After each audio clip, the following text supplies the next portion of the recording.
going to be talking about a lot of things today. If you want to audio tape, that's fine. No videotaping allowed, period, under any circumstances. I suggest that you all take notes, because the truth is that no matter how smart we think we are, and me included, we usually retain only about 10% of anything that we hear. This is going to be intensive. For about 6 hours, I'm going to bombard you with information. So if you don't take notes, when you leave here, you're going to say, now what did he say about that? And the purpose of this is to leave you with something. I want you to go out of here with a good understanding of the information that I'm going to cover.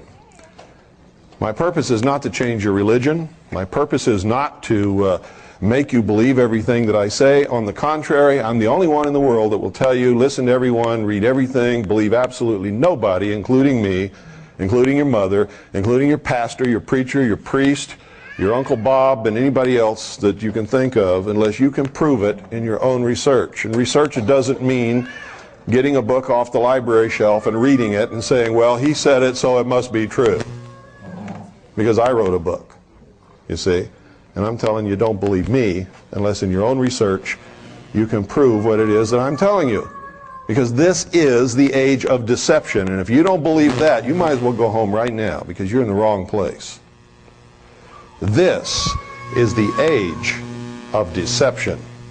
And everybody today is living in a fantasy world, and they're promoting agendas that they don't understand because somebody has told them that it's the right thing to do, and they generally believe it. Most people go to the church that they go to simply because their parents did, and for no other reason. Most people who are Democrats because their parents were. Or they're Republicans because their parents were. If you ask them, what is a Republican, they couldn't tell you in 100 million years. They don't know. They vote that way because that's comfortable for them, because that's what they grew up with. Most of us do what we do because we grew up in it.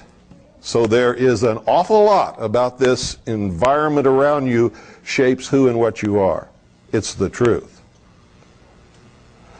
I had a woman at the post office where we live the other day say, I listen to your radio station every day. It's wonderful. But when Bill's show comes on, I turn it off because I don't want to be brainwashed. What is she admitting to?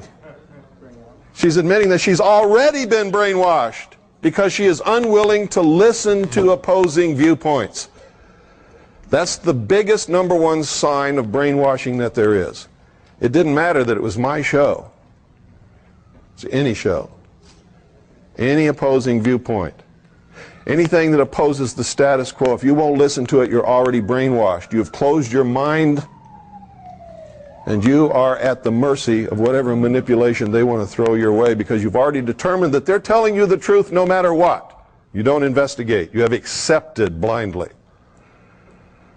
That's the most dangerous thing that can happen to anyone. The moment that you say, this guy right here, I like him. I like what he says. He's right. I'm going to listen to him, and anybody that says anything different to him is wrong.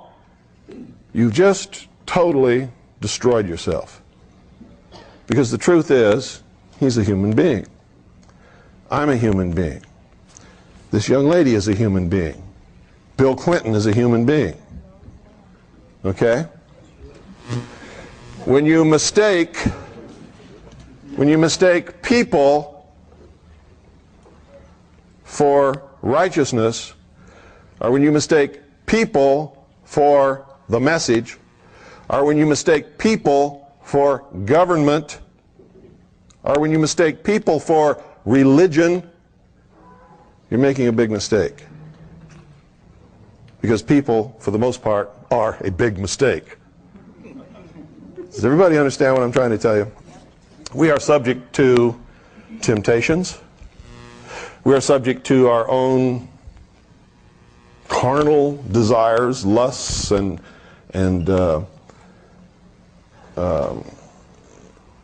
well, I could probably go through a list of about 500 things that can make an average, normal, good-thinking, good-doing person for most of the time, at some point in their life, do something that's absolutely terrible. Most of us are here and not in jail because most of us, when we did whatever it was that was so terrible in our life already, and everybody here, without exception, has done something like that, we got away with it, didn't we? Okay. The concept that imperfect men can rule imperfect men is absolutely ludicrous. The concept that you can give someone power and they're not going to abuse that power is also ludicrous. It is wrong for us to ever get into that kind of thinking. And the more power you give someone, the more opportunity they have to abuse or misuse that power. And the easier it is to fall into temptation for them. Now, I got to tell most of you right now, I don't like Bill Clinton any more than you do, but it's wrong. It is absolutely wrong of us to judge Bill Clinton. What we can say is we don't want him as president. He shouldn't be running the government. But unless you've walked in his shoes, unless you know what temptations he's fallen prey to, or what people have offered him to be and do what he is and what he does, being imperfect humans ourselves, it's not right to do that. And if you're a Christian, you know, judge not lest ye be judged, right? So it's wrong for us to do that. It's okay to call him a communist because he is. Okay? It's okay to tell the truth.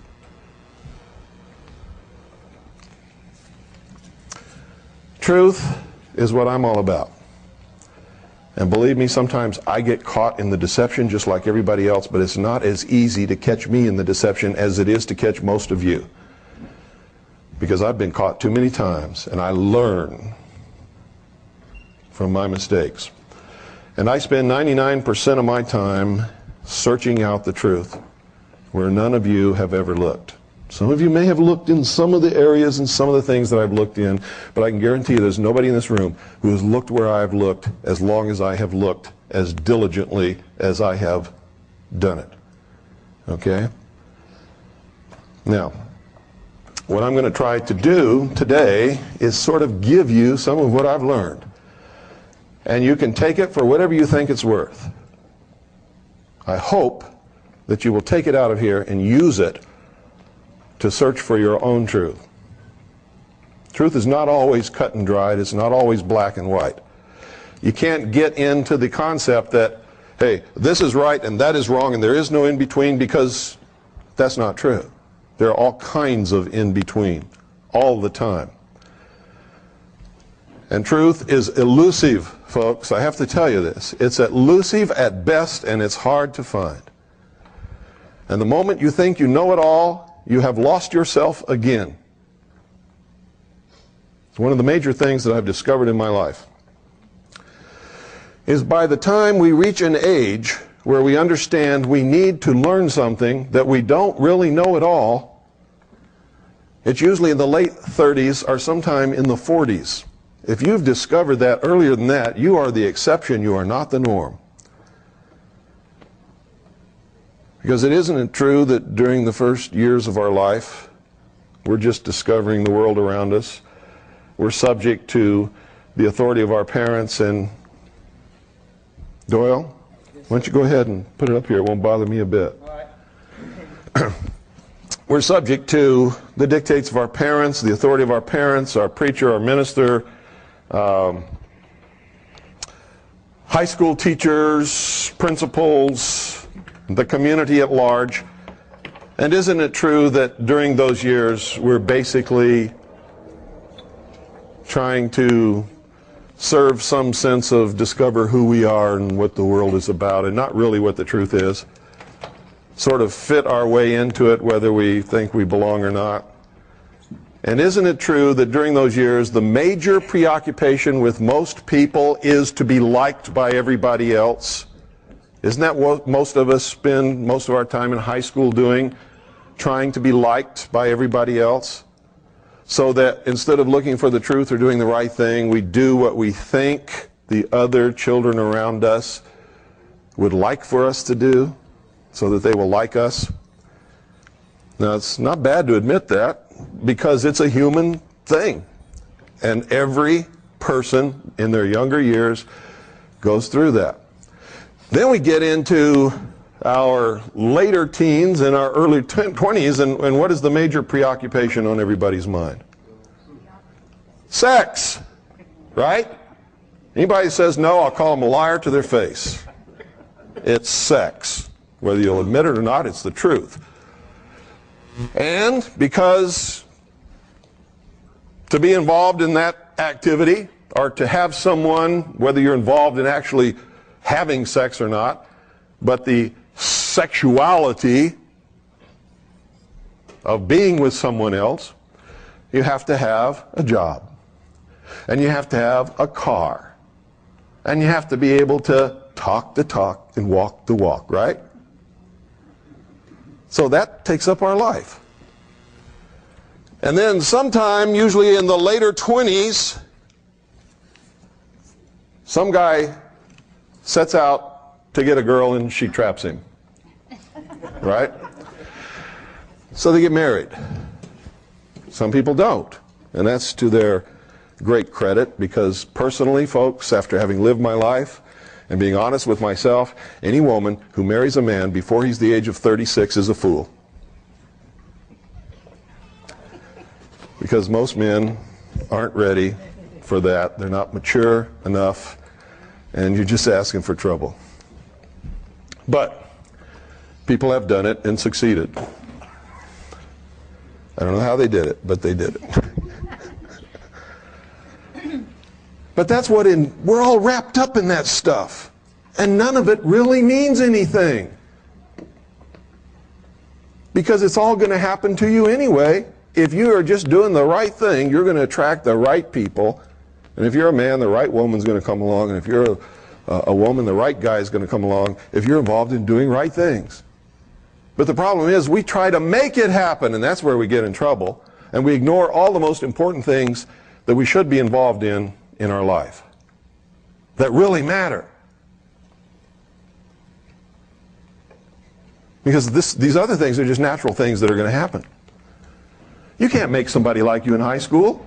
Whatever in the world made us think that we could make people like us? If we just go along and do what we're supposed to do and just be ourselves, people are going to like us. But we think we have to make it happen. Or we think if we do this or we do that, Susie's going to like us more, and we're going to have the hot date we've always dreamed about. Well, you might, but as soon as Susie finds out that it's all phony, it's all going to fall apart anyway, right? Okay. So by the time we're in our late 30s or sometime in our 40s, is usually when we begin to discover what's really important in life. Now, if you don't believe that, look around in this room and look at the age of everybody in here. See, if I was lying, this room would be full of 16-year-olds and 20-year-olds and 25 years old, but it's not, is it? What's the average age of everybody in here? Late 30s and 40s, right? So I'm telling you the truth, aren't I?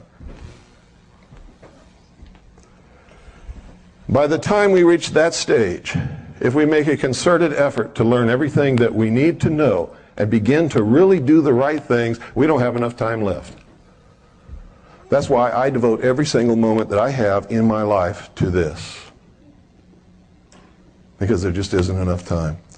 And even if I do the very best job that I can possibly do, I can't complete the task that I need to complete before I'm going to pass on into another reality. And so it's so important to me that you get something from me and take it and continue with what I'm doing. The whole nation needs to be doing this.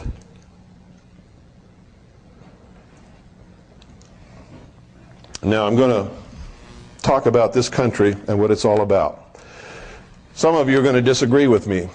And during this talk today and tomorrow, I'm going to make some of you angry. And I want you to understand this. If what I'm telling you up here is not true,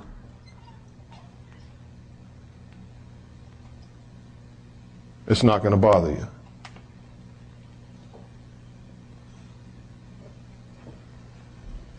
You're a rapist. Did that bother anybody in here? Anybody get bothered by that? No. You know why? Because there's no rapists in here. If I said, you're a rapist, and somebody got up and started yelling at me and ran out the door, you'd know I hit somebody, wouldn't you? Okay. On my radio show, I use the term sheeple a lot. I can always tell when I hit the targets, boy, I get the letters. How dare you call me a sheeple? That person wouldn't have wrote that letter if that person wasn't a sheeple. Because they would have known I wasn't talking about them. Right? Only the person that the arrow hits gets angry. So the reason I'm telling you this, if you find what I'm talking about disturbing, I'm hitting you with some truth that is bothering you. That's really bothering you, and you need to look at it really closely.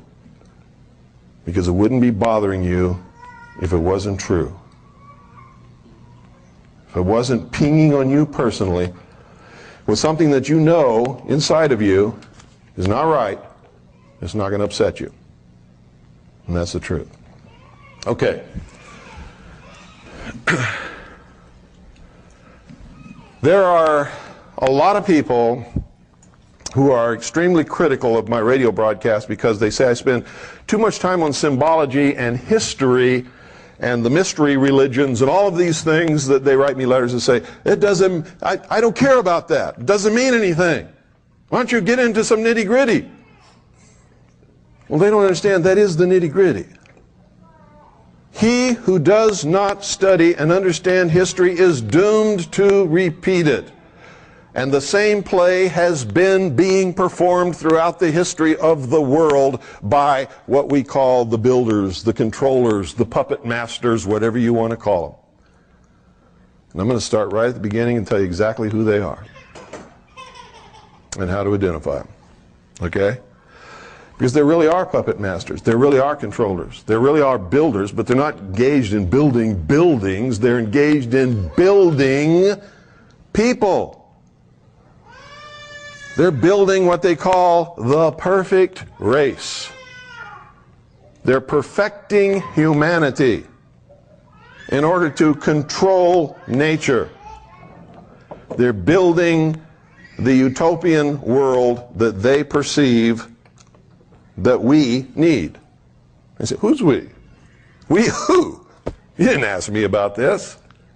You know? And that's the problem with these guys.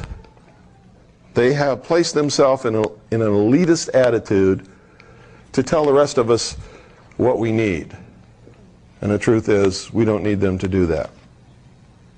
Okay? They haven't got the right to do that.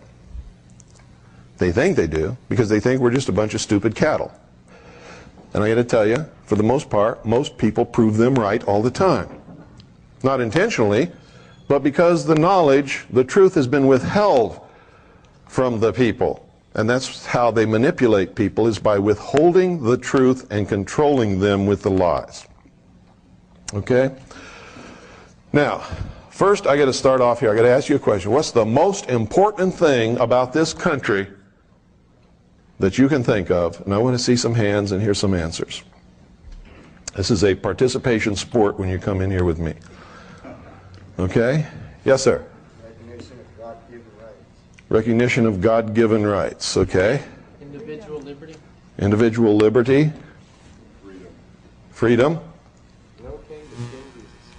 No king but King Jesus. Sound money. Sound money. Okay, now I'm going to ask you another question. Which one of those, because somebody already gave the right answer, which one of those do you think is the right answer? Everybody all at once. Freedom. Freedom. Why? Because none of the rest of them would exist without it. You couldn't have any of the rest of them without the freedom to do it. You give somebody the power to say you can't have one king but King Jesus, and you're not going to have King Jesus, you're not going to have Christianity, you're not going to have a church. In fact, if they catch you saying the word Jesus, they're liable to chop your head off and throw your body to the lions. Isn't that correct? Okay. The greatest thing about this country, whether you agree with me or not, it's the absolute truth. If you take this away from any person or any group of people, you have no country. Freedom. You have no religion. You have no sound money. You don't have any of it. You're subject to the control of the people who have taken your freedom away and who are now subjecting you to their will, because that's what lack of freedom is. Being subject. You know what subject means? To someone else's will. Freedom means you're subject to your own will. As long as what? As long as you take responsibility for your actions and you never hurt the person or property of any other human being. Period. If you do, you put yourself at war with someone else. Is that freedom? No. Then you're taking someone else's freedom away. You have become the bad guy when you do that. How many of you have heard of Dave Emery? Talk show host. KGO, San Francisco. Anybody? The other day he called me that famous fascist. Do I sound like a fascist? No. But you see, that's part of the manipulation. Because Emery has a one-track mind. Pardon? He has a one-track mind. No, he has an agenda, is what he has. One-track mind, the way he thinks. Yeah. He's not really thinking, he's fulfilling an agenda. He has an agenda, he's a socialist. He doesn't want people to listen to me who tell you that freedom is the most important thing in the world, because socialism can't have people walking around saying things like that. Because socialism doesn't give you freedom. They want you to think it does. Aren't they trying to bombard you with the delusion that liberals are for freedom? Liberals are for socialism. Liberals started out being for freedom when there wasn't any. Being for freedom was liberal. Being conservative was for the power of the king. Remember? All of our founding fathers were liberals. Believe it. They were also traitors. So when somebody calls me a traitor because I'm supposedly against the government, it doesn't bother me. I'm in damn good company. But you see, I'm not a traitor. Because what is the government? We are not the government. No, we're not even supposed to be. What is the government? The government is a contract signed by the founding fathers, which is called the Constitution for the United States of America. That is the government. That says what the government can do, what the government cannot do, when it can do it, when it cannot do it, where it can do it, where it cannot do it. Are you parties to that contract? Huh? Nope. No, you're not. How can you be party to a contract you didn't sign? You can't be. So it's a contract entered into between the signatories representing the first 13 colonies in order to establish a union of independent sovereign states for their mutual benefit and protection. Correct? Am I right? Okay. Only those who signed it and those whom they legally and lawfully represented are really bound to it. Is that correct? Yeah. No. Now, don't get into all this posterity stuff, because posterity is only bound to it if they want to be. How do you get bound to it? You're in a territory which wants to become a state.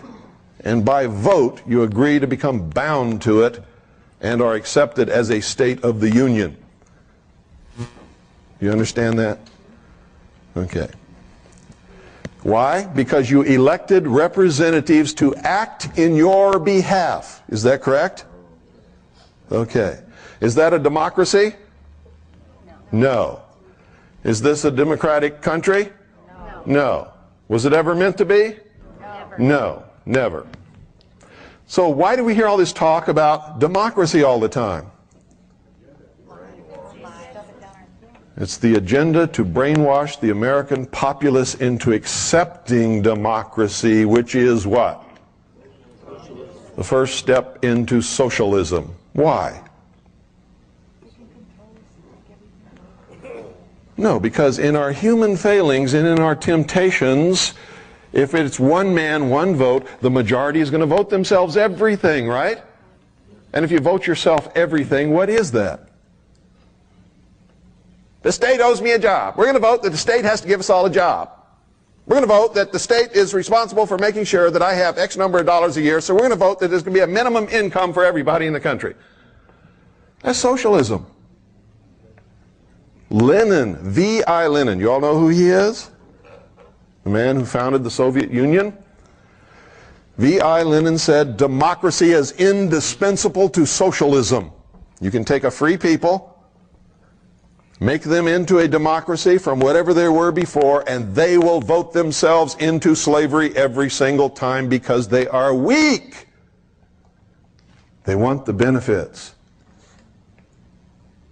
They want the check from the government. They want the job from the government.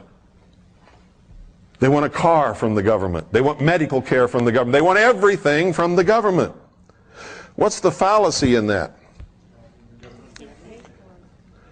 The government doesn't have anything to give you unless they first take it away from you. Right?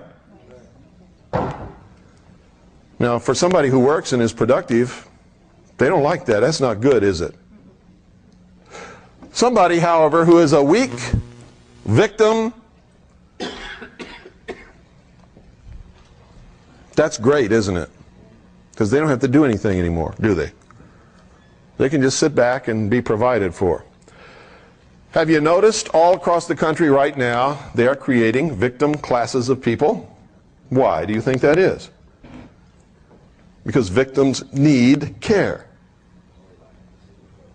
Once you create a victim that needs care, you have another vote for socialism, don't you?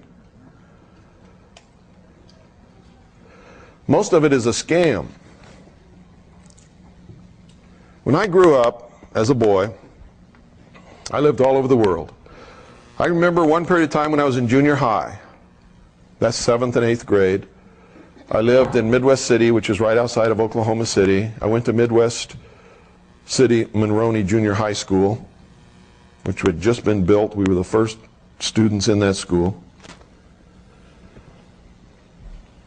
Nobody locked their doors. I never knew a girl that got pregnant. Never, ever, not once. Never knew anybody who was divorced. Never knew anybody whose home was robbed. I had my bicycle tire cut one time by a kid who didn't like me. Big deal. You know, what's that? $3 for a new tire. And of course I bloodied his nose. We both got whipped by our parents. Him for slitting my bicycle tire, me for bloodying his nose. I didn't care. He didn't care either. We lived in a different world than we live in today. Everybody earned a living. Everybody who wanted to work had a job. I don't care who it was. And the only thing that could hold them back would be the lack of an education, which was available to everybody, except in some extreme rural areas of this country where there really was poverty, lack of education, and inability to get good work because they didn't have that education. Now you see people coming in this country complaining about these things that have no legitimate complaint. Now don't get me wrong, I'm not pinging on immigrants. Because if I lived in a place that was so terrible I couldn't support my family or put a roof over my head or even find a toilet to go to the bathroom, I would be coming across this border just as quick as they are. You can't fault them for that. It's illegal. You can fault the government for allowing it to happen because it's illegal, it's unlawful. And they're always talking about we got to follow the law. Truth is, we only have to follow the law that they think is okay. Why do they want these people coming across our borders? Because these people are helpless. They're without money, they're without a home, they're without a job. What are they? Victims. What do victims bring? Give them the vote and you're going to have socialism. That's why they don't try to stem the flood of immigration. It furthers the agenda of socialism. I feel sorry for those people. They're being used. And their only thought is to find a good place where they can have a good life for themselves and their children. They're being used and abused, and they all become good little Democrats. They all vote socialist, and they all want their handouts from under Uncle Sam. There are some who came into this country many years ago of many different nationalities who have learned the American way, are good Americans, are not immigrants. They are Americans, and they've established and have a sound place in this country. They're part of it. But they're being used. They can't speak the language. Because they can't speak the language, it's hard to find a job. When they find a job, it's not at the pay that they would like to have. So they look to the government to solve their problems. Does everybody understand what I'm telling you? You've often wondered, why is it that they don't do anything about this flood of immigrants coming across the border? And I'm not talking about just Hispanics from Mexico, Central and South America. I'm talking about from all over the world.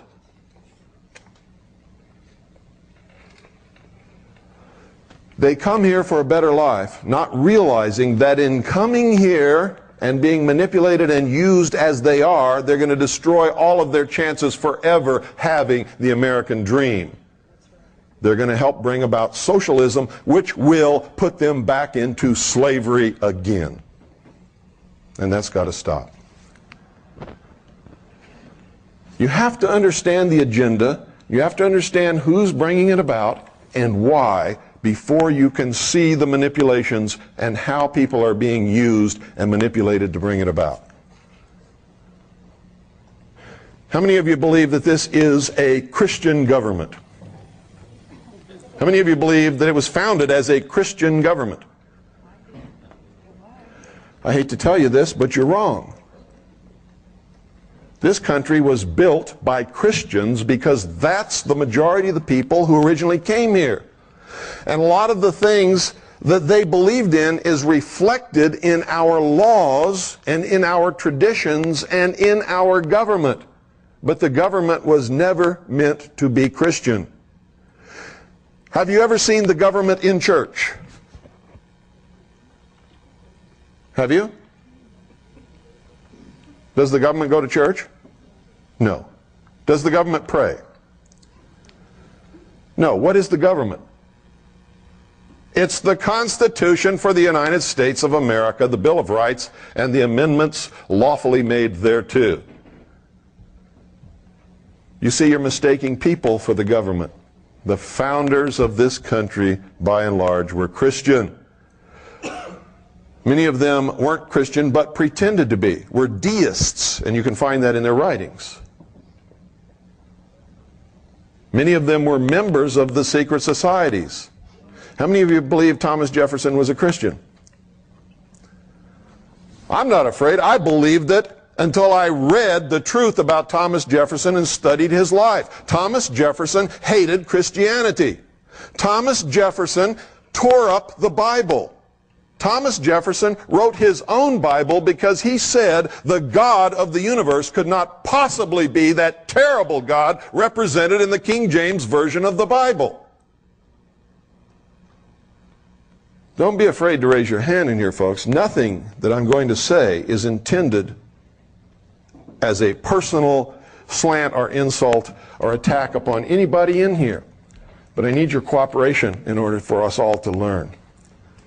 See, I wasn't afraid. I raised my hand. That's what I believed most of my life until I really studied Thomas Jefferson and found out what he really was. He was a deist. So was Benjamin Franklin. How many of you knew that Benjamin Franklin was the master of the Masonic Lodge in Philadelphia? How many of you knew that he was the master of the Lodge of Nine Muses in France? Have you ever studied the Lodge of Nine Muses?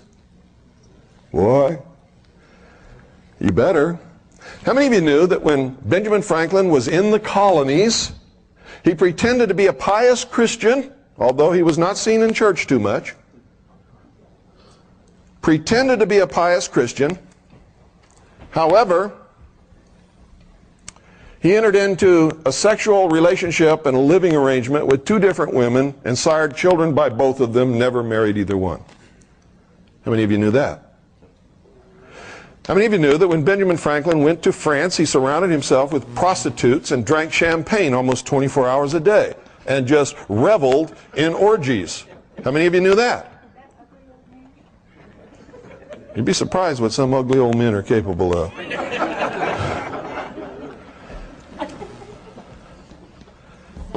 See, these are things you don't know because you were taught something different, and it makes you uncomfortable to hear what I'm telling you, only for the reason that you've been taught something else and you've been reared with it and you've accepted it.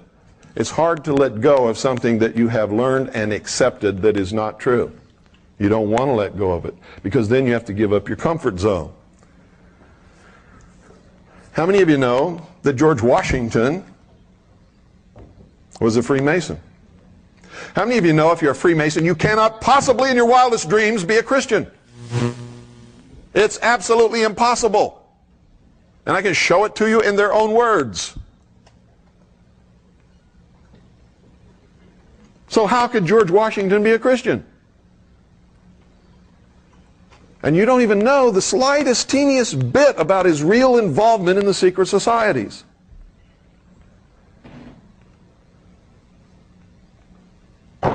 He founded a military order, a secret order of his military officers, the generals and senior officers of the Revolution. What's the name of that order? The Knights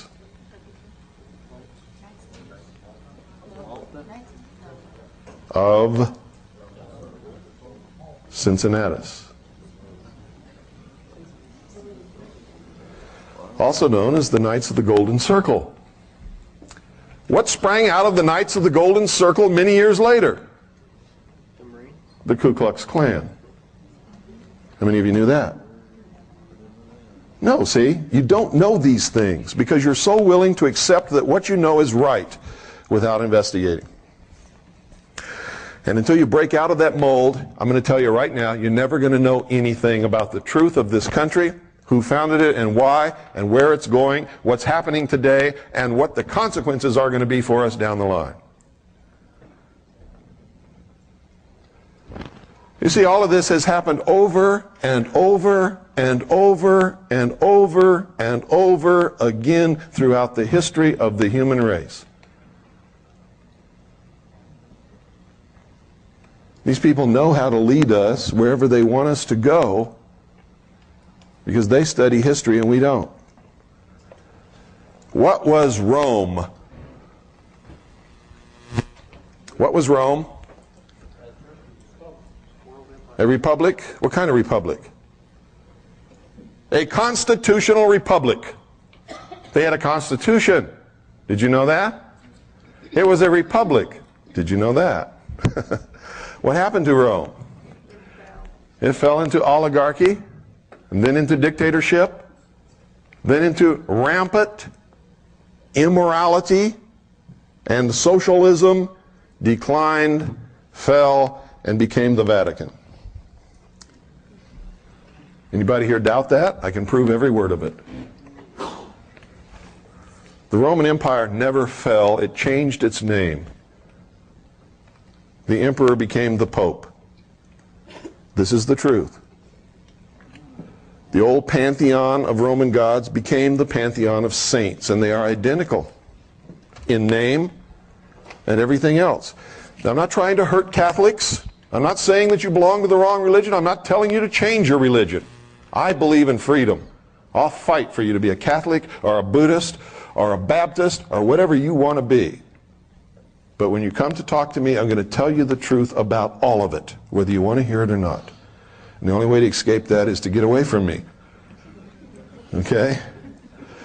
We are all manipulated. All of us. Do you have the freedom to choose your religion? Do you? Well, it depends upon a few things. So, however you answered that, whether you answered it loudly or quietly, you were right. Doesn't matter.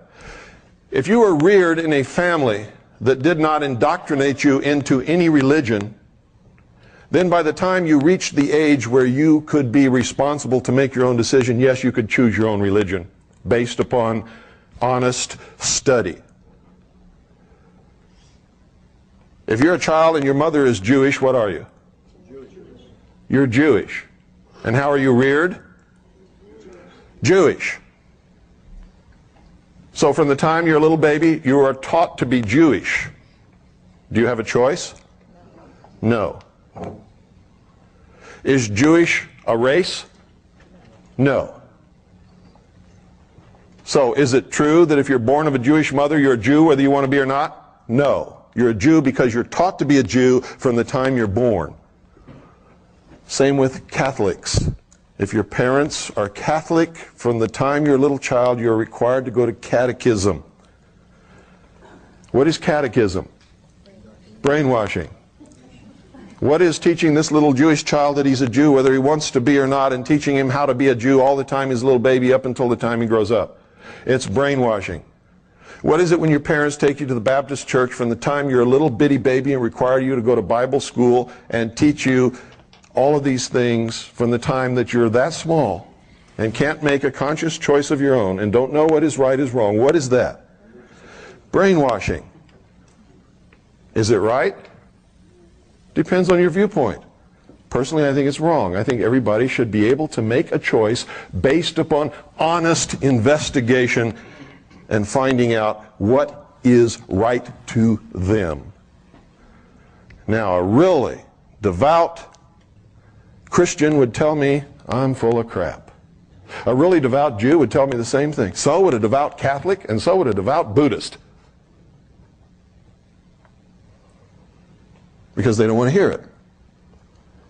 Why do they do these things? To make sure that the religion survives and prospers and grows. Somebody else would say, oh no, it's to make sure that the child is raised in the proper religion. What is the proper religion? I could ask everybody in this room and get just as many different answers as there are people in this room. Isn't that true? Now, let me ask you something else. If this government were Christian, which Christian is it? Seventh-day Adventist? Certainly not Branch Davidian. Baptist? Come on. A relationship with what? A relationship with Jesus Christ?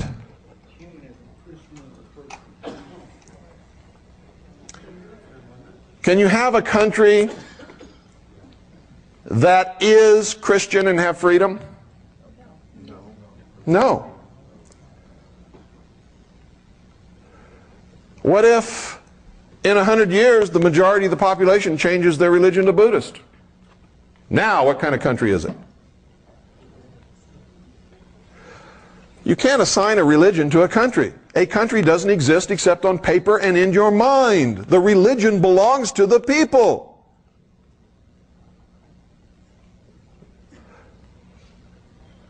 Does everybody understand that? Let me show you something here. How many of you have seen this?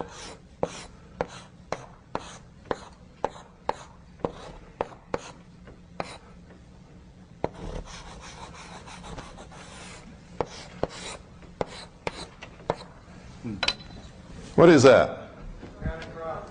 Where have you seen it? Pardon? On your book. Where have you seen that? Jehovah's Witnesses, that's true. Where else? How many of you watch Pat Robertson? You don't recognize that? He had that for a long time. It's the symbol of what great Christian broadcasting network? Who's on TVN? Huh? What does it mean?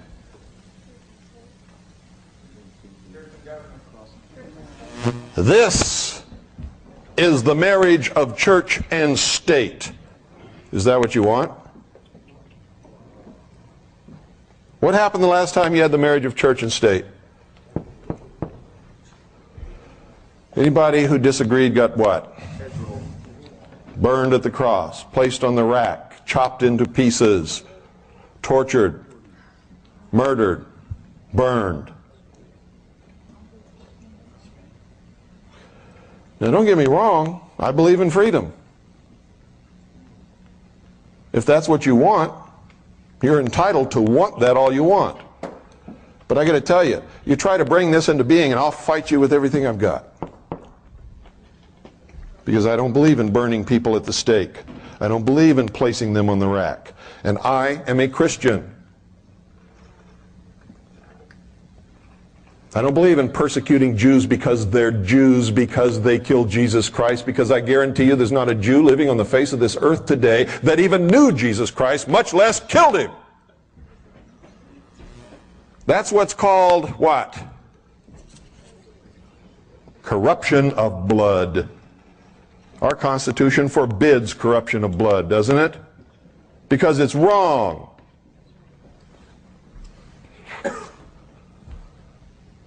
By the same token, I don't like Jews who say we're the chosen race and the rest of you are a bunch of stupid cattle and we're going to rule the world someday. You know what I say to them? Not if I can help it. Because why? Because it's this. Only it has a Star of David instead of a cross in the crown. Is that what you want? You see, that's democracy. When you have enough people who believe like you do to force your will upon everyone else, you become the bad guy. What does freedom say? What is freedom? The right to choose. As long as I don't hurt the person or property of any other human being, I can believe what I want, go to whatever church I want, be whatever I want, read whatever book I want, do whatever I wish, and do it abundantly and with prosperity. And without freedom, I couldn't do any of it, neither can you. When you ask for this, you're asking for enslavement. And right now, you might be the slave master, but who's going to be in charge 50 years from now? That's the uncertainty about these things. You might be on top now, but just wait a little while. It never fails. If you study the history of the world, you'll find whoever the oppressed is today will be the master tomorrow. A lot of what's happening in the world today is because this happened yesterday. Make no mistake about it, everything that is happening in the world today is because of race and religion and the persecution caused by those two different things throughout the history of the world.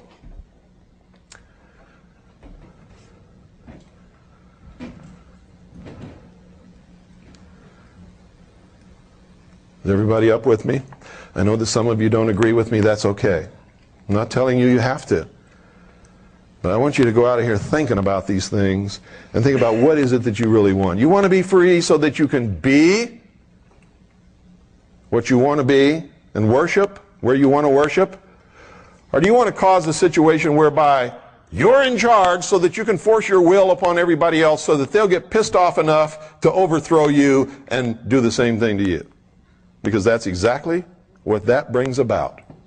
Exactly, it's never failed. Study history, you'll see. It's the truth. So, gee, if our founding fathers were deists and they were members of the secret societies, and some of them were masquerading as Christians, and some of them were just flat weren't Christians, weren't masquerading at all. Why did they create this country? They came here to create a new world, not a country. How many of you really read what they wrote? They didn't come here to create a country. They came here to create a new world. What did they call it? They called it the New World, didn't they? What else did they call it? The Grand Experiment, the Great Experiment.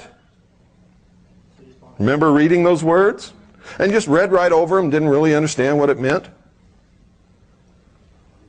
They came from a world that was oppressive, ruled by kings and queens and popes and prelates and bishops and lords and barons, who just because they didn't like the way you looked could chop you into quarters and throw you to the pigs if they wanted to, anytime they wanted to. And if you didn't believe the religion they wanted you to believe in, they'd burn you at the stake or torture you.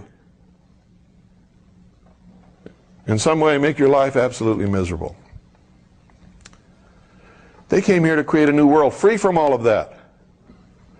But they knew that they could not be safe in the new world if the old world was the way that it was. How do you get rid of kings and queens and barons and lords and emperors and prelates and sultans and emirs? How do you do that?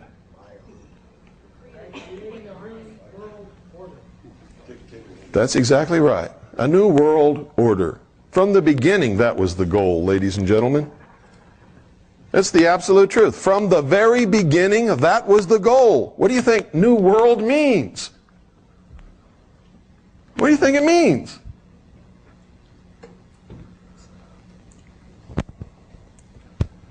So they did something that was unheard of, never been done in the history of the world. They set the cattle free. They said, you're not really a serf. You're not really a slave. You're not really as dumb as they say you are. You're not really a bunch of cattle. Now you're free men. You got brains. We're even going to write this contract to guarantee your freedom. But we know you won't keep it because you're human. And they wrote about that, didn't they? Didn't they tell us all the ways that we would give it up? Didn't they write about it? Didn't they warn us over and over and over and over again in all of their writings? They knew we would give it up because we're human, and they were geniuses who understood human nature probably better than any single group of men that's ever lived throughout the history of the world. They understood it perfectly. What did Ben Franklin say when he came out of the Constitutional Convention after everything was signed, sealed, and delivered? Somebody said, "Hey, Ben, what have ye wrought?" See? A republic, if you can keep it.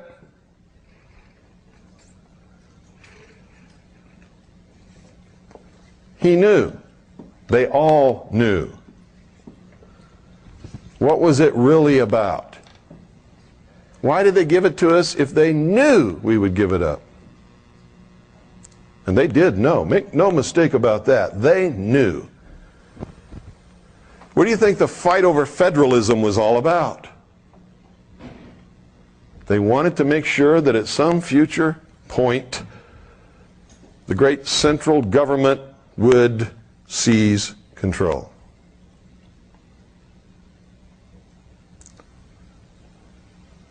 And they even pretended to fight over this.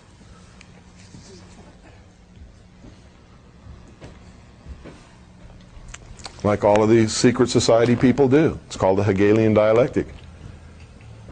We want all these people to do something. So you and I are going to get together. We're going to create two different causes. We're going to get all these people wrapped up in it. We're going to pretend to fight against each other. And this fight is going to bring about the conclusion that we really wanted in the first place. And they're all going to think that it was done accidentally by them, and we didn't have anything to do with it. How many of you understand the concept of Hegelian dialectic of manipulation of political resolution?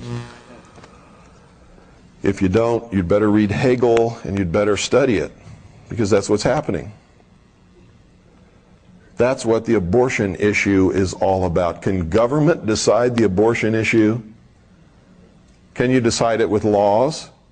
If you could, everybody would obey the law, there wouldn't be any issue, would there? The Supreme Court has already made the law, haven't they? Thank you. I've been saying that for 20 years. It's the truth. The whole issue is designed to create a conflict which cannot be solved except by some world body. What do you think the ozone holes are about? How many of you understand the ozone holes? How many of you don't? Okay, it's about time somebody explained it to you. Because this is one of the biggest cons going. And what's it designed to do? Create a conflict between people who need to pollute the atmosphere and people who don't want it polluted, to prevent the depletion of the ozone layer, so that we're all not fried by the sun's rays coming from the great Apollo up there riding across the sky in his chariot. And by the way, if you want confirmation of what I said about the Founding Fathers, if you really believe that they were Christian, go look at the city that they laid out from the air. Look at the symbolism that they built into it. All deist, all Masonic, all Jacobin. It's another word for Jacobin, Illuminist, Illuminati. Go into the Capitol building, stand right in the center of the rotunda and look straight up at the dome where nobody ever looks. And what do you see? You see the apotheosis of George Washington, riding across the heavens in the chariot of Apollo. Who is Apollo? George Washington. He's become God now. And around the perimeter of the Capitol dome, you see all the old gods of the Roman pantheon. They're all there. Zeus, Mercury, Prometheus, all of them. What's that doing on the inside of our Capitol dome if this country is a Christian nation? Can you tell me that? No. And you never will be able to in a million years unless you turn around and admit the truth. The truth is it never was intended to be. The people in government for many years have been Christian. Are they now? Most of the people in our government now are not Christian, and that's part of the problem today. They have no morals, no ethical standards of behavior, and therefore anything goes. They're a pack of pathetic, chronic liars, which is the sign of a socialist every single time. Socialism believes in what?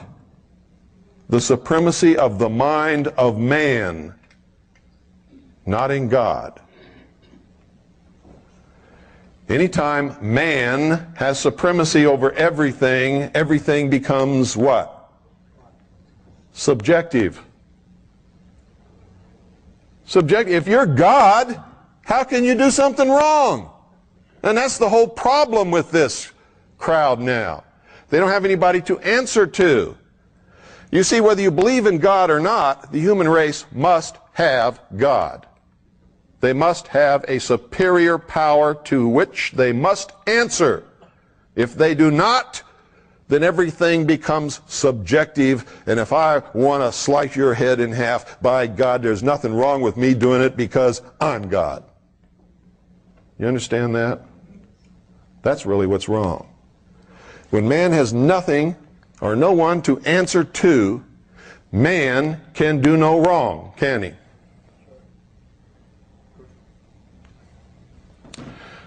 Okay, here's the problem with the ozone hole thing.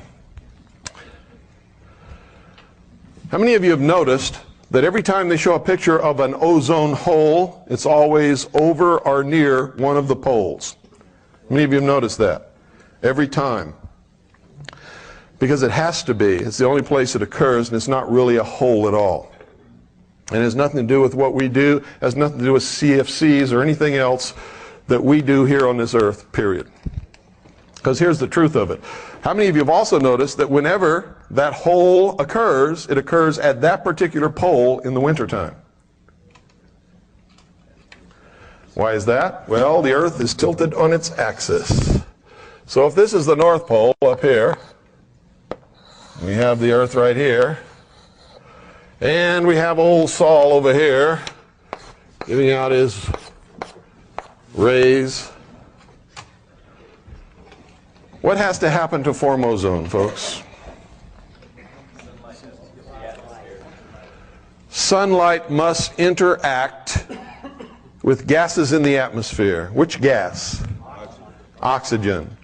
When sunlight strikes oxygen in the atmosphere, it causes a chemical reaction which splits O2 into two single O's. So O2 becomes, what is that? Ozone. Ozone. Each one of these is ozone. But what is it also?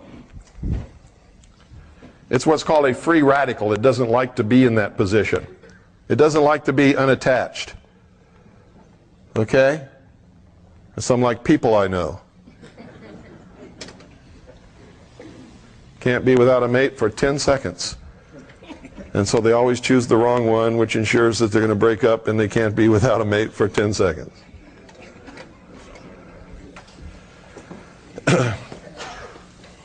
Believe it or not, most of us go through that little period. We think we have to be with somebody all the time. Not true. Okay. These, because they're free radicals, they don't like that state of being, don't last very long. As soon as they find something to latch onto that they can oxidize, they will. Or as soon as they can find another free radical of oxygen, they will form once again O2. Or if they can find another radical of oxygen and an atom of hydrogen, they will form water. They don't like being apart. So ozone doesn't exist very long after it's created anyway. It's in a constant state of creation and attaching itself to something else and disappearing. So ozone is in a constant state of flux, becoming and unbecoming all the time. And it's caused by the sun rays interacting with oxygen in the atmosphere. What do we call that layer? There is no such thing as an ozone layer. What is it called? Because what are these? These are ions. Ozone is an ion of oxygen. Okay? It's called the ionosphere. So why don't these freako-environmentalist liars call it what it is, the ionosphere? Because it would be the truth, and we can all prove that the ionosphere is not disappearing. It's where ionization of gases takes place due to interaction with the sun's rays. Energy from the sun. Everybody understand that? So instead they say, there's an ozone layer. Oh, really? Can you taste it? Can you touch it? Can you feel it? It's the ionosphere. And this whole thing is a hoax. Because here's what happens. As sun streams toward the earth, you can see down here at the South Pole where they're having summer, sun's rays are hitting all over the pole, aren't they? But up here, they're not hitting a portion of the pole. At the pole that is experiencing winter, what do they have there that's unusual about the rest of the earth? They have 6 months of darkness. There's 6 months when the sun's rays are not hitting that part of the earth or the earth's atmosphere. And so there is no interaction between the sun's rays and the oxygen in the atmosphere, and so what is absent? Ozone. Is it a depletion of ozone? No, it's just a place where the chemical reaction does not take place. It is absolutely perfectly normal. And when the earth moves around to the other side of the sun, and the southern hemisphere is then experiencing winter because the sun is then over here, the hole jumps magically from the North Pole to the South Pole.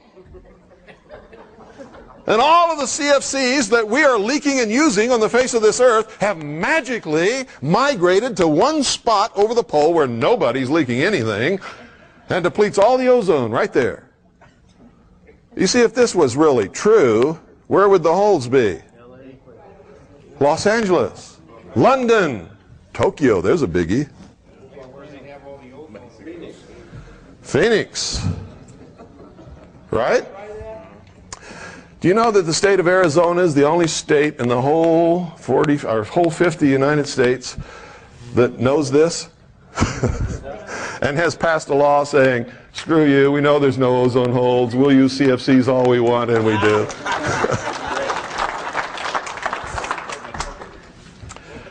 We educated our legislators, not to the fact that if that this was a hoax. We did that, of course. But even though they knew it was a hoax, they didn't want to go along with it until we put pressure on them saying, hey, we're not going to support this scam. Period. This is a scam and you know it is. We put political pressure on them that they were going to lose their jobs unless they did what we wanted them to do. And so they did. Now, we don't always get our way in Arizona. Because why do you think it's called Phoenix? And the Valley of the Sun, and the Sun Devils. That's all out of the mysteries. Phoenix is a Masonic city, if there ever was one, on the face of this earth.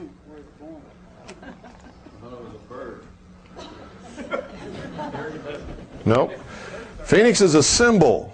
Phoenix is the symbol of resurrection. Death and resurrection. Phoenix is the bird that rose up out of the ashes. Yes, sir? So why the hoax? Why the hoax? What is the end result of the hoax? What do you have to solve this problem? World government control of the atmosphere. You see, they do it by stages. Give them the atmosphere. What do they want next? The biosphere, maybe? How many of you know about the biosphere? Do you know that the UN inspectors were just at Yellowstone National Park and determined that there has to be a buffer zone around the park? So the National Park Service is buying up private land and kicking people up off their land and closing roads to make this buffer zone, which will be absolutely off limits to any human habitation, occupation, or use forever, to protect the environment within the park. Do you know that this is just one little step toward seizing all of the wild lands, wildlife, natural resources, metals, and minerals up on the earth under the control of a one world government? Did you know that it's all been outlined in treaties for years? So why aren't you upset about it? What are you doing about it? What are you upset about it? I am. What are you doing about it? Silence. Keep electing Einstein and Boxer back in office. Yeah. Who's... We invited the Chinese communists to come set up house. Yeah, but you see, these are all symptoms of things. It's the symptom that we're being controlled by some very, very smart manipulators who understand how to make us do their bidding, even though we may not want to. How many people are here? How many people should be here? Okay? How many people cares versus how many people don't care? And the degree of care is not whether they really care or not, it's whether they perceive that there's a problem, and that will tell you how effective the masters in control have been in brainwashing the population. They don't perceive that there's a problem. If they did, they would be here. Wouldn't they? It has nothing to do with me. It has to do with what we're talking about. You could replace me with anybody who could get up here and do the same thing, and you'd have the same result. Because the perception does not exist that there is a problem. amongst the general, what they call masses of population. And by the way, when you hear politicians and talk show hosts and newspaper reporters using that term masses, those are Marxist, socialist speaking Americans. Never use that term. Americans say the people, the American people, my fellow Americans. Only a Marxist, socialist, or a communist will use the term masses. And you're hearing that on talk radio and in the media all across the country all the time, and on television. Even Dan Rather uses that term. Dan would rather be read.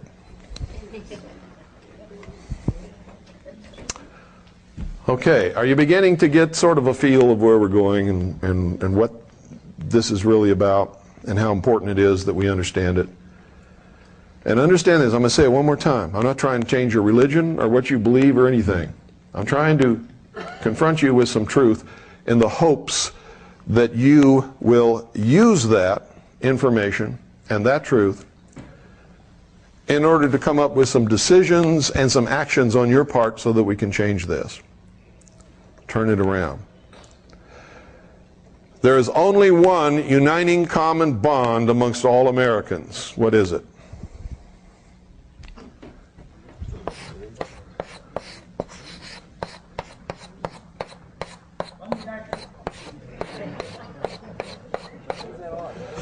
Freedom. If that isn't the most important thing in your life, you're not going to do a thing to help us save this country. In fact, more than likely, whatever you're going to do is going to help us destroy it. And I say us because it's the truth. If you want to really know what's wrong with this country, when you go home, go in your bathroom privately so nobody else can see you do it, close the door and look in the mirror. Look in the mirror.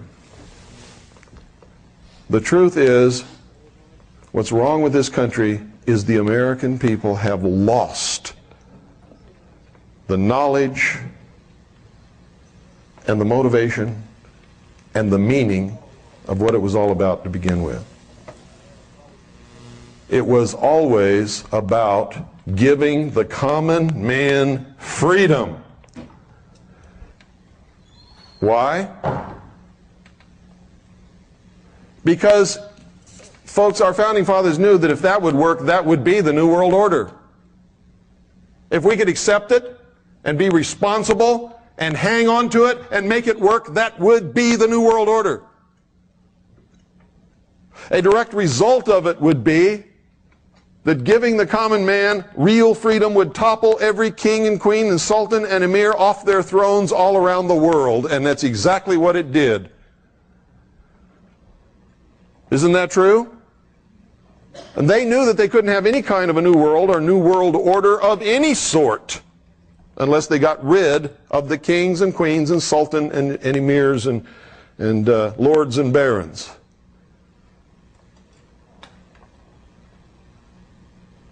That's why they called this the grand experiment. Because that's what it was. If it would work, it would be the New World Order. If it wouldn't work, it would be whatever they thought that it should become. You know what they think it should become? You know what they're trying to make it now? A world totalitarian socialist government headed by a, quote, benevolent, unquote, dictatorship. They're going to present you with a Messiah. The whole world will accept this person as a Messiah. You can call him the Antichrist, whatever you want. I don't care. It's going to be the answer to all your problems, worldwide. And the whole world is going to bow down to this person. Whether you believe in Christianity, the book of Revelations, or not, I'm telling you this is what's going to happen because I've talked to them face to face, and they don't even hide the fact. That person will wear the throne of the world. Behind that person will be a council of what they call wise men who will really be the rulers. This poor guy is just going to be the fool they stick out there to take the brunt of the public wrath whenever it's necessary. And you can knock him off if you want to. They just put somebody else up there. That's why I've said over and over and over again, So what if you impeach Clinton? So what? Who's going to take his place? Huh? Al Gore. And if you bump off Al Gore, who's going to take his place? Whoever else they want to put up there, because you don't have a choice. You think you have a choice? You don't have any choice, even if you vote. Because the choices that they give you to vote on all belong to them. Why do you think Charles Collins and Rosemary could not get in the debates? Could not get on ABC, NBC, the communist news networks, or any of the rest of them? Why do you think the American people were never shown them as a choice? Because you're not going to get a choice. They will put 2 or 3 up there for you to vote on. All belong to them. They'll even make it like they're really against each other. They'll make you believe it. They'll even throw you some trash about one of them, so maybe you won't vote for him thinking the election's fair because that's not a moral person. And then who do you put in the White House? The most immoral person that ever lived on this planet. William Jefferson, Communist Clinton.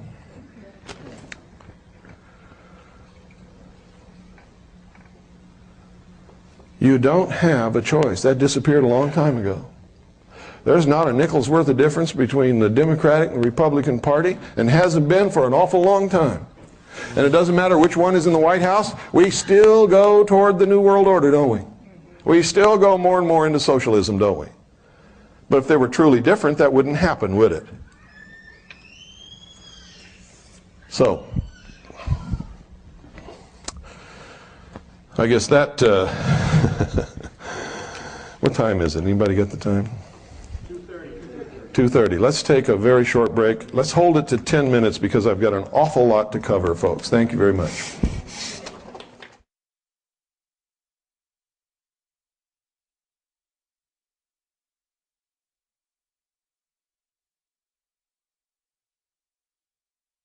We're also going to do another Groom Lake trip. How many of you are interested in Area 51, Groom Dry Lake? That's going to be almost the entire subject of tomorrow's lecture. We're going to do an awful lot about that tomorrow. It's one of the major manipulations that's going on. It's something everybody is curious about. It involves tremendous technology and a lot of mystery, and it's extremely interesting. So, pardon? That's going to be in August. Let me see, June, July, August. I think it's the end of August, around the 1st of September. Is that Labor Day? Labor Day. It's going to be over the Labor Day weekend. We'll be going there. Is anybody here who went the last time with us? Gary. Stand up and tell them about our Groom Lake trip, Gary. We went there mostly just to visit Bill. We didn't think to see UFO. And on July 4th, they were doing a lot of dog fights, so that was fun. That was worth the trip by itself. And then we got to see a lot of tapes and a lot of research work Bill had done. That was really fascinating. But the July 4th evening, when we saw some fun, and the most exciting one was the one that was in the opposite direction of which we were looking. We were looking over Groom Lake area. And they were testing behind us because they knew we were there. They were all kind of tired. And I think it was 2:30 in the morning, some little kids said, hey, what about that over there? Up toward Dealey, probably like 60 miles away or so. Yeah. And we got to watch the dance for a while. It was really fascinating. If we would have stayed at Rachel, though, we could have seen all 5 of them. Apparently there was 4 of them at low altitude that we couldn't see. And from Rachel you could see up that valley, so we could have seen all 5 of them. The guy that told me that was Air Force nuclear physicist that was doing the technical. Yeah. And he said he should have stayed here and had more time. Did you have a good time? I had a great time. Just keeping up with you was tough. How about the people that came? All really nice people. Fantastic people. Only the best people ever come to our activities, and I'm not exaggerating at all. They are the greatest, most gracious, most polite, most concerned people that I've ever met in my life. And that's why they come. That's why you people are here. You care. If you didn't, you wouldn't be here. And that's the truth. So many of you fit into that category that I was just talking about. Some of you just grouchy old codgers and you know it. Like I get sometimes. Now, if I get a little impatient sometimes on the radio or anywhere else, it's because I've been doing this for so many years, folks. I don't want to be rude to anybody. I really don't. But I've learned a few things. One is there's no time left to suffer fools. There just isn't any. So if I'm confronted with a fool, I just let them know it, get it off my chest, get rid of them as quickly as I can, and hope that that is enough of a shock that maybe they'll get out of their foolishness. Okay? Because there just isn't any time. We're going down the tubes on a roller coaster. There is no time to tell you all that you are brilliant, wonderful American people, and that, with people like you, we don't have any problem. We're going to turn it around right away and, pass the hat and put some money in there and hoorah. Bullshit. It ain't true, and I ain't going to tell it to you. You're never going to hear that from me. We're in this situation because all of us, me included, we're dummies for most of our lives. And unless we change that, we are never going to turn anything around. And that is the cold, hard truth, whether we like it or not. And we all, at some point in our life, have to go in the bathroom, confront our own self in the mirror and say, Bill Cooper, you've been a fool for most of your life. What is the matter with you? You've got to stop it right now. You got to stop being stupid. You got to become a real American. You got to care about things. You got to find out what the truth is so you know what to care about. And it's hard to say. I know because I've done it. I couldn't be up here if I had not confronted myself in that manner. You've got to do that. You have to do it. If you can't make a change. You'll never understand. You'll always be saying, well, I ain't no sheeple. I ain't no fool. I know everything. I know what America is.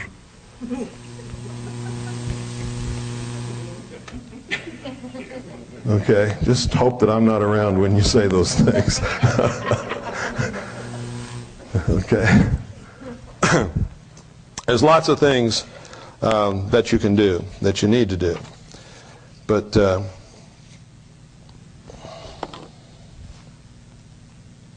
I want to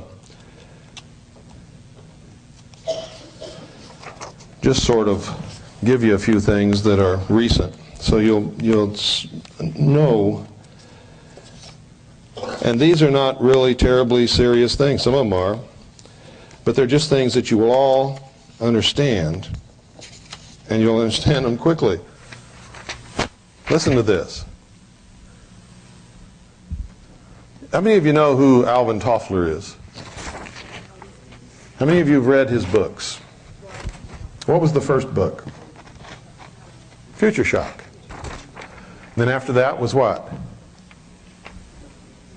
Third wave. No, the third wave came after the second wave. War and anti-war.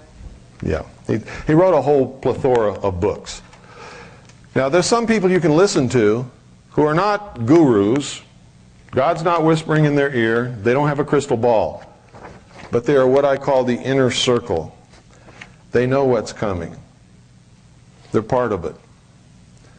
And when they write or they talk, you'd better listen to them. One of them is Henry Kissinger. Listen to Henry Kissinger. Henry Kissinger doesn't just get up and jaw. If he says something that's important, listen to him. Whether you like him or not doesn't make any difference.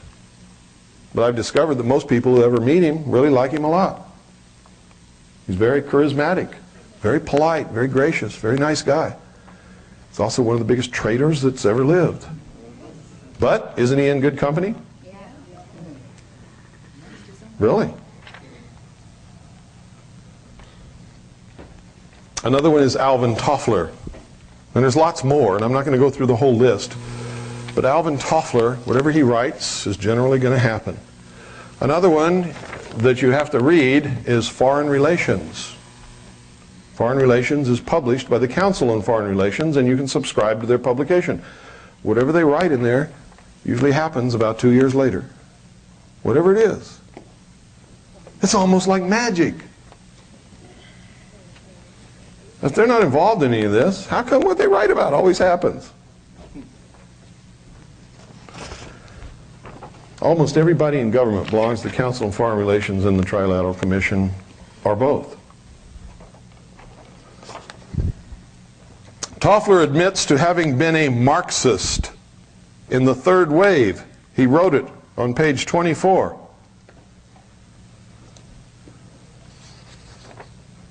Now, when a socialist admits that they were a Marxist, what does that mean? They still are.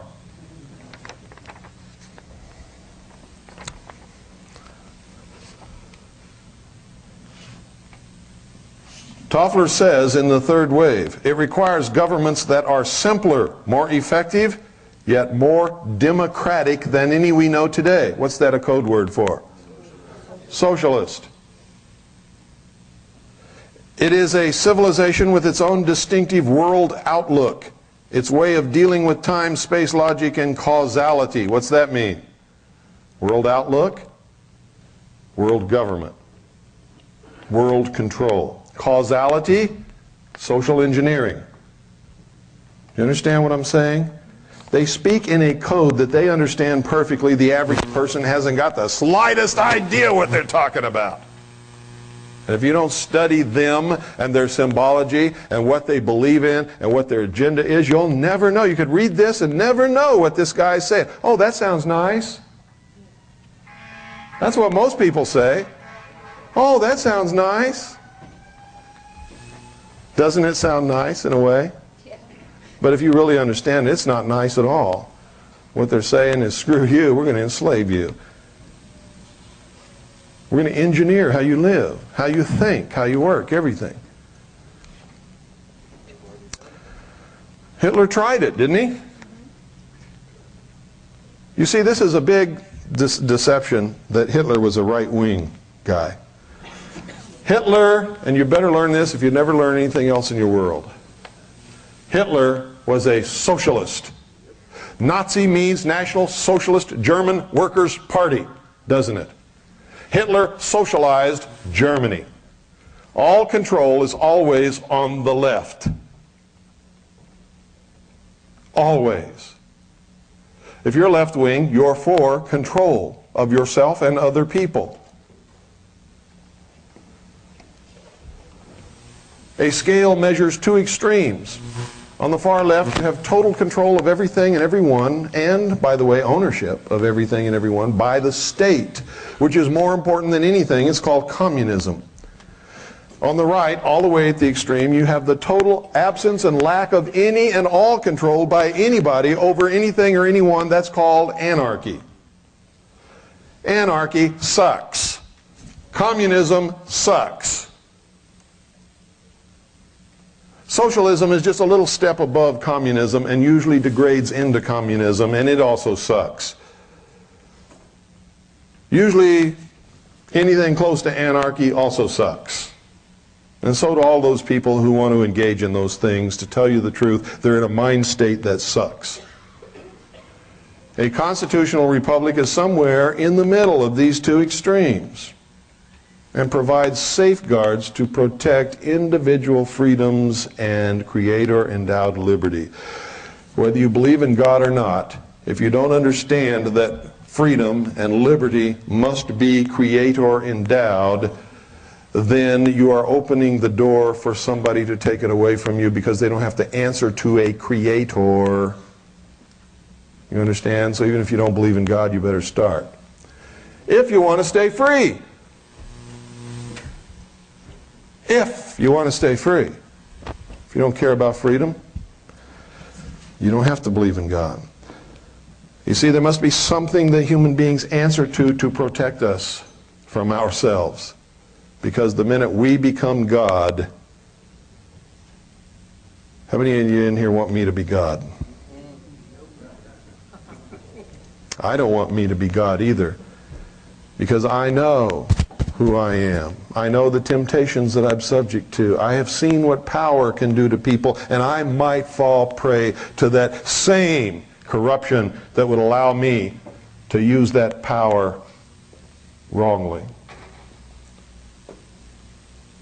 Even Jesus Christ, if you're a Christian, was tempted. What was it that Satan offered him? The world. What is it these people are after? The world. Jesus turned it down. They're not gonna. If you were to give me the world, you know, I'd be hard put to turn it down, because then I could make it the way I want it to be. Is it the way I want it to be, the way you want it to be? You don't know that. You don't know, and that's the big problem. Why would you even want to take a chance? I'm a pretty good guy. But you don't want to take a chance on giving me the world or anybody else. You don't want the world. You don't want vast amounts of power, because you're a human being. And power will corrupt you and destroy you, and you will use it to destroy others. And that's the truth of the matter. You don't want it.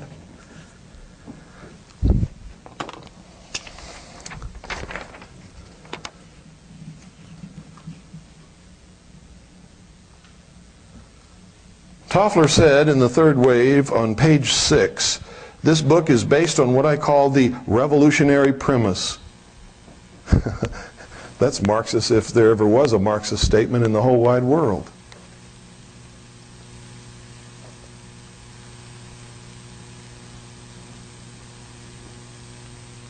Here's also what he says on page 9. Now, if you don't understand the ordo ab chaos technique, order out of chaos. By the way, that's the motto of the 32nd degree of Freemasonry. Ordo ab chaos. We'll just devolve everything into a state of chaos, and out of that we will bring order to the world the way we want it. And everybody will get down on their knees and thank us for restoring order and security to their lives. And they will be willing to give up anything to us for that favor. Quote, in the United States today, as in many other countries, the collection of second and third waves creates social tensions, dangerous conflicts, and strange new political wave fronts that cut across the usual divisions of class, race, sex, or party. All the old polarizations and coalitions break up. End quote.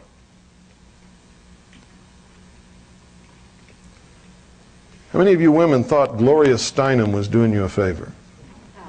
Gloria Steinem is a communist who created the concept of feminism to destroy American family life.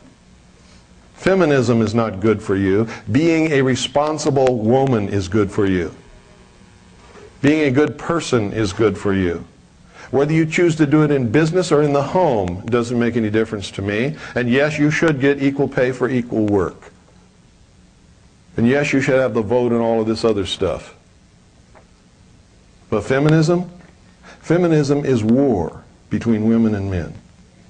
It was created intentionally to destroy the basic unit of freedom in this country, and that's the family.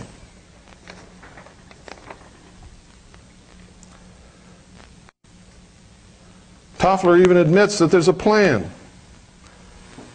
On page 10 of his book, quote, life may indeed be absurd in some large cosmic sense, but this hardly proves that there is no pattern in today's events. In fact, there is a distinct, hidden order that becomes detectable as soon as we learn to distinguish third wave changes from those associated with the diminishing second wave, end quote. There's always been a plan. They call it the great work, the great plan, the lost word. There's all kinds of words for it. It exists. It is being brought about. It is conscious. It is working its effect upon us now, today, as I speak. Now, I'm going to just give you a little demonstration of the degree of control that is already in effect in this country concerning communications. Now, if you're smart, you know that if you turn the dial on your radio and on your TV set and on every news story, it has the same slant in the same words and it's the same stories. You know that the news and the media are controlled. If you don't, you're not playing with a full deck of cards. Okay? It is absolutely absurd to believe that all these different networks, news stations, newspapers, and radio stations are all owned by different people, yet they all carry the exact same stories every day, worded in the exact same way, with the same agenda and the same slant.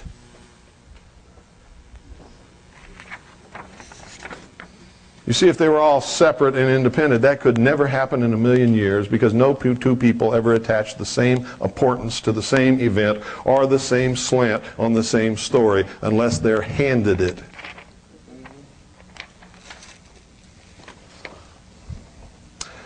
Two federal agencies are looking into a goof that led 4 extra states to get an emergency warning broadcast meant as a test for just one radio station, which caused all radio stations in those 4 states to go off the air. It's automated. They can cause one state to go dark as far as communications are concerned, or 2 states or 3 states, or all 50 with the push of a button. It's called FEMA. Relay points in Florida, Hawaii, Louisiana, and Ohio got the confusing signals. Now both the Federal Emergency Management Agency and the Federal Communications Commission are looking into it to determine the exact cause and to be sure that there wasn't a functional error of the system, said FEMA spokeswoman Barbara Yeagerman. This was no accident, it was a test. To test the system, because they've never done it before, to make sure that they could cause selected radio stations in selected states to go off the air at their push of a button. It's the first time that they've ever made such a test, but they can't tell the public that they can do that anytime they want, anywhere, so they say, oh, it was a mistake. It was a goof. If you wake up some morning and you can't get any radio stations on your radio, you better dig a hole. I wrote about this in my book. I said the day will come when this will happen. Only it won't be a drill. It'll be to cause total confusion and panic in the population so they can do what they want and what they need to do, rounding up the people that they need to round up and need to get rid of in order to bring about their one world totalitarian socialist state. Without communications, what is the mob? Huh? Chaos. Without communications, without leadership, most people are helpless, useless, and dangerous. Don't believe me? Go back and look at all the videotape that you failed to make of the LA riots, which you should have made and should be studying over and over and over again. Also study how long it took for those supermarkets in LA to run out of food. And what happened to those supermarkets when they ran out of food? Did you know that over 50 people were murdered during those riots in LA, and not one single person has been prosecuted for any of those murders to this day? And did you know when you bring it up in the city of LA that the people attack you? Emotions were running high. It should be forgiven. We don't want anybody to be prosecuted. Hey, that's dangerous. Think it can't happen here? Think again. Some of the people you've lived around all your life, when society breaks down, will turn into your worst enemies, the baddest people you've ever seen. They will kill, rape, murder, and steal. Right now, they're nice people. And I got to tell you, you can never for sure determine who in the world's going to do what when that kind of stuff happens. You just can't. You don't know. You can't really determine who's going to stand up and fight for freedom when they suddenly realize that they're going to be enslaved by this new world order. Some of the people will surprise you. Some of the people who tuck their tail and run will also surprise you, because they're some of the people who are standing up right now talking and squawking the loudest about how hard they're going to fight. You'll be amazed at who comes out of the woodwork to really fight and who runs and hides and turns squealer and rats on everybody when it does. But don't make the mistake that you can determine who's going to do what now, because you can't. The only reason I can make this statement is based upon solid research of history, because this ain't the first time it ever happened. Nor is it going to be the last if the human race has anything to do with it. We've been doing this since the beginning.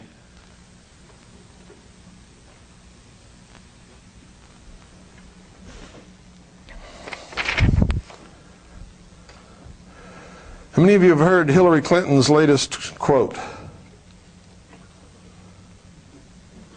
Commenting upon the release of subpoenaed documents, she said this, quote, "I'm not going to have some reporters pawing through our papers. We are the president." End quote.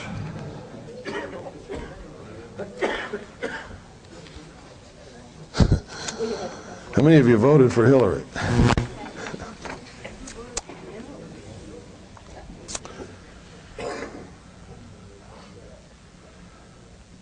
At Yellowstone National Park, United Nations delegates who surveyed the area last year called for a buffer zone around the park. So the Park Service is choking off the local economy by refusing to maintain certain highways and by buying up any property available. Of course, there will be plenty available as more and more owners are denied the use of their own private property, which causes businesses to shut down and economy to slow. Blah, blah, blah, blah, blah, blah, blah. Closing it off. Buffer zone means no human occupation. Now, what started this? How did they target Yellowstone Park and for the American public to be able to accept that? Remember hearing about a mine up there that was polluting everything? What was the name of the mine? Huh? I heard it. New World. Don't be bashful. The New World mine. You think that's an accident? No. Who do you think went up there and staked out the claim and started mining the New World mine to pollute everything, to cause this to happen? Huh? You think some miner went up there and staked it out and decided to name it the New World mine? You see, these people are arrogant. They love to flaunt what they're doing in our face. They like to slap us with it because they think we're so stupid. And like I said earlier, most of the time, most people tend to prove them right. They laugh at us, constantly laugh at us. Look at those fools. We got to stop that. We must stop it.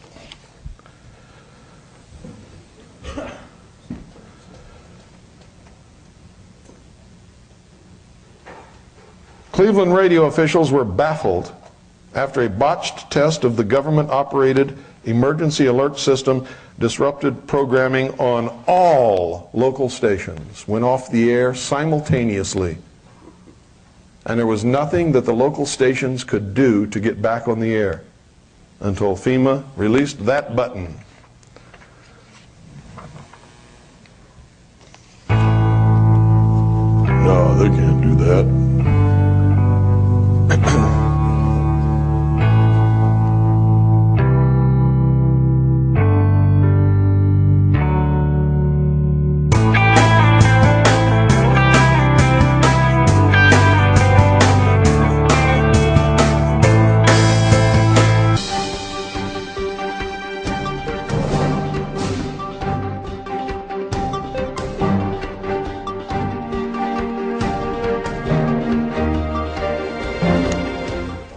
Okay, folks, so you know all this stuff here is a scam.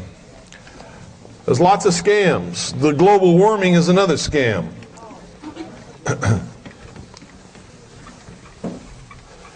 The truth is with all of the rural and geodetic temperature and weather monitoring stations around the world, if you take all the data from all of those and put it together, the truth is the temperature is actually getting a little cooler, not warmer. How do they perpetrate this global warming hoax?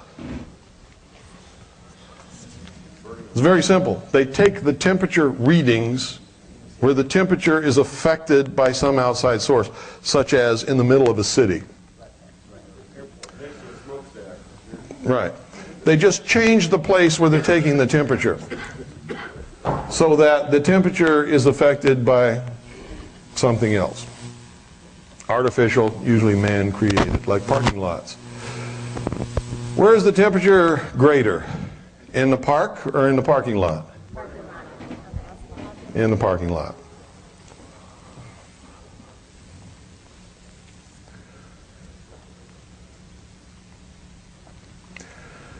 Now I want to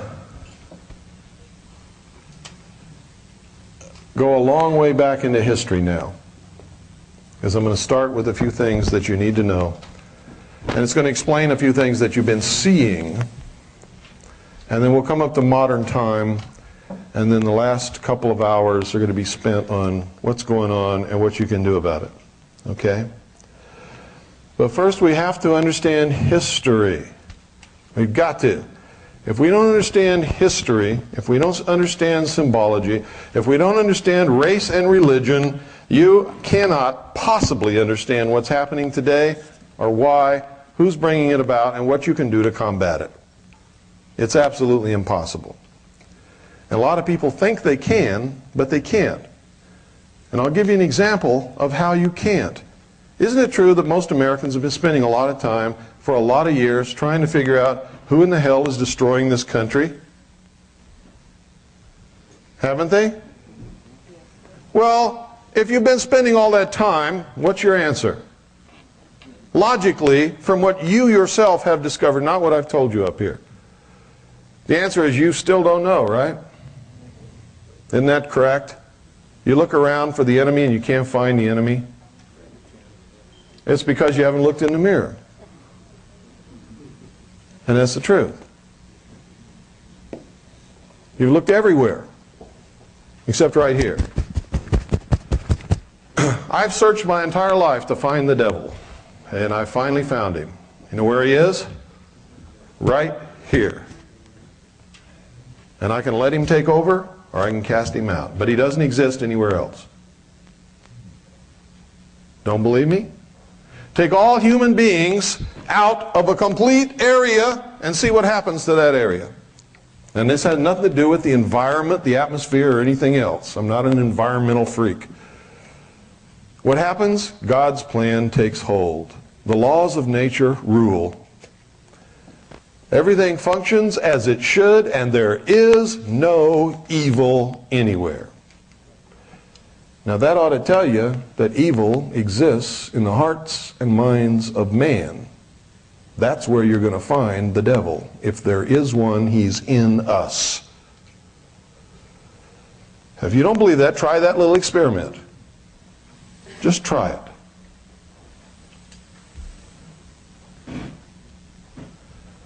Evil exists only where man exists.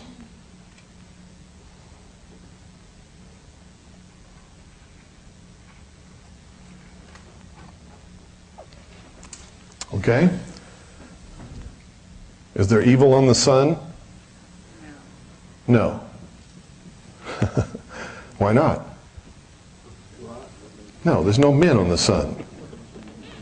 There's no men on the sun. We're not there.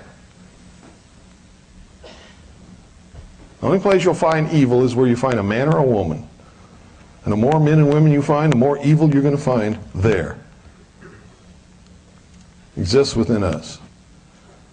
Why does it exist within us?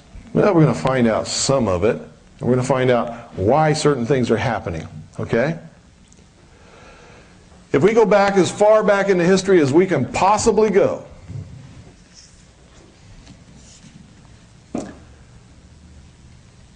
And if we can imagine, no matter what you believe, okay, because what I'm going to recount to you now is the official, hidden version of mankind that is taught in the mysteries.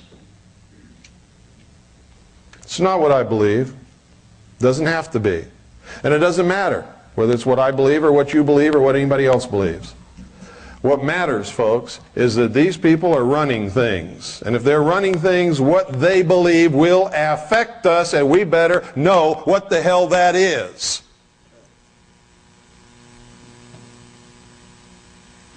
Because that's what's driving them.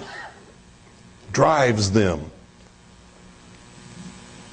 Whatever's driving them that's going to affect us, we have to understand to be able to combat it. A general that goes upon a battlefield without a knowledge of his opposing enemy commander, his abilities, his tactics, his forces, the weapons at his disposal, and the morale of his men, is most probably going to lose that battle. Those of you who have been in responsible positions in the military, you understand that.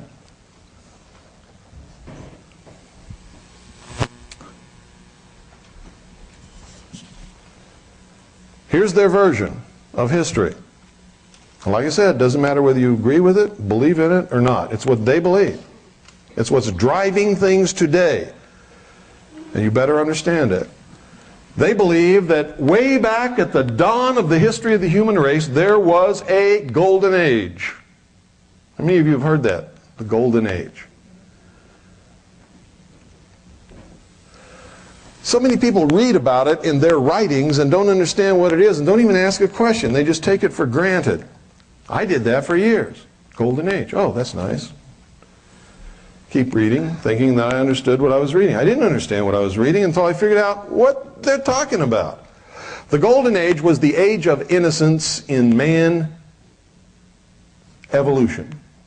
This is their story, remember, so don't get upset if you believe a different one. Man could not think. He was an animal. He was innocent. Innocent. He went about his business living according to the laws of nature with the other beasts and animals and plants on this earth. What does religion call it? Garden of Eden. Religion says it's the Garden of Eden. God made Adam and Eve, put them in the garden to take care of the garden. They lived in innocence alongside the beasts of the field and the lions and tigers and the plants and the trees.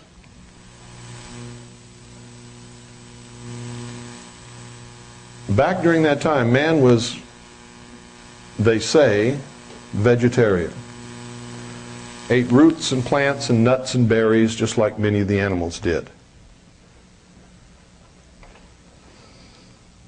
Man lived in harmony with nature. At some point during that time, some man had an original thought. What is that called in religion? Original sin. Man wasn't supposed to think. Okay? This is what they say. Had an original thought. And with that original thought, he picked something up and he used it to kill an animal. Bonk. You're eating the root that I was going to eat. Bonk. And he killed it. And it was dead. He decided to take a bite and see what it tastes like. It tasted good, so he became a meat eater, and a tuber eater, and a berry eater, and a nut eater, and vegetable eater. And somewhere along the line, man had learned to use this club. The man that could use the club was more powerful than other men. Just like today, folks, there are people who seem to catch on quicker than others. Doesn't mean the ones who haven't caught on yet are stupid, or they don't have a brain, or they're worthless. It just means they haven't caught on yet. And so the guy that had the club became the king. I'm the king because if you mess with me, I'll hit you with my club, and you haven't learned how to pick up a piece of wood and hit me with it yet. So I am your master.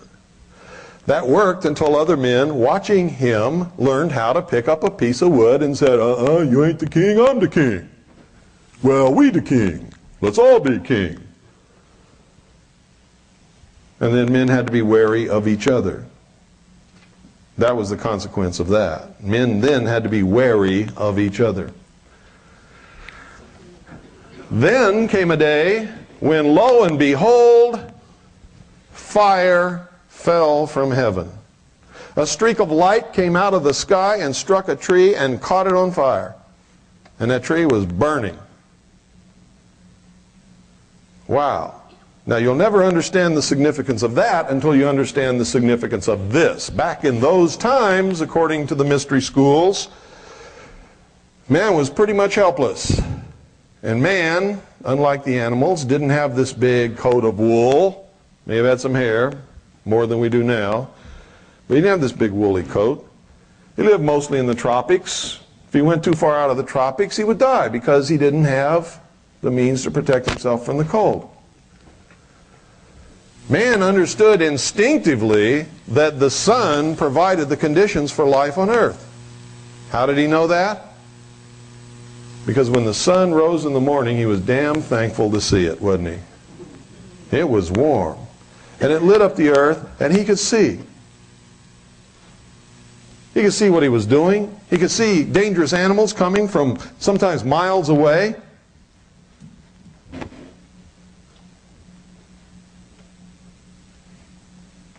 And he instinctively knew that the sun was giving of itself for him and for the plants and the other animals on the earth to live. And in giving of itself, it would all of a sudden sink down and disappear and die. Man lamented that passing. And he would spend the night huddled in fear, praying that the sun would come back and save him from the darkness. So the sun became the Savior of man as it rose every morning and died every night. Man learned to confront the Prince of Darkness, and a battle raged between the forces of light and the forces of darkness every 24 hours. That was the beginning of the first religion according to the mysteries. And the first man who learned to predict what happened in the heavens became the first priest. And the priest was the one who sat the first king on the first throne. By using what?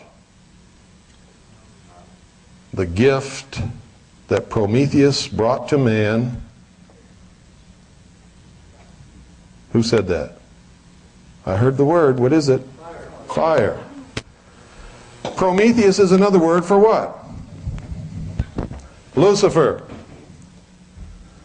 How art thou fallen from heaven, O Lucifer, son of the morning? Lucifer was what? The great angel of light.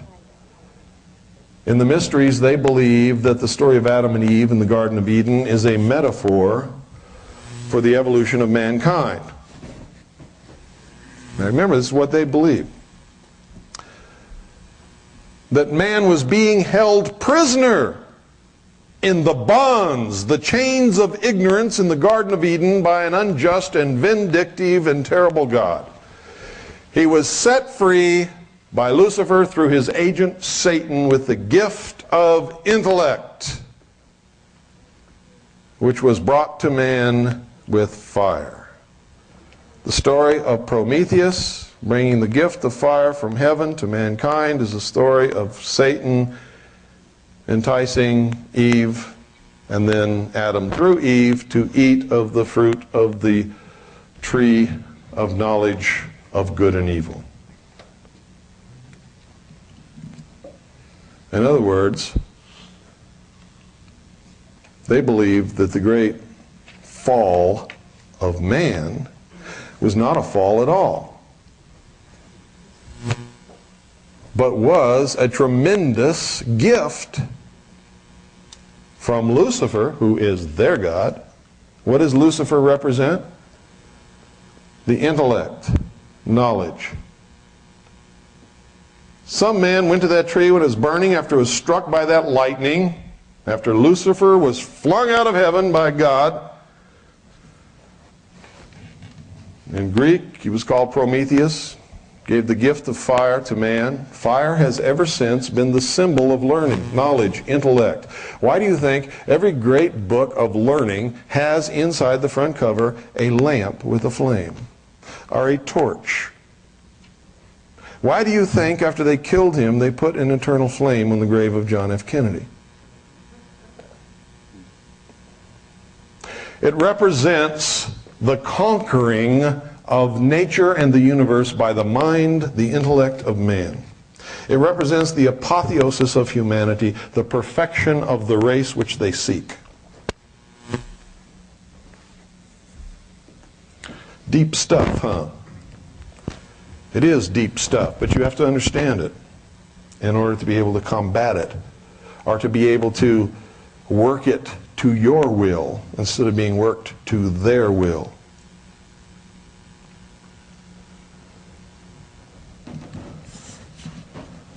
Whoever picked a burning branch up from that burning tree and learned to keep it alive became the ruler of his universe. Fire could only come from God. God lived in fire. Fire was God. Fire represented the ability to think. Fire represented the intellect. Why do you think every major religion in the world, bar none, up to a certain point in history, kept a fire burning on the altar which was never allowed to go out? It was the representation of the sun. All life, all energy, everything flowed from the sun. Sun was the representation of the power of God in the priesthood. To the common, profane humanity, the sun was God and was worshipped by almost every tribe and nation and people upon the face of this earth.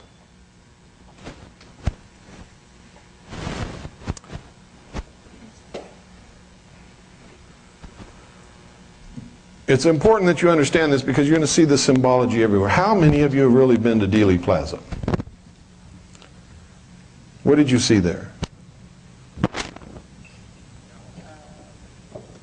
At the time we were there, we didn't know to look for the things that we do now. You didn't see anything, did you? No. People go there every day. They don't see anything.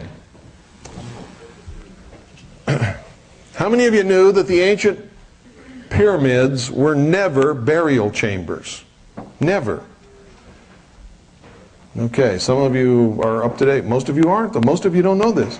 They were not burial chambers. They were temples of initiation in which the candidate was placed in the sarcophagus, suffered a mystical or symbolic death, lay 3 days in the coffin alone, and then was raised by the grip of the lion's paw, given a new name, and sent through the initiation in the passageways of the pyramid. How many of you knew that the sum total of all of the knowledge of the primitive peoples was built into the pyramids to be passed on to the initiates? The mysteries are old. Freemasonry is old. Rosicrucianism is old, ancient. It began when the first man picked up a branch, burning, and learned how to keep it alight. And he learned by hiding the method by which he maintained the fire, and by telling the common man that God dwelt within the fire, and by learning to predict the movements of the heavens, he could control all of the people in the realm that he could communicate to. And he became the first priest. The priests have seldom been kings, but the priests have always been the power behind the kings. Without the okay of the priests, the king cannot mount the throne, or could not in those days. Okay? So they learned several things. They learned that by being able to predict the natural events in the heavens, to be able to keep a fire burning on the altar, and to be able to start a fire from nothing and not teach that to anybody else, they could control large numbers of people who in those days thought that that was magical. And then their lives depend upon knowing when to plant the corn and when to harvest, when to till the ground and all of those things. These are the things that the priests learned to teach them. And of course, if they made a wrong guess or a wrong prediction, what was it? We've done something that's displeased God. Therefore, we must make a sacrifice. Right? You're it. For some reason, they were partial to virgins. In South America, it was whoever the captives were. And they would create wars just to get captives so that they could have sacrifices to appease the gods.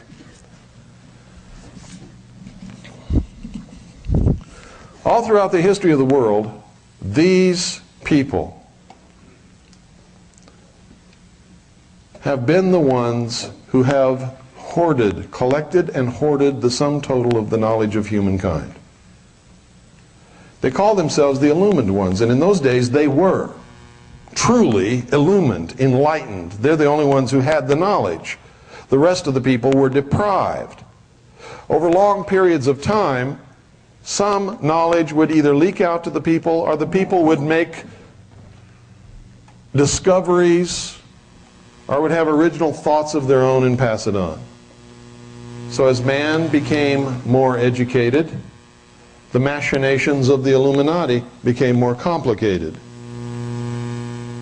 and more clever. And the more they had to really hoard and guard the technology and the knowledge and the truth that they held. They called what they knew the esoteric, and what you know, or the profane, the exoteric. In other words, the esoteric is the inward truth, that which is withheld, that which is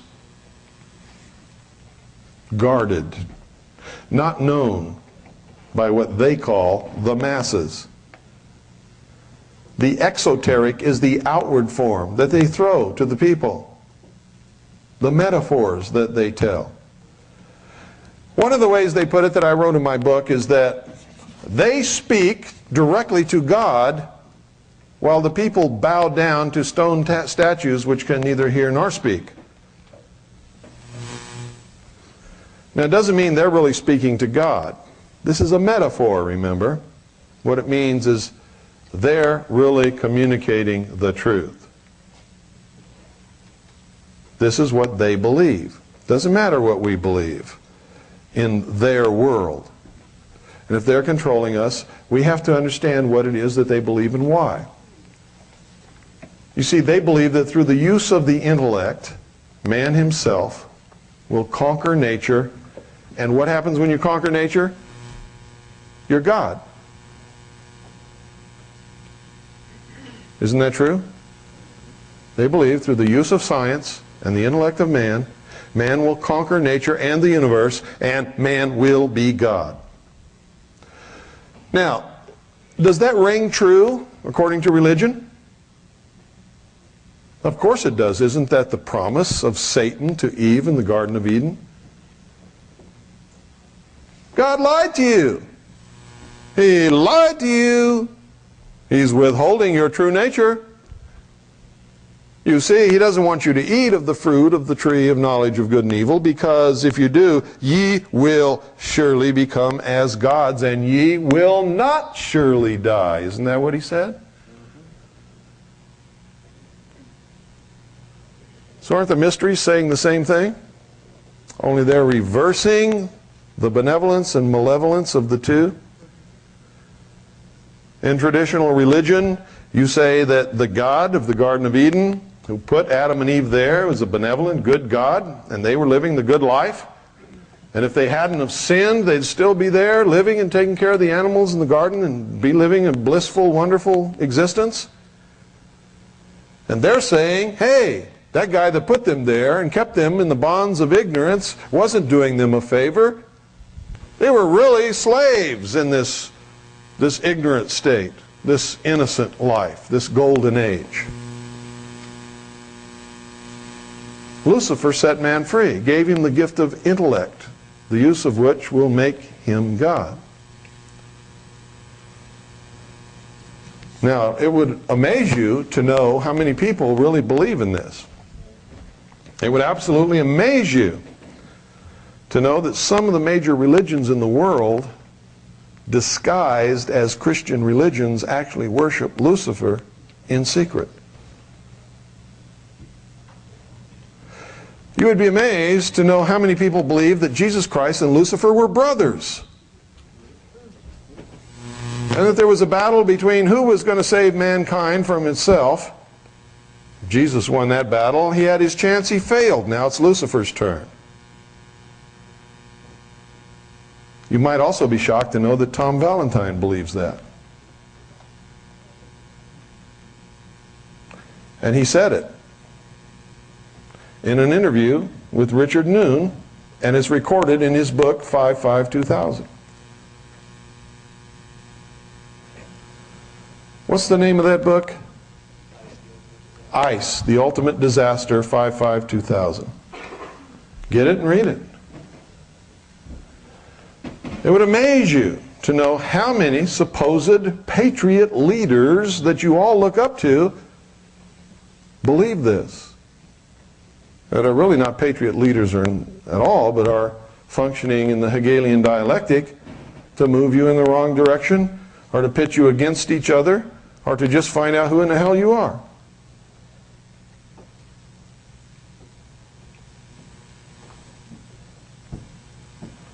There's one that's traveled all over the whole country. And wherever he is the religion of whoever he's talking to. It's true. And some of you know that. When he's talking to Christians, he's a Christian. When he's talking to Christian identity, he's a Christian identity. If he's talking to Nazis, he's a Nazi. Talking about Bobo? If he's talking to Mormons, he's a Mormon. If he's talking to people who hate Mormons, he's left the Mormon church. If he's talking to the New Agers in Sedona, Arizona, he's tried every religion in the world and he's never found one that he could believe in.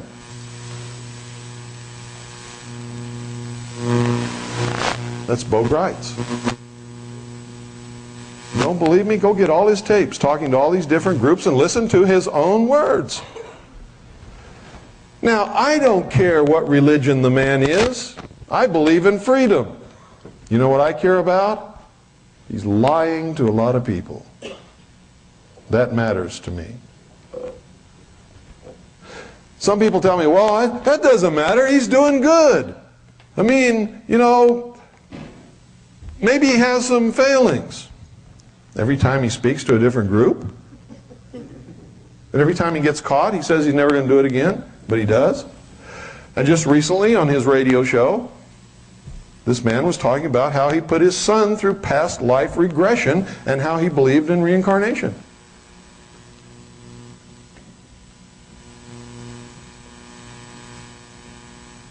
The only reason I'm telling you this is so that you will be aware that you're being manipulated by a lot of different people and that you can't allow it to happen. You cannot believe anyone anymore. This is the age of deception. If you don't learn anything else today, I hope you learn that. This is the age of deception. Who's the great deceiver? So you better be careful if you're a Christian. If you're not a Christian, I hope you at least believe in God. And if you don't, you're lost. We're all lost. Without God, there can be no freedom. There can be no creator-endowed rights. There can be no protection of those rights. And we are all lost.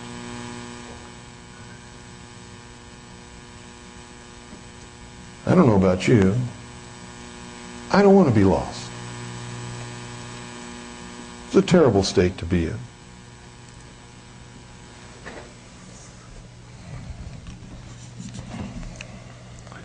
Coming up through history, these people have always been the ones who have guarded technology, who have guarded knowledge. Why do you think it was that nobody was allowed to read a book in Europe for thousands of years? Do you really think that would have hurt them if the common man could read books? Yeah, because religion would lose control. Not just religion, but everything. They couldn't control man with the hidden knowledge anymore. What upset the balance of power in the world more than anything? The printing press. Why do you think President Bill Clinton calls me the most dangerous radio host in America and is sick the IRS, the BATF, and the FBI on me? Because I didn't believe them when they told me that I was just one lonely little person and there wasn't anything that I could do. I've never believed it. Many of you are sitting here thinking that right now. I'm just one lonely little person and nothing that I can do. This is all terrible news, but what can I do? And you'll go home and you won't do anything because you convince yourself that you can't. Well, you see, I just never believed that. I just couldn't believe that because you know why? Because I'm a Christian. Now, I'm not trying to insult you or say that if you're not a Christian, that's bad or anything like that. But that enabled me to come out of it because I looked back at what Jesus Christ, one lonely, helpless, solitary human being, did and enabled me to do whatever I want to do. See, he lit the way for me. So I wrote a book called Behold a Pale Horse. Had this big manuscript. Took me years to write it. Nobody will publish it. Well, I had this crazy feeling that if I was doing the right thing, somebody would publish it. Because I just believe that if you're doing the right thing, God will help you. And it's never failed in my life that anytime I'm doing the right thing, God always helps me, provides for me. If I'm doing the wrong thing, He smacks me down real quick. So somebody published this. Who published it? The enemy.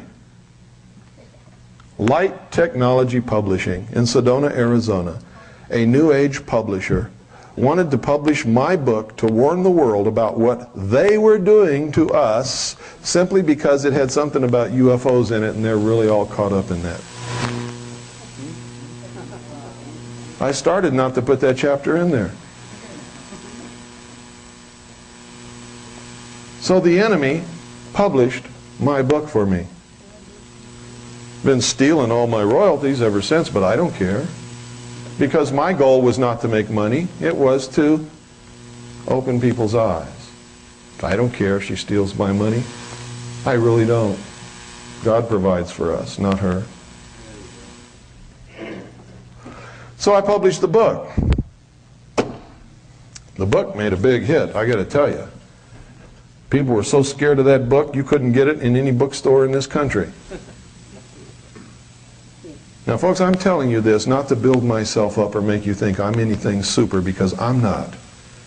But just to show you that if I'm just one lonely little human being with a family that I must support just like you, and I have the same brain that you have, if I can do these things, so can you. That's what's important. Not that I did it, but that if I did it, you also can do it. The whole world was stacked against me. And I mean the whole world. You don't know what attack is. I've been attacked physically, mentally, we've been intimidated, followed. We've had weird people show up at our door at 2 o'clock in the morning with purple hair. We've been shot at, shit on, and everything else that you can imagine. We've been called every name in the book. I have been attacked by the White House, the FBI, the ATF, the IRS, the Communist News Network, CNN, ABC, CBS, and NBC, all of the major talk radio hosts in America, Rush Limbaugh, And I'm still here. And if I can do it, you can do it. And when all this started, I thought, God, I've got to counter this somewhere. And then one day there was this Stanton Friedman character on Chuck Harder. And he was just calling me every name in the book. Anti-Semitic, white supremacist, Nazi. And Chuck Harder, yeah, I know about that guy, Cooper. So I called Chuck and I said, hey Chuck, you don't know anything about me. Why do you allow that to happen? And give me 10 minutes on your show just to correct the thing. We don't want anybody like you on my show. Oh, anybody like me? But you don't even know me, Chuck. Well, I know about you. Okay. So I sent him a copy of my book, autographed it to Chuck from Bill. You know, read this. Got a fax from him. I can't repeat what he said in these facts because it might offend some people in here. So I said, okay, I got to get my own radio show. You can't do that. I can't. Why not? You know, radio today is like the road to Galilee. Jesus went along the road to Galilee. He'd find a rock and sit down and start talking. He didn't do what a lot of Christians do today. He didn't go out and try to grab them by the ear and force them to learn and tell them if they didn't learn they were going to hell. He'd just sit on the rock and start talking. And the passers-by, the one to keep going, he let them go, never said a word to them. The ones that stopped, he'd just keep on talking. And pretty soon there'd be this big crowd there, and he would teach to them. Well, I found the road to Galilee. It was called a satellite. And I arranged through the Becker Satellite Network to get up on satellite. And I knew that there wasn't a radio station in this world that was going to carry my show. But I was going to be on satellite right there, and anybody coming along that wanted to pick it off a satellite could just do that, you know. And I wouldn't try to force them or make them or anything. And KDNO did it. That's why some of you are here. And a lot of other stations across the country did it. A lot of low-power FM stations did it. And a lot of people in this country have satellite dishes and listen to satellite radio that I never even knew about. First 2 weeks I was on satellite, I knew that nobody was listening to me, and all of a sudden I got hundreds of letters. Whoa! Jesus was right. Find a rock and sit on it and start talking, and somebody's going to stop and listen. He's never steered me wrong, ever, in my whole life. So I had a radio show. Pretty soon, WWCR called me and said, hey, you're hot. We want you on our station 5 nights a week. I said, I don't have any money. Well, we'll put you on for a reduced rate and we'll see how it goes. We still don't have any money. Sat down with Annie and we decided, well, if God wants us to do this, God will provide the money. And so we signed a contract for a year with no money. And we did it, and God provided the money.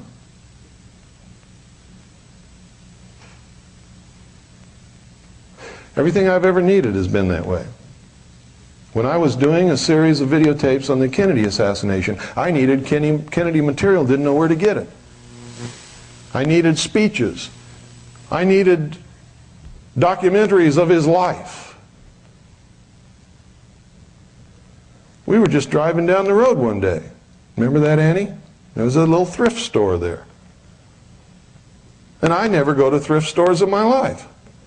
All of a sudden, I pull into the thrift store and park, and we all get out, walk in. What's right in front of the door? A whole rack full of Kennedy books, materials, records, and tapes. All used, all in various stages of decay and decrepitation, but it's exactly what I needed. And how much did it cost? I bought the whole rack for, I think, like 12 bucks. Now, if you think that happened by accident, you're nuts. I needed it. I was doing the right thing. God provided it for me. And that's the truth. And I'm not up here giving you a sermon. I'm telling you about my life. You got to determine what your life is. We were doing that. And we were finding out that a lot of people read newspapers, and we're getting the wrong information in newspapers. And people were attacking me in the newspapers and printing lies, just generally lies in the establishment press. So I said, well, we're going to have a newspaper. You can't do that. Nobody will carry your newspaper. Nobody will read it. I don't care. I'm going to have a newspaper. So, did a newspaper.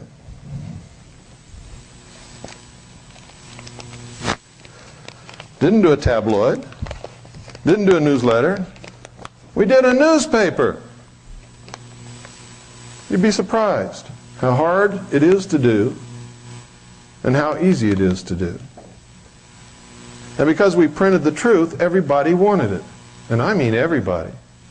And because we wanted the Washington to know that we printed the truth, we sent a free copy to every representative, every senator, every member of the president's cabinet, the president, vice president, and every agency head in Washington. So we'd know. We got you pegged. We're printing the truth. And a lot of people are reading it. Oh, they didn't like that. They still don't like it. Pardon? I don't know. Bill gets one. I don't send her one because she's not an officer in government, even though she may think she is. This is my hometown paper. It's published by a guy named Glenn Jacobs. He's just one lonely, helpless, broke little guy who happens to have a house full of kids and a wife who, by the way, gives him hell about printing this paper because he doesn't make a lot of money and it takes most of his time. But this is what he does. This is a Round Valley paper. This is where I live. This is our paper. Pass this around and see what's in this paper. You see, there's hope, folks. And you know who's doing these things? One lonely, broke, individual, helpless people with families to support like the rest of you, who are not doing what most of you are doing, saying, I have a family to support. I'm just one lonely, helpless, broke individual. I don't have any money. Don't say that to me. You can do whatever you want to do. And if you're doing the right thing, God will provide for you. I promise you that. It's a promise straight from my heart. I have lived it. I know how it works, and it's the truth. You find out what the right thing to do is. Make sure it's the right thing, and God will provide for you to do it. Now, Annie is the worrier in my family. Whenever we are running out of money or whatever is happening, she begins to worry. And when she worries, I tell you what, she lets me know. And what do I tell you, Annie?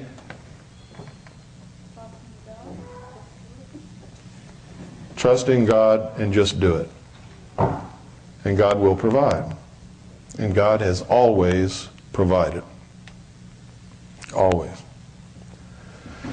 Sometimes it looks hopeless, but it's never hopeless. Believe me.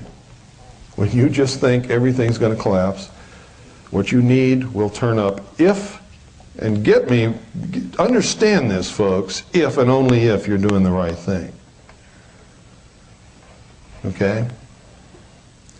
If you let greed come into it, selfishness, if you're trying to do something to hurt someone else intentionally, God will not provide for you. If your number one goal is money, God's not going to provide for you.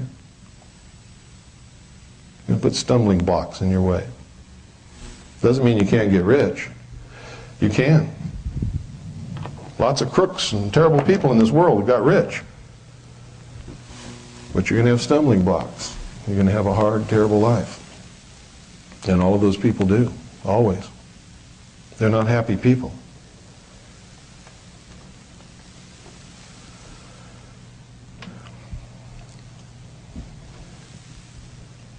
Then we decided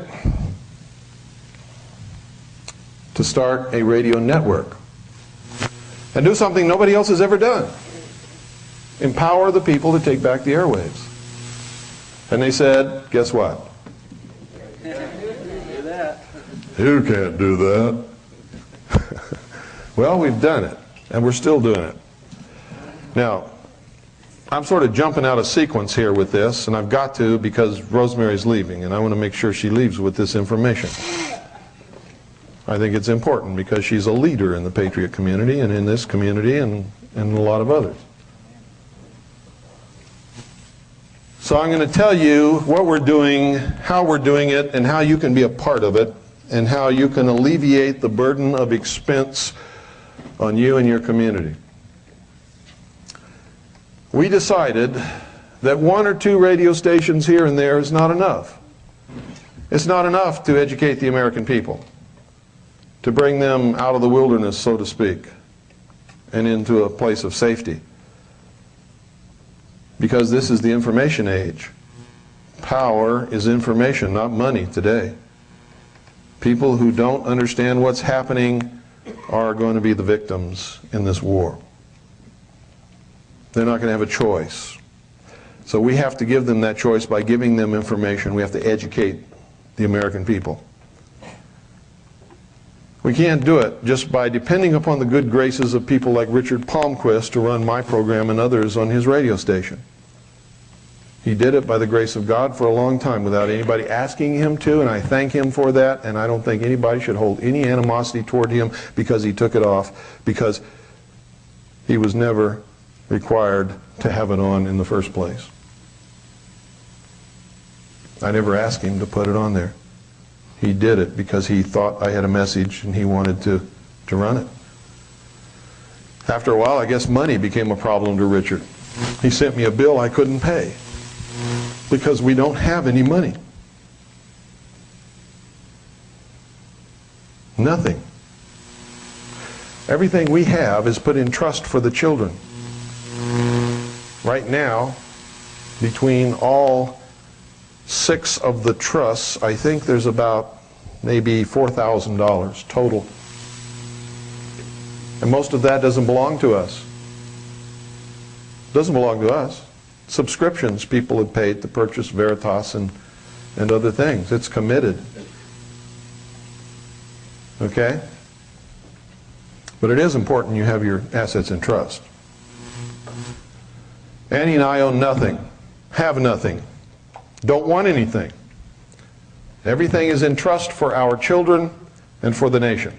We have a charitable trust, which is the Independence Foundation Trust, which everything that is not used in the other trusts goes as a donation to the Independence Foundation Trust, which gives back to the nation that which it holds. Okay? Here's what we're doing. We've put together what we call the Worldwide Freedom Radio Network. WWFN for short. Worldwide Freedom Network.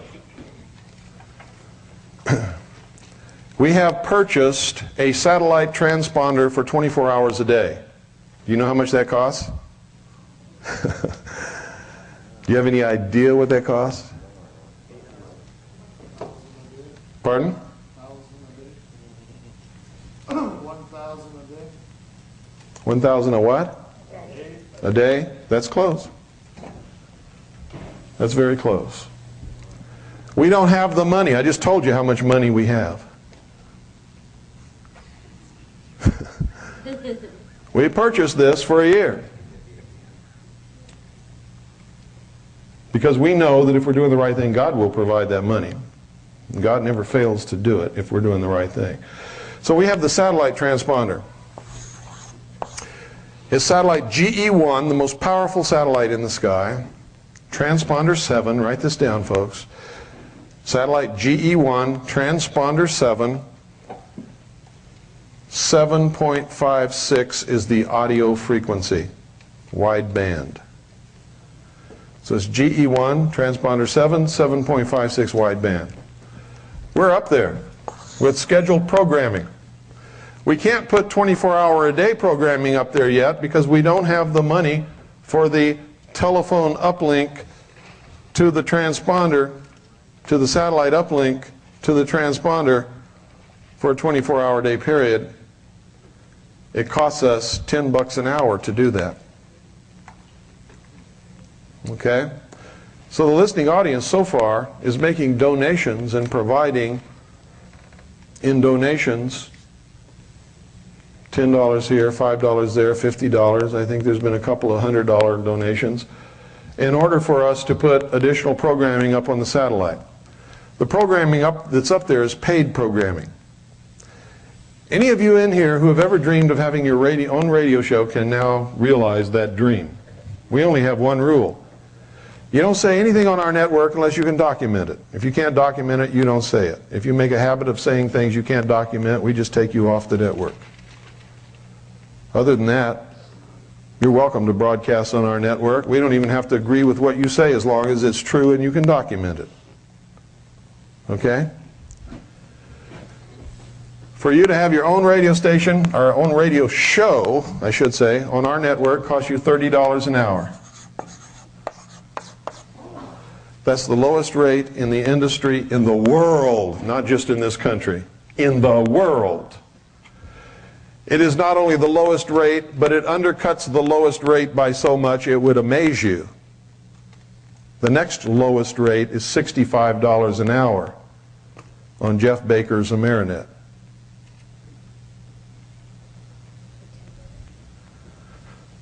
Okay? It's $30 an hour if you want to have a show on our network. You can have one show a week, one show a month, 5 shows a week, I don't care. If you have 5 shows a week on our network, it's a flat rate, $600 per month.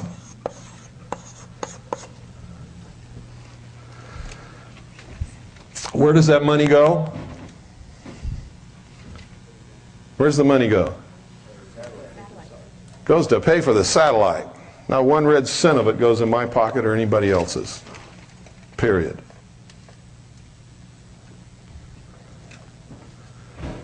Okay, we're up there.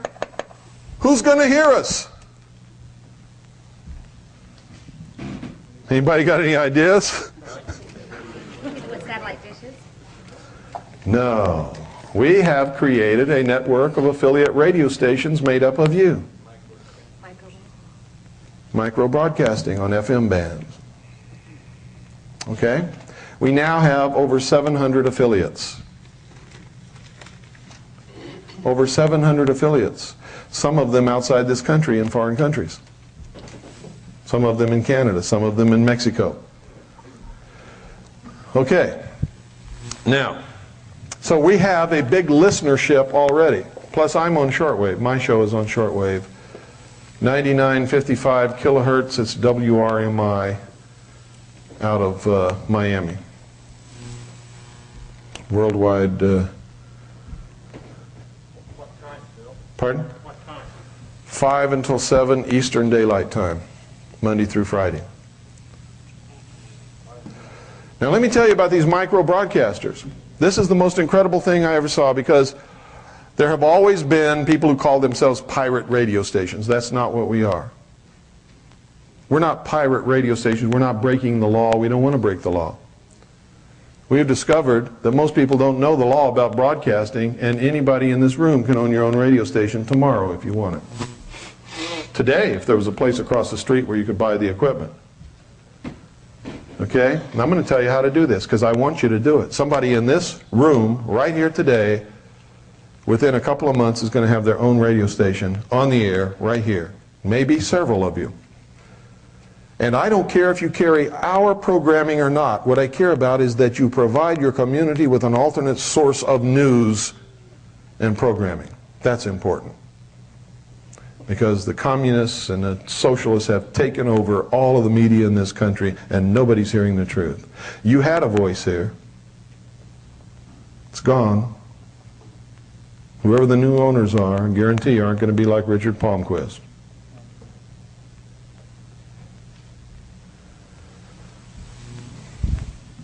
Some of these stations are so small that they only transmit a couple of blocks from the transmitter. How many houses are in a couple of blocks? Quite a few people live there, huh? So even though they're not transmitting to a whole city, if they're transmitting a couple of blocks in every direction, they're hitting a lot of people. And if they provide programming on a regularly scheduled basis, those people can always know that they can tune in at 6 o'clock and hear this program. Right? That's what's important. You can't just decide, well, we're going to broadcast 2 hours tonight, and then we're going to be off the air till Friday, and then Friday morning we're going to broadcast an hour, and then on Sunday we're going to broadcast 6 hours. Because if people don't know that you're always going to be on the air at these certain times, they're just simply not going to tune in anymore. So you have to provide continuity. Okay?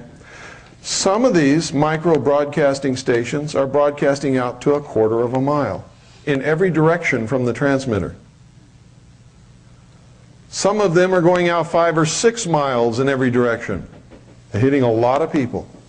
Some of them are going out 10, 15 miles in every direction. We have one of our affiliates made the Arbitron ratings recently. We have 4 stations that are broadcasting with 90, 95 watts of power, which is powerful.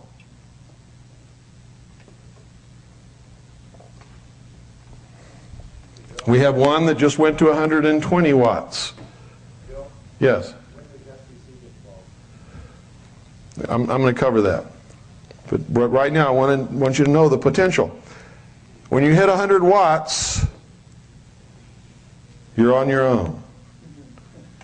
Because that's when you've come into the purview of the FCC, but only under certain circumstances. Okay? Here's what we discovered by studying the law. The FCC virtually has no authority, period, except to license broadcasters who are engaged in interstate commerce, period. They do not have the authority to punish, fine, seize equipment, try, prosecute, or anything else, anybody, even the people they license. They can recommend those things to other agencies, but they don't have the authority to do any of the things that they have been doing. If they come to you and issue you an apparent violation notice, or a notice of apparent violation, and say that you have been fined $10,000, that's unlawful. They have broken the law. They have no authority to do that whatsoever. And you have been denied due process. No charges have been brought against you. You have not been tried. You have not been convicted of anything, have you?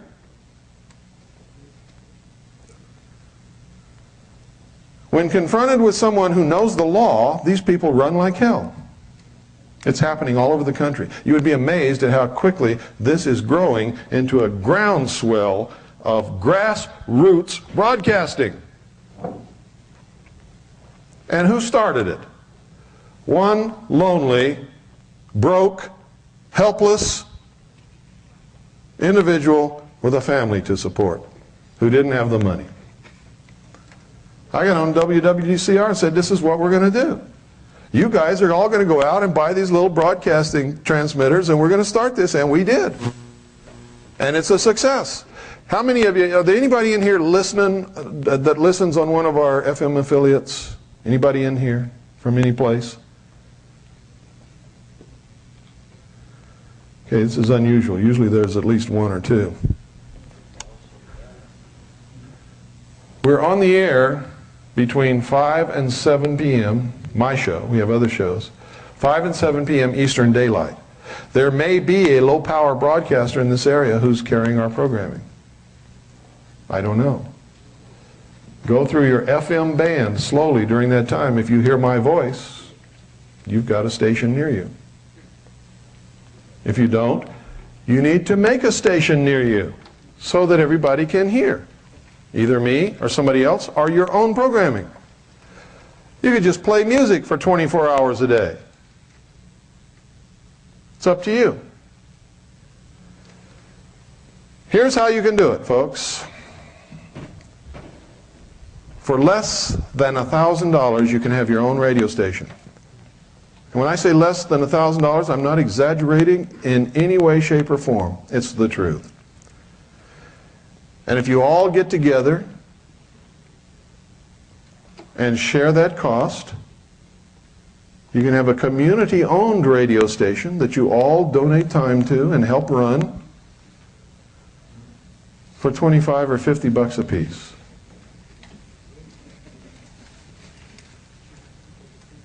Okay? You must be less than 100 watts to be safe. You can be over 100 watts if you're not broadcasting interstate or across any international boundary and you're not engaged in commerce, which means no commercials. Okay? If you're going to have commercials or go across a boundary, you better not have 100 watts and you better not have commerce. Okay? So you got to be less than 100 watts, no commerce,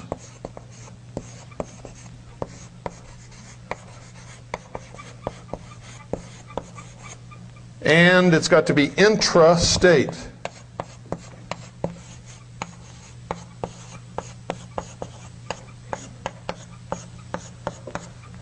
What's intrastate mean? Within your state. Within your state. Your broadcast cannot go across a state line or an international boundary and should not be able to be received by ships at sea. Okay? If you stick within those parameters, the FCC has absolutely no authority, no jurisdiction over you whatsoever. We wrote a letter to the FCC, folks. Said, please, tell us about your regulation of intrastate broadcasting on the FM band. Guess what we got back? The FCC does not regulate intrastate broadcasting. The FCC regulates interstate commerce amongst broadcasters over 100 watts of power. I've read the letter on the air several times. We've also prepared a great legal dossier from all of the confrontations with the FCC across the country. And guess what? The FCC is leaving all of us alone. Because we're not violating the law. We're within the law. We're doing the right thing. And we know what we're doing, and we can quote the law to them.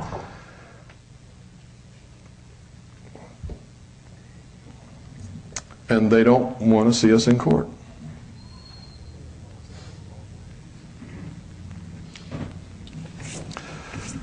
Recently, the FCC tried to intimidate one of our 95-watt broadcasters. He wasn't intimidated. Neither were we. The FCC said, well, in that case, we'll help you get a license so that you can broadcast with even more power. So the FCC is helping that station get a license. How about that? I have a station in Eager, Arizona, 101.1 FM. 101.1 FM Eager. Classic radio, like you always wished it could be. It's not usually your voice that does that, though. Yes, it is. It's a little girl that does it a lot of times. That's the little girl that does it most of the time. But occasionally I do it too. We started off with 25 milliwatts of power. With 25 milliwatts of power on the mountain where we live, surrounded by 7,000 people, we were going out 6 miles.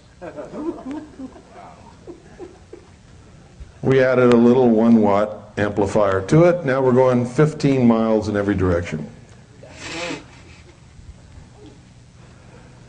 We own the valley. There's a commercial station there nobody listens to anymore. They don't listen to them anymore. Everybody in the valley is listening to 101.1 FM Eager.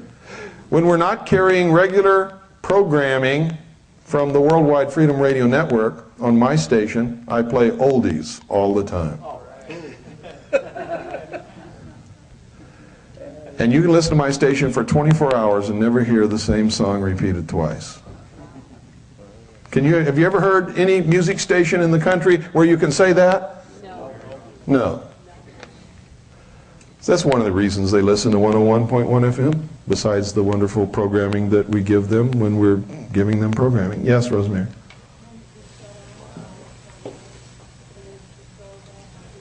Can they shut off the satellite? Yes, they can. I know that probably as good as they have done that to me. When I have really been hitting them with some hard programming that they just don't want the American people to hear, they have turned off that transponder just as cold as if you stepped into an ice water shower. And there's nothing you can do about it. But they don't do it all the time, and they don't do it that often because they don't want anybody to know that they can do it. So as frequently as they do it, they only do it when I'm really into something that's really dangerous to them. And they can always say that it was some technical glitch or something. Yes? Pardon? Oh, wow, there's all kinds of satellites up there all over the sky, folks. And there are people who do nothing but make their living brokering transponders on satellites. They sell satellite time. So you have to, the way we found out is just by word of mouth. I wanted to get on the radio. I didn't know how to do it, and somebody said, well, call this guy Becker in Kansas. I called him. That was the first satellite I ever was on. After that, they've been calling me for years. You want to buy some satellite time on blah, blah, blah, blah? You want to be on the Inspiration Channel? We would sure like to have you on the Outdoor Channel. How much is it? $600 an hour. No, thank you. Goodbye. But God always provides. Okay, now you're going to be amazed at how cheaply you can do this. Now, if you don't think these prices are cheap, you go down to your local satellite dealer and ask them what their prices are. Cheapest price they can give you, okay? Here's what we can give you. We can give you an 8-foot, excuse me, it's a 7-foot, isn't it, Annie? 7-foot Orbitron dish, which is the best there is. We can give you a 7-foot Orbitron dish. We can give you the cables. We can give you the satellite receiver. This receives audio and television. You can just forget about all this, purchase our satellite system, and destroy your mind with TV if you want to. It's up to you. You get everything from us to set up your satellite dish and receive any satellite you want, but we want you to get our programming and rebroadcast it, or rebroadcast whatever you want from anywhere you want. Amerinet's up there. I think the Freedom Radio Network's up there. You don't even have to get a satellite receiving station if you don't want to. You can just set up your own radio broadcasting station, and you can be the announcer, talk show host, religious preacher, anything you want to be on radio on your own station, or you can buy tapes from other people and play them. Pardon? I don't know. I really don't. Okay, so now we can sell you a complete satellite receiving station for, I believe it's, what is it, Annie? $580, something like that? No, it's more than that. I think it's between $565 and $580. But you can write us at that address and we'll send you the exact price. Okay? Because I didn't come here to sell you this stuff. I came here to let you know that it's available. I'm also letting you know that you can get fantastic deals from people who already have satellite receiving stations, the dish, the receiver, everything, who have gone to this little bitty dish and want to get rid of their old one. Sometimes you can pick up the whole system for $150. You see, I'm not trying to sell you ours. I'm just telling you, we have made arrangements with a manufacturer to give you the best brand new system that money can buy, cheaper than you can buy it any place else in the country. But you have other opportunities open to you. What I really want you to do is get one from somewhere, I don't care where. If you don't get it from us, it won't hurt me. But if you get one, no matter where you get it from, it will make me very happy. because it opens your horizons. It expands your horizons. You're not locked in to just the stations here or just the radio here. Every radio program in the world is on satellite. You didn't know that, did you? Rush Limbaugh's up there. Everybody. That's how radio stations get their radio transmissions now, off a satellite. Every television program you ever dreamed of is on satellite. It's all up there. Okay? If you think cable's great, you ain't seen nothing. We sit on our mountaintop with our little remote control.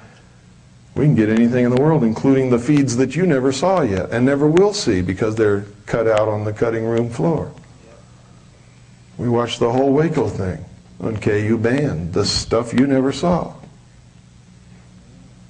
Everything. It's all up there. The Gulf War. 24 hours a day. The Gulf War was on satellite, but you only saw 10 seconds on the Dan Rather report. Yes, Gary? Two questions.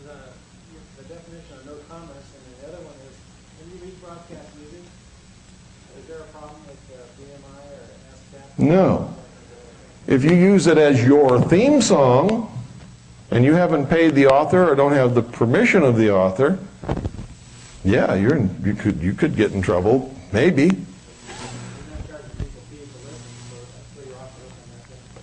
Well, not only that, but you see, if you're playing music and it's different music all the time, you're just another DJ, only you don't have commercials in between. You're selling their music for them. Commerce is when you're trading in goods.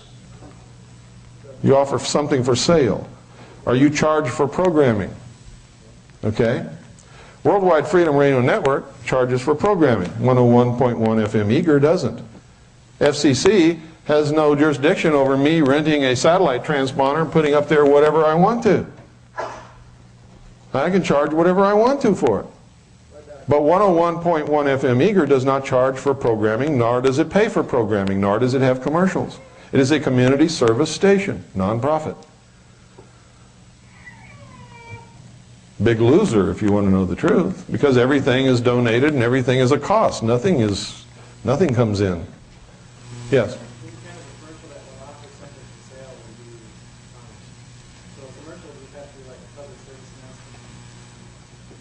No, you can't offer anything for sale as the radio station. You can carry network programming that has commercials. That's not a station commercial. You're just rebroadcasting somebody else's programming. They can't get you for that. And they can't get you anyway, Gary, unless it goes across a state line. How about a body of water? Like a lake or a pond? Lake or a pond, no. Great Lakes, where there may be Canadian shipping, yes. Pacific Ocean? Yep. Atlantic Ocean? Yep. Gulf of Mexico? Yep. Lake, pond? No. International or interstate border? Yes. See, you can even engage in commerce as long as you are intrastate.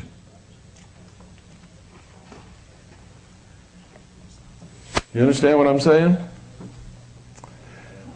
You can't get in trouble with commerce unless you're going across a state or international boundary or a large body of water such as an ocean or the Great Lakes. The FCC is only authorized to regulate interstate commerce, period. They are not authorized to regulate anything intrastate, and that goes for most or all agencies of government. Now, your state can regulate this, but so far we have not found one state who regulates radio broadcast one way. And the people to check with is your state utility commission. I can tell you right now, the state of California does not regulate one-way FM radio broadcast, period. What What What about UN Bible Study? Is that international? No, not yet. Yes, Rosemary. I'm sorry, I can't hear you. Does one way mean they cannot call you? You mean it's one-way broadcast. For instance, it's not walkie-talkies. You don't have a transmitter and a receiver to which we are talking back and forth on. It's a broadcast from a central point out and nobody answers back. That's what that means. She meant for your own telephone, I believe. You know, could they call you up? Absolutely, yeah. Sure they can call you up. Can you ask for donations? Yeah. Let me say this once again. As long as you are broadcasting intrastate, you can pretty much do whatever you want to do. I would not recommend exceeding 100 watts. If you go across a state boundary, now you're getting into some touchy territory. You can cross a state boundary if you're not engaged in commerce.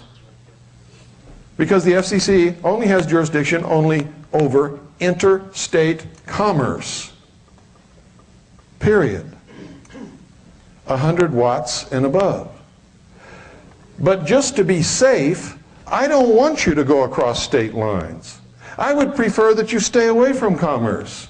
And I would prefer that you stay below 100 watts. Don't tickle the tail of the dragon if you want this to succeed. See, our goal is not to piss off the FCC. Our goal is to educate the American people. Keep your eye on the sparrow. Okay, that's our goal. Yes, sir. The FCC also regulates the assigned frequencies. You got to use a band that doesn't have an assigned frequency. Well, they can only assign frequencies to those that they license, and those that they license, they can only license that are engaged in 100 watts or over and interstate commerce. You can use any frequency that you want, whether it's assigned or not, as long as it's not assigned in your area. For instance, all FM frequencies are assigned somewhere. Okay? I use 101.1 FM in Eager because there's nobody broadcasting on 101.1 FM Eager, or within 50 miles. You can't hear anybody on that frequency at any time ever, and I studied that frequency for a month before I decided to use it, and a lot of others. And that's what you've got to do too. For instance, in Los Angeles area, it would be hard to find a frequency that you could broadcast on. It'd be very difficult. Because I guarantee you, there's something on almost every FM band in Los Angeles. But here in Delano, you could study all the available frequencies several times a day and during the night, and you could drive out and make trips all around studying the reception on these frequencies for about 30 days, and you can come up with a frequency that's clear that you can broadcast on, that's not going to interfere with or hurt anybody else. And you don't want to do that. You don't want to interfere with somebody else's broadcast. That's not what we're about. We're about freedom, right? That's right. You don't want to broadcast on a frequency where somebody else is already broadcasting. Why would you want to do that? Yeah. Doing that, you take off your own listening audience because the other stronger frequency is probably overriding time to time, even though you're broadcasting. Sure. What you want to do is do what I did. You want to find, like in our area, there's a 96.5 and there's a 101.7. Or excuse me. It's 101.7. That's right. 96.5, 101.7. So people driving through that area or listening to radio will go back and forth between them. And most radios have that automatic button. You punch the button and then it'll go to the next broadcasting station. I captured a huge audience who thought they were going from 96.5 to 101.7, and it locked on my frequency. And before they understood that they weren't on 101.7, they were hooked on my music and programming. So there was a method to my madness. And you also want to stay at the higher end of the FM spectrum, because at the lower end there's a lot of what are they, public broadcasting stations on the lower end of FM.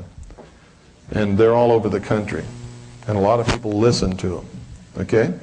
There's also such a thing as harmonics, so you want to make sure you have a good transmitter. Now, I've already told you what you can get the satellite receiving system for. Let me give you some prices for transmitters. This is going to frost you. I'm going to give you the price for my transmitter, the one I have. It's the only one I recommend anymore. Not because I have it, but because we have recommended others because they were cheaper, and it just doesn't work out. Okay? This one, if you put it together yourself, is $249.95. It's a kit. 25 milliwatts. Okay? This is a kit. This is a professional radio station. It's about this big. It has all the filters, everything in it. It sounds as good or better than any commercial FM station you've ever listened to in your life. When people come up to my studio and they say, "Where's the radio station?" And I say, "Right there," and I point to this little box. "You're kidding. Man, it sounds good." And it does. You can tune into any FM station you want to anywhere. This sounds as good or better. And I'm not joking, I'm not lying to you, I'm telling you the truth, it really does. It costs $249.95, that's if you put it together yourself. There's an export version kit, which you also put together yourself. Costs $329.95. Instead of 25 milliwatts, it's 1 watt. But you have to send a letter telling them that you're going to export the radio. Okay? So you know what people do? They phone their friend in Arkansas.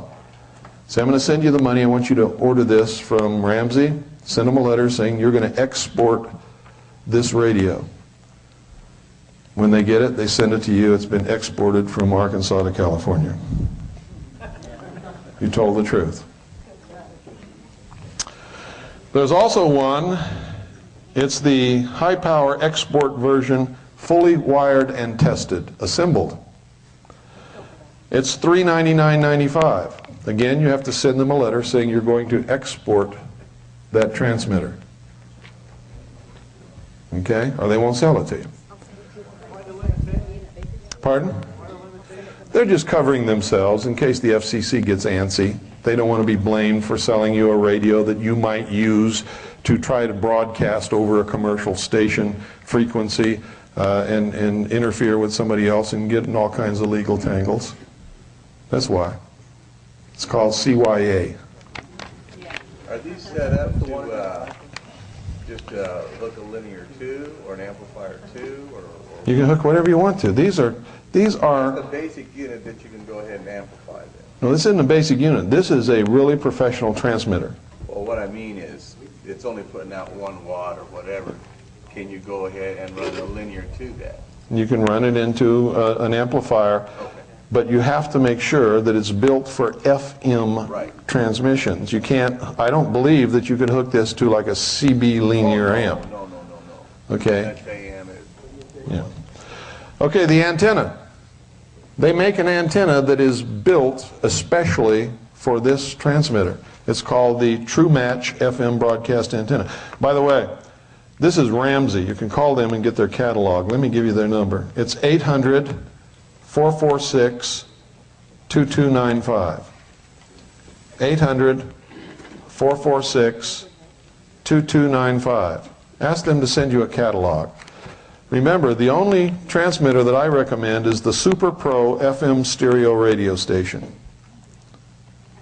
That's the only one I'll recommend to you. We've tried the FM10, we've tried the FM25. If you have a super wizard that can put those together and not make any cold solder joints or anything like that, they'll work fine.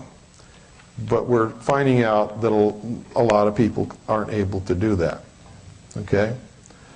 So, what we recommend is a Super Pro FM stereo radio station. I don't get a penny from Ramsey. They don't even know that I'm doing this. I'm sure they'd be happy if they did know. You can either get the kit and put it together yourself. You've got to be good to do these kits. You can't do any cold solders and you can't screw up the parts, okay? If you can't do that, find somebody who can. If you can't find somebody, call us and we'll give you the name and address of somebody who will do it for you for a fee, and they do it really good. Or you can order the fully wired and tested export version for $399.95. You don't have to assemble anything. It's been done by professionals at the factory. It's fully guaranteed. All you have to do is write a letter saying it's going to be exported. Now don't lie to them. If you write a letter to them saying it's going to be exported, export it. You understand what I'm saying? You don't have to tell them where you're exporting it to, but export means it's going to cross a line somewhere. Okay? Tell the truth, export it, because I will not be a party to lies. I just won't be. Do they have a website? No. True Match FM broadcast antenna. This is a kit also. It's easy to put together. I did mine in about an hour. It is fantastic. It is really great. Costs you $39.95. It's matched to the transmitter. Now, if you want a 1-watt amp, which will give you more power, here's what I recommend that you do. First, you go to Radio Shack. Radio Shack has a little unit that costs you $12.95. It's one of those things you hook up when you're running like over 100 feet of cable between your VCR and your television set. Get the one that's 10 decibels. Now they have a 10 decibel, they have a 20 decibel, and they have a 30 decibel. Get the 10 decibel. You get the 20 decibel and the 30 decibel, you're going to screw up. Believe me. I've already tried it. I made the mistakes. I ruined some equipment. Learn from me. Get the 10 decibel inline amplifier, which means it has one cable going in, one cable coming out. There's nothing else on there. It's not a splitter. And it's built for amplifying FM, stereo, and television through cable over 100 feet. Okay? You run your antennal cable from your transmitter to this unit, then a short line from this unit to a 1-watt amplifier, which I'm going to give you right now. 1-watt amplifier, wired, tested, and in a case, $99.99. See, when I told you it's under $1,000, I wasn't joking you.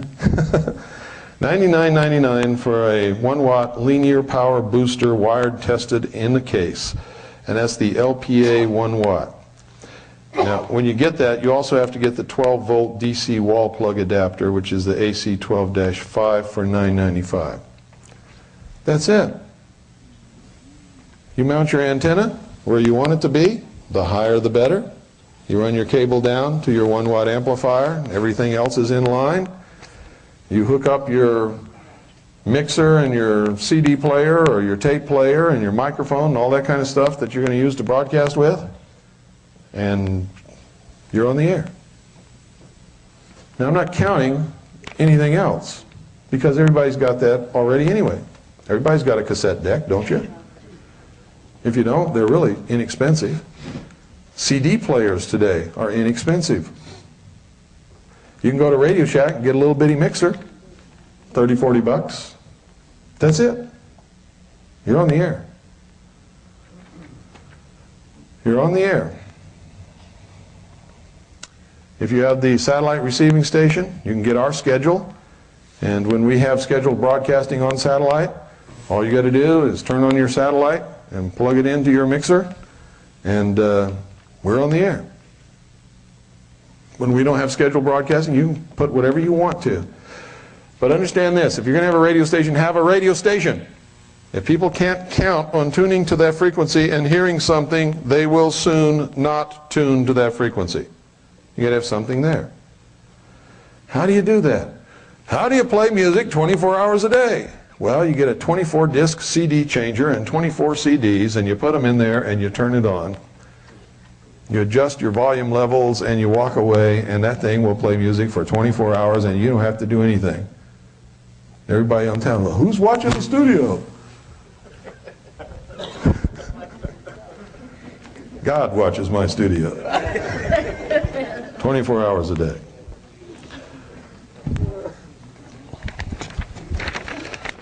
So there you have it. What happens if you have power outages? What happens if you have an earthquake? What happens if a volcano erupts?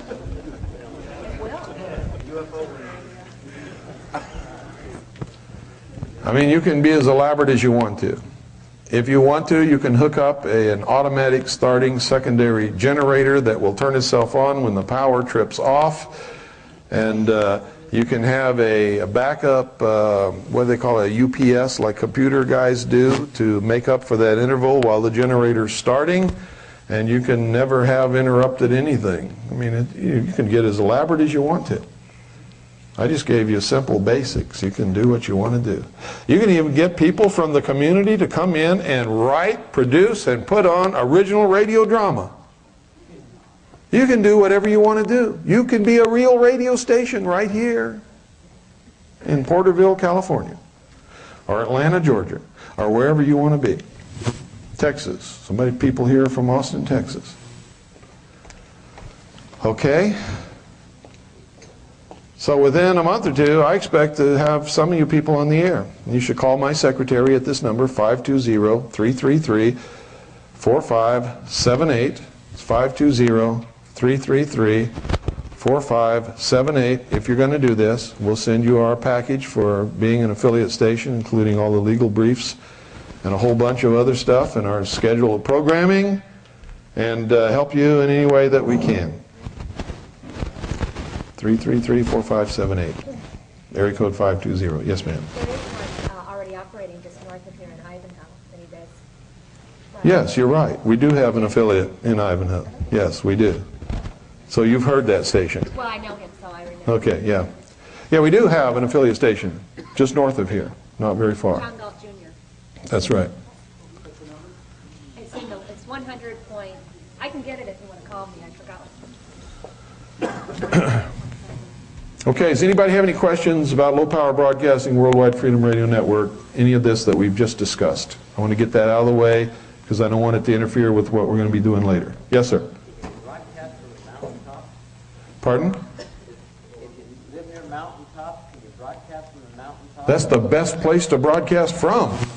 The higher your antenna is, the farther your broadcast will go, and the less power you have to do it. So the higher you can get your antenna, Can you do it with batteries?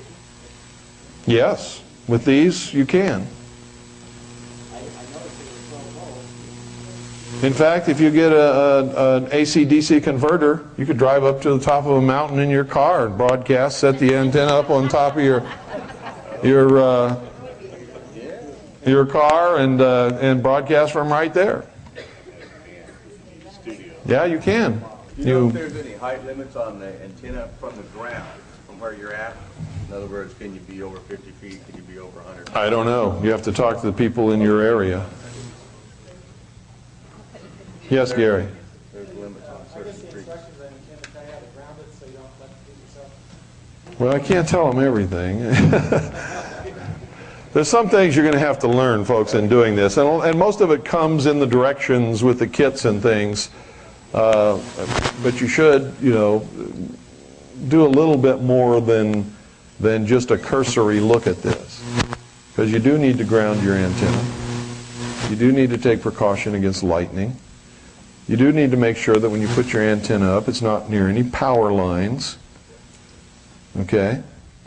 A lot of people have been killed trying to hoist up an antenna mast, and it gets out of their grip and falls against a power line, and you got crispy critters all over the lawn. And it doesn't make your wife very happy. Okay? Any other questions? Yes, sir.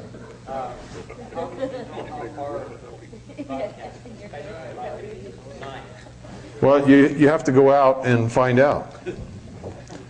Like every once in a while, just to make sure everything's operating correctly, I'll get in my Bronco and I'll drive all around the valley and I'll drive out in every direction as far as I can go and make sure that we're still operating at peak capacity. And that's how you find out, by going out and listening to your own station. And when you drive and it starts getting weak and then you can't hear it anymore, that's the limits of your broadcasting range as far as anybody can hear it. As far as the effective broadcast range is where you can hear it and understand it and it's pleasing to the ear. Okay? What if you live within a fairly large state, any chance of exceeding the state boundaries? Not if you're under 100 watts, no. Not unless you're near the border. I understand that, but I mean if you're 100 miles from the border. I don't know any radio station that even broadcasts at 100 watts that can go 100 miles. You usually can't hear them more than 40 miles. See, 100 watts when radio is concerned is not a lot of power. KDNO broadcasts with what? 50,000. 50,000 watts. So we're talking 100 watts here. Less than 100 watts. You know, with 95 watts, you're going to go maybe 20, 25 miles. If you're on a mountaintop with 1 watt, you can go 15. Just depends upon how high you can get your antenna. Okay? I think that is important, that you all know that and that you can do it and that you not be afraid to do it. I'm going to give you my website now. Write this down. If you want to learn more about this, it's all on my website on the internet, and it gives you links to go to other places so you can learn other things. It's, get ready for this, it's the big www. http://www, no, it's http:// I almost forgot that. Yeah. www dot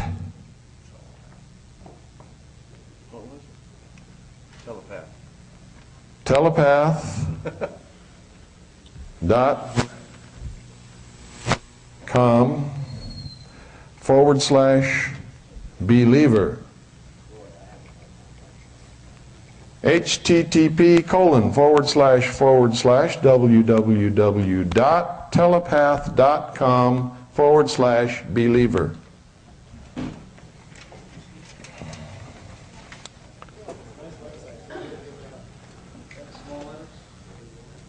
Yeah, everything on the internet is small letters. Yes, sir. Ramsey also has a website. It's on the front of your cover of the magazine. Do they? No. Yes, sir. It's right on the front page, down towards the bottom. Front page. No. It's not on yours? It's on No. mine at home. If it was on mine, I would have given it to you. I've got it at home. Evidently, they haven't sent me the new catalog yet. Okay, if there are no further questions on this, let's take a short break and then we'll come back and get into some more meat of the matter. I am routinely attacked by white supremacists, real white supremacists, because I won't support their racist viewpoint. And because I won't support their racist viewpoint, I get letters like, I forget what they call them, your children are... Pardon? Mongrels, that's right. Your children are mongrels, and when we take over the nation, we're going to kill all the mongrels. And you're a race traitor because you married a Chinese woman.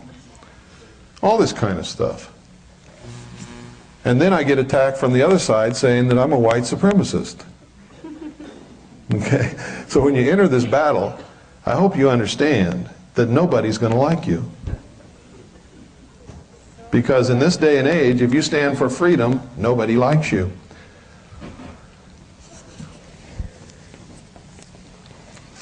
Now I'm going to talk about the militia. How many in here are in the militia? I am. I'm not afraid to admit it. Okay, I'm going to talk about the militia. If you're not in the militia, you need to be.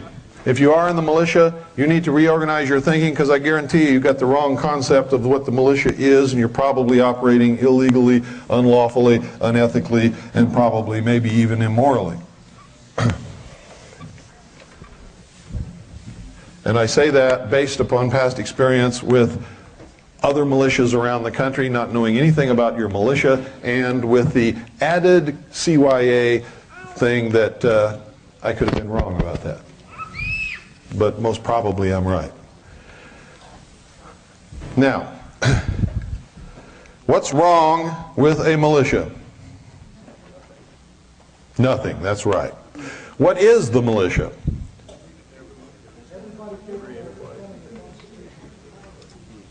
Who said that? Okay, say it again, real loud. Everybody capable of defending the Constitution. That's correct. That was the concept in the founding of this nation, was that the people would act as their own defense. That there would never be a standing army. Why? Because they saw what standing armies could do to a civilian population to enslave them and destroy them in Europe. And they wanted to start what? A new world. They want to get rid of all of that stuff. So they gave us freedom. It's a great gift. They knew we would probably throw it away, but they wanted to give us all the tools to make sure that we could keep it if we really deserved it, and if we did, and we could hang on to it responsibly and not give it away in exchange for some imagined security or benefits from a big central government or a king or something like that. Then that would be the New World Order. That would be the New World. Okay? So a lot of people think that when I tell them what our founding fathers really were, that I'm attacking them, and that if they really were that, they wouldn't have given us freedom and all this kind of stuff. Baloney.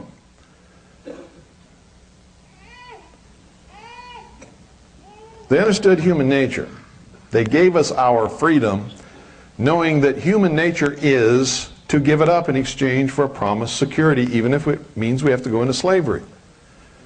Because they understood what it took me a long time to figure out, because I really didn't understand all this in the beginning either. And usually I find the true answer by just looking within myself. Don't we usually spend the first 20 years of our life trying to get away from home and become free and responsible?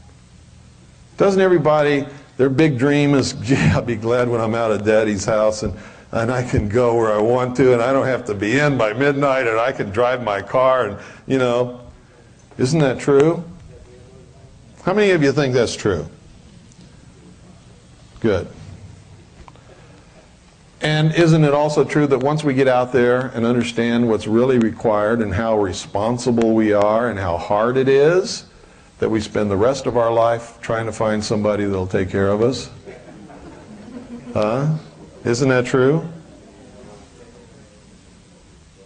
Not anymore. Good. Isn't that why a lot of guys go in the military? Oh, I'm leaving home and it's a hard world out there. No, I'm going in the service. They'll give me a bed and food and all that kind of stuff and send me around the world, and I get to see everybody, have a girl at every port, and boy, it's fine, huh? That's why they got the Gulf War. And then you find out what that is. It's socialism. And some guys love it and they stay in for life. Some of them even convince themselves that they're doing great service for their country, which is what I was involved in, convincing myself that I was doing great service for my country. It was my plan to stay in the military forever, until I figured it all out, saw what was really going on. When they made a mistake and put me in the Office of Naval Intelligence, and I became the briefing team member for Admiral Bernard Cleary and got to see the truth, I said, whoa, I'm leaving. And I was gone.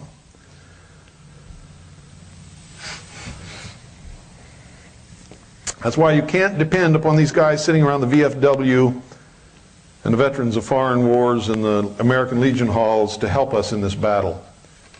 They spent their life in the military. They are socialists. All they give a damn about And I don't care if it pisses you off if you're one of them, because it's the truth. And I'll stand and duke it out with you face to face over it if you want to. It's the truth. The only thing they give a damn about is sitting around in those halls, getting drunk and telling lies about how brave they are and getting their retirement check every month. They have been trained to be socialists, and they are going to be good little socialists forever. Okay? It's the truth. Absolute truth. Anybody who's receiving a government check is not going to help us in this battle. That includes old folks on Medicare and everything else. If you can't turn around and walk away from it now, you're not going to help us in this battle. You have been socialized. Sorry if it makes you angry, but it's true, because you're not going to do anything to jeopardize your little checky-wecky, right? But the truth is, free people don't get little checky-weckies from Big Brother. They don't do it. And Social Security is not an insurance policy, it's a hook. It's a hook, along with all the rest of these benefits and things. You cannot accept the benefit from Big Brother without enslaving yourself in the process. Okay? Now I know I've just really severely made some of you angry. But I promised you I would do that when I came in, and I never ever go back on my promise. So I want you to think about that.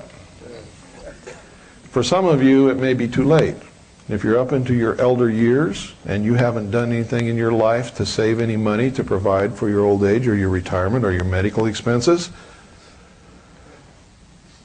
because you were promised Social Security, didn't think you had to, then maybe you don't have any way out of that. And I don't have any answers for you. And I truly feel for you in my heart, because you're engaged in a conflict within yourself. But most of you in here aren't in that situation. And there are things that you can do to provide for your old age and your medical care and anything else that you're going to need as life progresses upon us all, and nobody leaves this place alive and nobody ever stays young forever. Okay? Why do you think it is that over the years they have encouraged people to put the elderly in the old folks' homes? It's to take the wisdom of many, many years of experience and living and learning out of the home and to hook the elderly in a social system which they can't give up.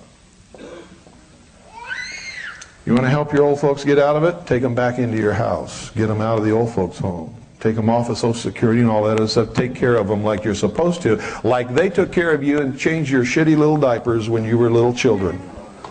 Now, they did that for all of us. How dare we? How dare we put them on a shelf waiting to die in an old folks' home? To me, that's criminal. It is one of the things that's destroying this country. It takes grandmothers and grandfathers away from little children. It deprives them of the ability to see someone die in the home and be able to understand it and know that someday it's going to happen to them too. Now, if you have children, understand that under the current system, someday your children are going to turn their back on you and shelve you in an old folks' home so you can die out of their sight, out of their mind, and out of their pocketbook. If you don't think that's going to happen, you don't think your own children will do that to you, you better take another look around. Because that's the norm today. It's a terrible thing. It will not happen to my parents.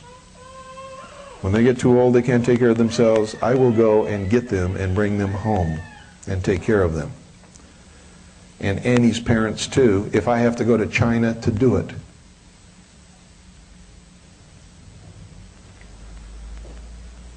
That's not a boast, it's a fact in my family. And it should be in yours. If it's not, you need to do something to rectify it. There are a lot of things that are occurring in this country that are wrong, that need to be righted, and we can do it. And you don't have to wait for anybody else to be able to do that. You can provide for your own. You can take care of yourselves. Now I'm going to tell you something else. In this country, it has become a disgrace not to have a lot of money. And why do you think they do that? Why do you think that that's being foisted upon us? To get you in debt. To get you in debt, under their control, and make you a victim. When I was a young boy, we didn't have a lot of money. We didn't have much of anything. But I'll tell you something, we were happy. We had each other. And it was before television seized the minds of America, and we talked to each other. And people would come over in the evening and sit around and actually talk to each other. Do you realize how rare that is today? Do you understand that the average American spends 7 hours a day in front of the television set? That's on top of work and eating and sleeping. People don't know each other. They don't talk to each other. They don't know their neighbors. They don't know their own family members. These are all things we can do something about. What I advise people to do as far as the television set is concerned, find the youngest child in your family, give them a hammer, and tell them to go play with the set. Do your child a favor though, unplug it first. Let them play with it. See, little Johnny, the television set is broken. Here's a hammer and a screwdriver. Would you please go fix it for Daddy? That child will take care of the biggest problem you've got in your home in short shrift, I guarantee you. And at first it'll seem a little strange. But after you actually get used to talking to each other, you're going to find a miracle is going to take place. You're going to become a family again. You're going to know each other. You're going to do things with each other. You're going to care about each other. You're going to talk about your problems. You're actually going to invite the neighbors over. And if they can break away from their TV set, they might even come. And if they come and find that there's no TV set in your living room, they'll be forced to talk to you. And you'll find another miracle will occur. You'll become friends. Now that's really weird, isn't it? But when I was a kid, that was normal. And all the children in the block would be outside playing all in the street until late at night. And nobody was ever afraid. Nobody ever got molested or kidnapped or hurt or run over or anything else. We'd play kick the can and run around with the flashlights and just have a great time. And the adults would be in talking and playing music and having snacks and sometimes a drink or two. And I got to tell you, I remember it as a really great time. What I see now is not great. Nobody knows anybody. And as soon as people come home, they plant themselves in front of the TV set and they don't leave that TV set until they go to bed. And nobody talks to anybody. And everybody's afraid of everybody else because that's all you see on TV is everybody killing everybody else, right? It is absolutely true that what children and people, adults, see on TV will make inroads into their lives. It will desensitize you to accept things that you never would have accepted before because you are bombarded with it on television 24 hours a day, and so it becomes a normal part of your life. And so when it happens in your neighborhood, it doesn't bother you. And that's one of the main purposes of all of this. We got to pause for about 30 seconds while they change the tape.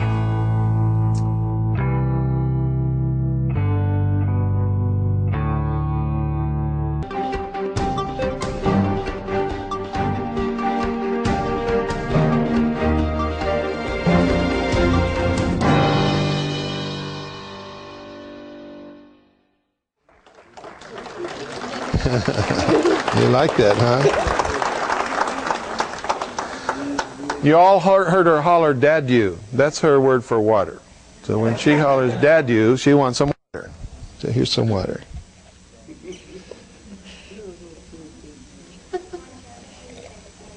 Want some more?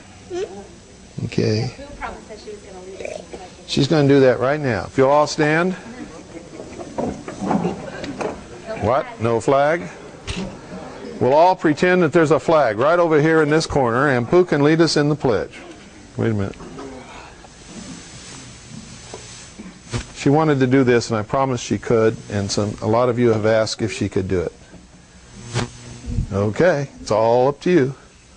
I pledge allegiance to the flag of the United States of America and to the republic for which it stands, one nation, under God, indivisible, with liberty and justice for all. Thank you, Billy. Oh, she wants to. You want to say something? She wants to eat it.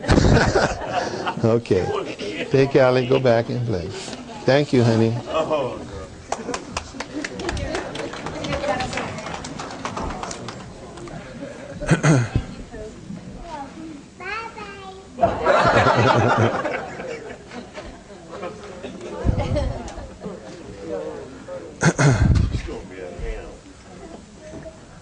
Bye, Allie. The children are the future of this world. They're the future of this nation. They are all that is important. We've all had our chance. We've screwed up our lives. We've screwed up the country. We've screwed up the world. Let's teach our children the right things and give them the opportunity to do the things that we should have done a long time ago.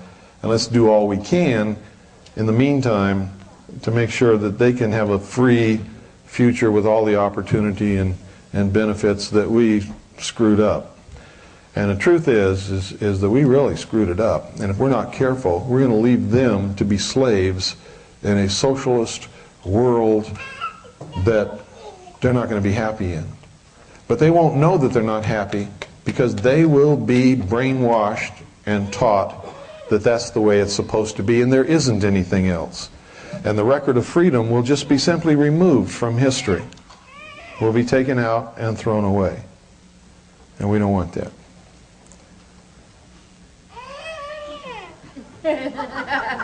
She's very assertive. Pooh, why don't you just go over there by Mom? She'll follow you. She's okay. Go to Mommy, honey. That's a good girl. Thank you. See how easy it is? You can't force somebody to do something they don't want to do. But if you ask them politely, they might do it. Okay. Let's get back to the subject at hand, militias.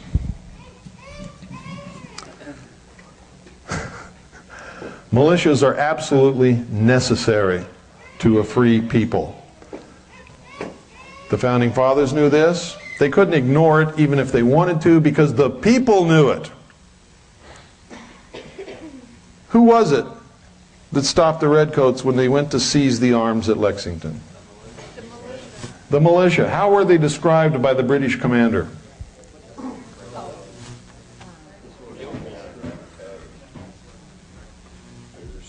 We marched to the bridge and were met by a group of farmers with guns who drew up in a somewhat military order and opposed us. That's how they were described. They weren't military people. They were farmers who had guns and who said, nope. I don't care who sent you, King George, or it doesn't matter. You're not taking our guns because we know that if we give up our guns, we are no longer a free people. What is so hard to understand about that? I can't figure it out, folks. That all of these people actually believe that they can allow themselves to be disarmed and they're going to stay free. They can fall for all these scams and phony statistics and everything that are lies about guns and how many children are killed with guns and how many guns are used in, and it's always automatic weapons, and there never are. They never are automatic weapons, but they are in the press. How many of you own guns? Good for you. I personally believe that it's the duty of every American to own guns. The duty. See, I take it beyond right. I say it's a duty to maintain freedom. We must own guns. Therefore, it's a duty. If you don't own guns, you're not fulfilling your duty. You're letting yourself and your community down. In the face of all the propaganda and opposition and everything else, you must own guns. You must. It is a duty. You must learn how to use them, take care of them. You must teach your children how to be safe around them, how to use them, how to take care of them, when to touch them, when not to touch them. Make sure that they know. Like I teach my family, you don't ever point a gun at anyone unless you intend to kill them. And if you intend to kill them, do it. Don't hesitate, because if you do, they'll kill you. It's that simple. Don't ever pick up a gun unless you intend to use it. If you use it in a safe, secure manner, like I taught you. Don't ever point a gun at another human being or an animal or anything that lives unless you intend to kill it. And if you intend to kill it, do it. Don't hesitate. So don't mess with my wife. She'll kill you. And I'm not joking. When we were broadcasting from Waco, Texas, we went to the little place on the hill where you could see the Branch Davidian church down there burning. And they had all these hawkers there with the Jesus Lives with a picture of David Koresh. And welcome to our Texas barbecue with a picture of the church burning. BATF bought a lot of those. And I was taking pictures of these two BATF guys buying these t-shirts. And one of them saw me. And he turned around, he walked toward me real fast, and he pulled his weapon halfway out of his holster, and he came over to me and he said, "Give me that camera." And I said, "No." He said, "Give me the camera or I'll be forced to take it." I said, "No. I'm protected by the first article and amendment. I'm a member of the press." And I showed him my press credentials. And I said, "Even if I wasn't, you wouldn't get my camera. You have no right to take my camera." He said, "Well, then give me the film." I said, "I'm not going to give you the film either." And by that time, everybody's looking, and some people are starting to come over. And I turned around, and there was Annie standing there with her hand in her purse. And if he'd have touched me, she would have blown him right off the face of this earth so quick you wouldn't even believe it. And that scared the hell out of me.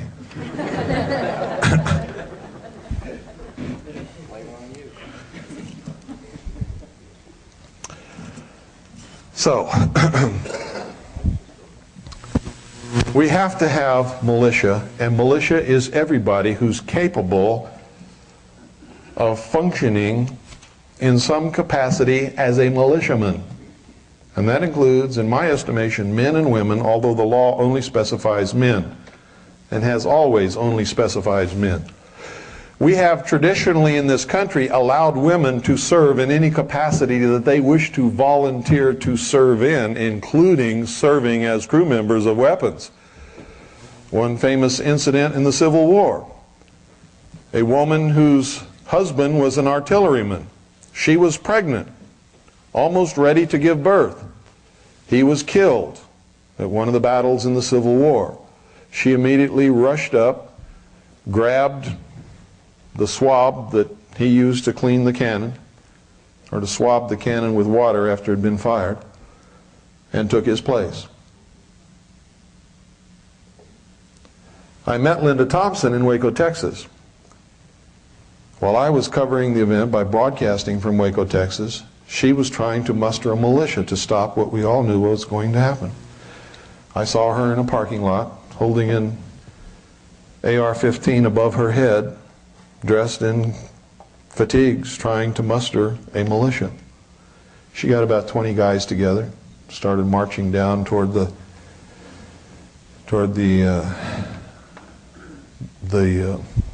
place where this confrontation was taken. I get all emotional when I even think about this, so you'll have to forgive me. And they were quickly surrounded and disarmed and hauled off. But she tried. She tried. Nobody else tried. Linda tried. And she's been just raked over the coals ever since by everybody, except for me. I think Linda Thompson has more balls than most men in this country have ever had or ever will have. And she stood up for the nation when nobody else would. So I support her, and always will. If it wasn't for her tape, Waco the Big Lie, there would never have been any congressional investigations, and most of the country would still be saying, oh, they're a bunch of religious fanatics, they deserved exactly what they got.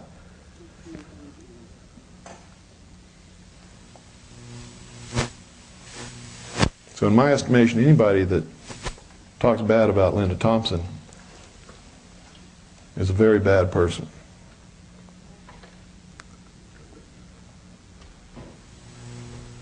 Linda Thompson was the militia. Who can call up the militia? Traditionally in this country, any responsible person could call forth the militia for any responsible reason.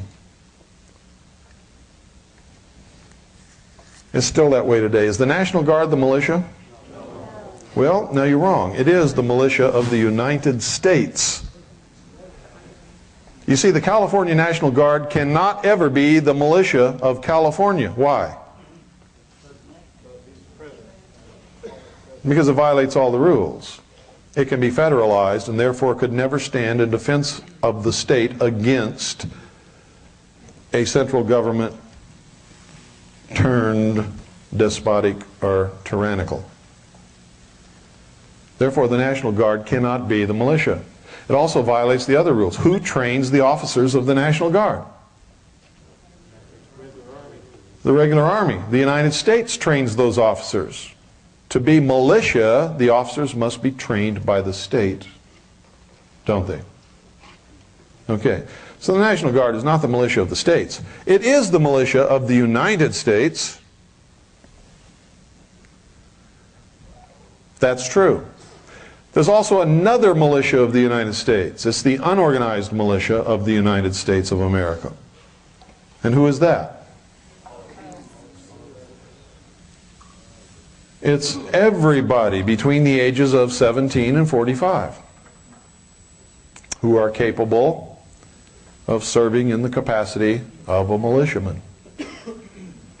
The law specifically says men and boys.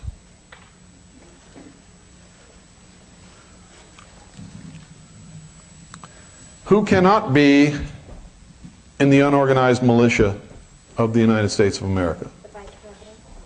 The Vice President, the President, any elected officer cannot be a member. National Guard cannot be a member. Any member of the military forces of the United States of America cannot be a member of the militia. Why? Because they're under control of the very people who could subvert the government and become a tyrant to the people, aren't they? And the purpose of the militia is to prevent that. The militia has three functions. What are they? Who can name them off? There's only three. Nobody. Repel invasion, suppress insurrection, and enforce the laws of the Union. Actually, it says execute the laws of the Union. Repel invasion, suppress insurrection, and execute the laws of the Union. Why does it say execute the laws of the Union instead of obey the President? If the President tears up the Constitution and becomes a tyrant, it's up to the militia to enforce the laws of the Union and arrest the President, isn't it? That's the function of the militia. The same in the state. Any state, the function of the militia is to repel invasion, suppress insurrection, execute the laws of the state, and any other constitutional lawful purpose to which the governor may call them up to perform. What is a lawful militia? Can you put together a bunch of guys and say we're the militia? Can you? The white shirt? Yeah. Yes. That's right. But do you have to say they're the militia? They're already the militia. You are the militia. You don't even have to get together. You're the militia. You can get together with anybody else in here who is the militia or who wants to volunteer to be a member of the militia, and you can form a unit of the unorganized militia of the state of California, or if the Constitution of the state of California specifies it, the constitutional militia of the state of California, like they do in Texas, the constitutional militia of Texas, okay? And you can get together and you can have meetings and you can train and you can prepare to function as militiamen. Is this lawful? Absolutely. Absolutely. And there's nobody who can do anything to stop you. Period. Can you appoint yourself colonel and become commander of the militia? Why not? You have to be elected, don't you? By the In the absence of appointment of rank by the governor of your state, officers must be elected by the militia. So you elect your officers. You cannot appoint yourself, and nobody can appoint you. The militia elects the officers, and they're elected to serve in those capacities for certain periods of time. Now, if in your capacity as elected officer in the militia, whatever your rank may be, during a lawful, organized training exercise, you give an order which somebody disobeys, can they be punished? Not only can be, must be. Must be. If you don't, what do you have? You have anarchy. You don't have a militia. And the first time you go into battle, you're going to have people doing what they want to do instead of what they have to do to win that battle. Don't you? So it's not can, but must be. Must be in every instance. When they elect you to be an officer, and your order was lawful and right under the circumstances, they must obey that order. If they don't, you must have some system set up to punish that member or expel that member from the militia body.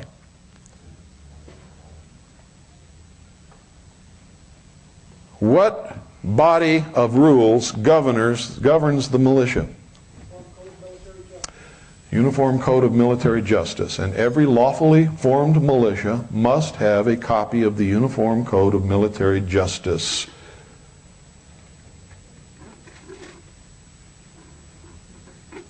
And everybody must understand how it operates and what they're subject to. Must militia members be under oath? Must they be under oath? Absolutely. If they cannot take an oath of loyalty to the Constitution of the United States of America and of their state, how can you trust them? How can you trust them? The answer is you cannot. Can you substitute an affirmation for an oath? No. Yes, you can. An affirmation is as legally binding as an oath. It's the truth. If somebody says, I can't take an oath on religious grounds, can you accept them? Huh? You can take them if they agree to take an affirmation. If they refuse to take the affirmation on religious grounds, can you accept them? No! The militia is not a religious organization. It's a military organization. And you must be able to trust the members of the militia. And if they cannot be under oath or affirmation, you cannot trust them. You cannot accept them. You cannot have them in your organization. Period. Cut and dried, no. Cannot.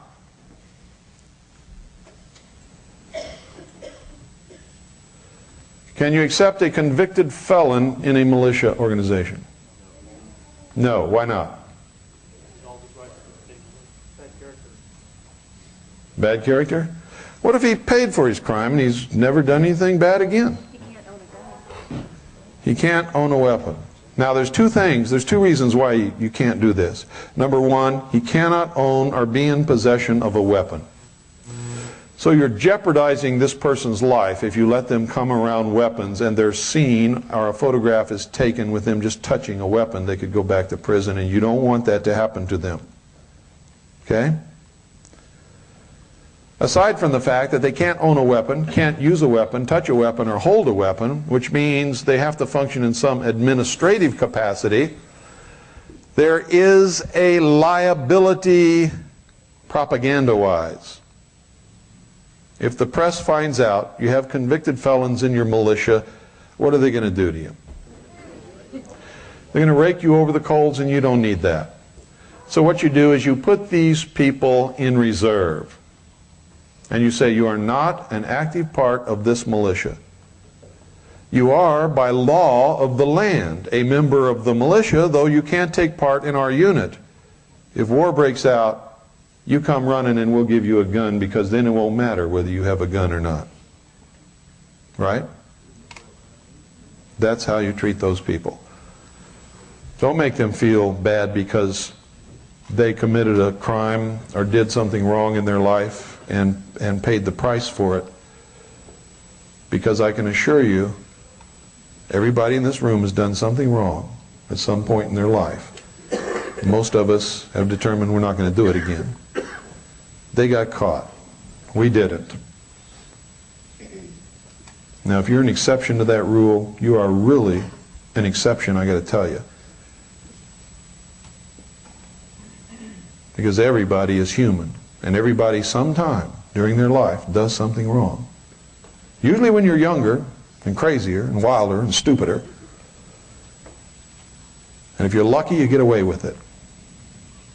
Some people aren't so lucky. So let's not be hard on those people. And some of them are really good people and really have turned their lives around. And really do want to participate and help. And it hurts to say no to them, but you have to. What kind of exercises can you do with the militia?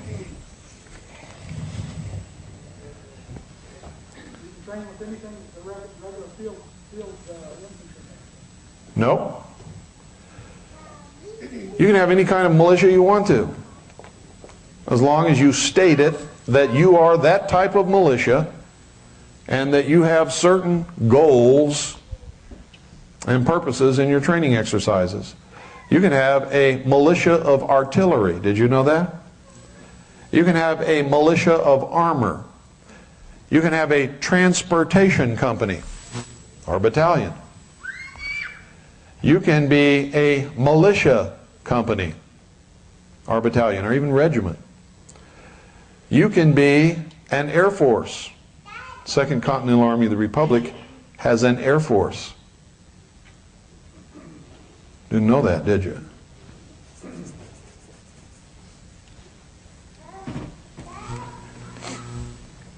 We also have jet fighters.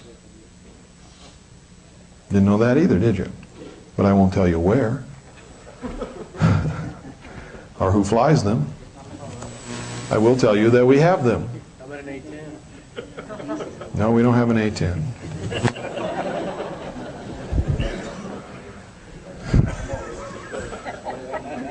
We do have a few MiGs. Blaming the ones on the missiles that disappeared yesterday, too. We don't have any of those. None of them. You can have any kind of militia that you want, as long as it is for a legitimate military purpose, and that it's spelled. You can't change yourself from infantry to armor to artillery every 3 weeks. You have to establish the unit as a specific type of unit and equip and train for that mission. You have to do that. Now, I see a lot of people shaking their heads when I say you can be an artillery unit. It happens to be the truth. The Supreme Court has ruled on it. Anybody know the case? The case was where a guy was arrested for having a shotgun, parading around in public with it, and he took it all the way to the Supreme Court, stating that he was legally authorized to own that gun, and that they couldn't take it away from him because he was in the militia. And the Supreme Court ruled that the shotgun was not a weapon of the militia, and that he was authorized to have, possess, use, and train with any weapon that is a proper weapon for a militia, including artillery for an artillery unit, armor for an armor unit, rifles for a infantry unit, etc. Didn't know that, did you? You got to read the law, folks. You got to study the law. The militia is iron bound in this country. Do you really believe in your wildest dreams there would be any militia in this country if it was illegal? They would have come after us a long, long time ago, not just vilify us in the press. That's to try to discredit us in the eyes of the sheeple for the day when the fighting starts, so that we won't have any popular support. That's really what that's all about. You see, because if the militia was unlawful, unconstitutional, and we were doing something wrong, they would have come after us a long time ago. And you're right, the war would have started then. So you see, there is a legal militia. There's a lawful militia. There's a constitutional militia.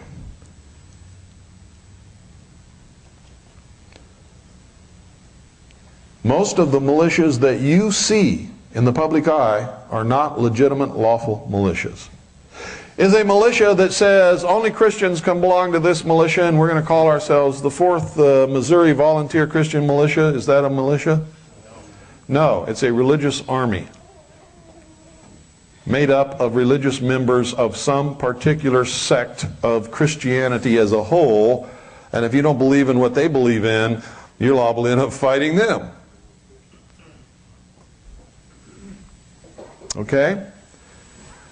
A militia is a military organization, not a religious organization, and don't ever get the two confused. You can't go to a militia meeting and turn it into a prayer meeting.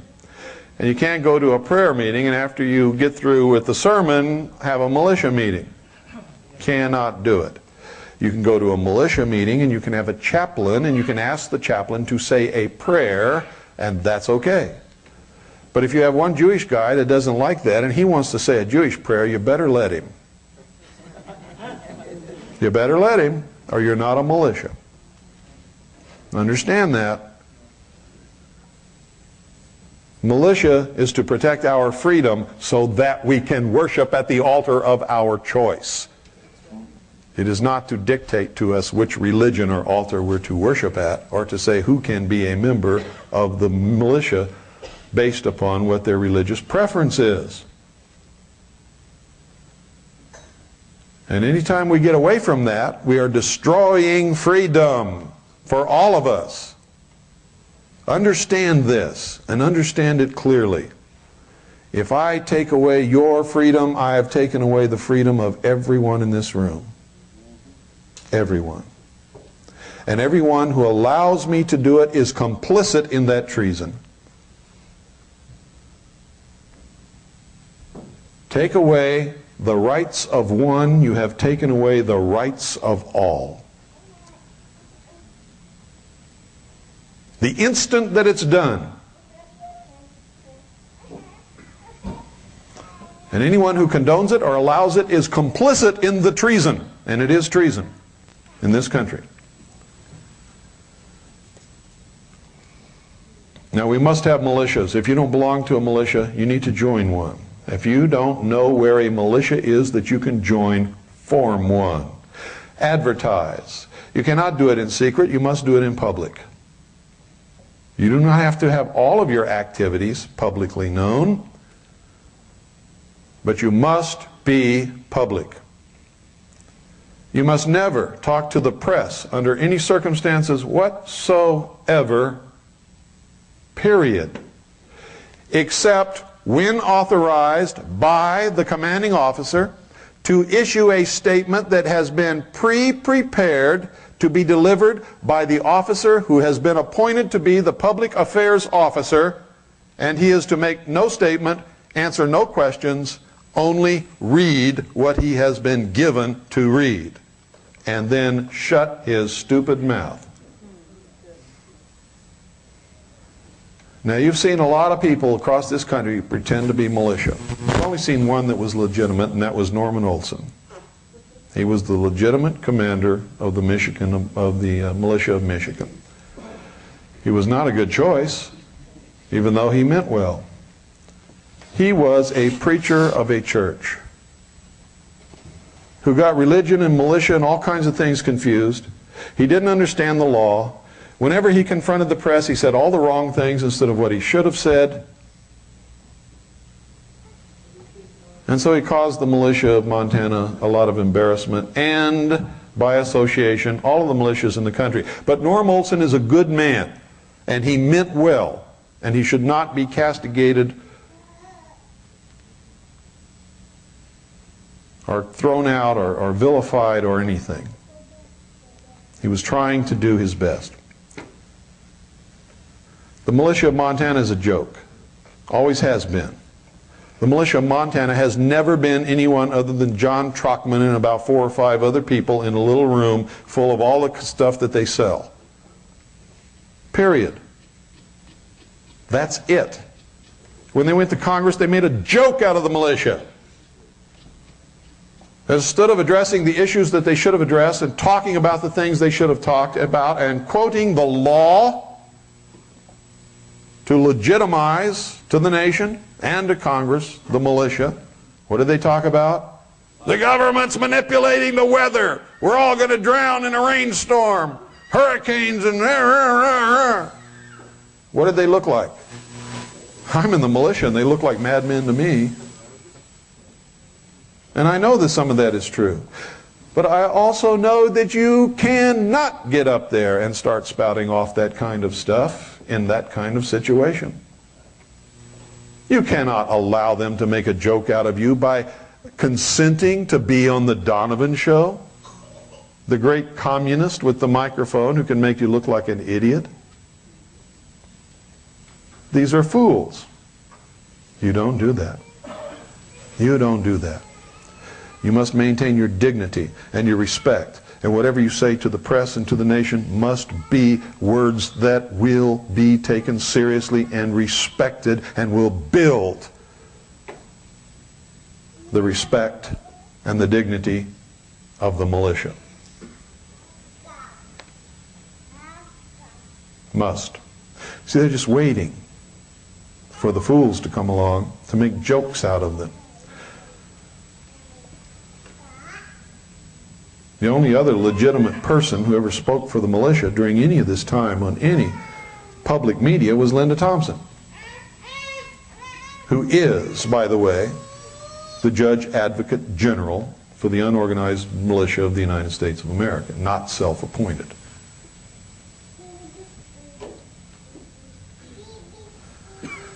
And when she spoke, she said the right things. Then they would try to make her look like an idiot, and sometimes they succeeded.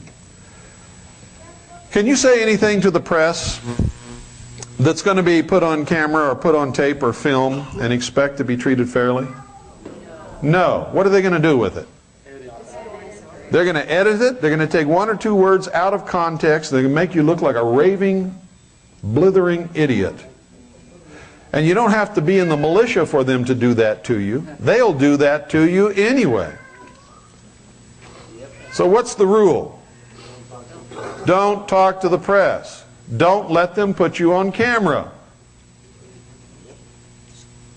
And I'll go one step further. If they insist upon sticking that camera in your face, you stick your fist through their lens. You might get a few cuts, but by God, that delivers a pretty powerful message. Get out of my face. No, I'm not going to talk to you. Get your camera out of here. And they are the biggest liars, biggest lawbreakers you ever saw. They'll barge right in your front door. unlawfully. They don't have any right to barge in your house, do they? They'll do it. Right after the bombing in Oklahoma City, I must have been called by well over 500 different reporters, TV stations, communist news networks, ABC, NBC, CBS, Donovan, everybody in the world called me. And I had 3 words for all of them.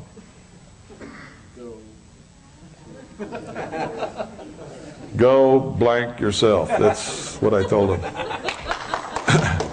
Every one of them. Now, do you think any single one of them quoted me? Not one of them quoted me or even mentioned my name. But they all wanted to talk to me because they know that I'm the director of intelligence for the largest militia in the country. And they know that I speak for an awful lot of people. So they were just itching to get me on tape so they could destroy me. So the lesson from that is when you do talk to the press, tell them something they will not quote. Yes, sir. In this area, besides preparing yourself for rights and stuff like that, when the bomb in Oklahoma, they took corn key off the air real quick. And what's the deal with corn key? Is he legit? Mark corn key?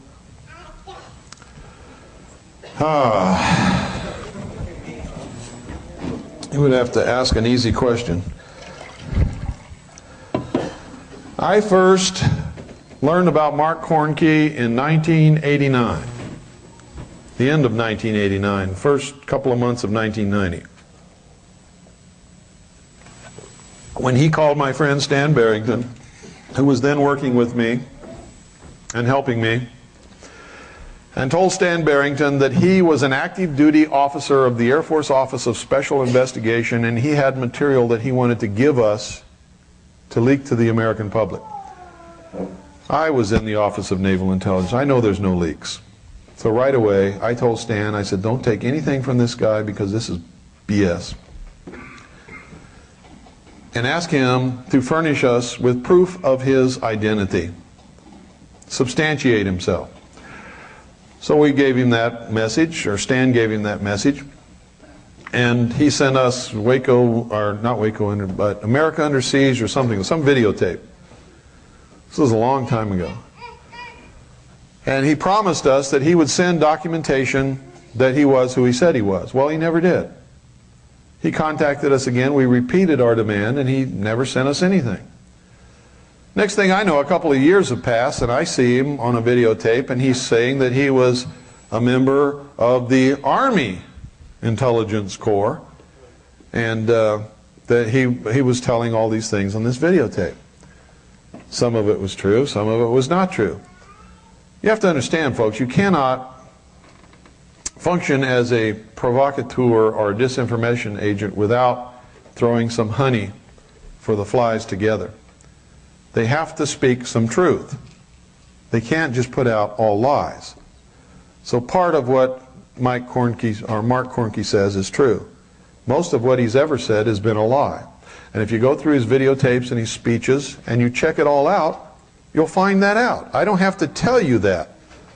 And it really bothers me when you ask me these kinds of questions because all you have to do is research what they say and you'll find out that most of it's not true. You don't have to ask me those things. And that's what I try to instill in you. If you do this religiously, investigate what people say, you will soon find out what is truth and what is not true and who's speaking it and who's not.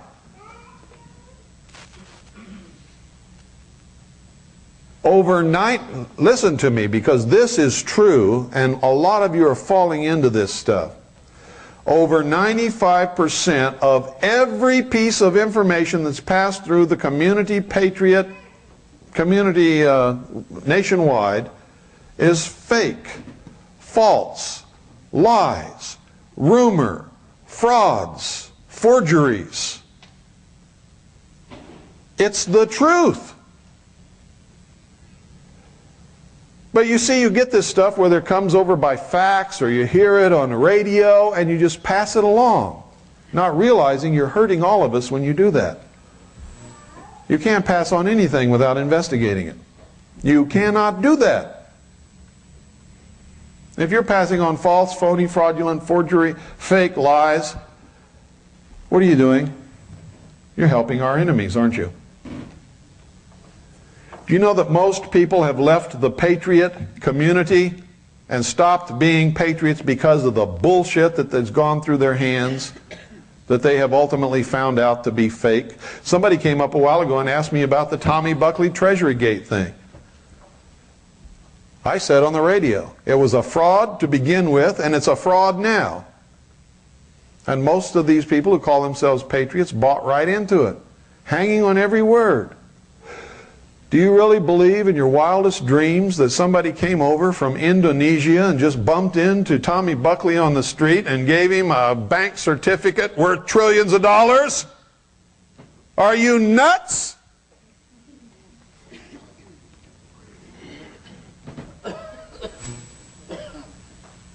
And he's going to cash this thing, and in the meantime he's collecting all this support money and selling all this information and everything.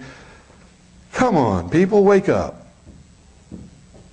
It doesn't even pass the common sense test. My grandmother would have grabbed him by the ear and kicked him out of the house the minute he opened his mouth. How can people buy into this stuff? How? How can you fall for it? I don't understand it. And there's thousands of other ones. When I say keep your eye on the sparrow, I mean it. Don't get off of these cul-de-sacs chasing will-o'-the-wisps and ghosts and phony gold certificates and thinking you're going to get rich. If you get rich, it'll be because you worked for it, you were doing the right thing, and God supported you. And that's the only way you're going to get rich. Not because some guy came from Indonesia, bumped into some other dude on the street and said, oh, you look like a nice guy, I'm going to give you all these trillions of dollars, all you got to do is collect it. Yep, see you later, send me a letter, let me know what happens. Bullshit. I mean, how far gone can people be?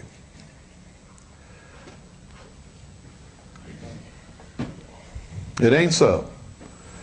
Now let me say this, 95% of everything that passes through your hands, if you're in the patriot community, is bullshit, false, fake, phony, fraud, forgery, lies.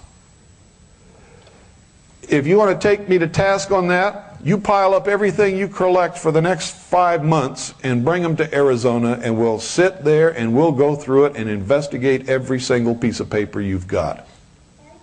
And if I'm not right, I'll eat the whole stack right in front of you. Because I've already done this many times. Yes, baby. Give her some water, Annie.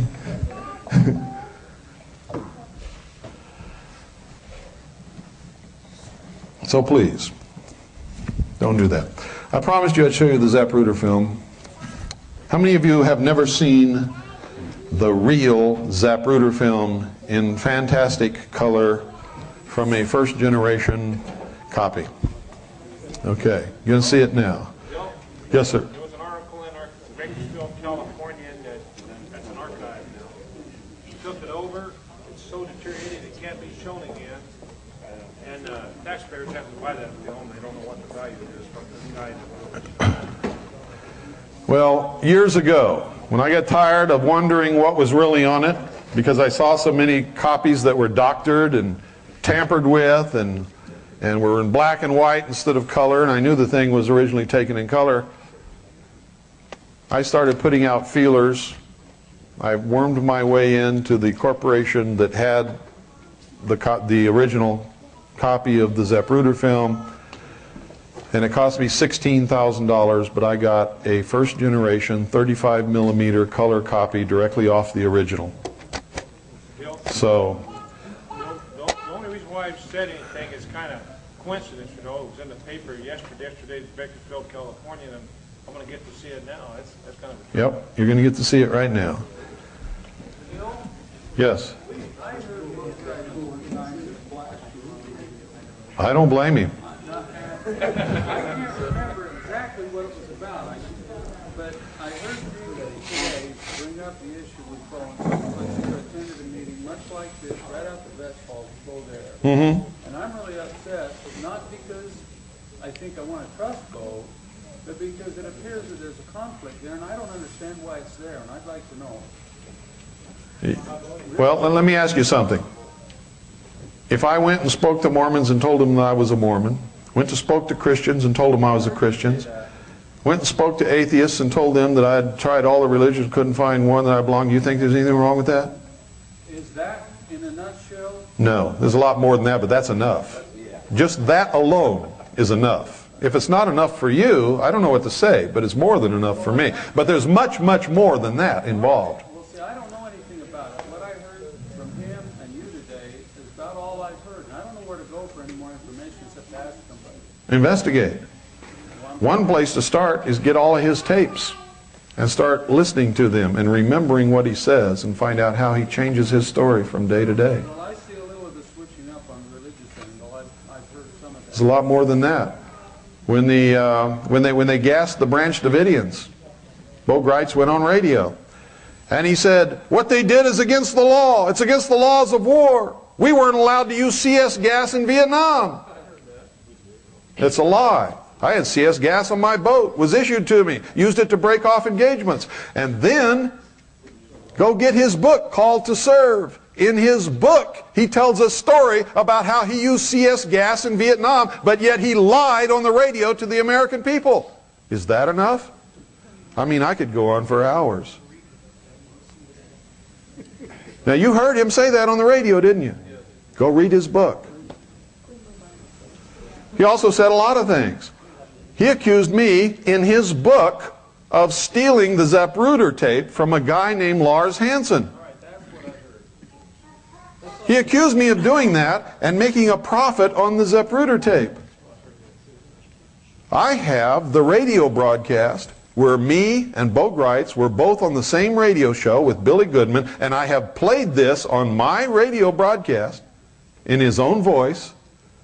A caller asked, well, Mr. Cooper, if you have the Zapruder film, why won't you make it available to the public? And you know what I said right on the radio show, and it's right there on the tape.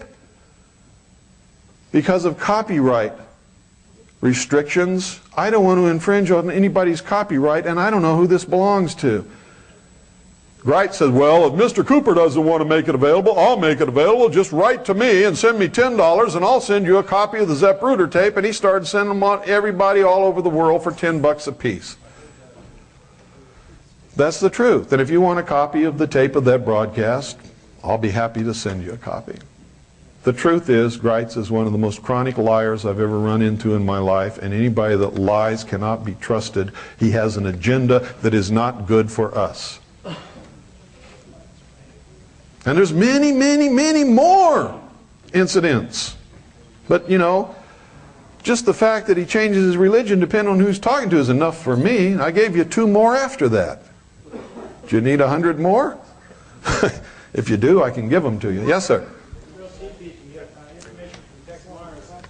Tex Mars used to be a big fan of Bo Gritz. Yeah, that's right. He put out a newsletter and passed out. Who was that? Tex Mars? Tex Mars was a big supporter and fan of Bo Gritz until he found out Bo Gritz was lying. For like $20, you get a year's worth of newsletters. And he printed his in his newsletter. Buy some property from him and they'll buy it. You know, it doesn't make me feel good to get up here and talk like that about somebody. It doesn't. Believe me. And I'm going to tell you something else. I was one of the biggest fans and supporters of Bo Gritz that he ever had in his life until I found out he was lying. You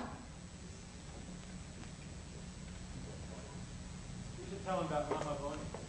Pardon? You should tell him about the Mama Bonnie. No. This, got other stuff to do. Got other fish to fry here. You're welcome. Let me tell you something. What most people get caught up in with Bo Gritz is the uniform.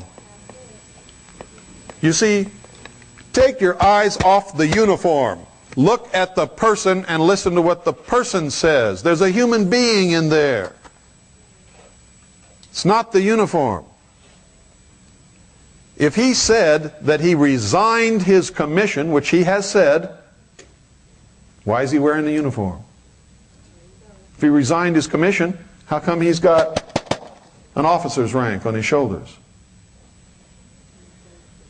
What's going on here?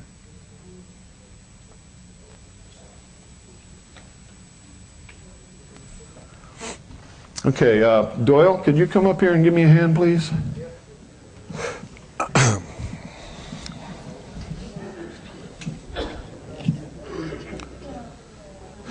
I need you all to get in a position where you can see this screen really well. And I don't know where that's going to be for you, so you have to determine that for yourself. Yeah, we are. That's what Doyle's coming up for. If you can help me move this table back there, I guess. And I don't know how to operate that thing, so I'm going to have to ask you to do that. And I will step down here and use my trusty little laser. How many seconds is this going to last? How many seconds? Just a few seconds. It's just a few seconds, that's right, but you're going to see it over and over again. I'm going to let you see this over and over and over again. Now we need to kill the lights up here so you can see the screen really good. And I don't know how you do that. There you go, that's good. Okay. Pardon? You want me to go forward or just let it go on its own? Just let it go. I don't remember how long this test pattern's on here, but don't take your eyes off the screen because it starts like quick. And it's only a few seconds long. The first is going to be at the normal speed, which you've never seen it at. For years, every time you've seen it on television or anywhere else, you've seen only portions of it, and you've seen it at a much greater speed than what really happened. So here what you're going to see is the actual real speed of the motorcade. This is the best that it ever gets, folks. There are no frames missing, nothing. Now if you miss something, don't worry about it because you're going to see it over again.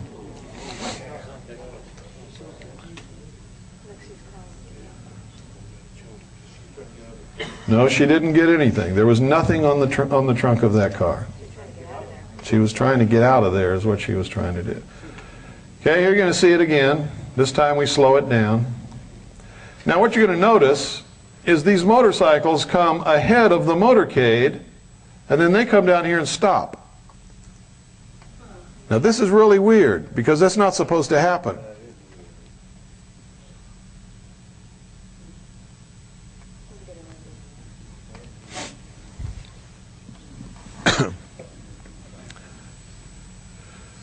This was made on Kodachrome film with an 8mm camera, handheld by Abraham Zapruder. And the frames on those kinds of cameras, the shutter speed was about 1/30th of a second. So almost every frame is blurred.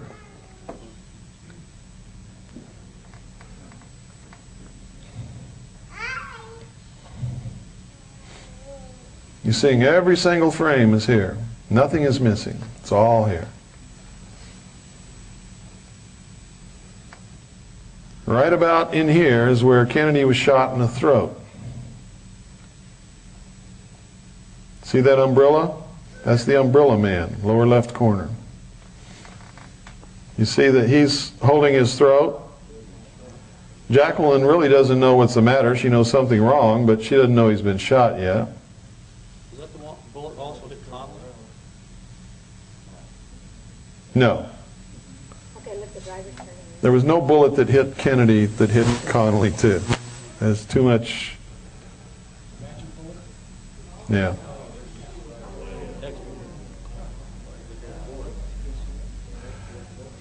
Now, if you'll notice here, look at this.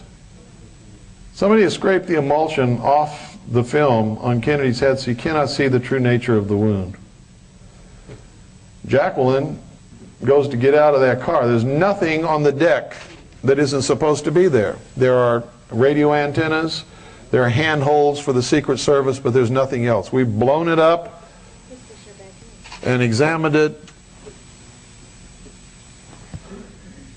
centimeter by centimeter. There's nothing.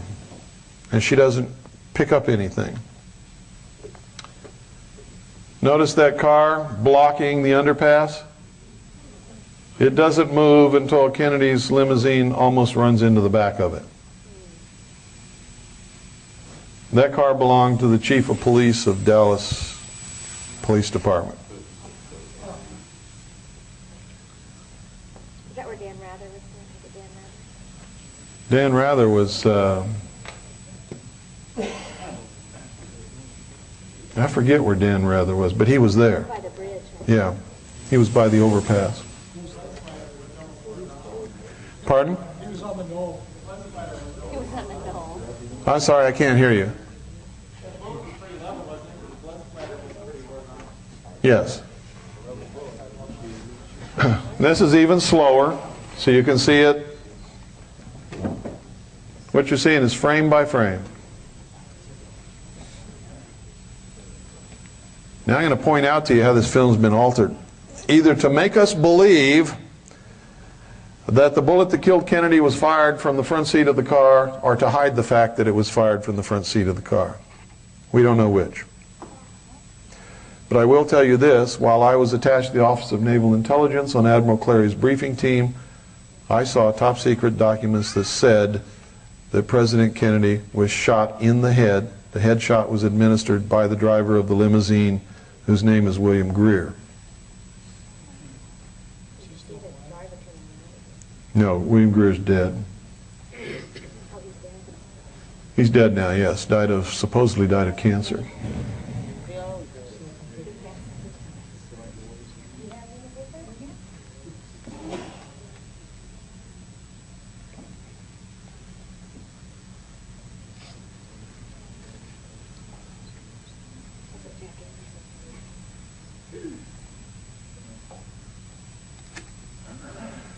Now you can see some black stuff go across this sign. It's where Abraham Zapruder stopped the film and then started it again. And during the processing, some of the chemicals used to process the film were not washed off the film properly. It's not something someone did to the film.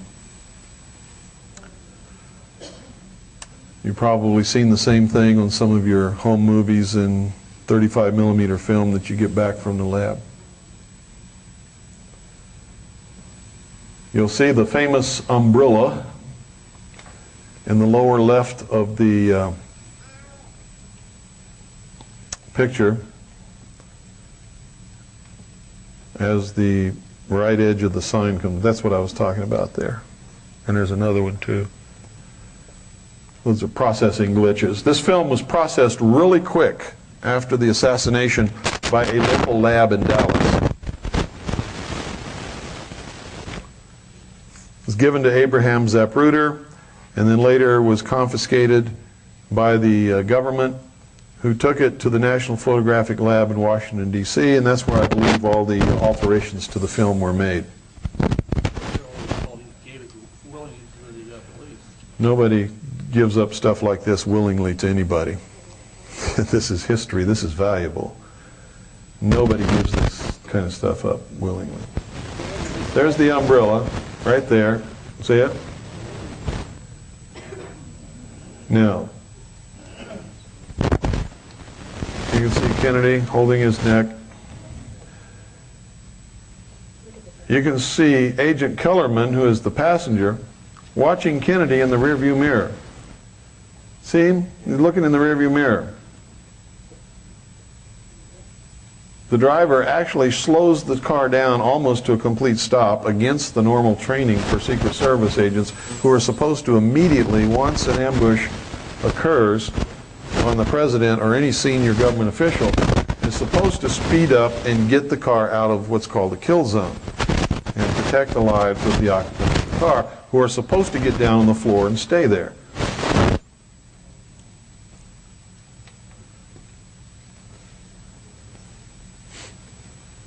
Now watch up here.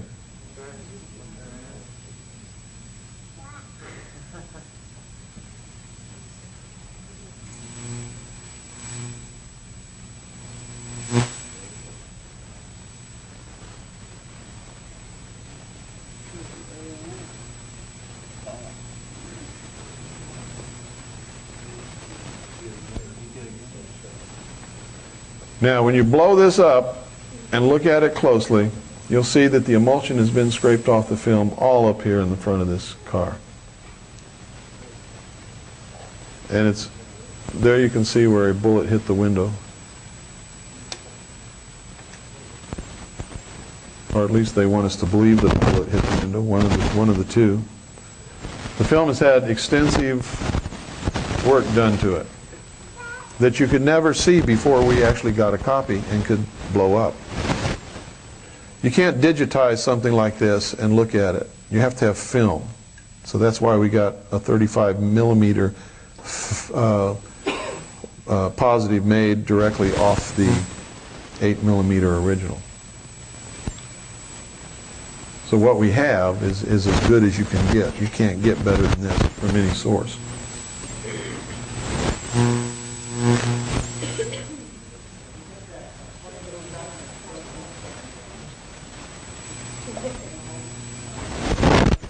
I don't know, because there's some real bad stuff going on here. The wound to his throat wasn't very deep. It didn't go in very far at all. You could probably stick, 2 knuckles of this finger, and that was the extent of the throat wound. Didn't even go into his trachea or his esophagus. And the wound in the back was below the scapular, or the shoulder bones, and you couldn't even stick 1 knuckle in there. It was only a ½ an inch deep. So what kind of a shot makes wounds like this? And there were no bullets taken out of either of these 2 wounds. So the theory that the bullet hole in his back, the bullet entered his back, went up and did a Z thing, and then came out his throat and went and hit Connolly and went through his wrist and his leg and then all over the place, it's total baloney. The wound in Kennedy's back was only a ½ an inch deep. The wound in his throat was only about maybe 1.5 inches deep. It did not go anywhere. The first 2 were really not life-threatening. No, he could have. The first 2 would not have killed him. No, they were not even life-threatening. Painful, maybe, yes. It was the head wound that killed Kennedy, and whatever hit him in the head literally blew his head into pieces. Driver do it, and that's why she was trying to get out of the back. I think she believed her husband was shot by somebody in that car, and to tell you the truth, I believe that also. I believe that he was shot in the head by someone in that car, and that she was trying to get out of that car. And they never established what it is. No. And why?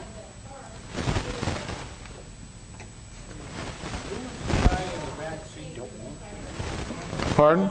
Colony, Governor Connolly and his wife.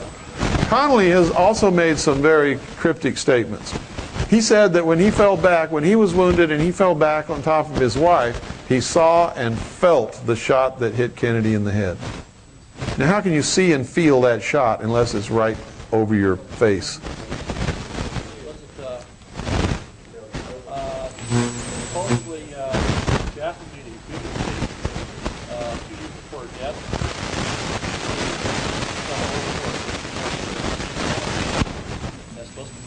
I don't believe that. I don't believe that rumor because I've investigated all of this for many years and I've never even heard anything like that. And you have to understand the loyalty of the people in these great families. They don't do that. They just don't do it. It would be suicide to do it. Cut yourself off and your children off. Pardon? Nobody really knows. The question is, why was he killed? Nobody really knows why he was killed. There's a lot of conjecture that he signed a bill authorizing the printing of United States notes backed by silver and all kinds of stuff. Nobody knows why he was killed. Nobody knows. Some people are saying he was killed because he was going to bring the troops out of Vietnam.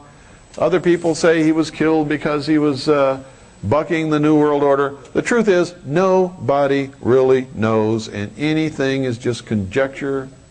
Anything that I might offer to you or that you might think is just conjecture. No one knows. No one knows. Same thing with his brother? Well, once they killed John F. Kennedy, they pretty much had to kill his brother if they thought he was going to be elected president. Because what would be the first thing that he would do once he was elected president? He would open up the investigation and find out who really shot his brother. So they pretty much had to kill him. They couldn't allow his brother to become president. Sirhan was just a patsy. We know who shot Robert Kennedy. It was the security guard named Caesar who shot him at point blank, put the gun right next to his head, right behind his ear, and shot him. That's who killed Robert Kennedy. We know that. Everybody knows who killed Robert Kennedy. Sirhan is the scapegoat. And this security guard just disappeared. Sirhan never got close to Robert Kennedy, but the death wound was right here. Barrel on the skin. In this film here, Bill, it makes sense that she had John F. Kennedy's head in her hands, and when that blast and the bullet went past, she was literally holding him when his head exploded. Yeah. And that's why she's... Yeah, see this stuff back here? These are antennas. Those are antennas. These are handholds for the Secret Service. There is nothing on the deck of that limousine at all. Nothing whatsoever for her to grab. There is blood. There's blood all over everything. You can't blow somebody's head off without getting blood all over everything. Now the guy that jumps up and gets her to go back in there is Hill, who was her Secret Service agent. You see this tail light here? This has been opaqued. That's a photographic technique for blocking the transmission of light through the emulsion. That brake light was really on. There's just opaquing over it. It's one of the places where the film's been tampered with. There are several places. One is the right rear brake light has been opaqued. You can see the other one is on. The wounds on Kennedy's head after he's shot, the emulsion was scraped off the film, and there's emulsion scraped off the film all over the front seat of the car where these two guys, Agent Kellerman and Greer, are doing things. The emulsion's just been scraped off.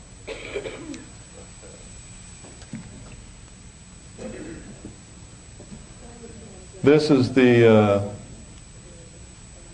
Kellerman also good? I don't remember if he is or not. Doyle? Where's Doyle? Yo, Doyle? Can we fast forward this to Dealey Plaza? I want to show them what's in Dealey Plaza. Is there some significance to that umbrella that you kept mentioning? We believe there is, but we don't really know, and nobody can prove it. You see, as soon as Kennedy was shot in the throat, the umbrella opened. Now, if you have any experience with intelligence operations, that's a signal. That's saying, hey, he was hit. It's kind of seem odd, a guy to open an umbrella. It's a signal. It's not odd at all if you understand these things. In a crowd, if you're going to have a signal, you've got to have a signal that will not be missed, which means it has to be an unusual thing that happens. And big enough for everybody taking part to see. You see, if you're going to try to assassinate a president, once you hit him, you can't stop there. So that's the signal that it's got to continue. We've got to kill this guy. He's been hit. We can't let him live because he'll track us down for the rest of his life. You know. So that's what we believe that it was. Now don't go out of here and tell people that I said that's what it is. That's what we believe that it is. It fits. We don't really know. A guy came into Congress during the hearings and said that he was the guy with the umbrella, and he was just opening the umbrella to protect himself from the sun. The guy that went to Congress is not the guy that was standing there with the umbrella. The guy that was standing there with the umbrella is Gordon Novell. I know Gordon Novell. Gordon Novell is also one of the guys that was caught who broke in to an office in New Orleans connected with the Kennedy assassination, was stealing information and you know. And if you read Garrison's material, you'll know that Mark Lane, how many of you have heard of Mark Lane? Mark Lane's been connected with the CIA all his life. Mark Lane was remember Jonestown? Who was the minister? Jim Jones. Guess who was his lawyer? Mark Lane. Jonestown thing was a CIA mind control experiment. And that congressman got sold onto it? The congressman got onto it. He went down there to investigate it. They murdered him.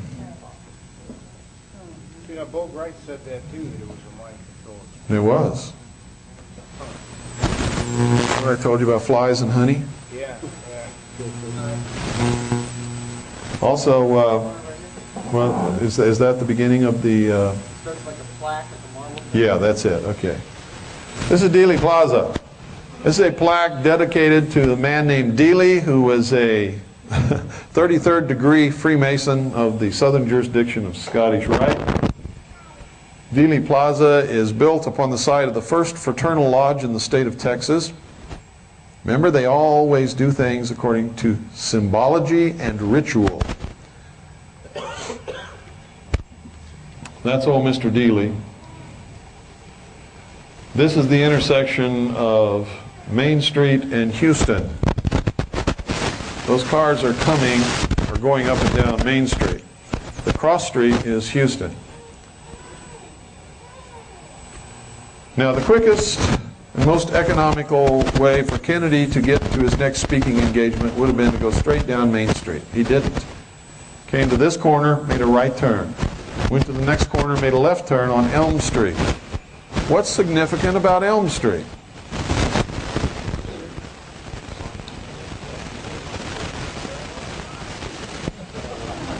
It's close to the 33rd parallel, which is one of the rituals in the history of these people. Guess what that is? That's the parking garage where Lee Harvey Oswald was killed. It all took place in Dealey Plaza. This is what they never tell you. It all took place in Dealey Plaza. There's the obelisk. Screw you. There it is. Big as life, just like I've always been telling you. And what's on top of that obelisk? The signature of the philosophers of fire, the eternal flame.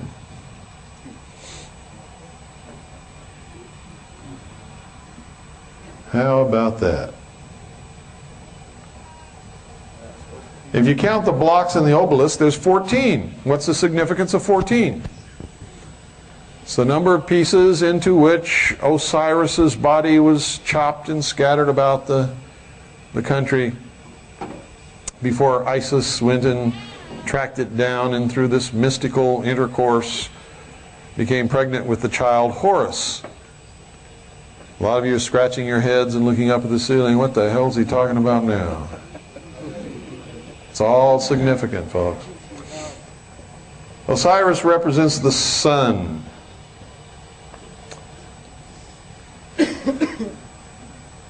The sun is the manifestation of the power of God. What is God in the mysteries? The intellect, right? Fire is the symbol of the intellect. These are known as the philosophers of fire.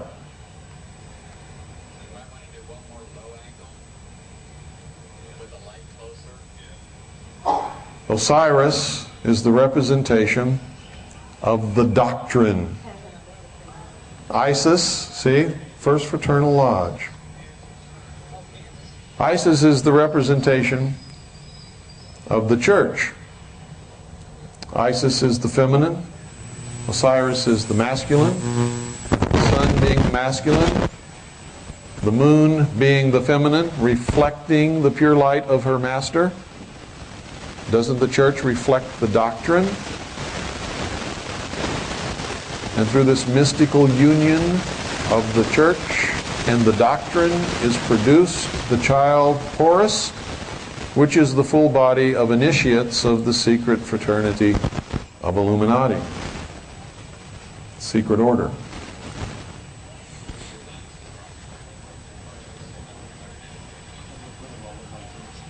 Pardon? My brother-in-law is big into Freemasonry. He wouldn't like this. No, he wouldn't like it because I'd be exposing what he's involved in. No. No, the highest degree in the Scottish Rite is the 32nd degree. The 33rd degree is a meritorious or honorary degree bestowed upon certain individuals. Okay? And once you're a 33rd degree Freemason, then you can go into the rites of Mizraim, which is another 63 degrees. Then after you reach that, then you can go to the OTO, which is the Ordo Templi Orientalis. Is it possible for you to be a 32nd degree Mason and not know how No. Nope, they're told at the 30th degree. When they reach the 30th degree, they're told. They know. If they tell you they don't know, they're lying to you. And they have to lie because they've taken oaths to keep it a secret. They can't tell you the truth, even if it's your father. They've sworn. They can't tell you the truth, ever. Pardon? It's 96th degree is the highest that the rites of Mithra go. And then from there you go to the OTO for another 9 degrees. That's the highest. The reason I asked is I was listening to the Art Bell show. Somebody came on and asked me, he was amazing. He said, yes, 99 degrees. Well, then that means he's gone beyond 96, which would put him into OTO. He's really diffusing disinformation. Art Bell, are you kidding? Do you listen to the Art Bell show and you're asking me if he's putting out disinformation?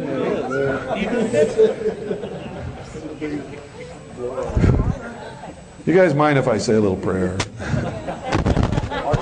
Please, Lord. Pardon? Shriners, you have to have attained the highest degree of the Scottish Rite of Freemasonry or the York Rite, which in the York Rite I think is the 13th degree, and in the Scottish Rite is the 32nd degree.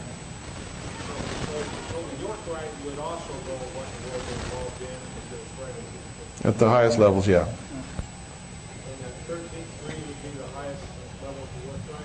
I believe. I'd have to check to make sure. I don't remember the exact number of degrees in the York Rite, but it's much less than the Scottish Rite. Yeah.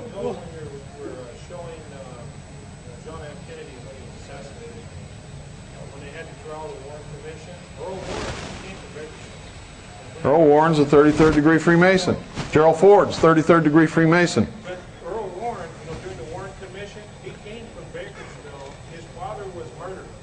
And the chief of police of Bakersville, that was his only suspect, was his own son. Is that Chief Grayson? Chief Grayson. What are we seeing? This is the corner of Main and Houston. I've got to concentrate on this, folks, because there's things you've got to know about. So save your questions for later. This is the corner of Main and Houston. This is the old courthouse over here. It's very old. But you're going to see some revealing things here in a minute. See, that's Houston Street.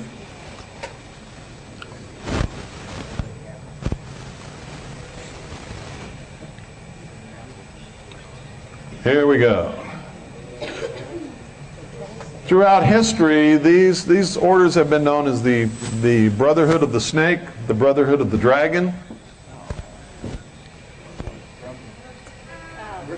There's the dragon. It's not a griffin, that's a dragon. That is the symbol, and you'll see this in ancient books and writings. This is the symbol of the Brotherhood of the Dragon. That's Scott Becker. He ran the Becker Satellite Network. We went to Dallas together to do this. God, I don't remember. Long time. 1992, I believe it was.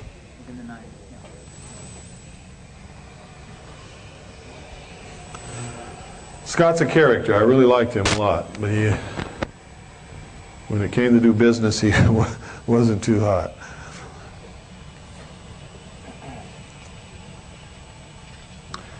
These are the sheeple who walk through Dealey Plaza every day and don't see a bleeding thing. Don't see any. Look at this. There's Osiris, the doctrine. There's Isis, the church, reflecting the pure light of her master. This reflection points directly to the 6th floor window. Also, it's on the 6th floor. Did you notice in the building the 6th floor window is the only square window in the building? Who is fond of claiming that when he raised his arm to the square?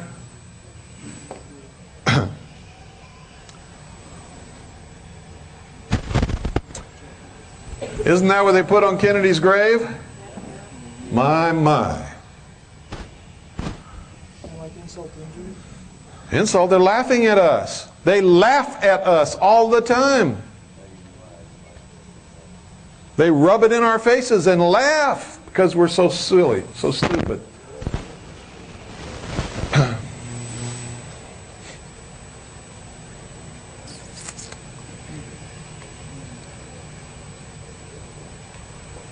Now what are these columns and pillars over here? And they're on the other side of the street likewise. They're the quarters of the round stone temple of the sun, just like at Stonehenge. Dealey Plaza is a temple of the sun for the mystery religion of Babylon. Kennedy was killed on Elm Street. Elm Street is where traditionally they have posted the notice. It is also a grove. The sacrifice was always committed in a grove up on a stone altar when the sun had reached its zenith. When Kennedy was shot, it wasn't 12 noon, but on that latitude, the sun was directly overhead. Don't believe me? Look at all the shadows in the Zapruder film. If you want to see a representation of what happened in Dealey Plaza, watch The Lion King. When the brother, Scar, takes the little cub, puts him on a rock under an elm tree in a valley at high noon, and then the hyenas start the stampede of the animals toward him. He was to be sacrificed upon that rock under the elm. Nightmare on Elm Street. They laugh at us all the time. It's hilarious. Now let me tell you something. They say that Kennedy was shot from the grassy knoll by an assassin with a high-powered rifle with a scope on it. How many of you are hunters? How many of you have used a rifle with a scope? How many? Okay. For Kennedy to have shot, for anyone to have shot Kennedy with a rifle with a scope on it from the grassy knoll, simply impossible. Why? Does anybody know why? Too close to the target. The hell do you need a scope for? By the time you found his head in the scope, he would have been gone. Every rifleman knows that. Scope is only for long distance shooting. From that grassy knoll, I stood there, and I'm going to tell you, from that grassy knoll to where Kennedy was shot in the head was about from here to the corner of that wall right there where the plant is.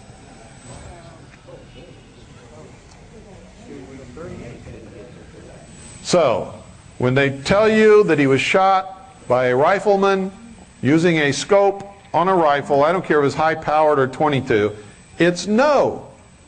No, no, no. No professional assassin would ever have chosen that place to shoot his target moving from left to right directly in front of him at that close of a range under any circumstances. Wouldn't do it.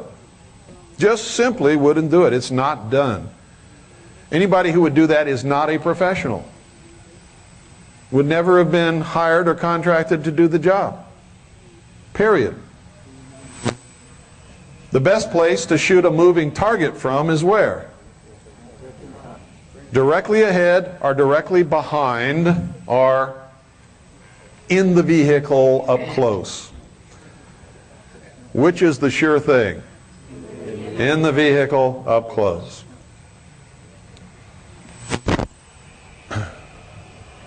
Oop. Everybody close your ears. Scott is going to say an obscenity here.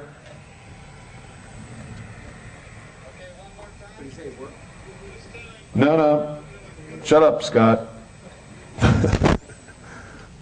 I forgot about that. I just remembered it.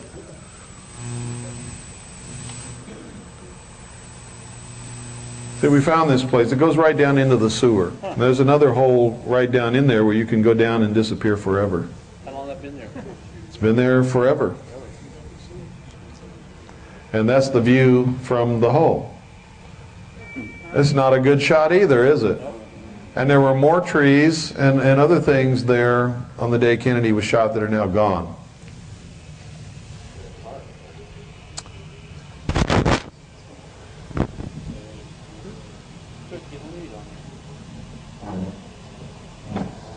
No, you couldn't get any lead. And when the car presented itself, it would have been like abrupt, sudden. It's not a good shot either. And this is goes right down into the sewer. Just lift up that plate and wiggle down through that hole and you're gone. We could do that with a labor target.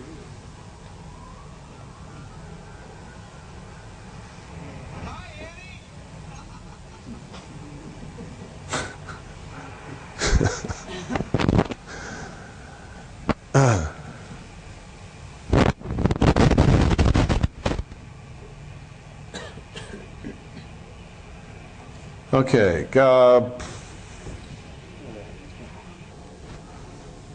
Doyle, can we take this one out and put the one in that has no sound?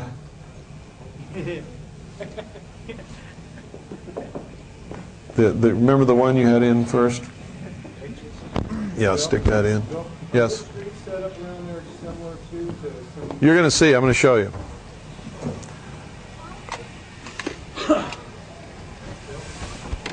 Yes?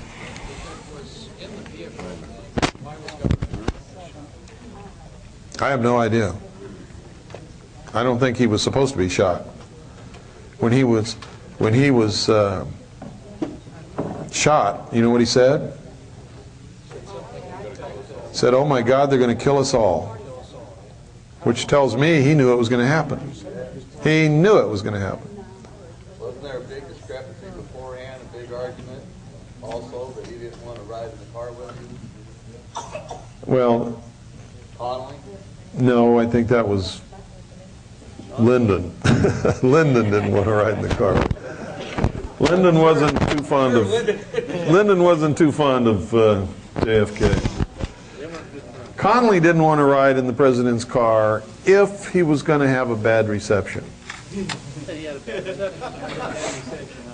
But he actually had a good reception. Okay, yeah. Back that up. Okay, pay attention to this, folks, because you can see everything here. Here is Dealey Plaza. You can see it's laid out in the truncated pyramid of the Temple of Initiation of the Mysteries. The capstone is missing. There are actually three triangles here. Actually three pyramids here. One big one, and two small ones. There are three eyes over the pyramids that are the underpasses under the railroad overpass. This is Main Street here. They took a right turn, went down here and turned left on Elm Street. He was shot in the throat here. Supposedly shot in the back here. Shot in the head and killed here. 3 shots, 3 wounds. That's 6. There's the 6th floor. All of this is in the tremendous symbology of the mysteries. Now, here's the kicker. Where was he hit? And it also explains why these 2 wounds were weird. In the Masonic initiation, Hiram Abiff is attacked and hit in the back or the chest, this torso area, the throat, and in the head. Exact same wounds suffered by Kennedy. Where'd you get the footage of the overhead helicopter shot? Pardon? Where'd you get the helicopter shot that they just showed? From a helicopter. I mean, yeah. Did you do that yourself? We did that.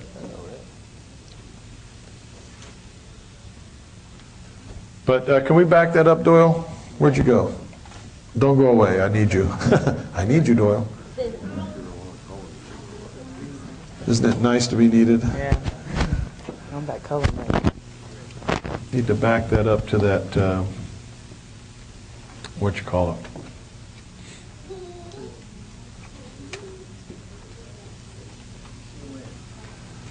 I want to point out to you what all's in there. You can see the, okay, look here. Over here, see this? This is part of the temple of the sun. This is another part. Instead of all being together in one spot, they're separated. There's 4 of them. You put them together, it makes a stone temple just like Stonehenge.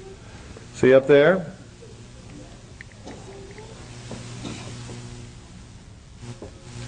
And anyway, that's what I want to show them. You can take that video out now and turn the lights back on.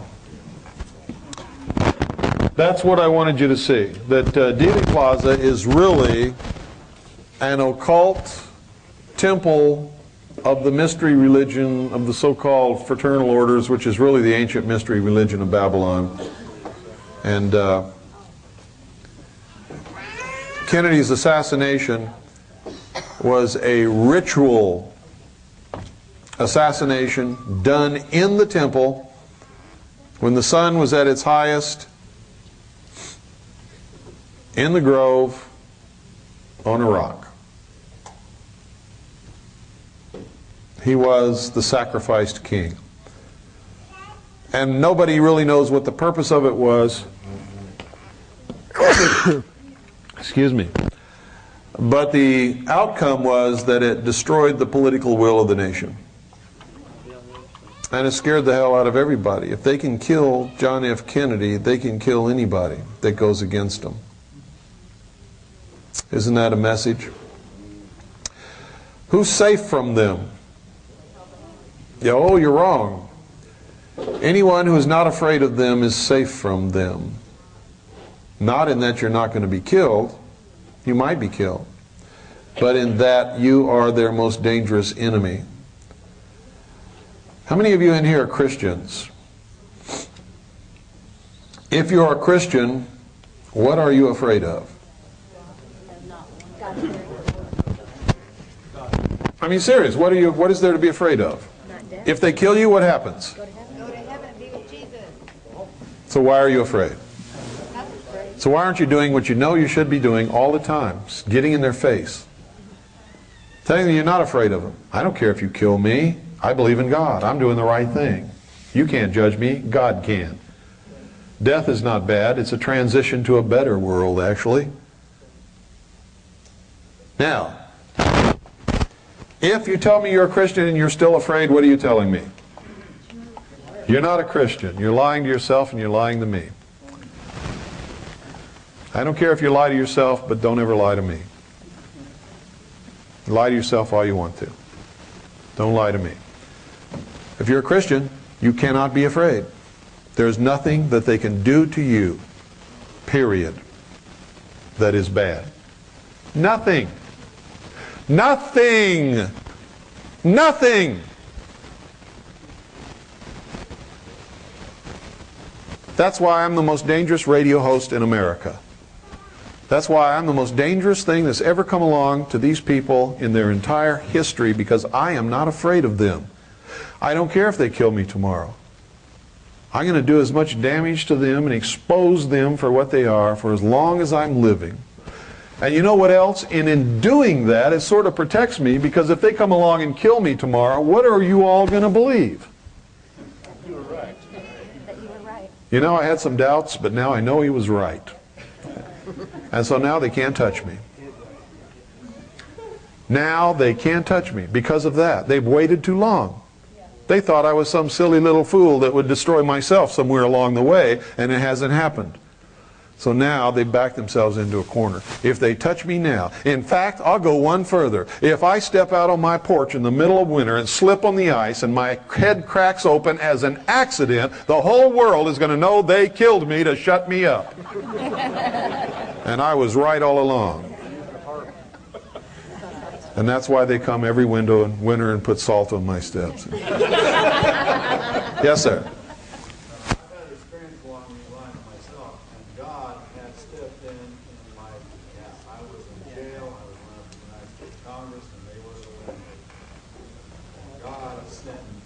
Bulldogs, which are a Hispanic gang, to be my bodyguards.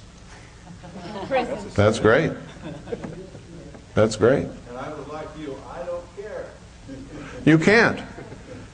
You see, what is it when you're afraid of somebody? Let me put it a different way that you will all understand. Let me bring it home to you. How many of you file and pay income tax? How many of you file and pay income tax know that you don't have to? I file. Why do you file and pay income tax if you know you don't have to? No. It's because you're afraid. If you're afraid and you file and pay income tax and you know you don't have to, what are you doing? You're paying tribute to your master, and you have admitted that you are the slave. And you are afraid, which means you're not a Christian. No matter who you tell you are, no matter what church you go to, no matter how you try to convince anybody, you know in your heart you're not, because if you are, you cannot be afraid. And that's something you have to deal with for yourself. I'm not saying this to embarrass anybody or make anybody feel bad. I'm saying it because we have to learn to live with the truth. Whatever the truth is, no matter who it hurts or helps, even if it hurts me. See, I had to start with these same things too. And I had to do some real reckoning here with myself before I could get up here and try to reckon with you. I couldn't do it if I hadn't reckoned with myself first. And neither can you. You can't fight this battle if you're afraid of the enemy.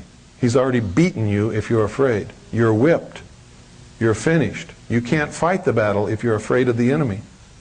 You can't do it. If they walked in here right now and put a gun to my head and said, we're going to shoot you, unless you say this, this, or this, I'll say shoot. Shoot. Go right ahead. Pull the trigger. And I'd look them right in the eye, and they can pull the trigger if they want to. And that's the truth. Because I'm not afraid.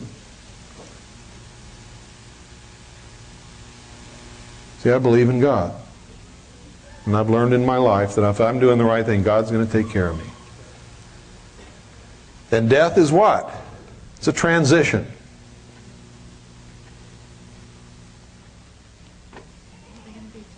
They can't kill me.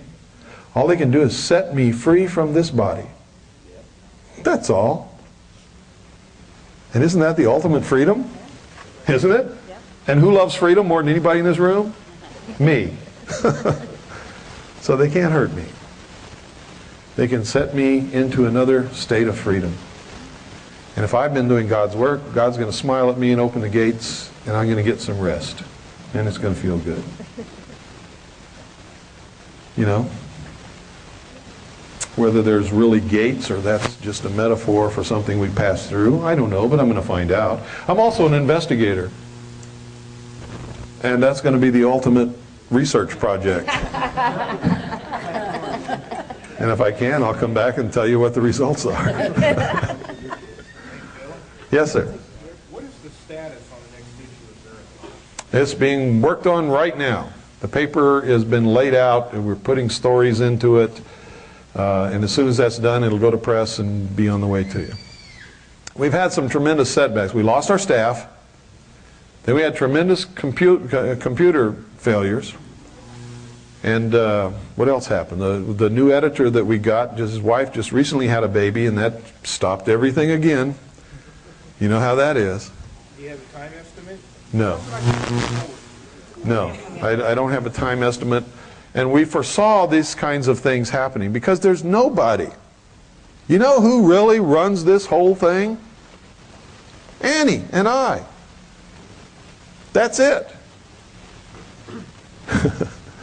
And we're doing a tremendous amount of work that everybody else says they can't do because they're just one solid, lonely little person. So that's why we sold the paper by number of issues rather than per week or per month or per year or whatever. So that if we had these kind of things, we're not infringing upon breaking anybody's contract.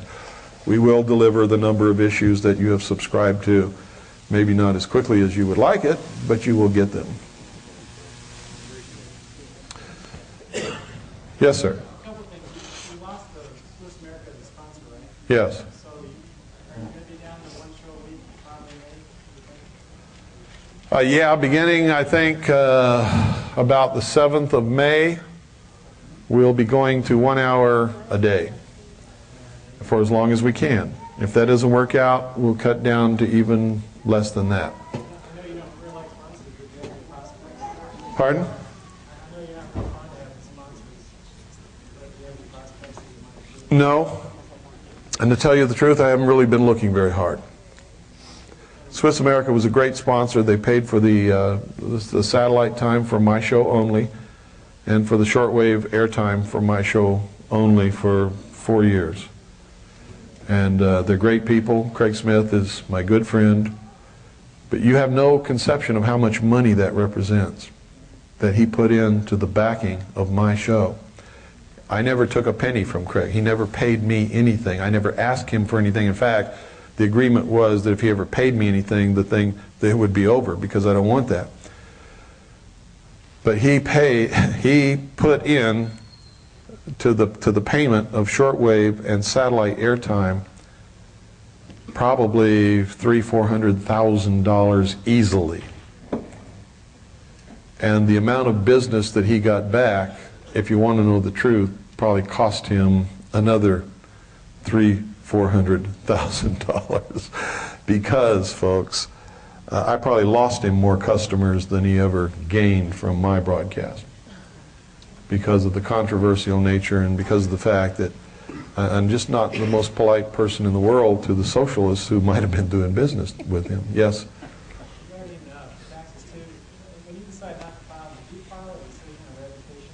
Pardon? Regarding income taxes, did you go through the process of filing a decision of revocation? No, I told him to take a flying you-know-what. So you did a short form revocation? Oh, I sent in nothing. Real short.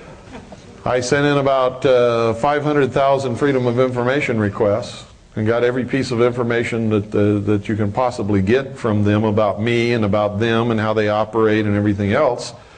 And I filed suit against them, which I'm winning.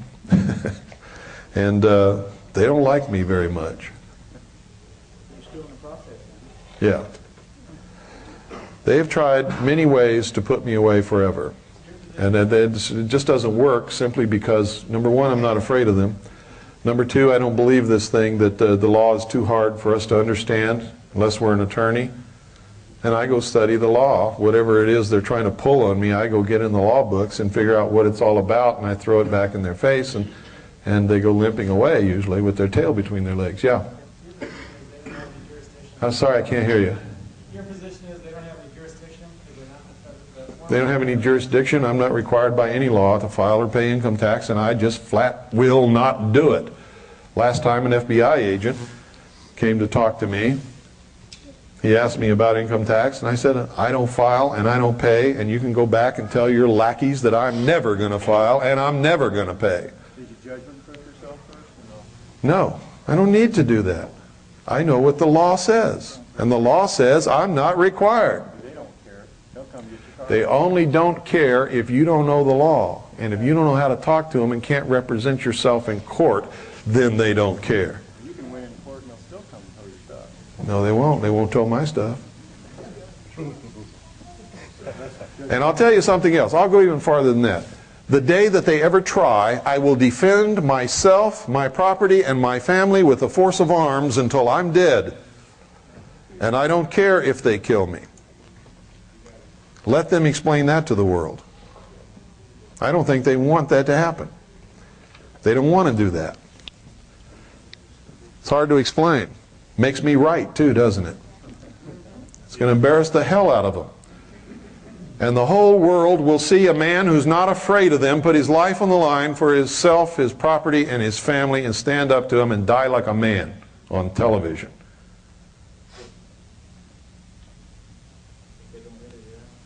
And the whole world will know that it was the right thing that I did.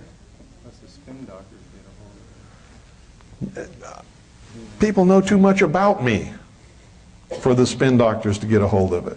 That's why, you see, when the president names me in a White House memo as the most dangerous radio host in America, and Dan Rather's talking about the militia of Montana, what does that tell you about me? That I've got some power. They're afraid to even mention my name on the 6 o'clock news. I've got some power, and I know how to wield that power. I know who I am. I know how much power I have. And it's the power of information and knowledge. And they know that I'm not afraid, and I will go to the wall to defend my rights. And they know that that's what every American is supposed to do, and they don't want anybody to see that. So, there you have it in a nutshell. Really, that's what it's all about. If you're not afraid and you have information and knowledge, you are powerful. I'm not unique. I just worked hard for this. I love my children. Believe it or not, I love your children. I love all children. I don't love all adults, but I love all children. The future belongs to them. I'm going to do my best to make sure they have the best possible future they can possibly have. And if it's not good, nobody can ever put the blame on my shoulders. Nobody.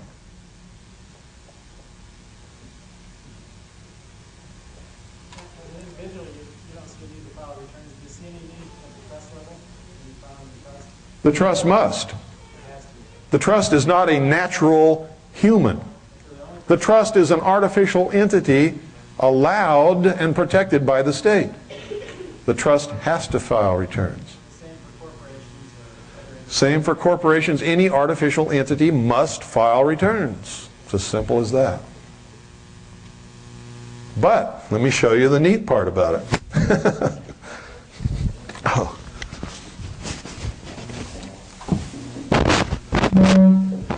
Thank you. First time I've ever been piped aboard.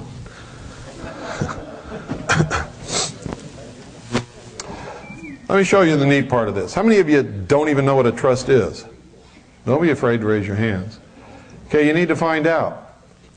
If you're interested in a trust, I'm going to tell you there's lots of them out there. Most of them you don't even want to get involved in. Most of them will hurt you. Most of them will not educate you properly. They'll give you a few pieces of paper, tell them if you fill them out and sign them and go file them here or there, that you've got a trust, and it's not true. It's a lie. And it'll get you in trouble. Okay? If you really want to get into a real trust that is solid, and you're willing to do what's required, when you're required to do it, and before the expiration date, fulfill all the requirements of the trust, and faithfully execute the paperwork and have the meetings of the trustees and all of these kinds of things, you can have a trust that will be iron bound, can't be broken, will protect your assets for your children for as long as they live, and it's going to cost you about $10,000. And you can't buy it from me, but I know where to send you. If you're interested, send me a letter, and I'll send your name and address to the people who can do it for you right and who will guarantee the trust for you when it's done. But that's what it costs, $10,000. And they will train you and educate you and help you all along the way. Nobody else will do that. So if you're interested, write me a letter, let me know. Is it worth $10,000? You better bet your boots it is. Just the first year alone, it's worth $10,000 because that's what you're going to pay in taxes without it. Everybody in here, you're going to pay taxes.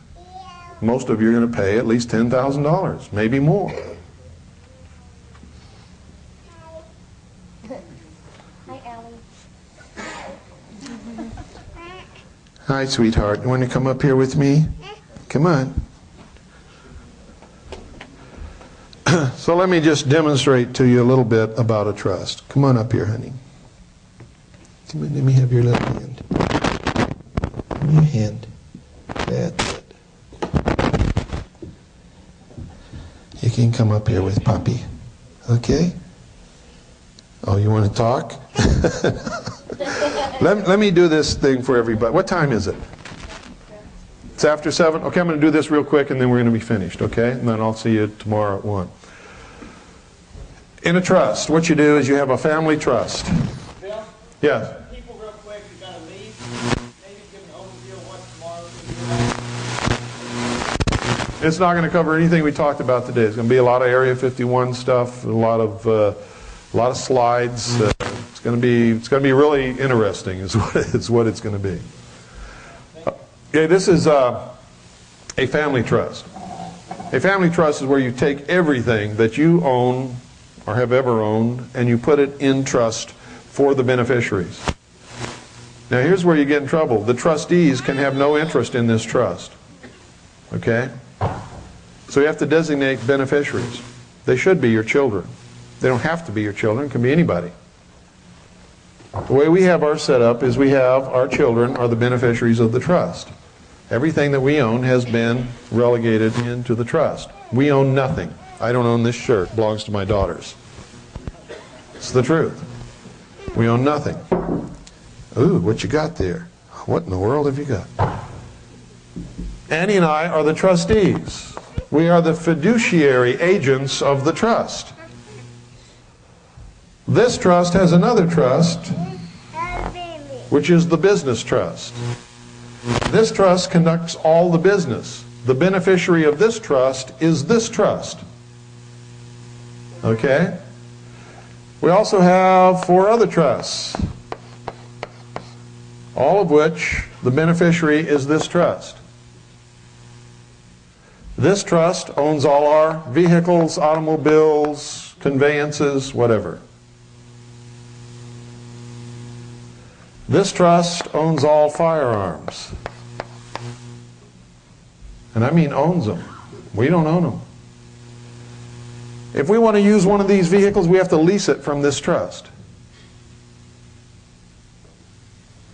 If we want to use a firearm, we have to lease it from this trust for the period of time that we're going to use it, for whatever purpose.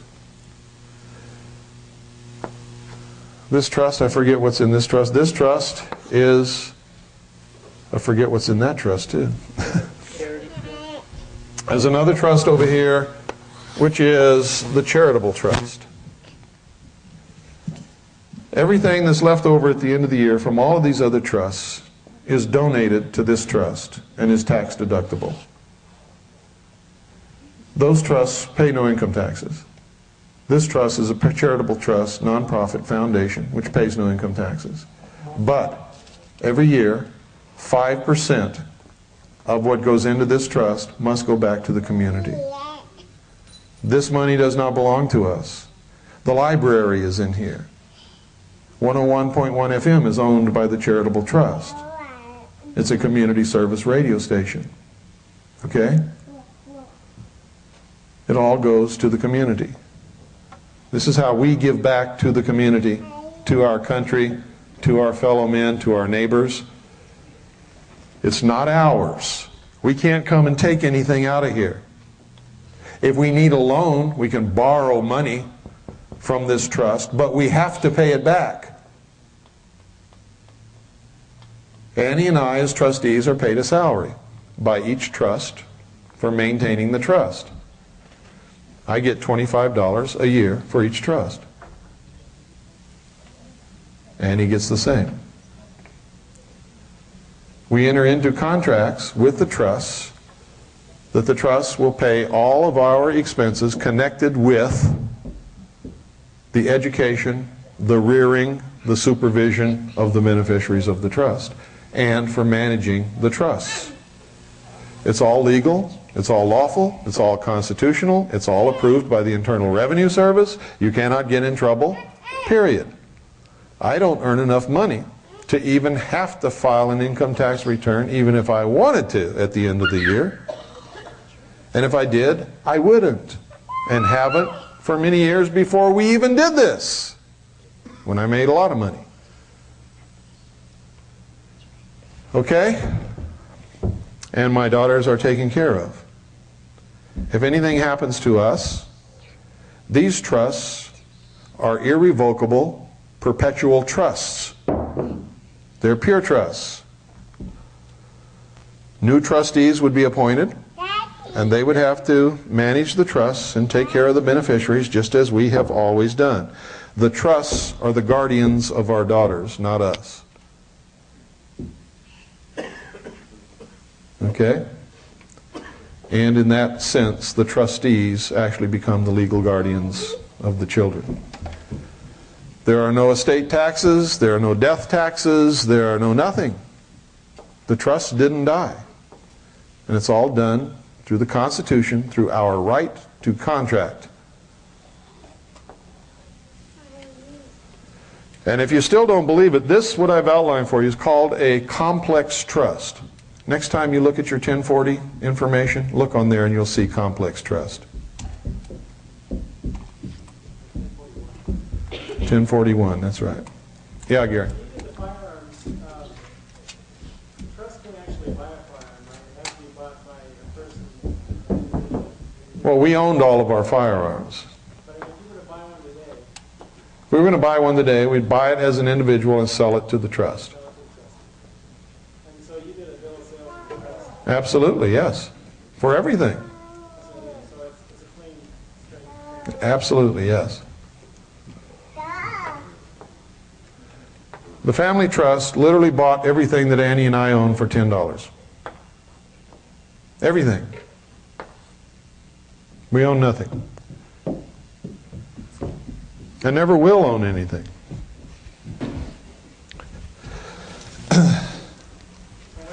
Now that's commitment. What do I need with anything? I happen to know from personal experience that if you fall in love with material things, if you can't turn your back on everything that you own and walk away right now, you're enslaved. That's right. Literally, you are enslaved. I don't want anything. I don't need anything. And I got to tell you, if our house was to burn down tomorrow and we lose everything that belongs to the trusts, wouldn't bother me a bit. We'd start over. I, of course, would be concerned for the children losing part of their security, to take care of them until they become old enough to quit being beneficiaries and become trustees, because that's what the children ultimately become. They ultimately give up everything that they own also and become trustees. Now this is not frivolous, and this isn't funny, and it's not something that you do lightly, because you truly don't own any of it, and the law says you must take care of it for the beneficiaries, and if you misuse it, or if you're a spendthrift, you're liable to go to jail for the mismanagement of your own trust. And that's exactly the way it should be. Because you see, none of this is ours anymore. It doesn't belong to us. We have a responsibility as fiduciary agents to take care of it in their name. It belongs to them. All of it. And everything that the trusts do, everything that's done by these trusts, is for the betterment of the nation, of the American people. That's our mission statement. That's the purpose of the whole thing. Okay? Thank you very much, folks. I hope to see you tomorrow. Good night, and God bless you.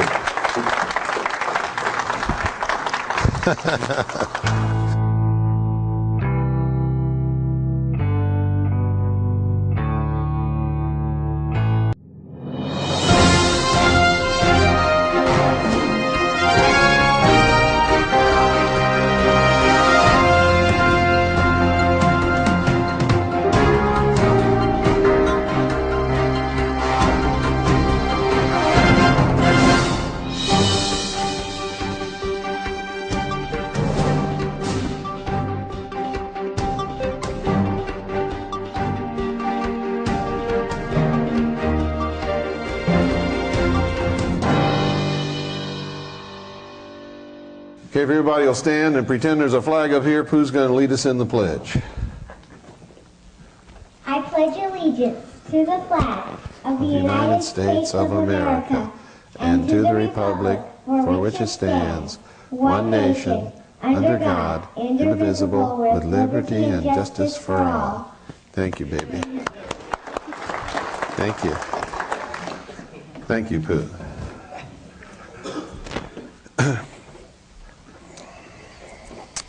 You know, yesterday I talked a lot about children. There was an awful lot of people here. Not as many people here today, but I think it's just important to talk a little bit about children before we start today, because that's really what this is all about. I'll be, gee, I've forgotten. I think 54 next month. I don't have a whole lot of more time to stick around here. And Annie and I could probably just go and, you know, make a good living, and with the rest of our life just have a great time and party and do what we want to do. But it wouldn't be the responsible thing to do, because we would be living this total mess to our children who don't deserve it. It's our responsibility to leave them something else. And so that's what that's why we're doing all of this. There's a lot of things that I'd much rather be doing. I have a degree in photography, and that's really what I love to do. I'd much rather be up in the mountains stalking a herd of elk to get some fantastic shots that nobody else has ever got on film than be here doing this. But I look at my children and I can't go do that, because it's irresponsible of me to leave the world in the condition that it's in for my children to clean up after us. And the way things are going, folks, they won't have an opportunity to clean it up, because by the time they become of age where they could possibly do anything, it's going to be all over. How many of you heard President Clinton's State of the Union address? What did he say? Anybody remember what he said? Huh? For the year 2000, why? To cross that bridge into what? And how did he put it? We're going to watch the sun set, didn't he? And prepare our children for what? The new dawn. Now that went right over the head of most Americans, but if you've studied the symbology of the mystery schools and the Illuminati and the fraternal orders that are bringing this about, the socialists, the Marxists, the communists, who all speak that kind of language, what they were saying is, we're going to destroy the world as it is now, and we're preparing our children for the new world order. That's what he said. Most Americans didn't understand a word of it, didn't even know what in the world he was talking about. But I did, and a lot of other people did, and every initiate on the face of this earth was sitting there with a big smile on their face, laughing at the rest of us profane fools. Cattle, they think we are.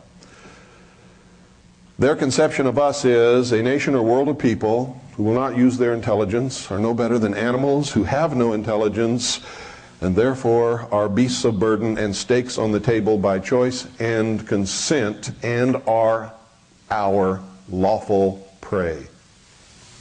How does that make you feel? How does it make you feel?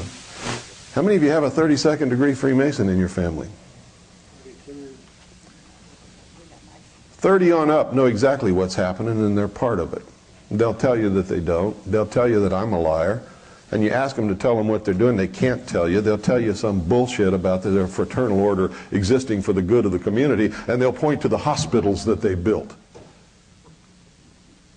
Okay? They can't tell you the truth because what? By the time they've gotten to the 30th degree of the Scottish Rite, and this is just one organization I'm talking about, there are many under many different names, where at the highest levels they are actually members of the Illuminati. The illumined ones, the initiates, the guardians of the secrets of the ages. They call themselves many different things. They've taken 30 different oaths that they will never disclose the secrets of the order. Blood oaths on penalty of death. And you say, hey, what about these oaths on penalty of death? Oh, those don't mean nothing. They're just, ceremonies. How many of you believe that grown men put on robes and walk around in secret rituals in temples without windows and take blood oaths and don't mean it? How many of you believe that? And if they'll take those oaths and don't mean it, will they mean the one where they have their hand on the Bible? Of course not. They're lying to you. They are liars. Chronic liars.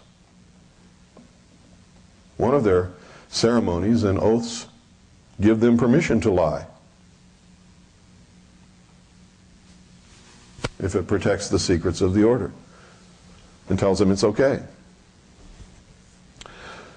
Now, it's important that you know this symbolism so that you understand what these people are talking about. Because Clinton was talking to the nation in the language of these secret orders, and it went right over everybody's head. They didn't even know what he said. And he gave the timetable. What was the timetable? No, he said it in days. 1,000 days, didn't he? Recently at a press conference, Sarah McClendon asked him a question. How many of you saw or heard that or read about it?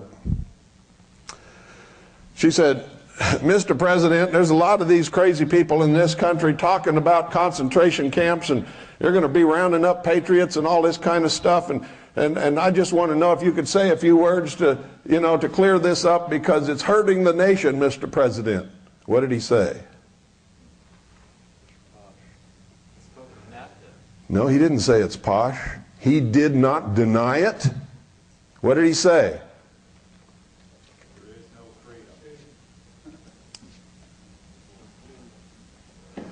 What he said, folks, is this. He says there's some substance to that. And they can talk all they want to.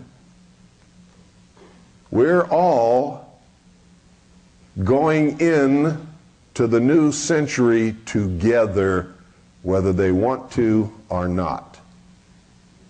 Direct quote. Now, how clear does it have to be before somebody wakes up?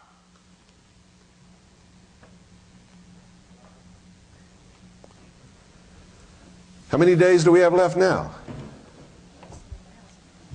See, I told you yesterday, I'm not nice to people anymore. There's no time to be nice. No time to stroke you and make you feel good. I got to wake you up quick. And I got to get you ready to fight for your freedom, or you're going to make me a slave because you won't fight with me. Or you'll make me dead because I'm the only one fighting.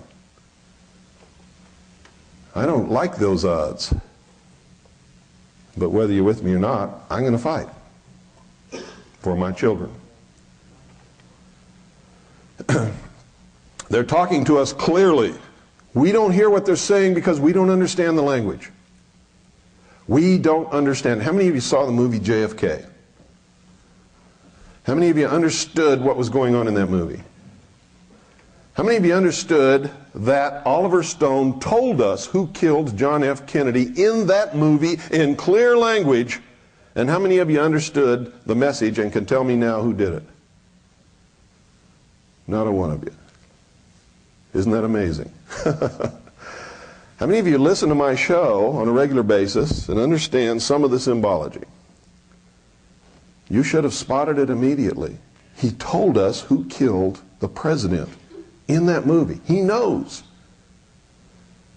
That's why they came down so hard on him about that movie. Not because he made that movie about the CIA was involved, but because in that movie he named the killers of the president. And all of those who participated in that murder understood what he said. The rest of the nation didn't.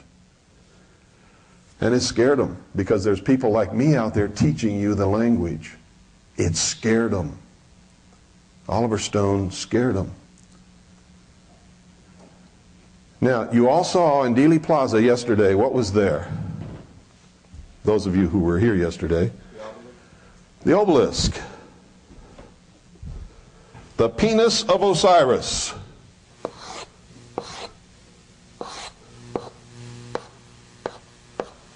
What was on top? The eternal flame. It's divided into 14 blocks, right? I'm not going to put exactly 14 here, but you all know that, right? Right next to it is what? Reflecting pool. Long, rectangular. That's the vagina. This is the penis. This is the vagina. This is the masculine. This is the feminine.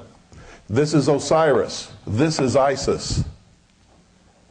Osiris represents the sun. The reflecting pool represents the moon. The sun is the doctrine, the power, the God. Represents the source of all life on earth. The feminine reflects the light of her master. The feminine is the church. Isis is the church. Remember the story? Osiris was killed by Set. Where do you think we get sunset?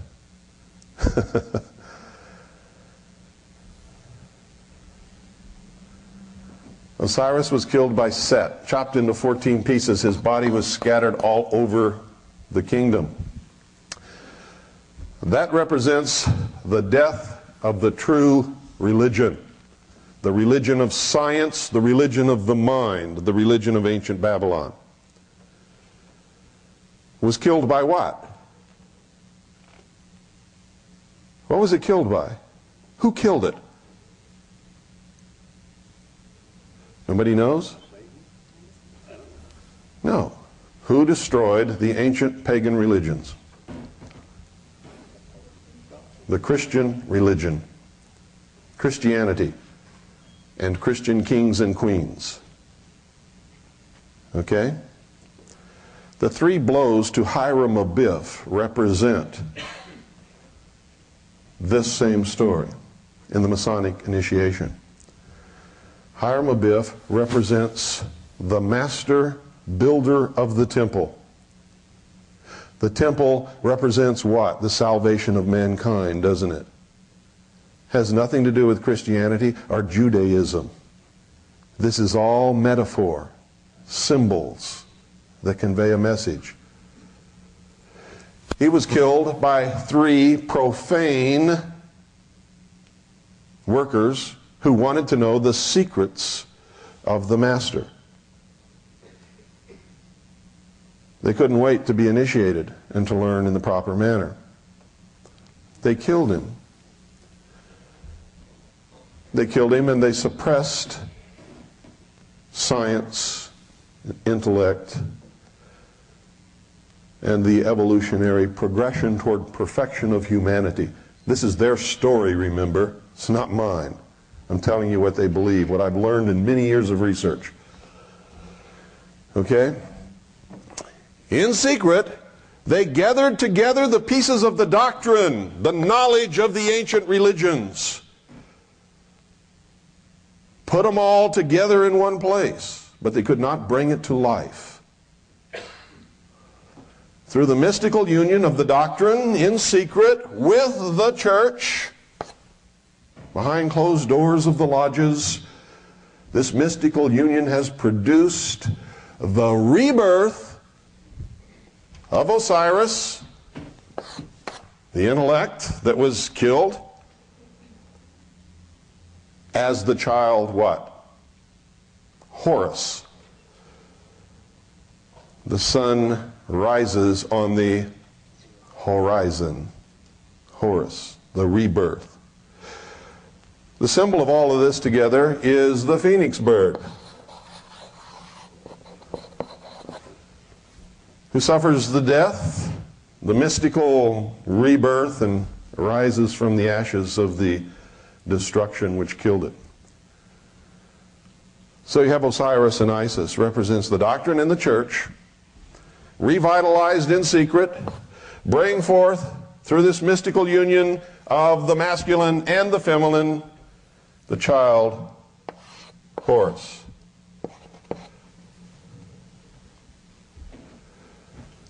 The child Horus is the full body of initiates, the adepts, the illumined ones, the priests,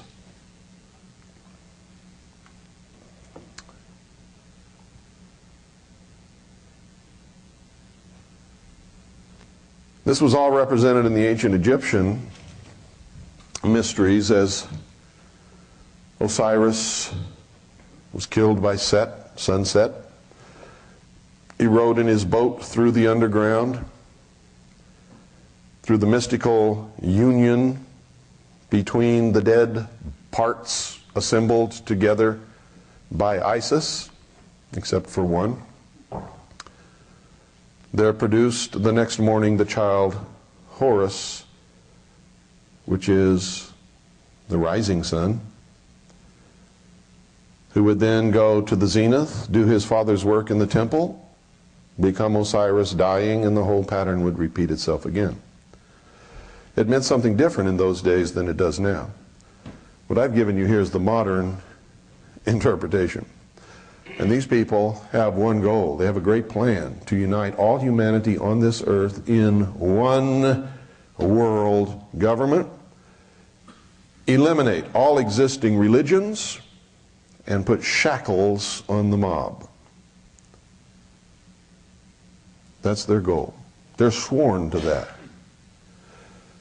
Everybody in America looks around for the enemy. They can't ever find the enemy, because the enemy is your mothers, fathers, grandfathers, brothers, sisters, uncles, aunts, and friends next door who belong to these secret orders. Freemasonry, AMORC, the Rosicrucians, the Knights of Pythias, the Knights of Malta, the Knights of St. John of Jerusalem, and I could go on and on and on and on. The ones at the lower levels don't know dip about what they're involved in. They're the fools. The ones at the highest levels are members of the adepts, the Illuminati, who work behind the veil, who are the 1,000 points of light, to bring this to fruition all the time.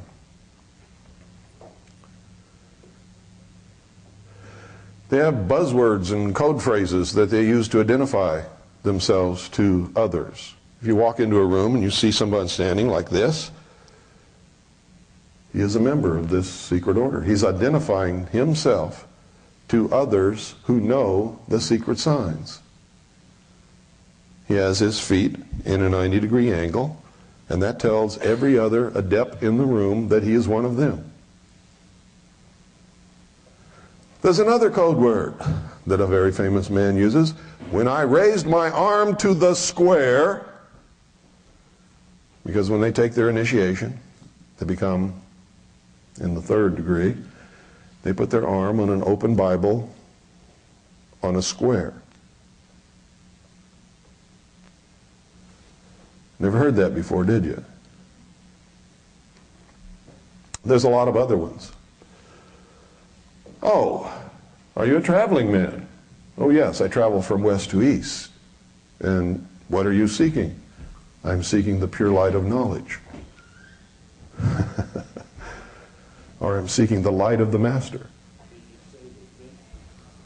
How many of you have heard people talk like that? Anybody in here?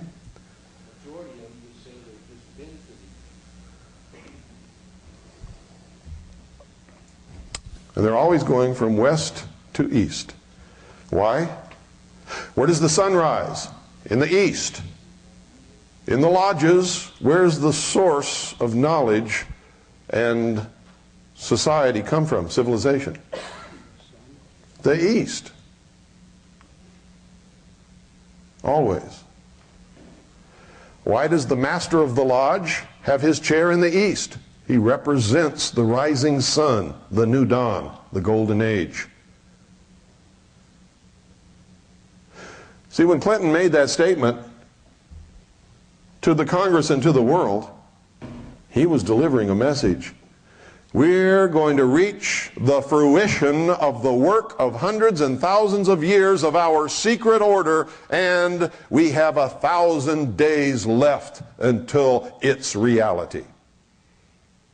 And we are preparing our children for the new dawn. That's what he said.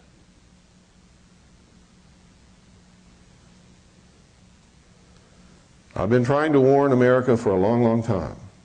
Time has run out, folks. It's all over. You have some serious decisions to make.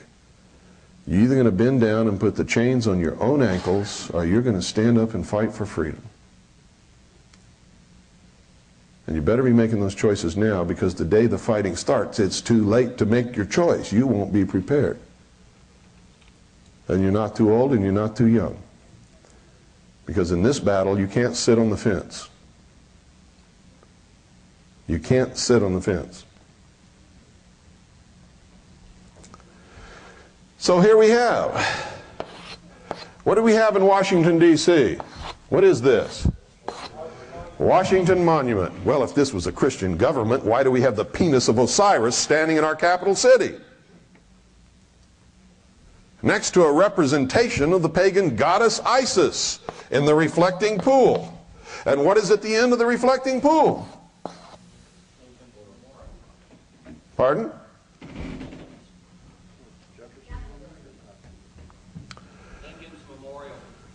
Well, I think you all better go home. There's two ends of the reflecting pool. And I think you better take a good look at a map of Washington, D.C. and find out what's there.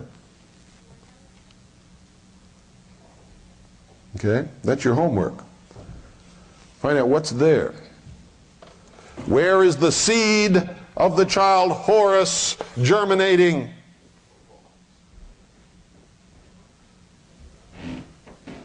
And producing the New World Order.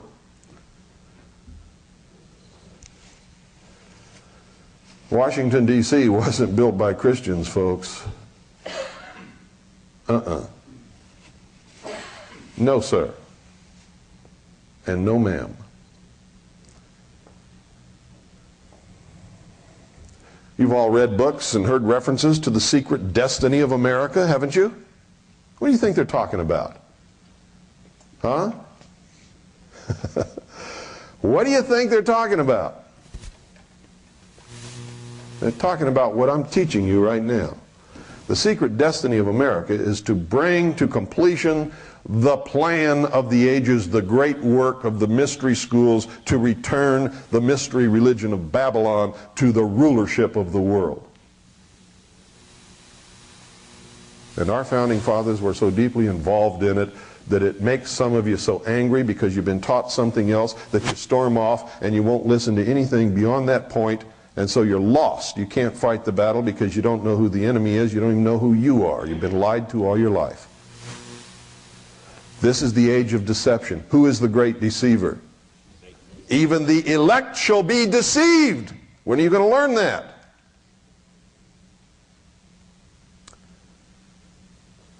How can you claim to be the elect if you're a Christian and then get insulted when I tell you you've been deceived?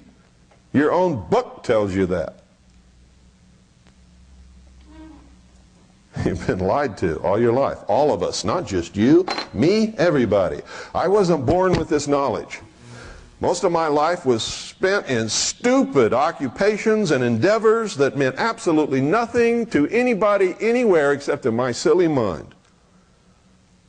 Until one day, I got a glimpse of the truth when they accidentally put me into a place where I had access to a lot of top secret documents that I should never have seen. And all of a sudden a light came on in my head, and I spent the next 20 years trying to figure out what it all meant.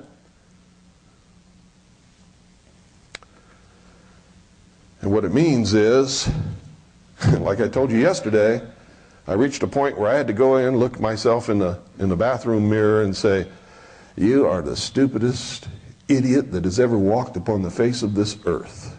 And you got to stop it right now. And there's nobody who's going to escape that. And if you haven't done it yet, you're going to have to do it someday, because it's true. You don't want to do it, but you got to do it. That's what's neat about doing it in the bathroom. Nobody has to see. Okay? You're not going to be embarrassed except to yourself.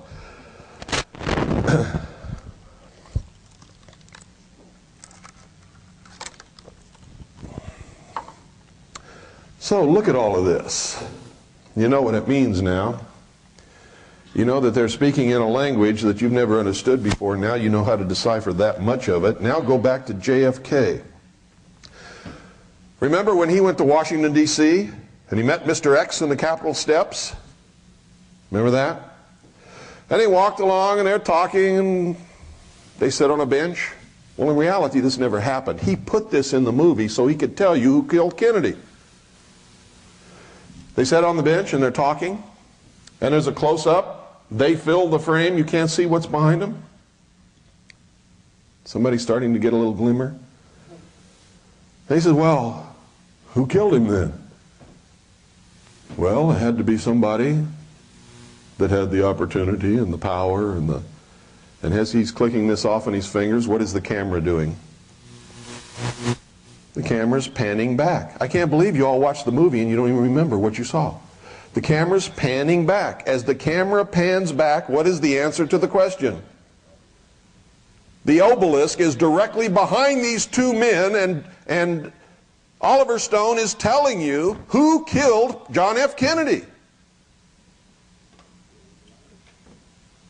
He was killed by the same people who built the Temple of the Sun in Dealey Plaza on the site of the first Masonic Lodge in Dallas, Texas, where there is an obelisk with the eternal flame on top, with the reflecting pool, where the reflection of the obelisk points directly at the 6th floor window, which is the only square window in the building.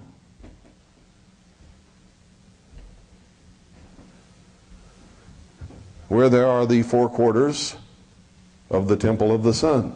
Dealey Plaza is in the shape of a pyramid with a capstone missing.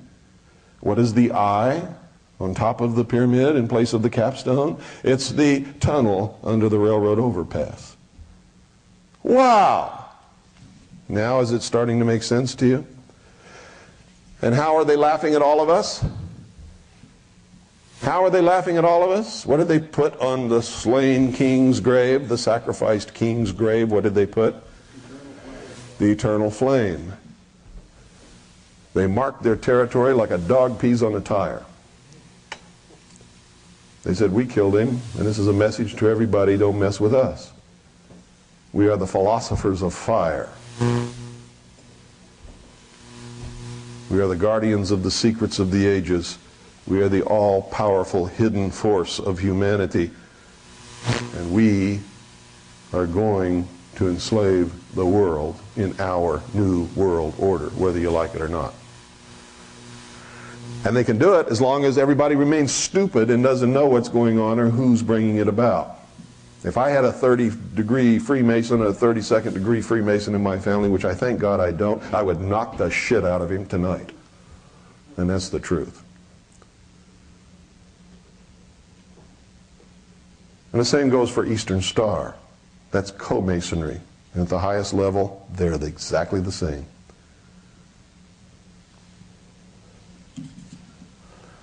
I know some of you don't want to hear these things, but it's the truth. Now I'm going to play a little videotape. And it's you saw part of it, some of you tomorrow. Now I'm going to play it all the way to the end. And if Doyle, if you'll come up here and start that. I'll play it all the way to the end now, and you'll get to see what I'm talking about here. You're going to see Dealey Plaza as is laid out. You're going to see what's in Dealey Plaza in reality. You're going to look at it. And then at the end, you're going to see some clips from Oliver Stone's film. And it's going to hit you right upside the head with the reality of the recognition of the lesson that you just received. And you're going to be staggered by it if you really care about what's happening in this country.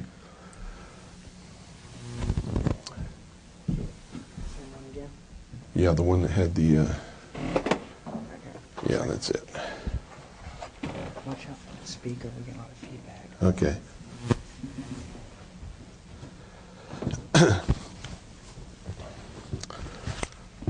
going to come down here where I can do that kind of stuff.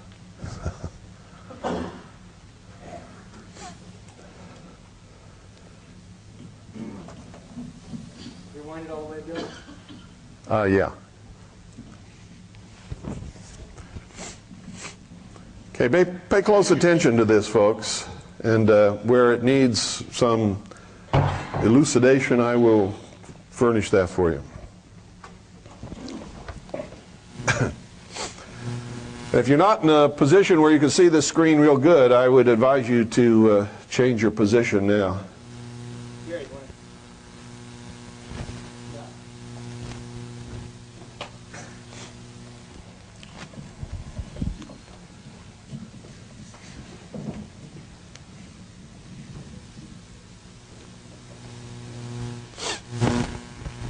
This is Dealey Plaza.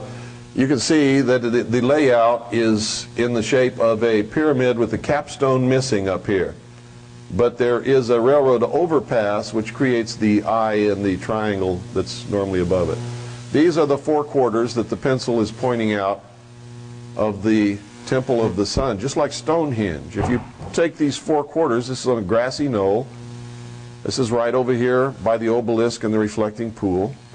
This is right across the street, and then there's another one over here. If you put them all together, it would make a circle right in the middle, just like Stonehenge. This is Main Street here. This is Houston, where they turned right and left onto Elm. The first little X there is where Kennedy was shot in the throat. This is supposedly where he was shot in the back, and this, of course, is where the killing blow, the headshot, was administered. These are the exact same wounds suffered by Hiram Abiff in the Masonic initiation. Blow to the back, the throat, and the head. This is an aerial view from helicopter of Dealey Plaza and a couple of the sections of the Temple of the Sun. That's the grassy knoll. There was nobody on the grassy knoll with a high-powered rifle with a scope on it. It's the corner of Main and Houston. People go to Dealey Plaza every day and walk around and don't see anything. Right over here is the entrance to the parking garage where Lee Harvey Oswald was shot. See, everything took place in Dealey Plaza. It had to. It had to take place in the temple. And what time were they moving Lee Harvey Oswald that he was shot? You see, it always happens at noon. The sacrifice is always made at noon. Here's the obelisk. If you count those blocks, there's exactly 14. There's the eternal flame. If you notice, all the windows in the book depository building are domed. All of them, except for one. The 6th floor.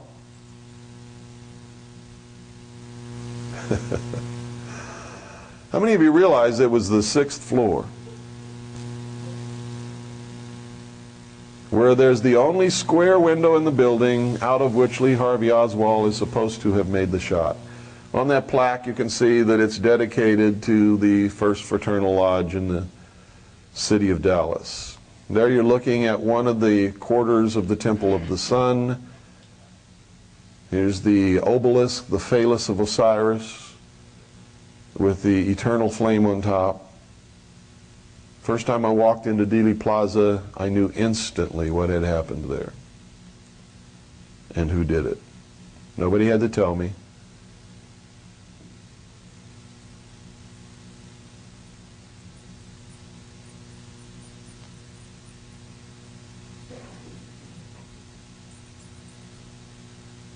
They're also known as the secret college, the secret government.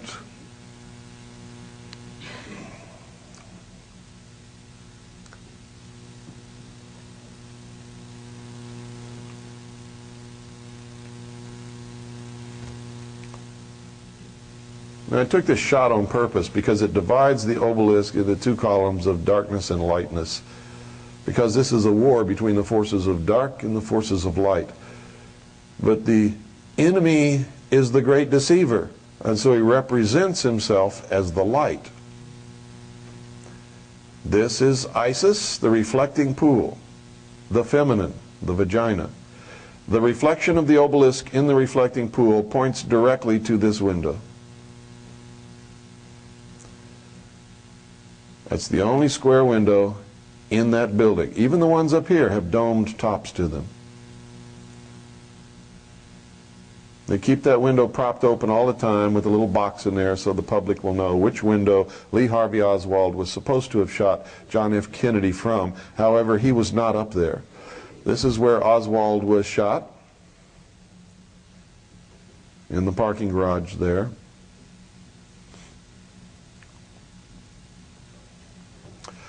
That's the old courthouse over there.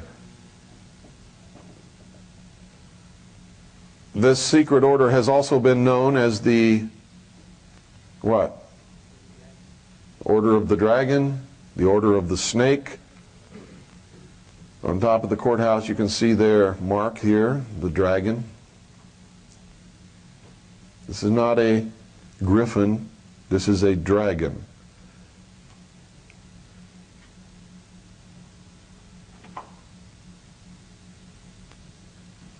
Look at all those people, oblivious. Oh look, a little, let's throw a penny in and make a wish. See where that's pointed to? If you look at the reflection, it's pointed directly at the 6th floor window. Look at this guy, he's cool. Look at her, she's taking her child to teach him something about the Kennedy assassination.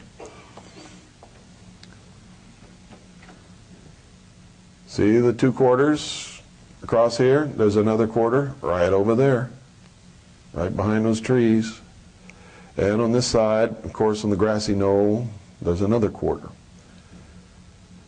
They're marked on the columns by pentagrams, and you can see the pyramidal shape of the plaza. This is behind the grassy knoll looking at the railroad tower. There's the 1 quarter of the Temple of the Sun. I've stood there. No professional assassin would ever make that a point from which to shoot at anyone to assassinate them moving along Elm Street. In the first place, the target is too close. In the second place, there are trees and bushes and signs all along here. You'd have to be more than an expert marksman. You'd have to be Jesus Christ himself to make that shot.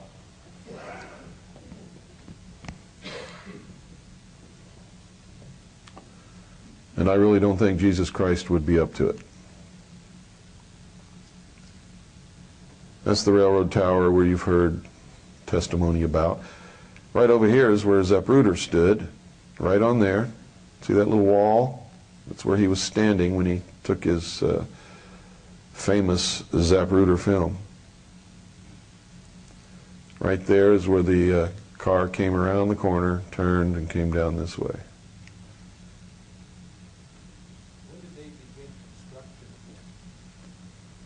Long before Kennedy was assassinated, this was built. Now, if you go back and read the writings of the adepts of this order, you'll see that there's certain things had to transpire in order to create the New World Order, and one was to sacrifice the king. Another one was to change matter into energy, and all of these things happen on the 33rd parallel. All of them. Why? Anybody know why? Yeah. As the sun traverses in its path from midwinter to midsummer, it traverses what? 33 degrees. 16.5 degrees on each side of the equator. Isn't that true? Is that 33 degrees? You bet your boots it is. So, it begins its work at 30 and ends its work at 33. Coincidentally, so did Jesus Christ. So do the Illuminati. They begin their work in the 30th degree and they disappear behind the veil at the 33rd degree. And then they have another 63 degrees up the ladder that they can go. Actually 66 degrees. And then from there, they can go laterally into the Ordo Templi Orientalis, which is Aleister Crowley's organization, for another 9 degrees. So you may see people who sign their name, and after their name there will be 33, 96, and Roman numeral 9. Those are the highest adepts in the secret orders that are bringing about the destruction of the world as we know it. This is from the railroad overpass.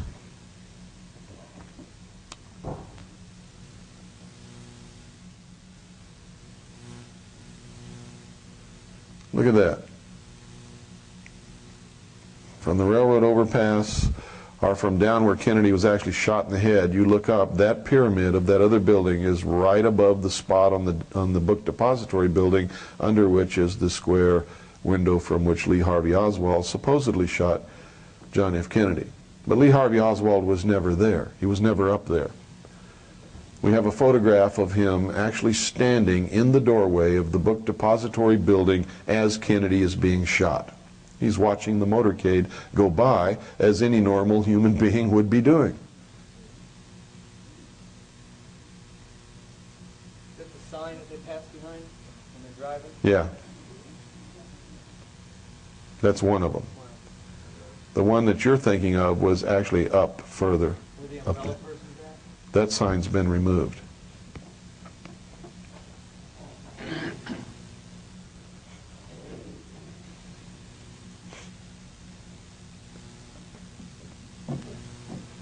There were also 3 hobos found in a railroad car who were arrested and then let go. One of them, of course, was who? Howard Hunt. We also know the identities of the other 2. They represented the 3 murderers of Hiram Abiff in the Masonic initiation. Jubelo, Jubelum, and Jubela. They had to be there because this whole thing is symbolic, it's ritualistic.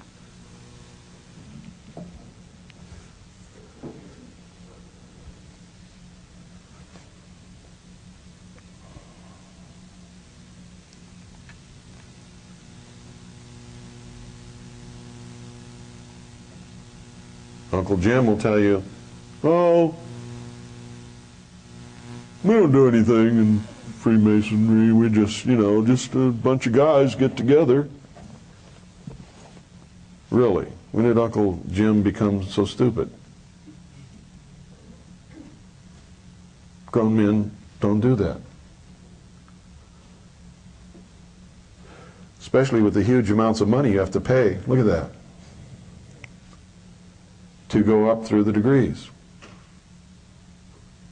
It costs a lot of money to be a Freemason. Did you know that? It's not cheap.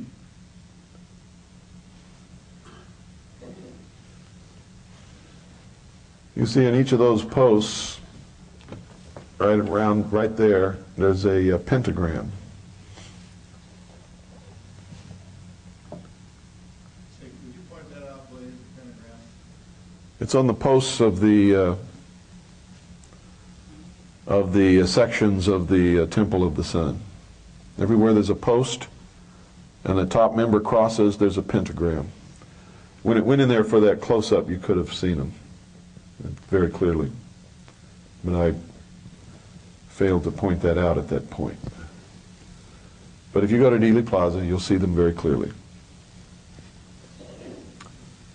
Also, if you purchase our Zapruder tape, it's on there. All of this footage is on our Zapruder tape, including the Zapruder film, including frame by frame, so that you can examine every frame any way you want to, front, back, forward, all of it. Is that pyramid in the back of that building or the top of it?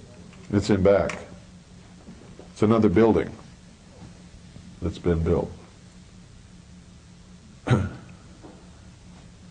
There's John F. Kennedy, President in the Oval Office. Is there volume on this, Doyle? I don't remember. I don't remember where the volume comes in, but there's going to be volume coming up here shortly. You get a message in the lobby and you know the he's going to run it.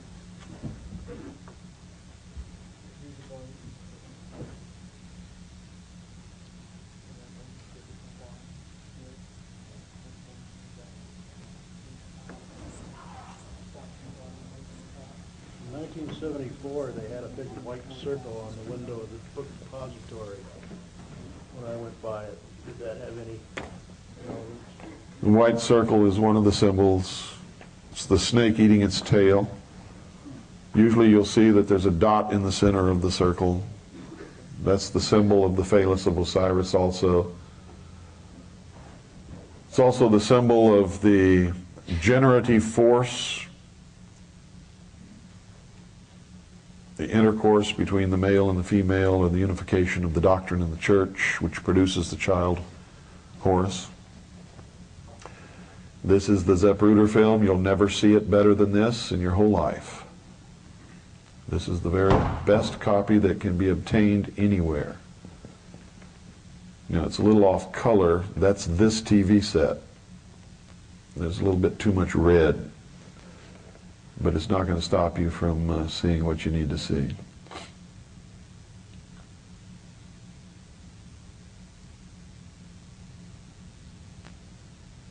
She wasn't retrieving a part of his skull on the deck of that limousine. She was trying to get out of there. See that white car under the underpass? That car was there and didn't start to move until Kennedy's limousine almost ran into it. That car belonged to the chief of police of Dallas. I should say the Dallas chief of police. Here it is a little slower.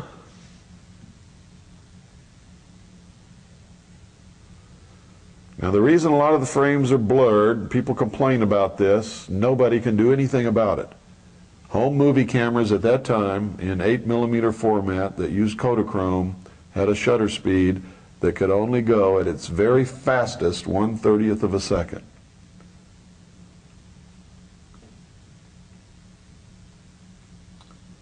So if you're hand holding any camera, I don't care how good you think you are, and you're shooting at 1/30th of a second, you're going to have most of your photographs come out blurred, especially if you're tracking something that's moving. Every once in a while, through a trick, see, here's the umbrella. Every once in a while, through a trick of fate or accident or something, you will get a perfectly clear picture, but it's very rare. Kennedy's been shot in the throat. Somewhere along here, he's shot in the back. You can see when Connolly gets hit because his cheeks puff up and he falls back into his wife's lap. You can see up here, watch this.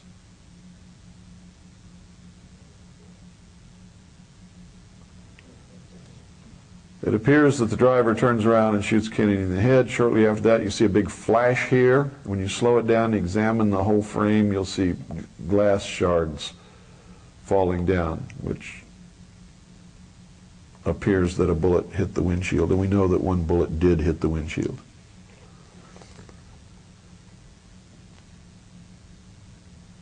Jacqueline was trying to escape from that car. Think he had a hunch he was being set up? I don't know. If I had a hunch I was being set up, I've learned to listen to my hunches. I wouldn't have gone to Dallas.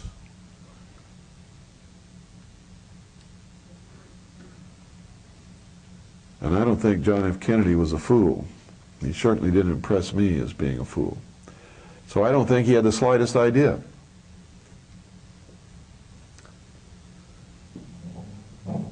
When was he shot? November what? 22nd. What month is November? What day? Add the two together, what do you get? 33. Dealey Plaza is just a very short distance from the 33rd parallel. In fact, on a very large map of the world, it is on the 33rd parallel.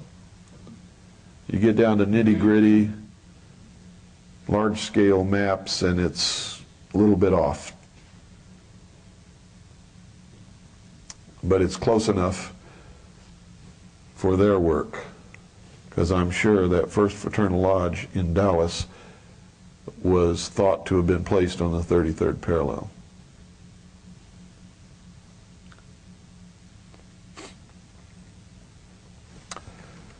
These are just some frame-by-frames. You see, these guys aren't too concerned the president's been shot. Oh, ho, ho, hum. Oh, me. Gee, what shall we do? Secret Service. They're supposed to protect his life. Do they look upset? They look concerned? No. Are they doing what they're supposed to be doing? No. What's the job of the driver of a car, of an executive or a president or a member of government when he is attacked? Protect him and get him out of there. That guy in the passenger seat should have climbed over that seat and thrown himself over the president. That's his job. The driver should have got that car out of there as quickly as possible.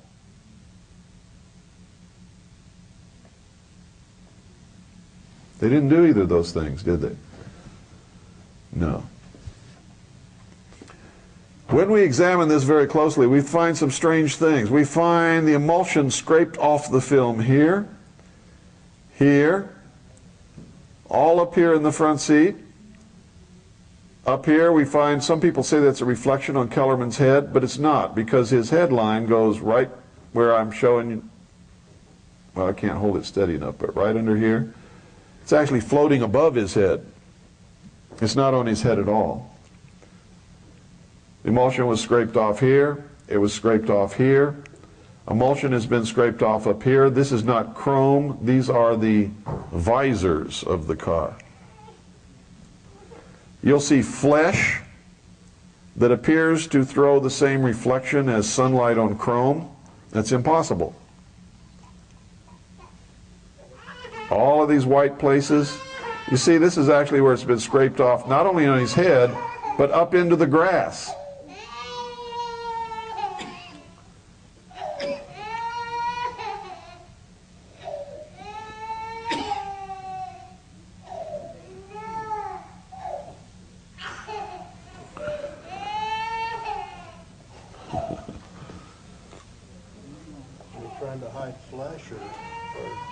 They're either covering up the fact that Kennedy was shot by one of these two guys in the front seat, or they're trying to make us believe that he was.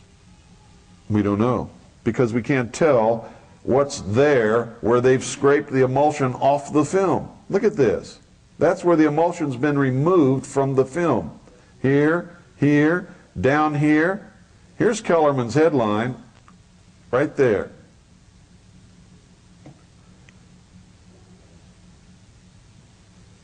Connally made the statement that he saw and felt the shot that killed Kennedy. What we can't see is Greer's right arm. Where's his right arm and what's it doing? Look at this, Kellerman's head, if that's a reflection. See, here's his headline right here. When you blow that up, it's easy to tell. So there's emulsion scraped off the film above Kellerman's head and across Greer's face, all across here, across Kellerman's forehead, inside the car where there is no sunlight hitting at all. There's no sun hitting down in here. It's all in shadow. So we don't know what they're trying to hide or what they're trying to make us believe. You can't tell. When the film is played at normal speed, it looks like Greer turns around and shoots the president. When I was in the Office of Naval Intelligence, I saw top secret documents that said the driver of his limousine, William Greer, is the man who administered the headshot. Would Mrs. Connolly and especially her know if somebody fired a gun from the front seat? Why would they not? Sure they would know. Why would they not say anything? They didn't want to be next.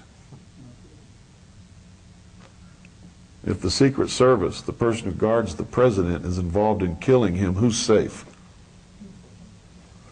Who was guarding Jacqueline's children? Who still guards them? The Secret Service. If it was safe in that car and the assassins were outside the car, why did she try to get out of the car? If you're in a car surrounded by people trying to kill you, would you try to get out? No. I'd be beating that driver over the head with my purse. Get moving, sucker! He didn't do that, did he? He almost stopped the car. The car comes almost to a complete stop, and that is absolutely against every training and order that they ever receive. It is not the way they're supposed to act in this circumstance. Now you see them ducking down. Look at them ducking down. And it looks like they're passing something back and forth down here, but the emulsion's been scraped off, so we can't tell what it is. Whatever it is, Kellerman puts it in the glove compartment right there.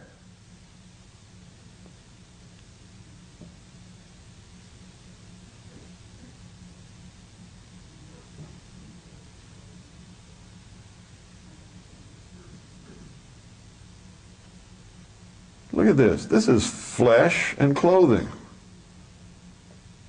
Here's where something hits the windshield right here. See the glass fly? Like after they cut, too. Yeah. And that bullet came directly in front of the car. What's in front of that car? Another car parked under the overpass in which the Dallas Chief of Police is with another member of the Dallas Police Department. It didn't come from top of the overpass because there's people up there. And nobody shot from up there. Although there was a train on the tracks up there behind those people who were looking toward Kennedy's car, there could have been men with high-powered rifles on top of those cars with silencers shooting at the president. It's possible. And as soon as the president was assassinated, that train moved out, and nobody ever chased that train to find out if there was or not. But all this is conjecture. Conjecture means nothing, at least in my world. You can throw conjecture out, but don't ever start to believe your own conjecture or anybody else's. Only believe what you can prove. Conjecture is worthless. Yeah.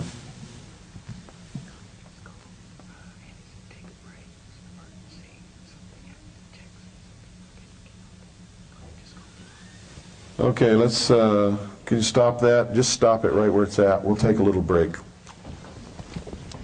You're ready for one anyway, huh?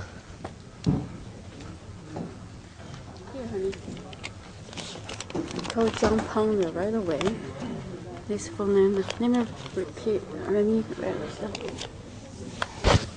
Yeah. Is Doyle out there somewhere?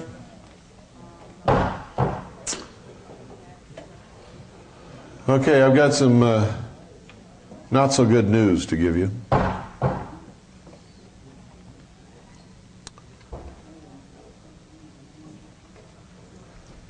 think most of you know by now that I'm the Director of Intelligence for the Second Continental Army of the Republic, which is one of the largest militias in the country. And our people are everywhere. So if anything happens, they notify me immediately. Just a very short while ago, some of the people from the Republic, the so-called Republic of Texas, went into town in Fort Davis in a van and were arrested by the sheriff. Richard McLaren, who is the so-called ambassador for the Republic of Texas, who has his home in Fort Davis, and his following got upset about this and went to a neighbor and kidnapped the neighbor and his wife and are holding them hostage. And so we have a very bad situation developing.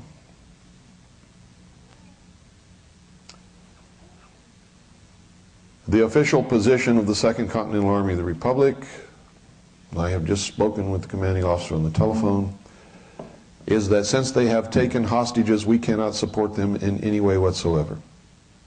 They have done a no-no.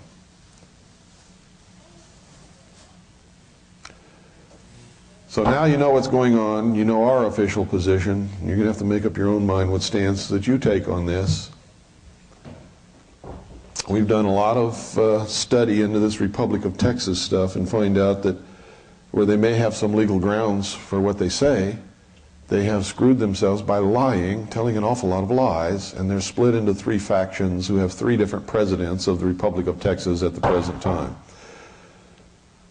Richard McLaren, who claims that he is the official ambassador for the Republic of Texas, was officially kicked out of the Republic of Texas by one of the other two presidents.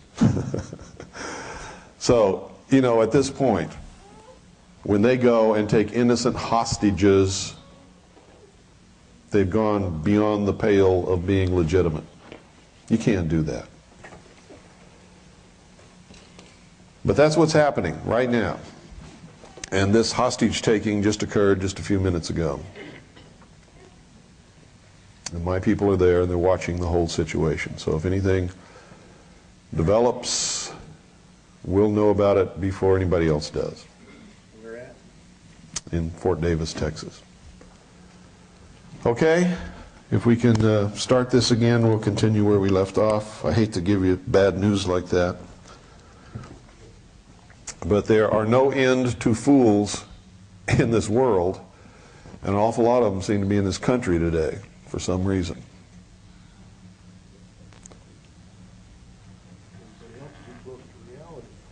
Yeah.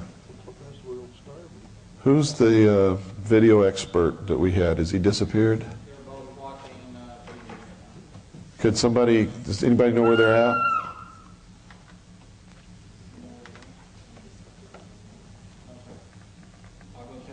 Okay, thanks. Pardon? It's on, everything's on. Well, hit the button if you can find it.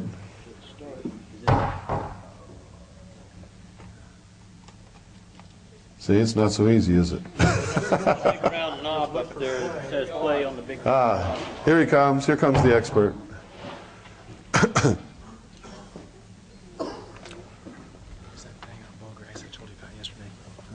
Yeah, good, thanks. Okay, here we go. Good.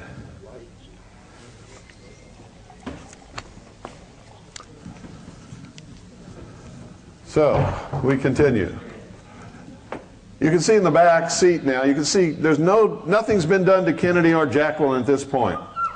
Now, do you think in just a second's time, all of a sudden, they're going to be reflecting light like you never saw before in your life? Look, watch this. He's hit in the head now. Whatever hit him in the head isn't just a projectile. It exploded. This is an explosion that occurred upon impact. Now all of a sudden you can't see the wounds. And now all of a sudden there are great big reflections here on stuff that should be covered with blood and things that are not reflective. They've literally, once again, scraped the emulsion from the film. They did a very poor job here because you can still see some of the red tint to the blood. It literally blew half his head off is what happened. But see this? This is emulsion scraped off of the film, even into the grass. Look up here. The grass and the curb, the emulsion has been scraped away also.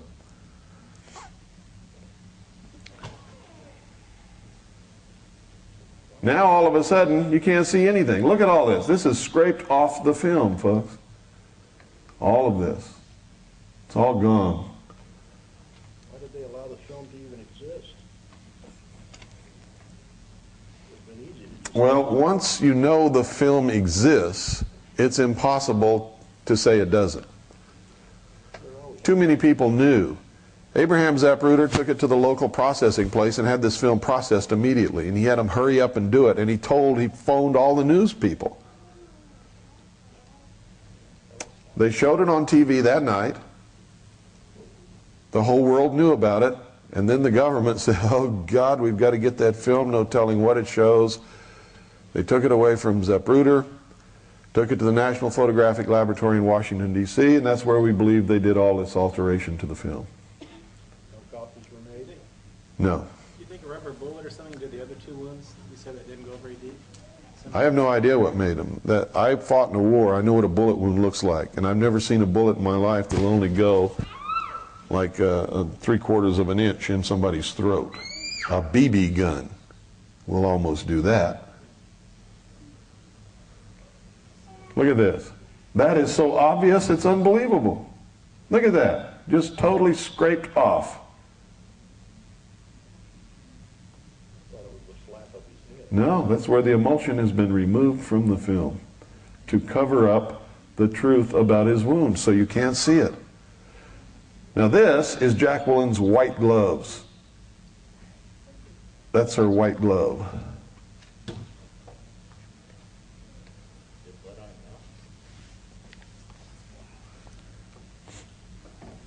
She has blood all over her. Look at her. Look at the horror.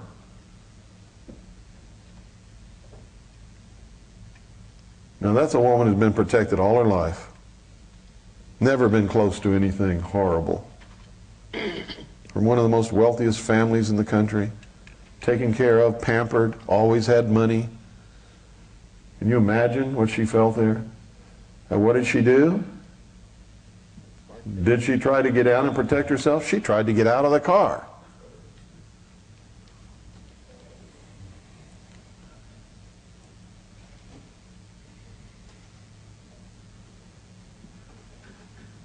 Connolly's laying down in his wife's lap, yelling, "They're going to kill us all." She said, "Not me. I'm leaving." "Stay if you want to. I'm getting out of here."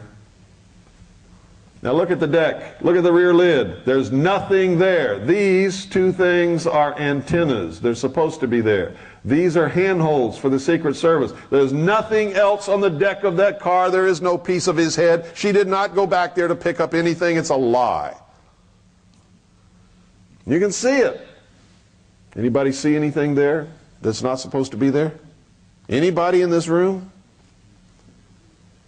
No, because there isn't anything. You've been lied to for years by people who tell you that they're experts telling you the truth, like Bob Groden, one of the biggest liars that's ever lived on the face of this earth. He claimed he was the world's leading independent photo analyst, and he analyzed the Zapruder film. He never told you that it was doctored. He never told you that this brake light right here was opaqued, which is a common term for blocking out the passage of light through film. You can see the other brake light right there, it's clear as day. Both of them were working fine. This one's been opaqued. Because normally when they show it on television, you can't see that brake light. They did a quick job, a very quick job, blew it up, made a copy, and gave it for use on television, where you only saw that brake light. They didn't want you to know that the driver of the car, against all orders, was stopping the car instead of speeding it up. That's why. He didn't tell you about all the emulsion removed from the film on Kennedy's head and in the front seat and the driver and the face and the head of Kellerman and Greer. He didn't tell you any of that. Said he lied to you and said she went back on the deck of that car to pick up a piece of his head. Bob Groden is a liar. I've said it publicly all across this country. I've said it to his face. He hasn't sued me yet, so it must be true. Well, had the driver sped up, she wouldn't have tried to get out of the car either. Well, I don't know. If the guy that just killed my husband and shot the guy that was riding with him in the car was in the car with me, I'd try to get out of the car. Well, the fact that he slowed down and stopped, she gave back to the station. No, they're trained. You see, they go through drills. If the president is assassinated while riding in his car, you will do this, this, and this. They're supposed to get down on the floorboards. The driver is supposed to maneuver the car and do what he's been trained to do to get them out of the kill zone, out of the area of danger, and take them to safety. The Secret Service people following and in front of the president's limousine have jobs that they're supposed to do. They're supposed to pinpoint the direction of the fire and return fire and kill those people as quickly as they can. Yeah, they've done that job in Reagan. They've Yeah. done what they're supposed to do in Reagan. That's right. The man who was in the front seat with Greer is supposed to climb over that seat and cover the president's body with his own. He didn't do it. This is all public knowledge. There's no secret about this. They didn't do any of it. There's the car that belongs to the chief of police. It's parked stationary under that overpass. It doesn't even move until Kennedy's car almost runs into the back of it, and then it clears out of there. What was it doing under there?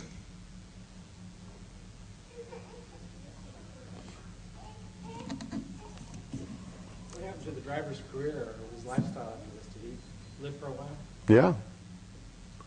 Did he suddenly have a nice home in the Caymans or something? No, he didn't deviate from his normal. No, none of them did. But you see, that's not the way the Illuminati works. You do it because you're told to do it, because it's a part of the great plan. And you've taken an oath that you must do what you're told to do when the order asks you to do it. Whatever. The order will take care of their family. That's the promise. If they go to jail or they get killed, they did it for the greater good.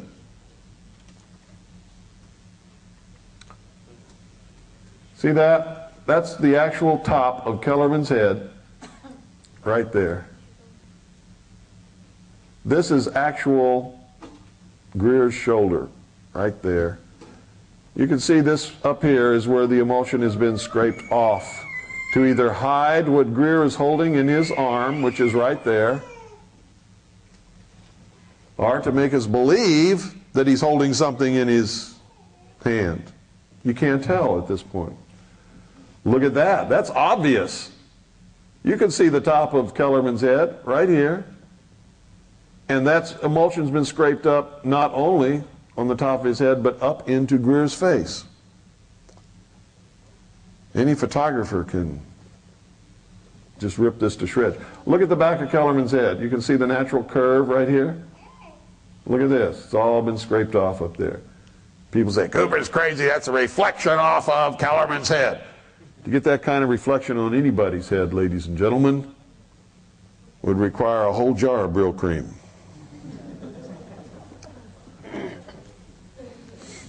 You think government agents grease up their head like that? No.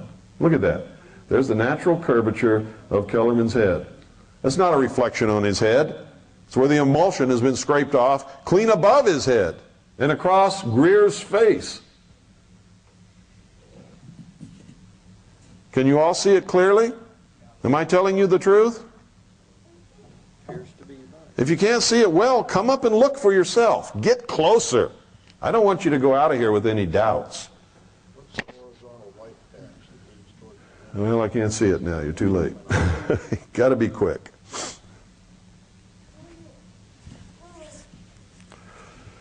This is where it appears a bullet struck the window, the windshield. And we know that one bullet did strike the windshield. That's on record. They have admitted that. You can see glass fly there. And these are reflections off shards of glass that are flying down beside the car from that bullet strike. Now, a lot of you have seen the photograph of the car in front of Parkland Hospital with the roses in the back seat. How many of you have seen that? Everybody thought that was Kennedy's car, and they say, well, there's no hole in the window. It wasn't Kennedy's car. That was not the car that Kennedy was shot in.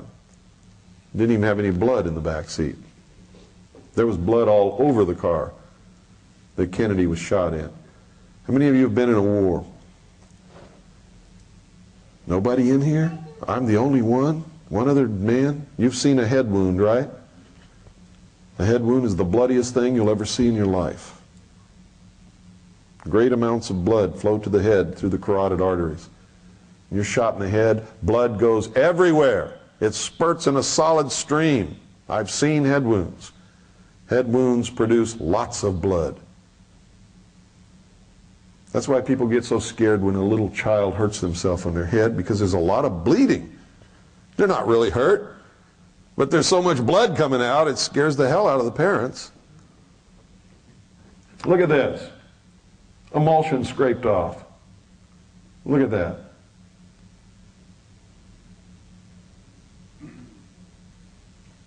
Look at it. Scraped off even up into the grass. That's not on Kennedy, that's way up in the grass. And the curb. Across his forehead where the bullet struck. His face. All scraped off.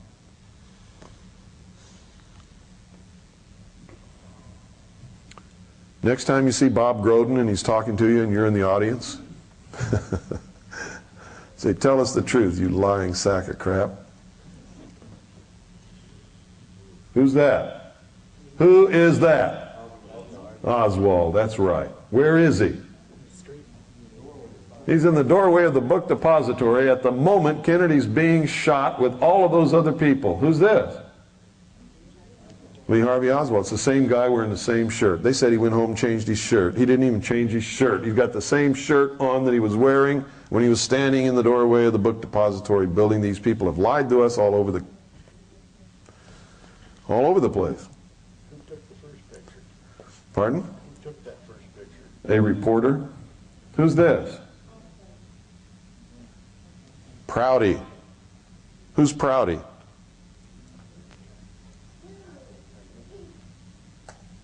Not for one moment. The cabinet was another country to get their perceptions. Turn it up. Troops on the air for possible riot control. The telephones didn't work to get the wrong stories from spreading of anything. Listen carefully. Nothing was left to chance. He could not be allowed to escape alive. Well, I never thought things were the same after that. Vietnam started for real. There was an air of, I don't know, make-believe in the Pentagon and CIA. Those of us who'd been in secret ops since the beginning knew the Warren Commission was fiction. But there was something deeper, uglier. I know Alan Dulles very well. I've briefed him many a time in his house. But for the life of me, I still can't figure out why he was appointed to investigate Kennedy's death, the man who had fired him. Dulles, by the way, was General Wyatt's benefactor. When I got out in '64, resigned my commission. I never realized Kennedy was so dangerous to the establishment. Is that why? Well, that's the real question, isn't it? Why? The how and the who is just scenery for the public. Oswald, Ruby, Cuba, the mafia. Keeps them guessing like some kind of parlor game, prevents them from asking the most important question, why? Why was Kennedy killed? Who benefited? Who has the power to cover it up? Who? Who? He asks the question and he gives you the answer. And it went right over the heads of the whole nation. Did Oliver Stone know who killed Kennedy? You bet your boots he did. He just told you right there. He showed you. Could he come out and say it in any other way and live? No. But he told you, didn't he? He did the best he could. He can't help it if we're all so damn stupid, can he? He knows what I know. He showed you. He told you. He asked the question, how plain can it be? And then he backed off the camera and showed you.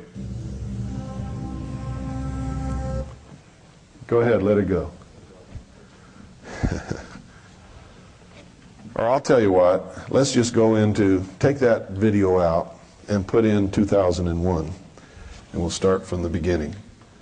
I'm going to show you how they communicate all the time and it goes right over our heads. We don't understand it. We don't know it. We miss it. How many of you saw the movie 2001? How many of you understood what you saw? You understood it? What? Give me the message. Pardon? Basically, where they talked about the sun, where it started to rise. Yeah. Man is evolved from ape. Okay, good. Rebirth the end of the baby. You got it. But the rebirth was what? As a new race in the new age. And the message was, if you can't make this quantum leap, you can't be a part of it. That was the symbol of the baby floating in space. The birth of the new root race going into the new age. And if you can't make this quantum leap and understanding that we're showing you in this movie, you can't be a part of it. You will be exterminated, rounded up, put in prison camps, used as slave labor, executed, whatever. We'll try to get some use out of you, but you cannot be in the new age with us. The new dawn, the rebirth of humanity. You starting to get the message? Are you really? Because if you don't, you have no idea how important this is. If you don't, you're lost. You won't even understand what happens and why it's happening to you. Yes, sir? What do you mean by root race? Have you studied the writings of Blavatsky or any of the New Age religion, which will be the new religion of the one world order? You need to. Everybody says, I'm not going there, it's New Age stuff. That's the work of the devil. I'm not reading that because it's not Christian. If you don't read it, how are you going to understand it? How are you going to know how to fight the enemy if you don't know who the enemy is or what they believe? You've got to. Okay, back it up.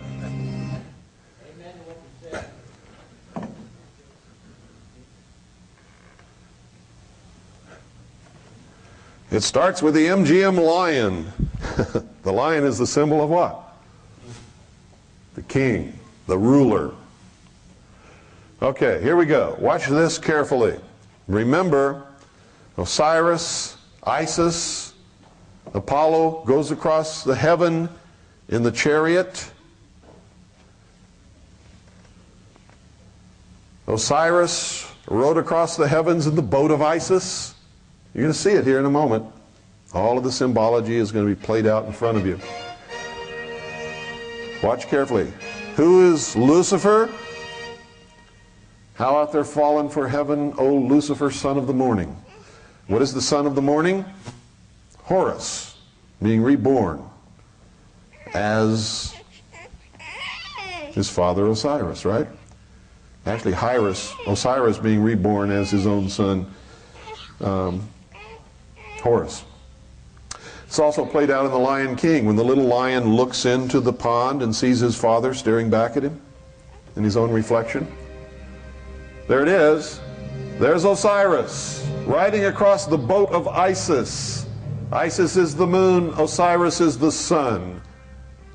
Isis reflects the pure light of her master. Check it out.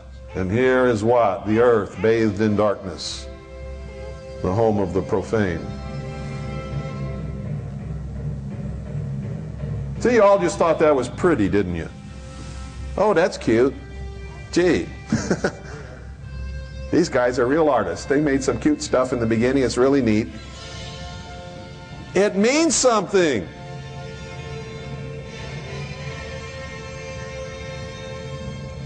They're showing you the mystical intercourse between the sun, the phallus of Osiris, and the moon, Isis, which produces the full body of initiates. The adepts, the Illuminati. The Illuminati have a God of light.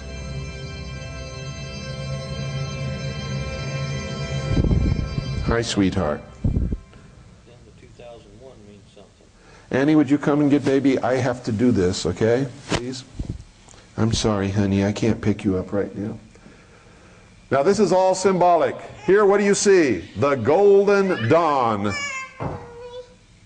This is the dawn of the golden age, the dawn of man. There's nothing here, some clouds, some ground, no green stuff growing.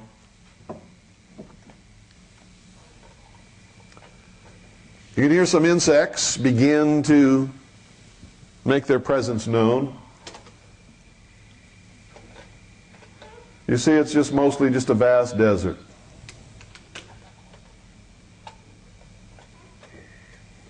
The sun rises higher, and what happens? You see things beginning to materialize. Trees, shrubs, some grass is growing. There is the phallus. The generative force is at work. You hear the wind blowing.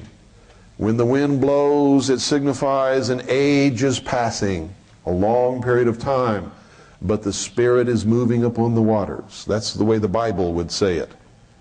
Here, they say it with the wind. A long period of time is passing. Things are happening.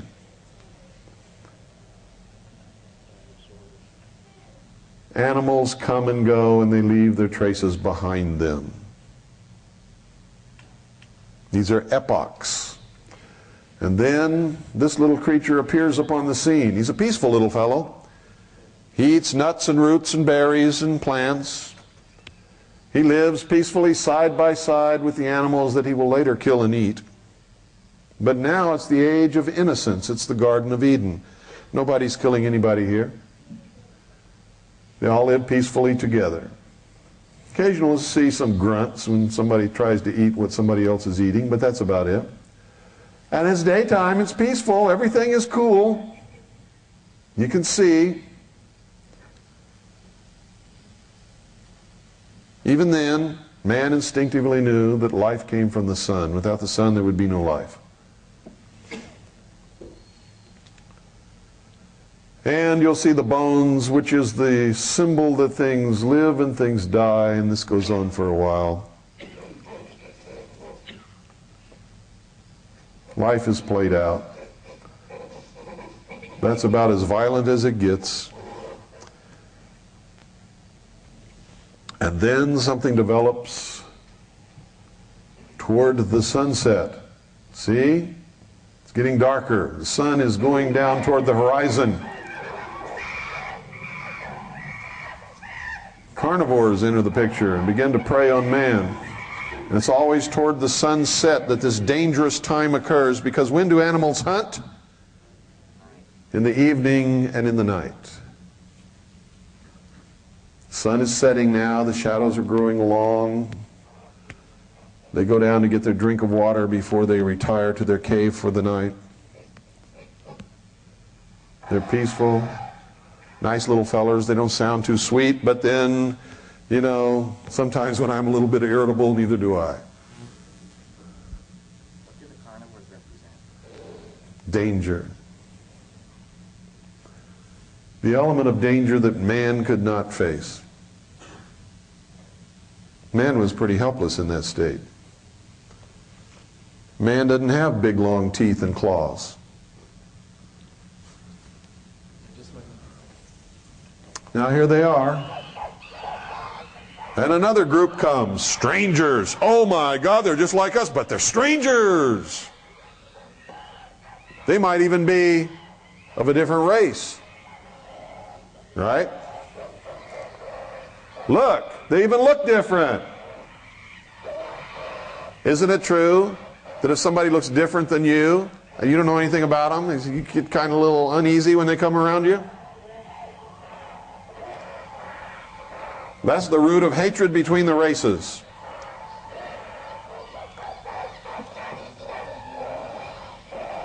See, they're all bluster and bluff. Nobody's hurting anybody. They say, we're here first, we're drinking. Yeah, but you had your drink, get out, we want to drink. Well, why can't we drink together? Because you don't look like me, you sucker. And back and forth and back and forth.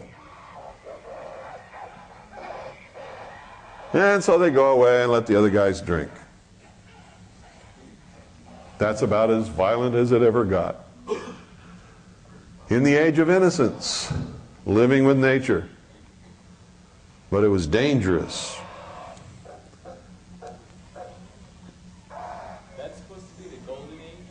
Yeah, the age of innocence is the golden age, when man lived in concert with nature. When things got out of balance, nature took care of it.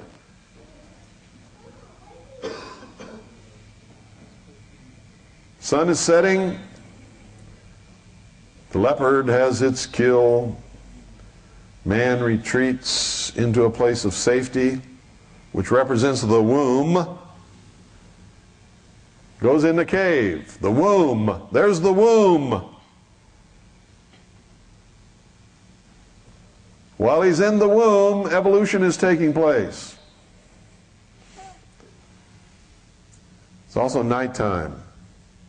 What happens at nighttime? Huh? Monsters come out. Gets dark, doesn't it? What happens when it gets dark? You get scared if you can't see what's going on around you. And if you were these guys, you'd have reason to be, wouldn't you? Anybody who says they never got scared in the dark is full of crap. It's the normal state of things. Most of us big guys aren't supposed to admit it, though, are we?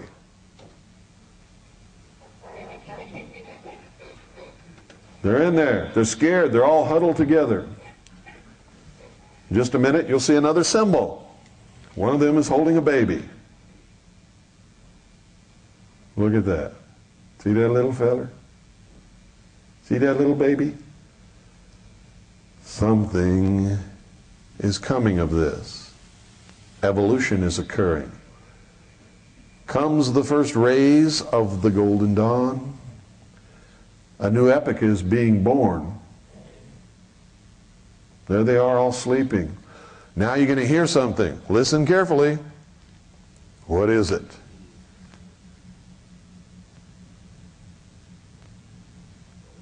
He hears it. You go, uh-oh, something's going on, man. I don't know what's happening. It's light outside. Not supposed to be dangerous anymore. This is weird. Hear that? What is it? Bees. Another symbol of the mystery schools. What does it represent?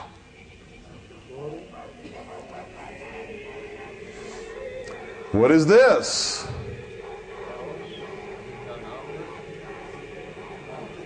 It's a monolith.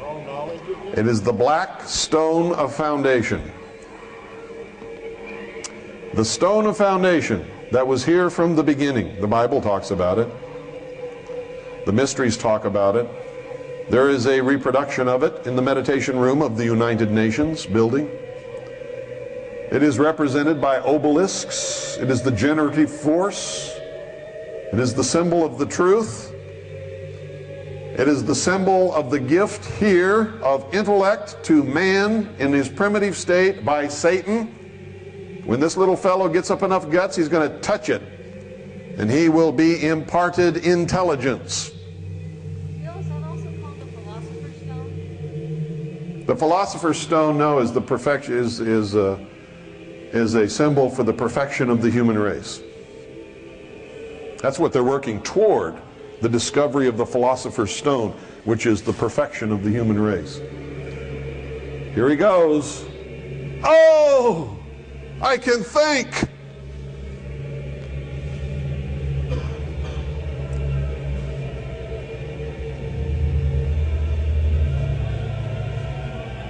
See, I've heard so many explanations for this from people who didn't understand the movie. Oh, it was extraterrestrials. Well, what were they doing? Well, I don't know, but it was extraterrestrial, I can tell you that. Yeah, really? Tell me some more. This is the stone of foundation. The smooth black stone that you will also find in the upper entertainment area of the Luxor Hotel in Las Vegas. How many of you have been there? How many of you have seen up in the entertainment level that shiny, smooth black wall that reflects everything? That's it.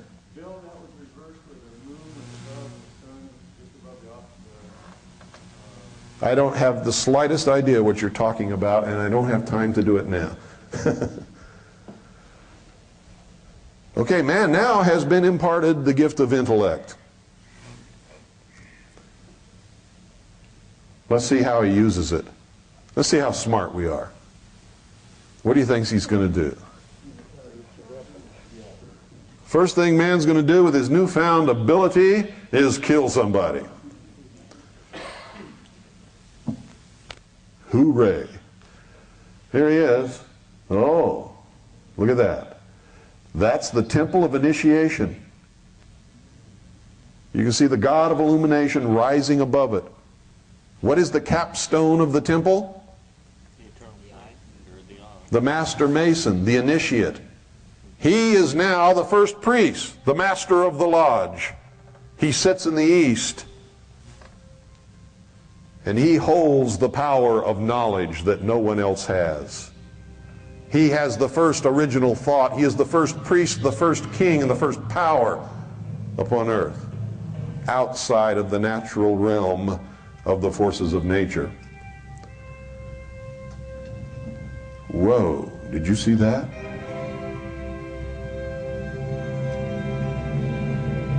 You know what he's thinking?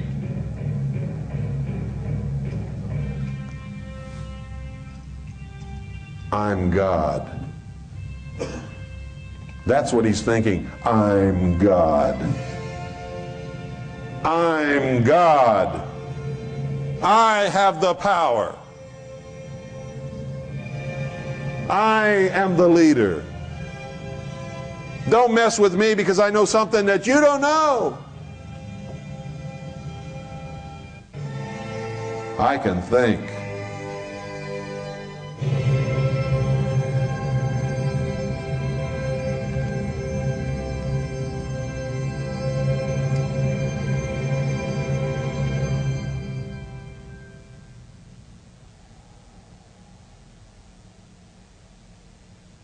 Comes eventide.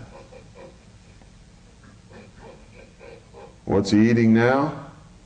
Doesn't look like veggies to me. He's eating meat. He's learned how to kill his neighbors that he used to live peacefully with.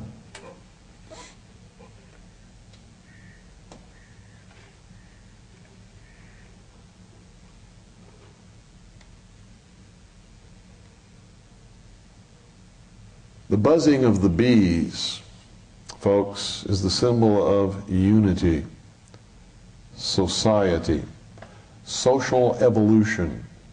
You'll see it everywhere the mystery school exists. You'll see it all over the state of Utah. The Mormon Church was founded upon the mysteries.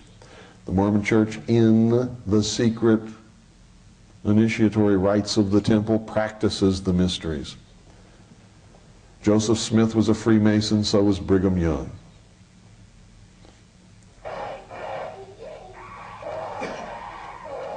If you're a Mormon, I don't mean any disrespect or insult, but for me, you get the truth. How you deal with it is your business.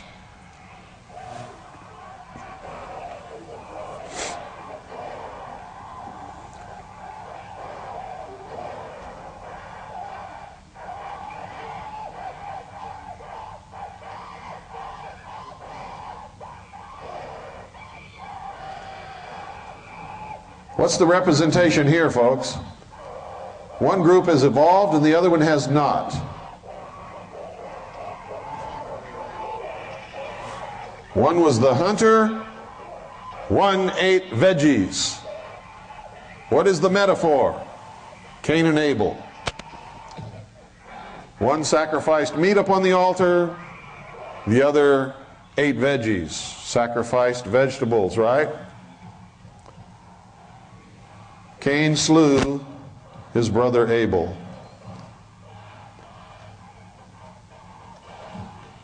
Isn't it amazing when you find out that movies mean something more than what you thought they meant? How many of you sat transfixed and watched this and thought, oh, well, this is neat? You know, didn't have the slightest clue. Well, the first time I saw it, I didn't, because I wasn't as smart as I am now. And then I'm willing to admit it. Took me years before I understood enough about the mysteries and their symbology to understand what it was I was watching in this movie. Now watch this. The mind of man evolved. The priesthood hoarded and protected the knowledge until eventually they could produce a space station which floated in space. Can you produce a space station that can float in space? Well, with the help of the secret technology of the guardians of the secret of the ages and the buzzing of the bees, you can. If you're an initiate, if you're given the power, if you have the knowledge of the symbology, if you have the support of the fraternity, the brotherhood of man, you too can do great things. Haven't you ever wondered why some people who aren't even smart at all go so far in life, and you who toil and work and slave and are 6 times smarter than them can't get to first base? You're not a member of the club.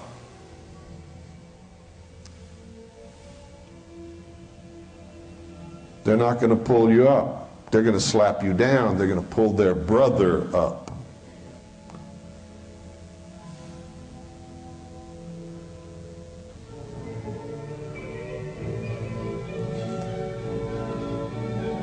Once you understand the extent of my knowledge, you'll then understand why they hate me so bad, that they tell you such bad things about me, that you really come to these things thinking you're going to see some kind of monster until you find out who I really am. Why haven't they gone through with their symbology and created the real things? The space station and stuff. Why have they stopped the space? How do you know they haven't? They don't tell you everything. You're going to find out today that most of the photographs that NASA has ever shown you are fake.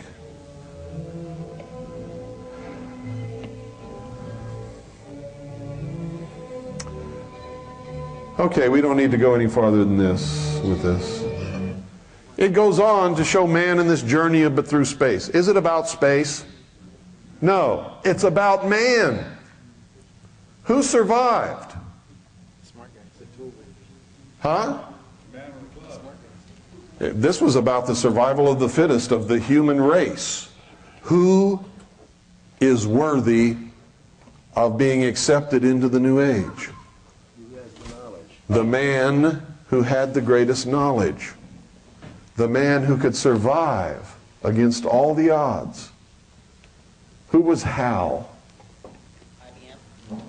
Hal was a computer. What did Hal represent? The technology of man that he created through his knowledge. It was telling us, hey, we're reaching a point where we have to stop this insane advancement of technology.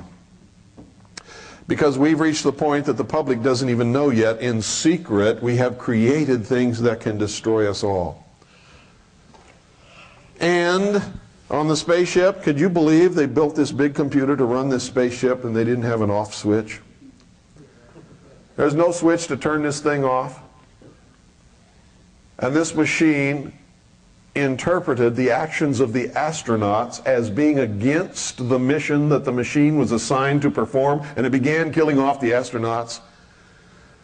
And by the time they realized it, it was too late. There was nothing they could do, and he searched high and low for a switch. There was no switch to turn this thing off.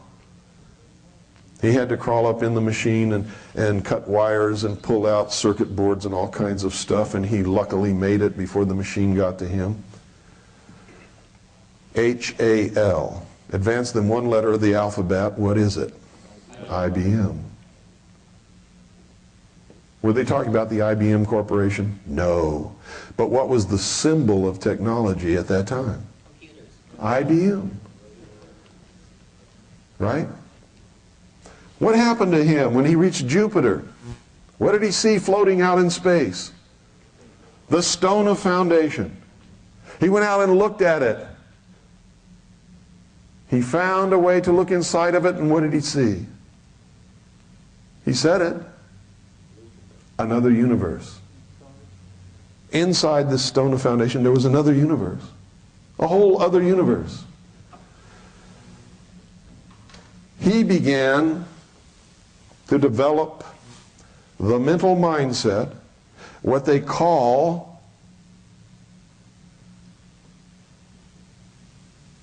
what do they call it? Huh? A paradigm shift in his consciousness, representing the paradigm shift that is expected of all who are going to progress and go into the new age together.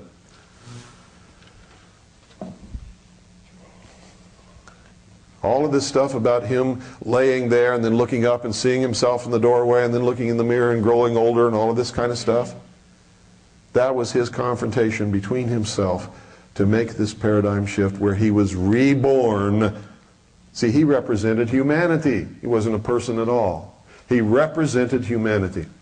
He was reborn as the first of the new root race, floating as an infant in space. Now, we jump to 2010. Remember that movie? He comes back in spirit and talks to the next dude, doesn't he? Who says, "Is that you, Frank?" "It's me." "What happened to you?" "Something wonderful." Bullshit.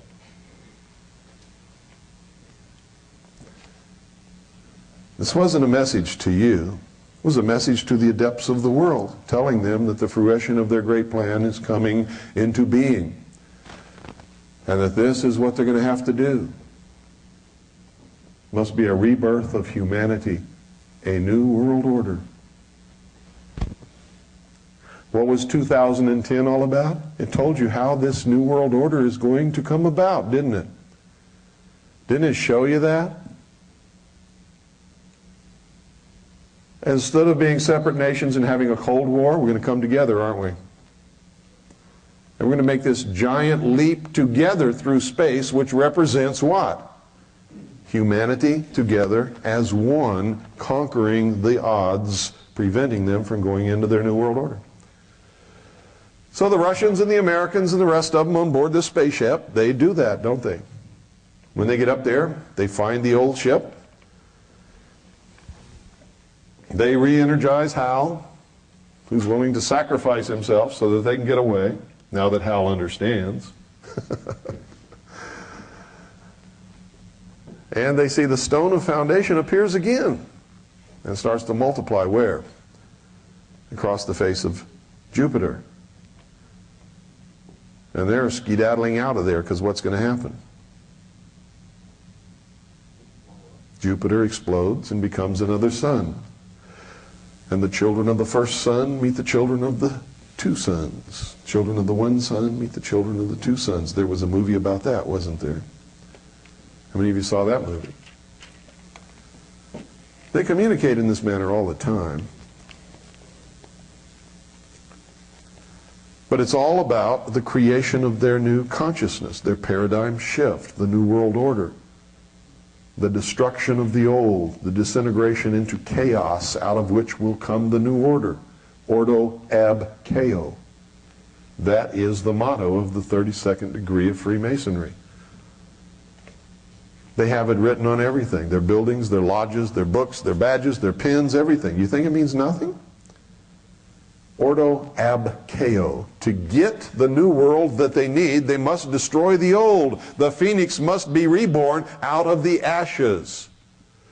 What do you think Clinton was talking about when he said, "We will watch the sun set, and we are preparing our children for the new dawn"? Do you get it yet? Does everybody get it? Do you understand it? Is anybody here who doesn't? Okay, you all get the William Cooper School of Symbology diploma.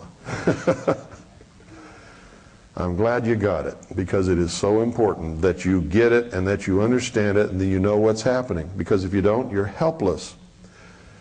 You're just another person in the long line of refugees or the dead body beside the road. And you don't want to be that. Right? Yes, sir. The computer without the off switch, is that symbolic of the unchecked intellect? Yes. In other words, the foundation of everything is intellect, built upon intellect.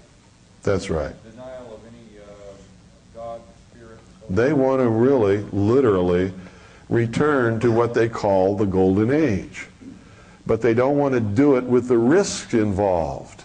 They want to go to a simpler life where technology and the intellect and learning and knowledge is controlled by them. And the rest of us just sort of live like children in their care. Socialism, that's what it is. That's what socialism is. You give up all your rights, you give up everything, you agree to accept my rules for you, and I'll take care of you. In other words, we want the whole human race to stop being adults. You become children again, we will be your daddy. We are the only truly mature minds, and thus are the only ones who are rightfully endowed to rule. You're just profane cattle. We'll allow you to live if you'll do it on our terms. And if you won't, we're going to get rid of you. You're going to make that paradigm shift, or we're going to kill you, knock you off, use you for slaves until you die, whatever. We'll get some use out of you if we can. And if we can't, we'll just simply eliminate you. That's their plan. Yes, sir. Gives new meaning to we did it for the children. Yes. It has nothing to do with the children of under 18. It has to do with us children. The children of the new age. Because I keep hearing this children crap. Yeah. Like, hey, it doesn't ring, you know? That's right. Yes, we went in there with tanks and we killed all those people for the children. To save the children.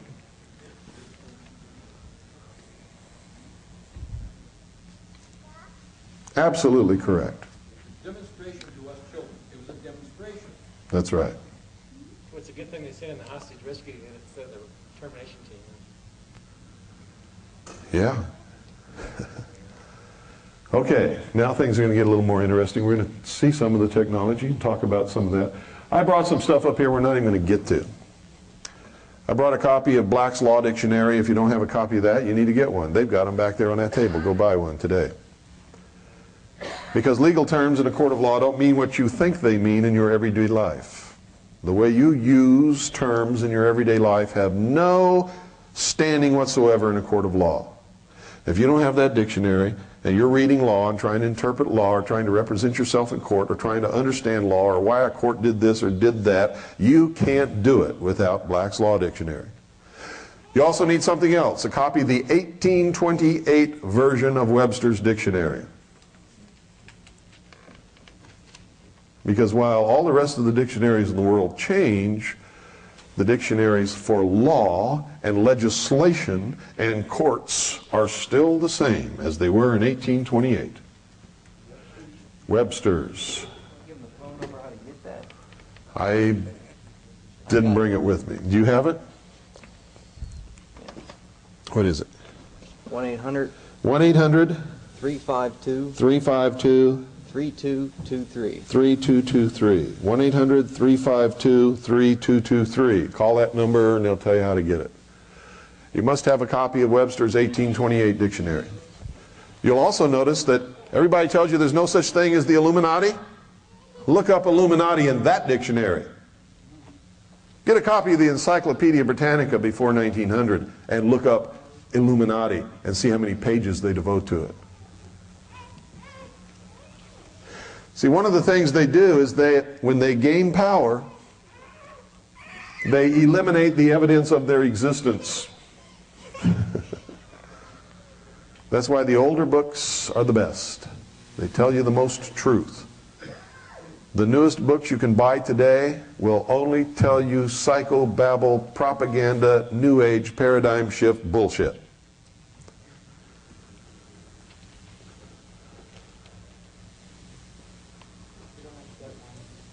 So, where should you go to buy books? In the bookstore that has the oldest books that you can find. And you better get there because they're being bought up and disappearing at a rapid rate. You would be amazed what you can find in these old books that they're now telling you is not true. Absolutely amazed. It's incredible, as a matter of fact. Sort of like Clinton in the same paragraph. That's right. Okay, what we're going to do now is We're going to take a little video trip on a long time ago when I was first trying to disclose to people what's going on. I made a video called Project Red Light. I thought we didn't have any copies at all until I was getting ready for this trip, and I found a copy. Also found that tray of slides. Just for this trip, I just found it. Actually, Annie found it for me in a box in storage somewhere. And so what you're going to see is the first part of Project Red Light, which is just sort of a visual history of the development of the space program from the beginning of flight. Okay? And yes, okay, he's going to change the tape. Oh.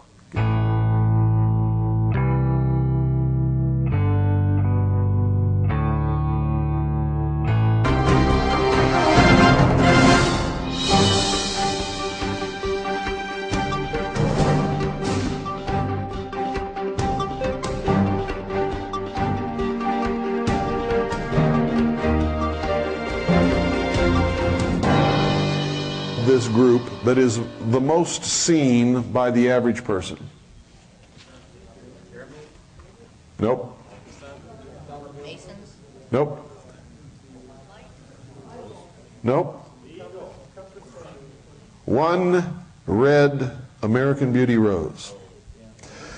It is the symbol of the secret destiny of America. It is the international symbol of Marxist socialism. It is the symbol of the birth of the New World Order.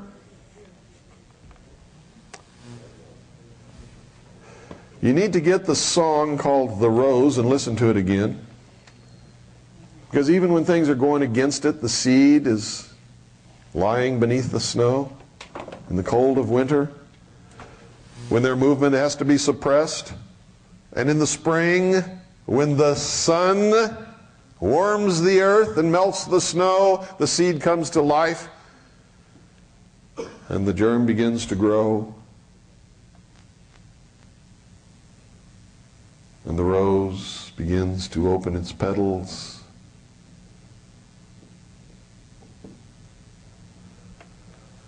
Pretty song, huh? You never knew it had a message, did you? It gives courage and hope to all the socialists of the world.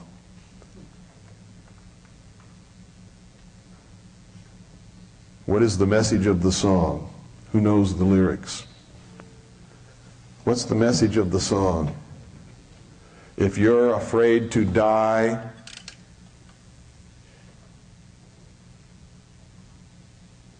you cannot grow.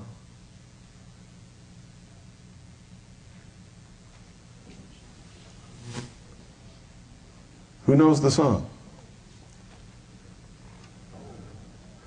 The soul that is afraid to die never lives. It's giving courage to these people. You may have to die for the fulfillment of the great plan. Don't be afraid. For even though it is in the cold of the winter snow, the seed is just waiting for the summer's warmth of spring. Jihad program. Give your life willingly for the completion of the great plan. Do whatever's necessary. You see, it's going on right under our noses and we don't even know a thing about it. What do they do after they blew up the building in Oklahoma City? And make no mistake about it, they blew up the building to demonize American patriots, disarm American citizens, create draconian legislation to enable them to do what they need to do as one more step toward their New World Order. They had a memorial service, and you see President Clinton and Hillary holding the one red rose. And they handed one red rose to everyone who went in there. And they gave one red rose to all the rescuers and the police officers and everybody who took part in the rescue effort. Laughing at us and telling the world what it was all about.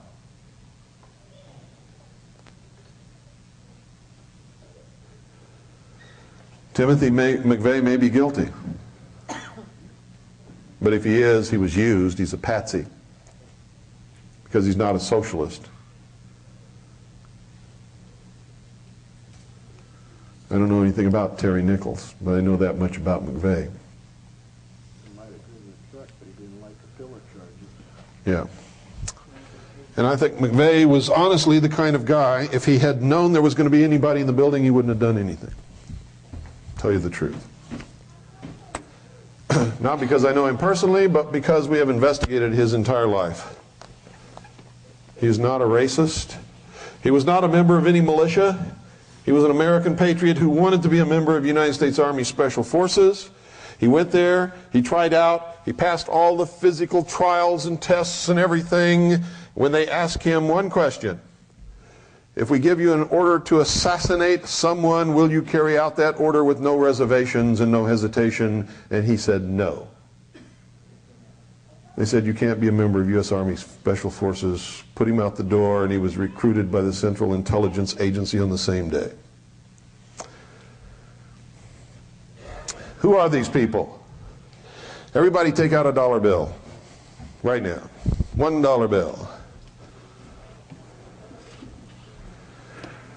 Now I'm going to amaze you.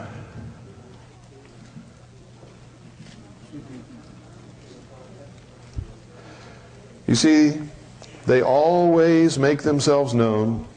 They always speak to each other in symbols. There is no mystery about any of this if you understand how to read their language.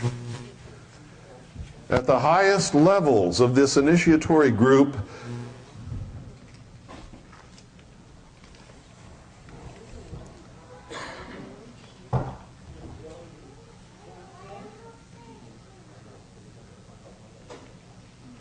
there is what's known as the Order of the Trapezoid. The head of the Temple of Set in San Francisco is a member of the Order of Trapezoid. He's also a member of the United States Army Intelligence, G2. So is his top 2 lieutenants in the Temple of Set. What is the Temple of Set? It's the Church of Satan. They have a saying in the New Age movement, as above, so below. You've all heard the reference to the pyramid below the pyramid. What are they talking about? They're talking about the concept of the way things work and are brought into being in the world. Okay? Why do you see so many triangles everywhere? Why is everything a triangle? The food triangle, the this triangle, the nutrition triangle, the yield sign triangle, the triangle on tanks in the army. What's this with all the triangles? And now you're seeing pyramids spring up everywhere, all over the place. Well, there's a method to their madness.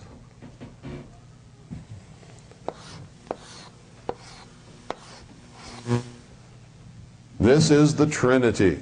What does the Trinity represent? How things are created and brought into the world. It is reflected in religion as the Father, Son, and the Holy Ghost. In the mysteries, it is thought, desire,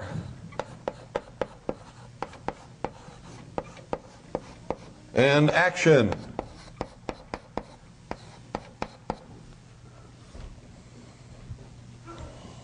Thought, desire, and action. Look at the reverse of the Great Seal of the United States of America. What do you see? You see a pyramid. What's a pyramid doing on a dollar bill for the United States of America? This is in Egypt. Why would we have a pyramid on our dollar bill? No other reason than to send a message. Look behind the pyramid. What do you see? Come on, speak up. Light. No. What do you see behind the pyramid? Look there. What's growing there? Anything? Desert. Nothing is there. We left the old world because it was barren, wasteland. There was nothing for us there. We came to the new world, and what do you see in front of the pyramid? Things beginning to sprout and grow. We have planted the seed of the great plan, the New World Order, in the New World. And it is taking root, and it is growing. There are 13 courses on the pyramid. You can count them. The 13 courses are, 13 is the symbol of the phoenix, death and rebirth, resurrection.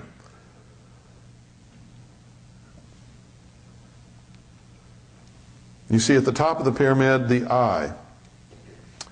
The eye is the reminder to everyone who sees it that we are everywhere, we see everything, there's nothing that we don't know. On the bottom course of the pyramid there are Roman numerals. What are they?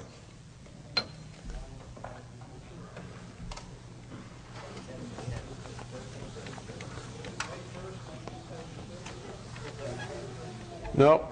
Read me those Roman numerals in order. Read them to me. M what?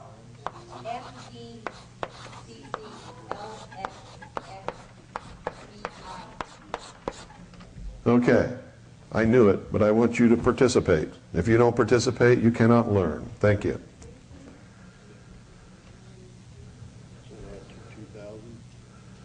What does that mean? What does that say? 1776. Everybody says that's the birth of the Constitution. When was the Constitution born? 1789. This isn't the birth of the Constitution. 1776, what else was born? The Bavarian Illuminati. Everybody says, this stands for the birth of the Bavarian Illuminati. Weishaupt created the Illuminati. More bullshit. It's not true. The Illuminati has existed throughout the history of humanity. Wasn't born with Weishaupt. Weishaupt created a Bavarian order of the Illuminati and made it publicly known. That was a no-no. Wasn't supposed to happen. Let's find out what they're talking about here. Because the modern form of the Illuminati and the birth of the Great Plan occurred in the year 1110. What happened in 1110?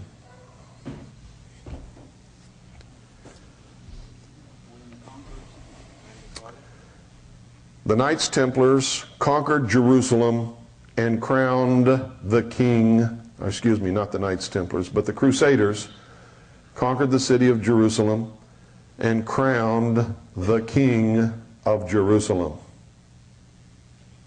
What was his name? That's your homework. Find out who was the first king of Jerusalem crowned on the Temple Mount in 1110.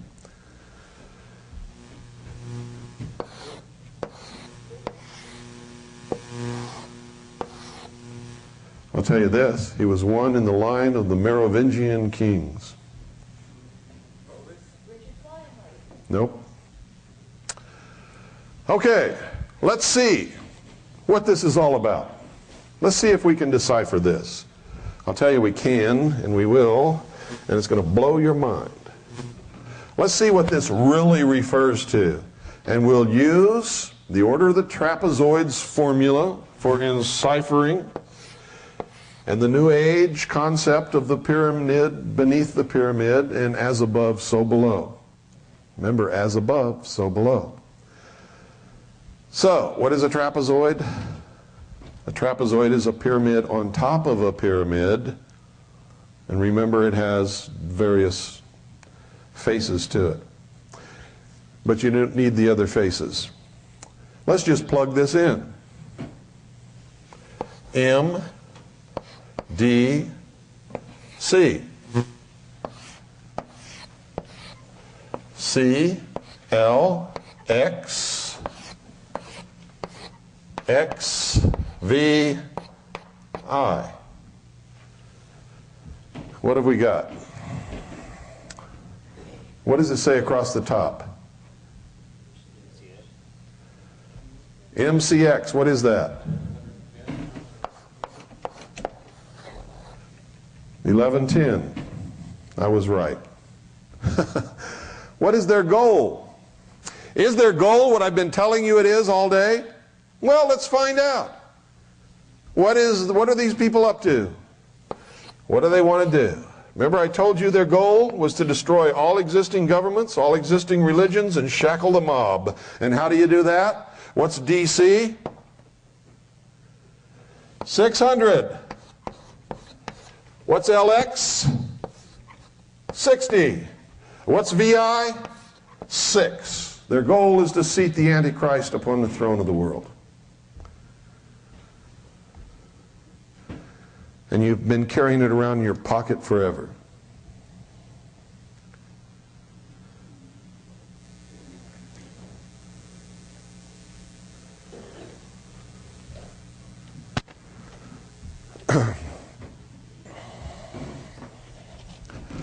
Who is the Pope? He is the Emperor of Rome. Rome never died, never faded away. It became the Vatican. What is the Vatican? It is the priesthood of all of the old pagan religions of Rome, built upon the deception that they are Christian. Can man change the orders of God? Can man change the orders of God? Can man elevate himself above God? No. Then why did the Pope change the Sabbath from Saturday to Sunday, the venerable day of the worship of the sun Osiris? Why in the outer courtyard of the Vatican is there a temple of the sun, an obelisk, and a reflecting pool built as a fountain around the base of the obelisk? Because what we're talking about in Dealey Plaza and in Washington, D.C. exists also in the Vatican. And I'm not trying to insult Catholics, I'm just trying to tell you the truth. You can believe in whatever you want to believe. I will never argue with you about that or try to stop you in any way. In fact, I'll fight and die for your right to do that.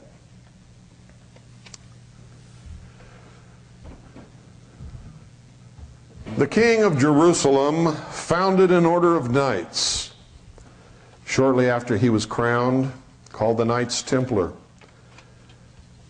Their first task was to explore the caverns and tunnels below the Temple Mount and find whatever relics of the past that they could find. They became the richest order in the world. They became the first international bankers. They were, to my knowledge, the first communist. Actually, that's not true because the Gnostics were the first communists. But the Knights Templar became the second large group of a communistic order that existed in the world. Their symbol is two knights riding on one horse. When they joined the order, they had to give up all their worldly possessions, goods, money, clothes, property, everything, to the order. And they were only given according to their need in the position that they were assigned to perform by the order. What is that? Communism. They didn't own anything. They didn't have anything. They were never given anything unless they absolutely needed it to do whatever job they were assigned. And they were given only what food and clothing they needed for that particular day or that time or wherever they were or how much labor that they were performing. They were communists. Were they created by the Vatican or by the church? No. That's the biggest misconception you could ever have in your whole life. No, they weren't. The church never even noticed them, didn't care about them until they became powerful and rich and wealthy and started to own lands and lend money to kings and queens. Then the Pope called the head of the order to Rome and didn't ask them anything. Instead, what he did was legitimize them as a holy order of the church, whether they wanted to be or not, and gave them the red cross to wear upon their tunic. The Pope, as a mission, said that they were to protect the pilgrims going to Jerusalem. Did they ever do that? Did they ever protect the pilgrims going to Jerusalem? No. They never did. It's more BS thrown out for the sheeple. What did they do? They protected the church's interests. They protected their interests. They conquered. They had secret alliances with Saladin that the world doesn't know about. They brought the mysteries from the Middle East to Europe and practiced them. They created the great plan after their master Jacques de Molay was burned at the stake in the efforts of the Pope and the King of France to destroy the Knights Templar when they felt they got too powerful. Where did the pirates come from? Did you know that the Knights Templars had one of the largest fleets in the world? Did you know that one of their symbols is the skull and bones? Did you know that on every grave of the Knights Templars in Europe is the skull and bones? Did you know that when the Templars were destroyed by the Pope and the King of France, the entire fleet escaped and became the pirates? Didn't you ever wonder why the pirates were called the Brotherhood? Didn't you ever wonder why they could all sail into the same port and never fight against each other? Didn't you ever wonder where the Templars' fleet went? Didn't you ever wonder where the skull and crossbones came from?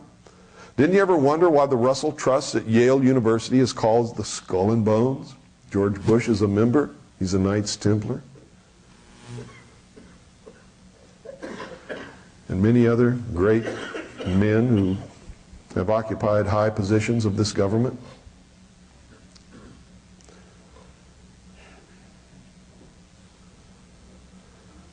Their goal is revenge for the persecution of men of intellect and science throughout the Middle and Dark Ages by the church, by the kings and queens, by the governments, and by the ignorant mob. That's why they want to destroy all existing governments, destroy all existing religions, and put the shackles on the mob. Now, if you think they're wrong in doing this, you go back and study the Middle Ages and the Dark Ages and the Inquisition. And then you come back and tell me that these guys haven't got a right to be pissed off. They do. Does anybody in here know how many people were murdered in the name of the church? In the name of Jesus Christ, who would not have condoned one bit of it, is not the Jesus Christ that I know from reading my Bible.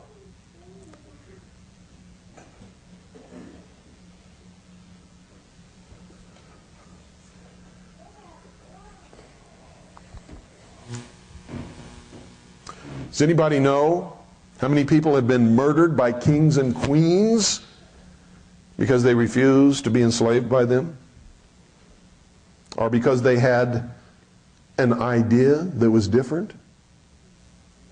Or because they read books? That's all they did was read a book. Got caught reading a book.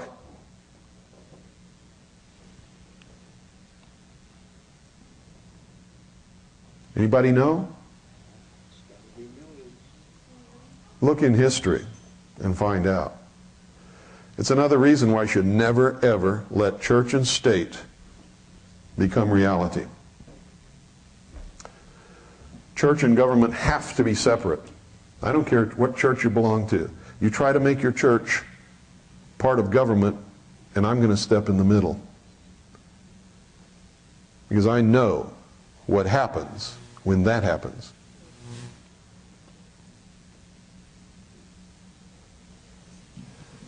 Members of the same church can't agree with each other. How many different denominations of so-called Protestantism is there? Huh?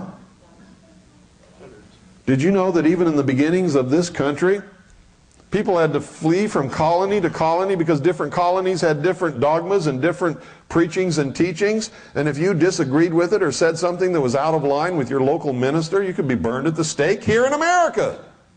How many of you knew that? It's the truth.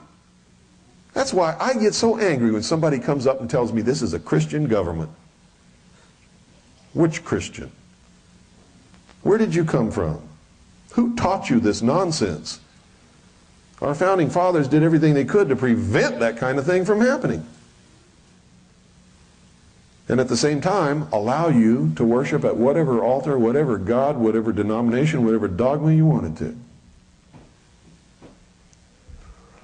And that's really the key to freedom and the success of the first 150 years of this country.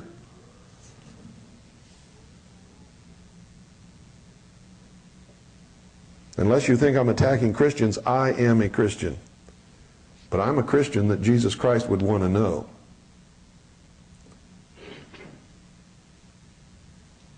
Yes, sir. In all of these situations you referred to, too, weapons was a primary key element that they disarmed prior to being killed. That's right. In every period of tremendous mass murder and genocide that's ever occurred in the history of the world, the target was usually, in every case, disarmed just prior to it happening.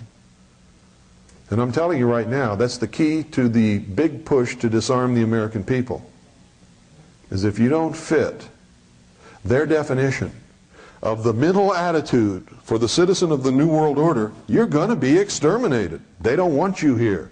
And part of their plan is to reduce the overall population of the earth by a tremendous amount. The target population for North America, I'm not talking about the United States, I'm talking about North America, is 100 million people. They make no secret of this. They've written about it. You want your eyes to be opened? Go read The Aquarian Conspiracy. Who wrote that?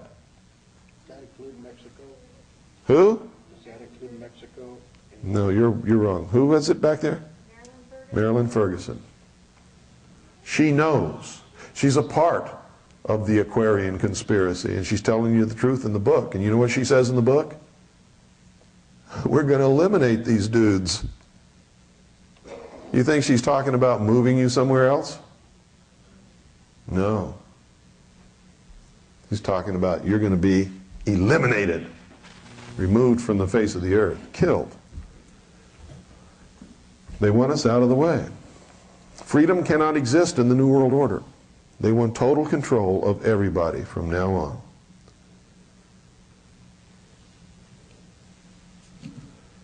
Okay? Everybody understand all of this stuff? That's why it's so important that you research the secret orders. The secret orders have existed since the beginning of mankind, when the first man learned something that nobody else knew and said, all right, I'll start the fire tonight if you'll all be good, and if I can have that woman and I get the comfortable place in the cave, and you all go hunt meat for me because I'm hungry, and I'm just going to sit here and wait for you to come back. First priest, first king. Since that time, knowledge has been used to control other people. The common man was not allowed to read books, or have knowledge, or learn, or go to school. It was a beast of burden. The worker.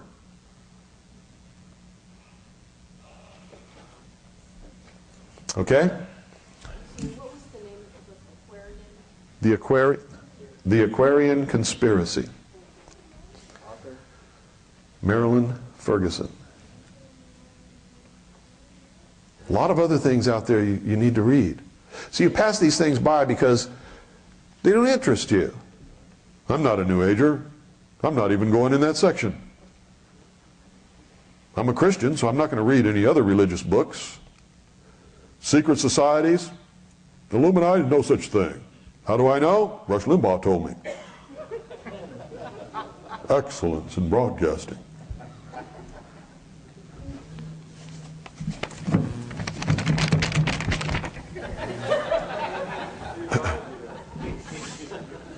Allison does the greatest Rush Limbaugh impression that you've ever seen in your life. Yes, Gary. I've heard Allison's great.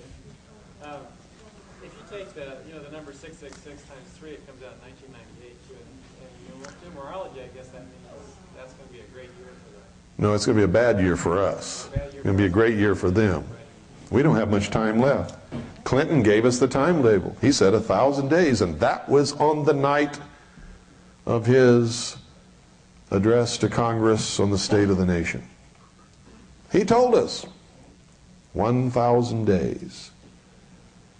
We're going to see the sunset, and we are preparing our children for the new dawn. Now you better take what he says seriously, because he's not joking. He's not lying this time. State of the Union message. I played it on my broadcast just so to make sure everybody got it a second time. And I'll probably play it again just so that they get it for the third time. And you'll be surprised how many people still won't get it even then. Circus act and all Yep, circus act and all. Those other guys like Dole and them, they knew what he meant? Absolutely. Bob Dole is a 33rd degree Freemason. You really think he's on your side because he calls himself a Republican? Read Hegel. Read Hegel. It's exactly the way they corrupt the nation. You vote for him because he's a Republican. And you're a Republican, conservative, upstanding, American traditional Constitutionist, right? So you're going to vote for the Republican, who happens to be a lying piece of crap, who's not a Republican at all. He's an Illuminist, pushing us into the New World Order. Most people vote Republican because their parents were Republican. They don't even know what the word means. And if you took the meaning of Republican and applied it to any of the candidates who call themselves Republican, you'll see that they're not even close. Yes, ma'am, in the back.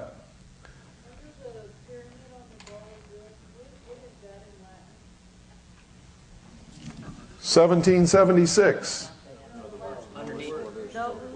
Novus Ordo Seclorum. Literally what it means is announcing the birth of the New World Order. The birth of the new secular order. Read it. Septus, annuit septus, announcing the birth of. Down below, the new world order, the new secular order.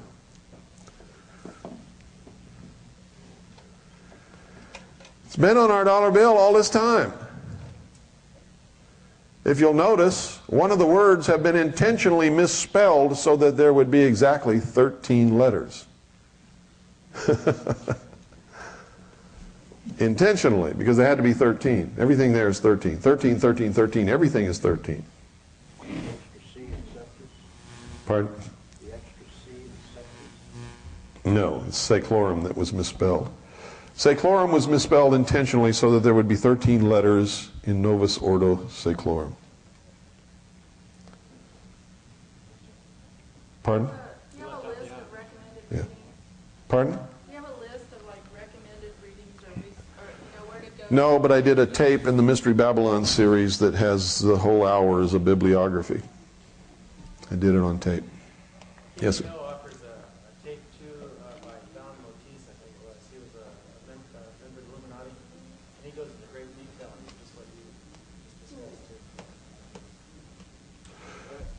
How does one determine who these Masons are? Like you said, Bob Dole.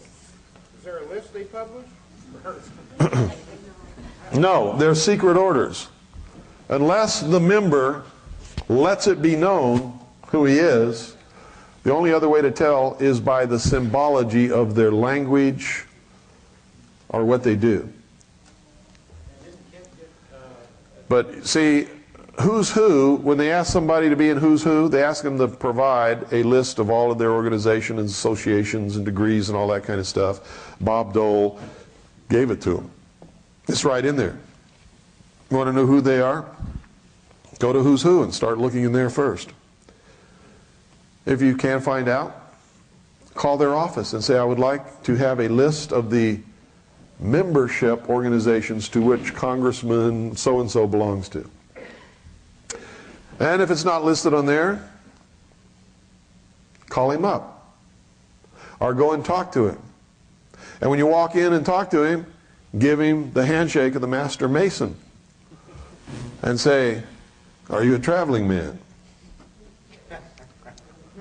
And if he gives you the handshake back and says, yes, I'm traveling from west to east, you got your answer.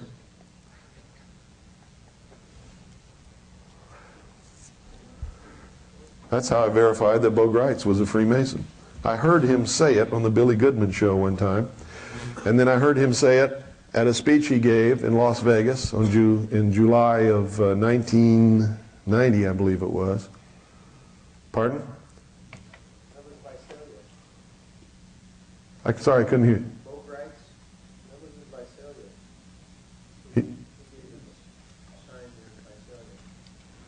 Yeah, but I'm talking about when I heard him say, he said, I'm a 32nd degree Freemason of the Scottish Rite. And then later he denied it. Well, he didn't know that I knew what that meant.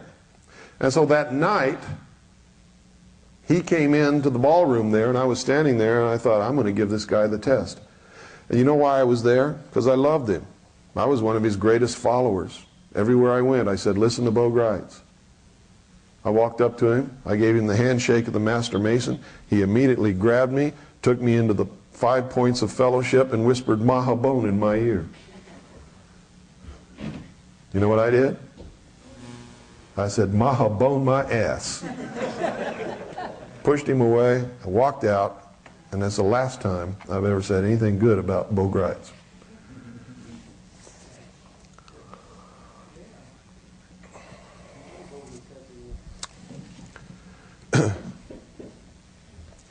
So I know how to play their game. You don't know how to do that. You can learn, though. Get in those old books, and it'll teach you exactly how to do it. What the signs are, the passwords, the symbols, the handshakes, everything. You're not supposed to have access to those books, but if you visit enough old bookstores, you'll find them. Is Morals and Dogma probably one of the best?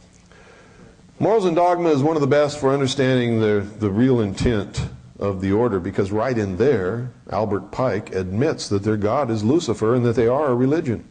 He says it in clear, plain language. Okay, let's take a short break, folks. I know you all need it. Let's take a short break, and then we'll get into some other videos and slides. And, well, I'll tell you what. Let's do this first. Let's go through the beginning of this evolution of the space program. And then we'll take our break, short break, before we get into the other stuff. So if we can, Doyle, who's the video guy? Who's the video senior expert par excellence dude that does the video? Here he is. Thank you, sir. Do you recall the approximate number of the tapes that you do the bibliography in the Babylon series? It's in there. It says bibliography. Just get the list from my wife. Pardon? The book, Our Story of Atlantis. You know about that one? Story, yeah. Our Story of Atlantis? The New World Order was created on the basis of a paper written by Sir Francis Bacon called The New Atlantis. Yeah. Okay, this doesn't require any narration, just... It has been made with the best equipment. Truth is not very much. Please take that into consideration when viewing this tape, and understand that we have done the best possible job that we can do under the circumstances to bring you a quality documentary. All footage is authentic, and all aerial shots were taken over the test site. Introducing General of the Army Douglas MacArthur with portions of a speech delivered before the Corps of Cadets of the United States Military Academy at West Point on May 12, 1962. The General spoke without a prepared address, without even notes. You now face a new world. A world of change. The thrust into outer space of the satellites, spheres, and missiles mark the beginning of another epoch in the long story of mankind. In the 5 or more billions of years the scientists tell us it has taken to form the Earth, in the 3 or more billion years of development of the human race, there has never been a more abrupt or staggering evolution. We deal now not with things of this world alone, but with the illimitable distances and as yet unfathomed mysteries of the universe. We are reaching out for a new and boundless frontier. We speak in strange terms of harnessing the cosmic energy, of making winds and tides work for us, of creating unheard synthetic materials to supplement or even replace our old standard basics, to purify seawater for our drink, of mining ocean floors for new fields of wealth and food, of disease preventatives to expand life into the 100 of years, of controlling the weather for a more equitable distribution of heat and cold, of rain and shine, of spaceships to the moon, of the primary target in war no longer limited to the armed forces of an enemy, but instead to include his civil population, of ultimate conflict between a united human race and the sinister forces of some other planetary galaxy.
Hi everybody, my name is Keith Ranch, and tonight we're here in Las Vegas, Nevada at KVEG radio station, and we're here exploring the UFO phenomena that is exploding in Las Vegas. We're here with Mr. Billy Goodman. How you doing, Billy? Fantastic, Keith. Welcome to Las Vegas. We are really excited, tonight. We're going to go out to a place called Groom Lake, right, where thousands of people have been calling in reportings of UFOs. Oh. Can you tell us about the happening and what is going on with this explosion out here? It's unreal. What has happened is, first of all, the way it occurred is that we found out through Bill Cooper that there was some activity going on at a location called Groom Lake, which followed up with this UFO hotline out of Los Angeles. Right. That corroborated that there was something happening. So we talked about a lot of Billy Goodman happening, and one thing led to another, and people said, we want to go out there. So we said, okay, let's put together a little trip. And we did. And a couple of Saturdays ago, you had to see this, Keith, to believe it. Over 100 people sitting in a circle in folding chairs with cameras in the middle of the desert. Now, you've got to visualize. Cars and trucks pulled off to the side, vans, everything, buses, all pulled off to the side. And they saw these lights all over the place. And now we left because we had to get the bus back to Las Vegas, but people stayed overnight, and they saw over 20 other sightings overnight of lights and activity that is unexplainable. You have to understand the area of Groom Lake is off limits to regular air travel and to Air Force and Navy. So no other planes are going to be flying over there except what is happening at Groom Lake. And I understand that you can actually be shot down if you fly in that airspace. I can't, because I won't do it. You know, I'm not about to fly over there. Yes, if anybody from the Air Force, the Navy, or commercial airlines, yes, they will be shot down. There's no question about it. Who is Bill Cooper exactly? Bill Cooper is a gentleman who was an ex-member of the Naval Intelligence Briefing Team. And he was honorably discharged in 1972 from the United States Navy. While in the Navy, as part of the Pacific Fleet, he spotted UFOs literally coming out of the water while he was on watch. Coming out of the water? Out of the water while he was on watch. Not only did he spot the UFOs, but other members of the Pacific Fleet also saw what he saw. Now, these UFOs not only came out of the water and flew around and did some tricks for them. They didn't do it once. They did a number of times. Out of the water, back into the water, come out and do some flip-flops for them, and then back into the water. So this man knows for a fact, number one, he saw them with his own eyes. But that's not all. That's not all. The other part is that while he was in the process of being a part of the Naval Intelligence Briefing Team, he had the opportunity to look at some top security papers, and he saw in writing that, in fact, there were UFO craft in captivity and aliens in captivity. Actual aliens? Actual aliens in captivity over the years. Okay, well listen, I guess we're going to have to wrap it up here. One more question. Have you been out to Groom Lake yourself? I was there. And what did you see? I saw lights up in the sky, zigzagging. That's all I can tell you. In other words, could they have been our aircraft? Did they act like something no, we might have? No. Planes don't do that I know of. Now, I'm not saying we don't have something that we don't know of that's going on at Groom Lake. But you don't see planes zigzagging up and down, flying horizontally, going up and coming down. You don't see those things as far as I know. Right. The planes that I'm familiar with. I'm not that much into aeronautics, don't get me wrong. Okay, well, I'll tell you what, we're going to go out there and check it out for ourselves. Do it. So, thanks for the interview, and we will talk to you later. The only thing I regret is I cannot be with you folks. But I was there, and now it's your turn. Okay, well, we'll let you know what happens tonight. I know you will, but Charles Ellery will be out there. And Charles Ellery is my guide. And he's the one who brought us out to 29.5-mile marker on Route 375. Well, you heard us. You're on the air, Billy. Oh. He's on the air. Well, no, I'm not. But I guess we'll catch up with it. As far as UFO activity and unsolved mysteries, decided to go into it and to look into what happened at Roswell, New Mexico. I want to read you a little letter that's dated September 21. As a matter of fact, it just got to the radio station today. It took a while to get here. I don't know why. Perhaps she did not mail it. But listen to this. In the late 40s, early 50s, my father was a civilian employee at Wright Air Development Center, now called Wright-Patterson Air Force Base in Dayton, Ohio. He was air eyewitness to several pictures of the craft, as well as documents that were circulated among the key personnel in the government. What is being told now is something I have grown up with. My entire family has known of this since I can remember. But we, like the others, were sworn to silence. We were all too aware of the problems my dad would face if we said too much. Can you believe this, Dave? It goes on and on. Even though we knew that things from other planets did exist, she's not saying think, she knew things from other planets did exist, we tried to deny it to ourselves because even a few years ago, to mention such things in public would have bought us one-way tickets to the funny farm. That's only the beginning. There's more with this letter. I mean, there's so much more. This is nothing compared to the mail that I just received today of people telling us that finally the fact is that they have seen or they know of UFOs. Favor, zoom in on this little puppy. Look at it. Can you hear that noise in the background, folks? And camera 4, zoom in on this. This is, I don't exactly, I guess it's a Tesla coil. Is that correct? Anybody nod your head? This is the Tesla coil. Now, you've heard me talk on the air about Nikola Tesla. Well, somebody, Ted Rice, brought this down tonight. Look at this. Isn't that something? That is fantastic. All I'm doing is touching it with the tip of my finger, and you hear that. I'm touching this. It looks like a crystal ball type thing, only it's not a crystal ball. And there's a lot of electronic stuff, and all it is plugged into the wall in restaurants. I think I'm seeing this very same thing where you see them sort of flowing out, and you probably have seen these at the Elephant Bar and shenanigans, but this is something else. And camera 4, zoom in on this puppy. Look at that. Oh, wow, I feel like I'm electrified. Are the rumors that presidents have been briefed on aliens and UFOs true? Has a president ever said anything about extraterrestrials or unidentified flying objects? Let's see. But I've often wondered, what if all of us in the world discovered that we were threatened by a power from outer space, from another planet? Wouldn't we all of a sudden find that we didn't have any differences between us? When I left Vietnam, I was sent to the USS Charles Berry 1035 for a short period with NIS Naval Investigative Service to conduct an investigation on board that investigation. How many of you ever listened to Billy Goodman when he was on KVEG in Las Vegas? He was absolutely insane. He was a lot of fun. Everybody loved him, and everybody listened to him for 11 states all over the place. And I was a guest on there a lot.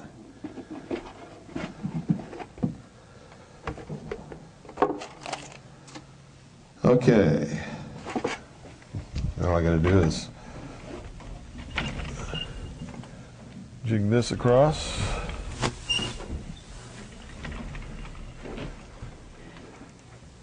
There. Okay, everybody get where you can see the slide now.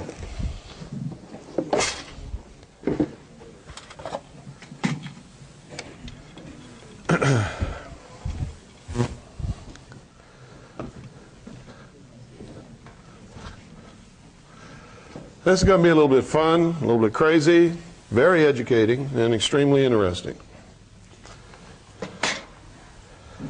I think.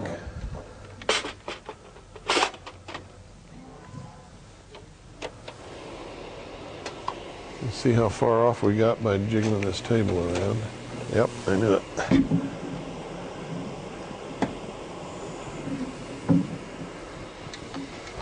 Okay.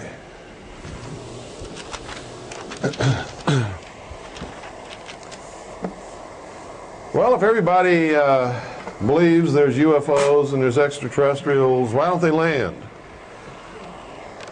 Nobody knows the answer to that.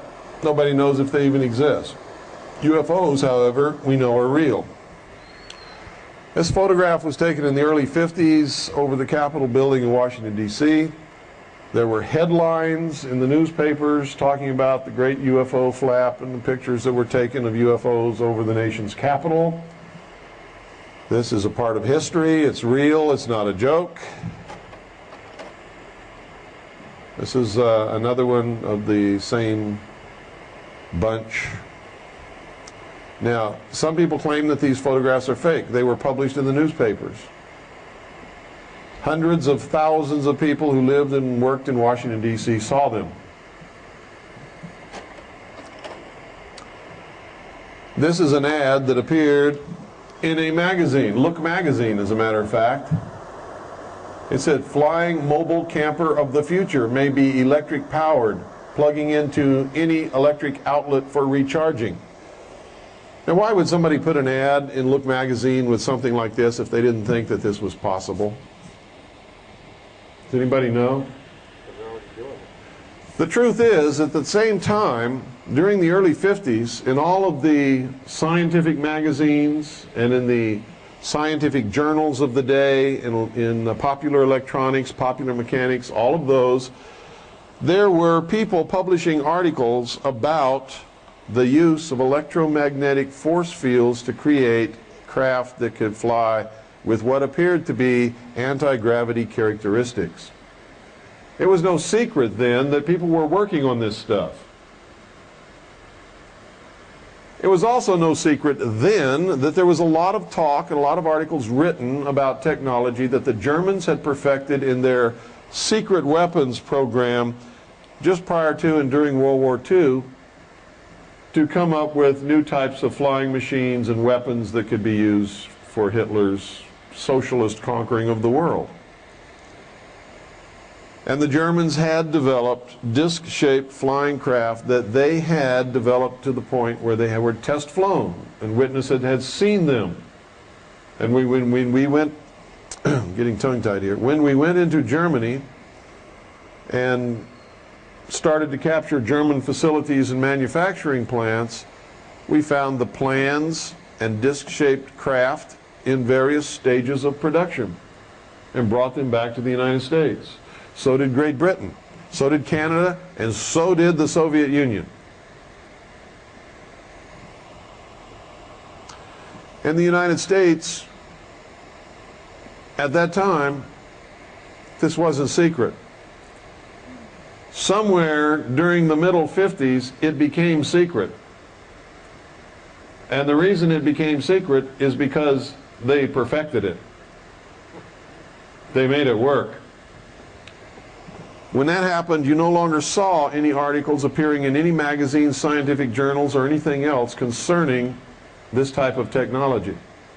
You also saw patents that had been applied for and granted to people like Nikola Tesla and others classified as top secret and disappeared from the files of the patent office. This is fact.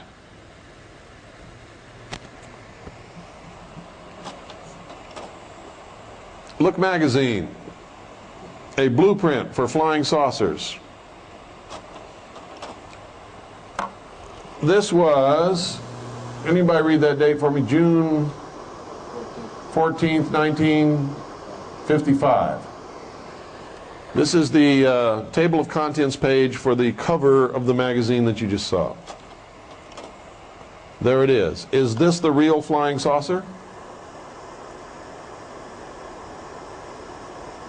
This article was written by a journalist who had interviewed a general in the United States Army who described for him this flying saucer, piloted by a human being, built by the United States Army, and in operation at that time. You can get that magazine and read this article. Now, if you'll notice down on the left-hand side there, that picture of the airport of the future, where is it? No, that's not Area 51. It's underground, though, isn't it? It's underground in a mesa. Now, if you take that picture and cut it out of that magazine article and go to Dulce, New Mexico, and stand at the east side of the Archuleta Mesa, on the south side of the San Juan River, and hold that picture up, that is the Archuleta Mesa in Dulce, New Mexico. Part of it's on the Hickory Apache Indian Reservation. The other part is on the Southern Ute Reservation in southern Colorado. Start talking to these Indians about UFOs and they shut up, look at you like you're crazy, and get away from you real quick. Stick around at night. Sometimes you don't see anything. Sometimes you see the most fantastic contraptions flying out of that mesa that you ever saw in your life. Belongs to the United States government. This is a very early 50s safety poster that was taken off a bulletin board in a United States Air Force installation. This is a United States official Air Force photo of the Avro disc in 1955. Avro was a deception presented to the public and the press to get their eyes off of the real secret projects.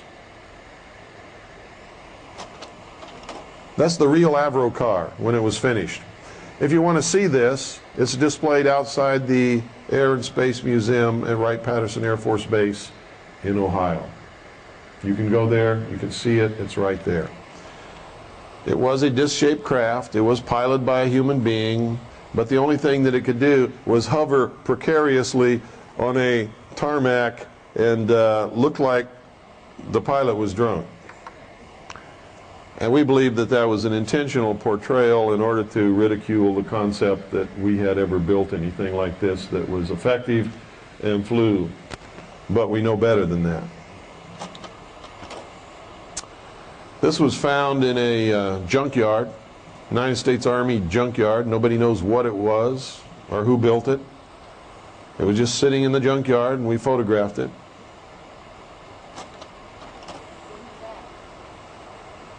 Pardon? What was what?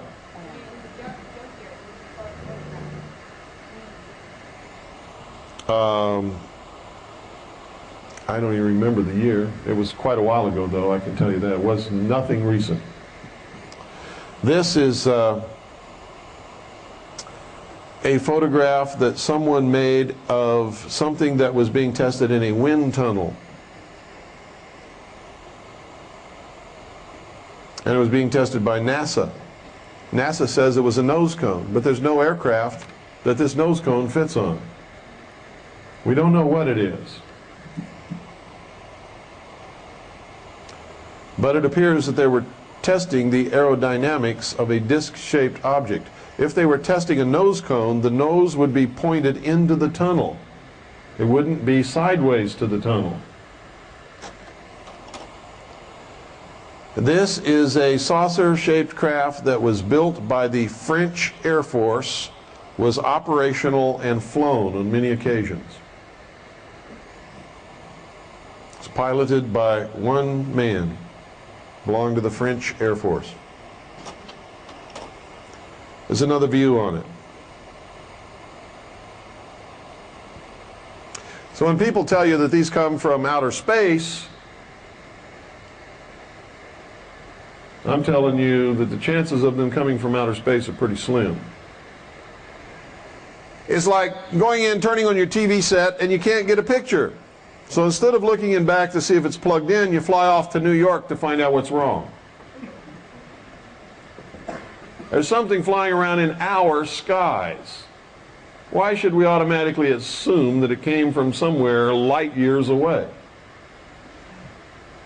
It's not even logical. Especially in light of the fact that we can find no proof anywhere upon the face of this earth that extraterrestrials exist in space, much less have ever visited here. There's all kinds of circumstantial evidence if you accept that what you're seeing is extraterrestrial rather than saying, hey, it's flying in our atmosphere. The logical conclusion is it was built here and it belongs to us. Now, I'm not telling you there's no such thing as extraterrestrials because I don't know, and neither does anybody else. I am telling you this: there is no evidence whatsoever that extraterrestrials exist anywhere, much less have ever visited this earth. And there have been millions of dollars offered as a reward for anybody that can furnish any such evidence or prove that any such evidence exists, and no one has ever stepped forward to claim those millions of dollars of reward. Simply because there isn't any evidence at all. Period. This is a UFO that was photographed from which some kind of luminous substance was dropping and disappeared. Is this what's going on? Is it? Are we being visited by space people who look at us as little babies in the playpen of the universe? Who looks back at the aliens and sees them as insignificant little twerps with a lot of technology? Because I got to tell you, if there really were extraterrestrials and they were really visiting here, it wouldn't be ignored and it wouldn't be treated so lightly by so many people and so many governments and so many scientists. It would be the discovery of all time. And everybody would want a piece of that pie. But that's not happening, is it? Some of the photographs you're going to see that I'm going to show you, and I always take them from official NASA publications. You can get the same books with the same photographs and examine them for yourself. Okay? Some of them came from Exploring Space with a Camera, an official publication of NASA. Some of them came from a NASA publication called The Moon as Viewed by Lunar Orbiter. Some of them came from the Atlas and Gazetteer of the Near Side of the Moon, an official NASA publication. Who are these people that tell you there's no near and far side of the moon? NASA would know, wouldn't they? If they know, why would they publish something talking about the near side of the moon if there is no near side of the moon? Have you ever seen any other face of the moon than the one you look at? No. So these people that tell you there's no such thing as the far side of the moon, they're full of crap. You've never seen any other side of the moon, have you? Now, I've been all around this world on Navy ships. I've been in the Indian Ocean. I've been in the Sea of Japan. I've been in the South China Sea. I've been in the Arctic Ocean, and I've been in Antarctica. And I'm telling you, all around the world, the same moon that you say here, I have seen everywhere I've been.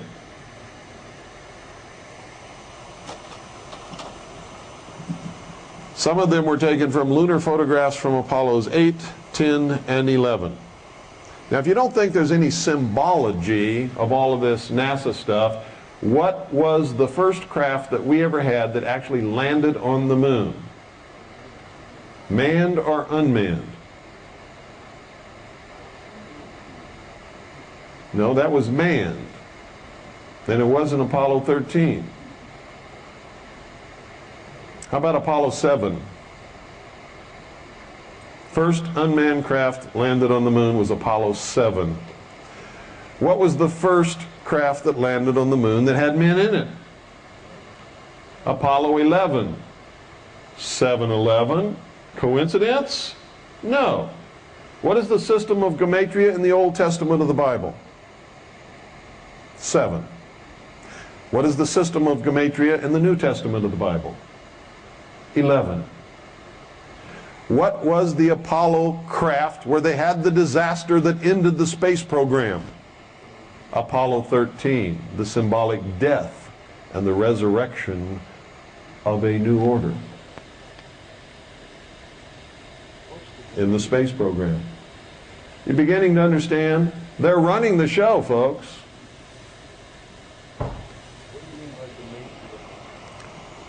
If you don't know what gematria means, I don't have time to teach you today. You'll have to look that up. Some of them were taken from space images published by Lustrum Press, which were made from official NASA photographs, which they considered to be fine art. Here's a bunch of bumbling dudes in spacesuits up there, not using any brains whatsoever to take these pictures, and these jerks call it fine art. This is the moon from a long way away, they tell us. If you look real closely, though, you don't see any stars in the background, do you? No. You won't see any stars in the background of any NASA photographs taken of any of the Apollo moon landings. Now, let me tell you something, folks. This old bit that you can't take photographs of stars on the moon or from the moon is a crock of crap. Stars are out there. Without an atmosphere to filter the light and diffuse the light of the stars and the sun are extremely bright in space where there's a vacuum. They were using Hasselblads. Most of the time they had those Hasselblads set on infinity, which means anything in the frame would have been in focus. The light was so bright, they had them stopped down to the lowest f-stop that they could possibly have, because light in space is overpowered. Okay? How come, if they were using the finest cameras, the finest lenses known to man, stopped down to the lowest f-stop that provides you with an unlimited depth of field,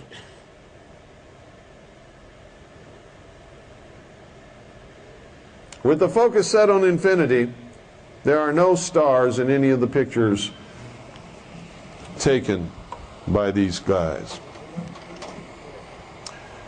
This is a picture of a crater on the moon. Now look very carefully at that bottom crater. Right in the center of the crater, you will see something white that is extremely tall, that casts a long shadow. See it? This was taken, ladies and gentlemen, by Lunar Orbiter 4.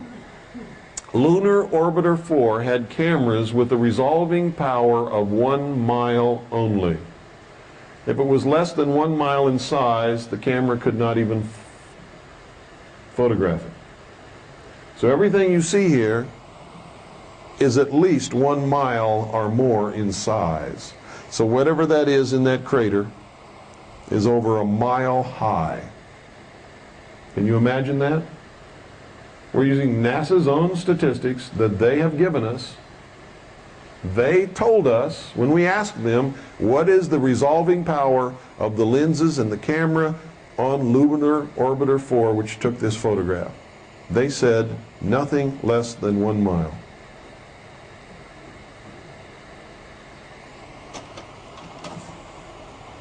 Look at this. You see those tracks on the moon? This also was taken with Lunar Orbiter 4. Lunar Orbiter 4 cannot resolve anything with its lens less than 1 mile in size. That's what NASA tells us.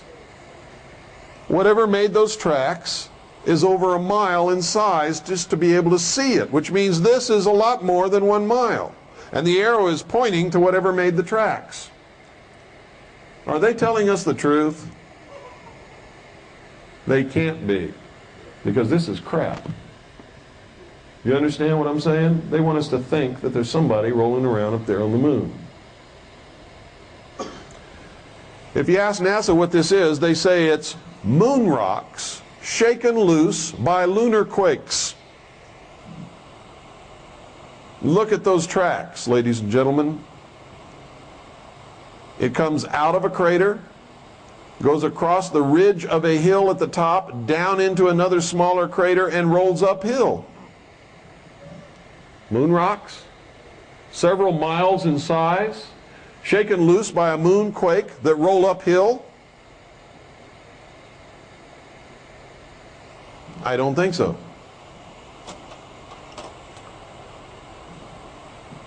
Here you see a crater on the moon, and on the close edge, the edge nearest to us, we see something that is anomalous on the edge of that crater.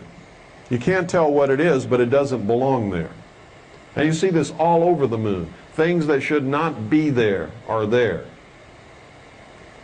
There's nothing that could put itself on the inside rim of a crater like that that was made by the impact of a meteorite or something striking the moon.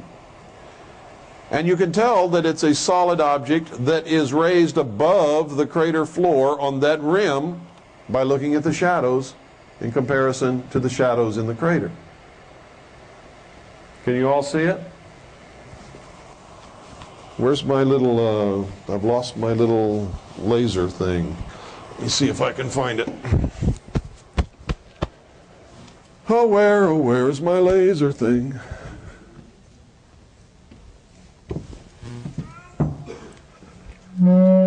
Hi, baby. Did you hear her say, hi, Bill? There it is. I found my laser thing.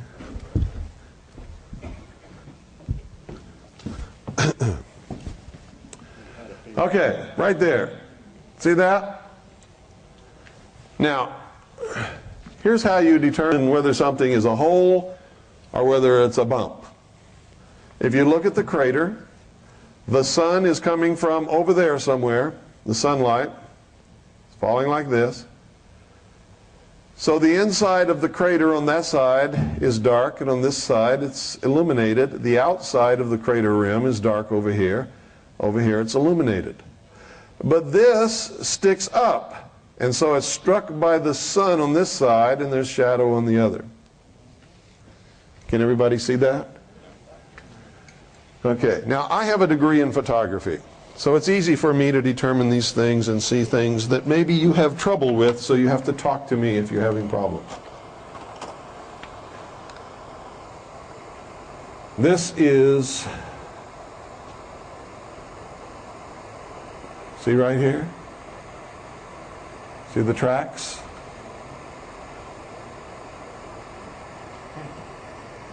Lunar rocks shaken loose by lunar quakes. Look at the path of the tracks. It goes in and out of holes, up and down hills. Do you think that's possible? No. Of course not. Here we are again. Lunar tracks on the moon. Where does it end? Right here, with something that throws a shadow, which is what? An obelisk. That is an obelisk. We have found obelisks all over the moon. All over the moon. Now, who do you think put those obelisks there? Huh? Are they on the moon? Or are they in these phony photographs? They're in these phony photos, folks. There are no obelisks on the moon. These are fake photographs. Lunar Orbiter 4 could only resolve things that are 1 mile in size. Now, how tall do you think that obelisk is if Lunar Orbiter 4 could only resolve things 1 mile in size? Which means just to be able to see the thing in its tiniest form, it's got to be 1 mile in size. Do you believe there are obelisks several miles tall on the surface of the moon? Well, I don't either.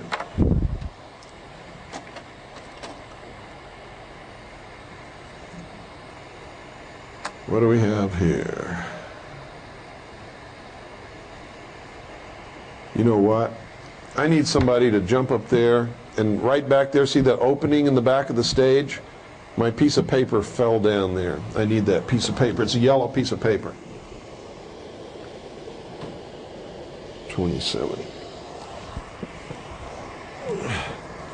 Right here on this photograph, you can see some things that don't belong on the moon. Can anybody pick it out? Can anybody see it? Talk up loud.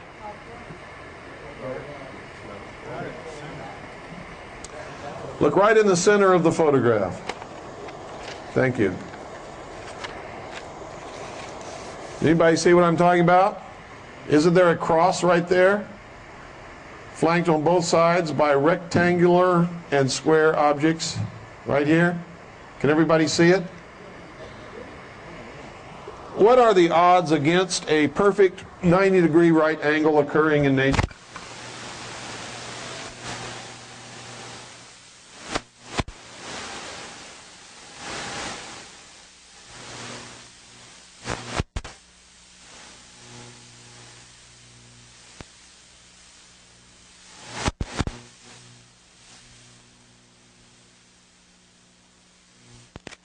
Angles occurring in nature anywhere.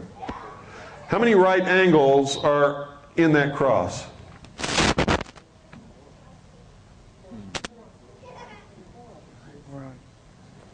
There are 12 that I can see, and that's only if it's a two-dimensional object. If it's a three-dimensional object, there are at least 24. Come, if you can't see, there are going to be small things in these pictures. Get up here where you belong.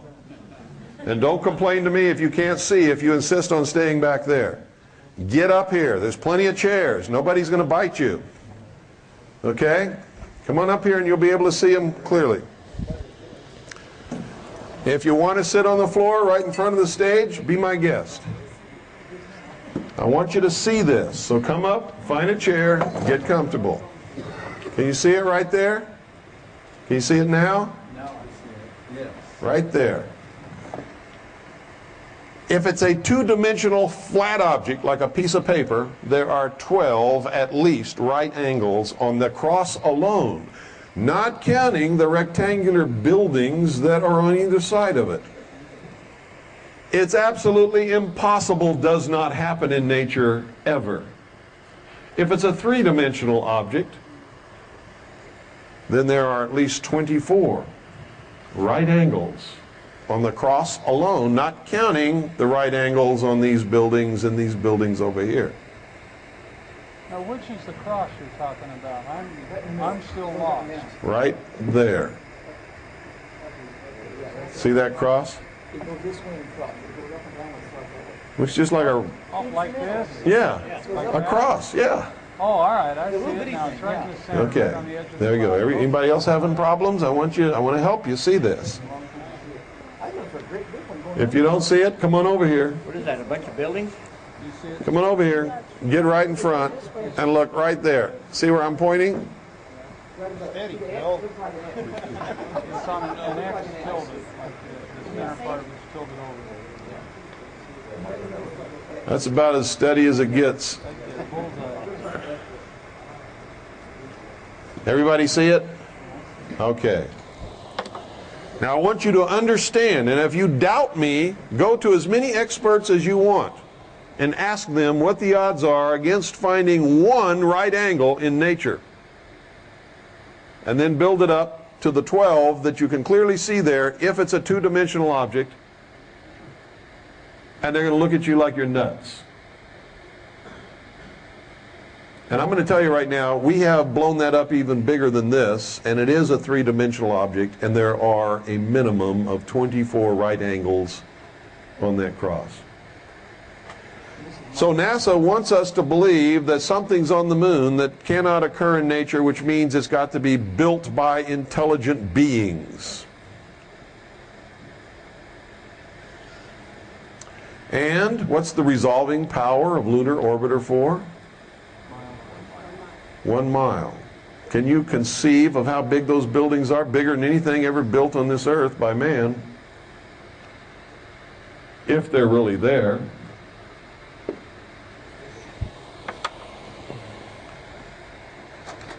This the front side or the back side? Near side. Yeah. Now take a look at this. You'll see some more things that are just absolutely incredible. Anybody see anything unusual in this picture?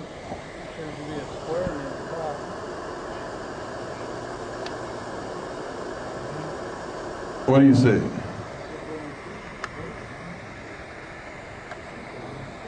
What do you see, gang? Look in the craters and you will begin to see White things. letters. Yeah, there's letters in some of those craters.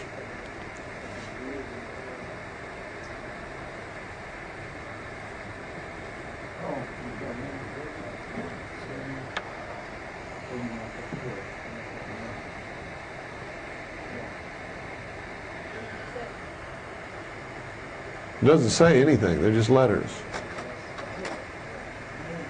Here you can see again tracks on the moon, photographed by Lunar Orbiter 4. Now look at this. This one comes out of the bottom of a crater, rolls up to the top of the hill, and then down the hill, and then across and stops right there. This one comes over here, down inside the rim of a crater, up a hill, and then down a hill, and then up another hill, and stops right there, and throws the shadow of an obelisk. Pardon? I forget what altitude Lunar Orbiter 4 was, but they say that it only had a resolving power of 1 mile. It was one of the earliest unmanned orbiters that we sent up to orbit the moon. In fact, it was the fourth, the only one that really ever sent back good pictures of the early attempts. Now take a look at this, folks. What is that hovering on the edge of that crater? Anybody know? What is this? It's a crater, but it's not the natural crater of a meteor impact. A lunar doodlebug. Pardon? A lunar doodlebug. Nope, not a lunar doodlebug. It's an artificial crater, folks. Look at the craters made by meteors. And then look at that. That's an artificial crater. Who made it? It wasn't a meteor impact. Meteors impacting do not make craters like that. You're saying the photo's not altered. No, what I'm telling you is that I know these photographs have been altered. You don't know that. Okay. I know it because I've studied them. I've compared them to other photographs of the same areas of the moon, taken at other times by other orbiters and things like that. I know that these photographs have been tampered with. What I'm trying to show you is that somebody is trying to make us believe that something's happening on the moon that's not. In other photos, and this absolute area right here, those things are not there. Look at this. What is this? What is that, folks? What are these? What's this? Doesn't that look like an airplane junkyard? Looks like a bunch of planes all piled up on top of each other. Is it? And what's this right here? See this huge X? Looks like another airplane. Look at this huge X right here. There's one cross, another cross. Okay, now this is a cross, and just like the other one, it's going to have 12 right angles. All crosses have 12 right angles.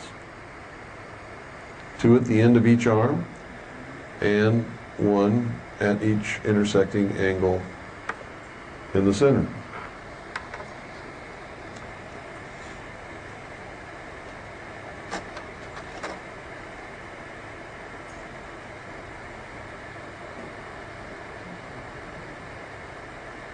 Now I got to try to remember what this is.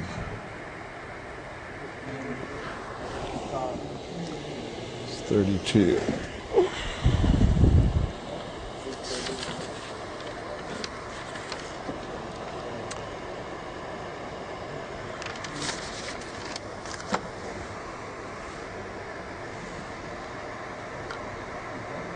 that 32? Can't be. Yes, 32. This is mislabeled. Well, I don't remember what this is now.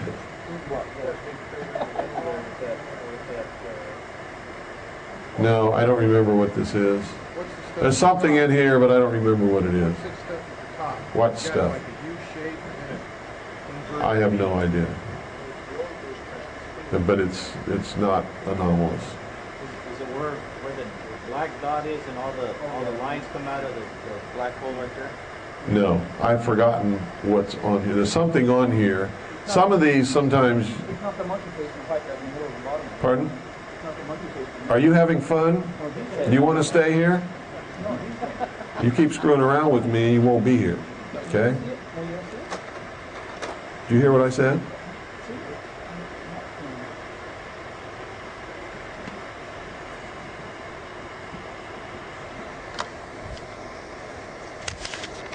Okay, this was supposed to be the last one.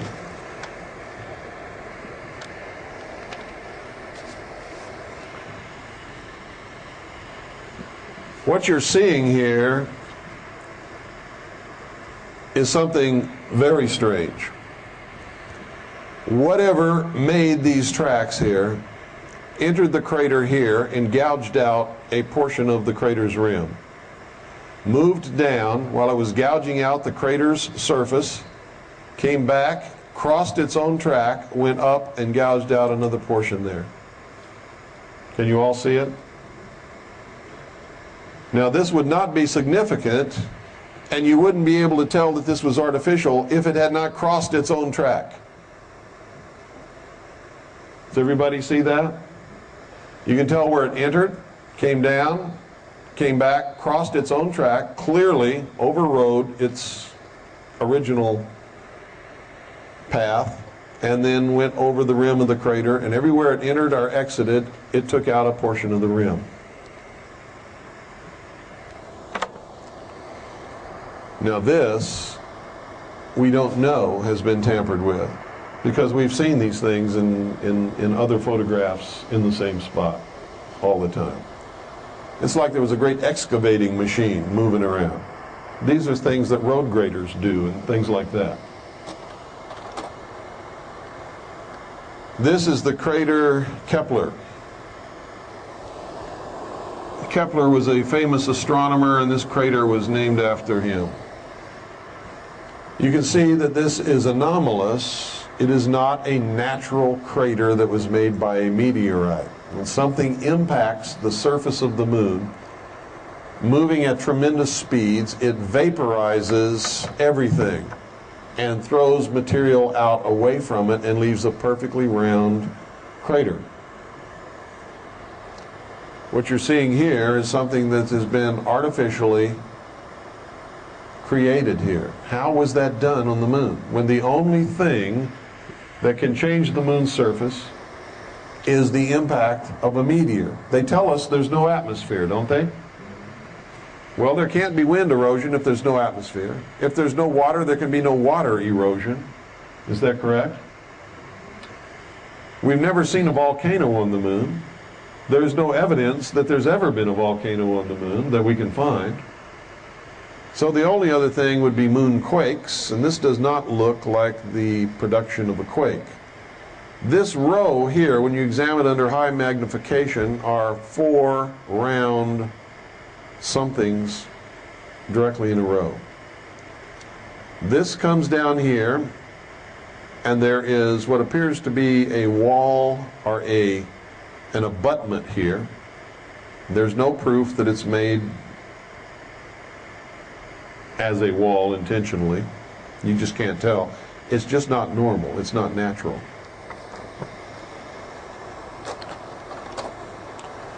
Here you see again the tracks made by objects on the moon that come up out of craters.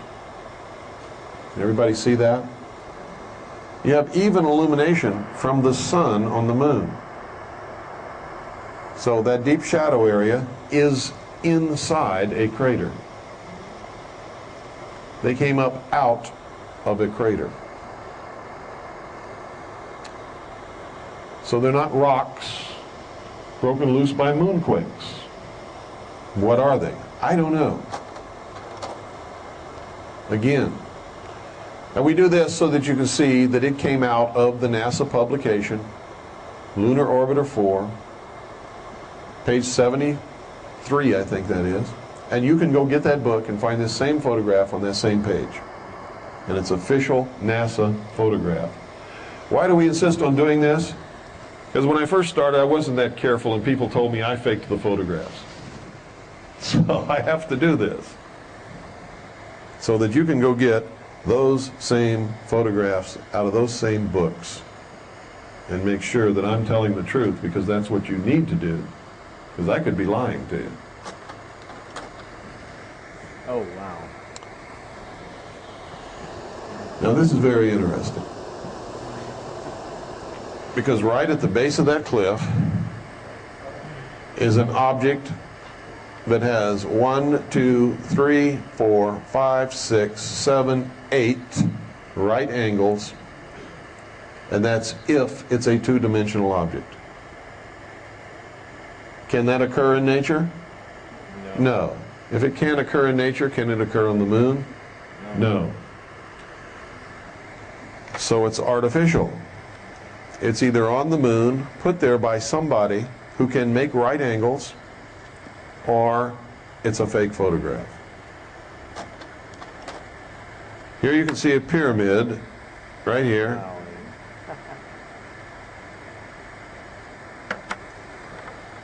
And it's not too far from what I just showed you, which is right there. These are in the crater Copernicus. Oh, I forgot to show you something else. Right over here, you see that? It's a huge cross, like a Christian cross. There's a tall spire, and right at the top there's a cross. Over here is a tower. These were all taken by Lunar Orbiter 4. See that tower right there? Miles high. Miles. This is Kepler up here that I showed you. These are the tracks. This is nothing. I mean, it's something, but we're not concerned with it. There's a close-up macro photography of whatever it is that makes the tracks.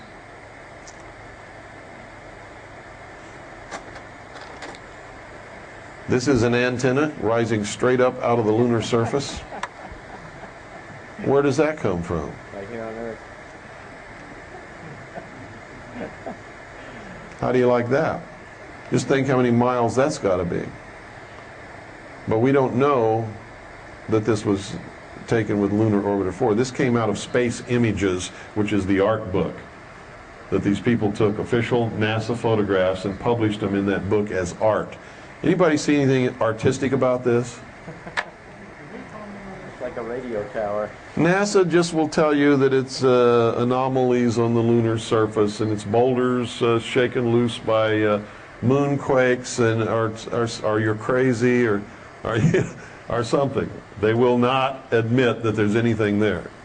I heard or read one time that one of the missions they made up there, that they set off some detonations on the surface of the moon. They did. They measured it, and they claimed that it was hollow, from what I read.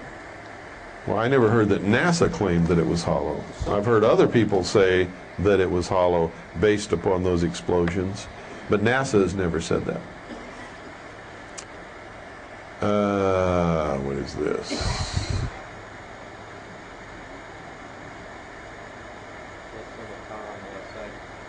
Oh yeah, this is another one with the antenna. This was made from right there.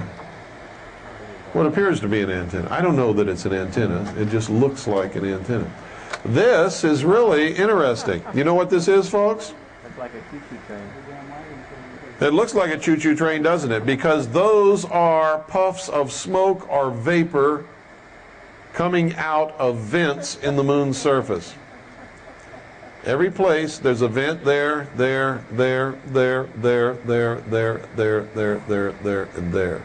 And what's coming out of these vents is some kind of smoke or vapor.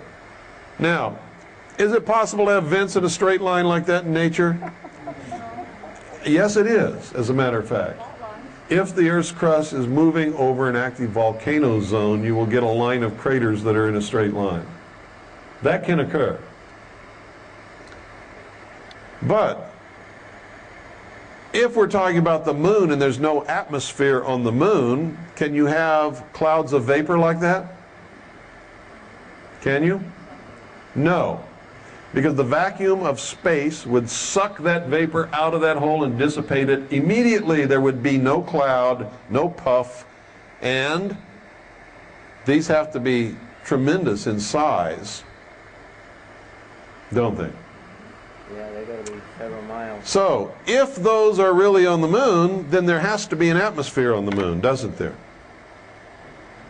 What would be proof of an atmosphere on the moon? Water.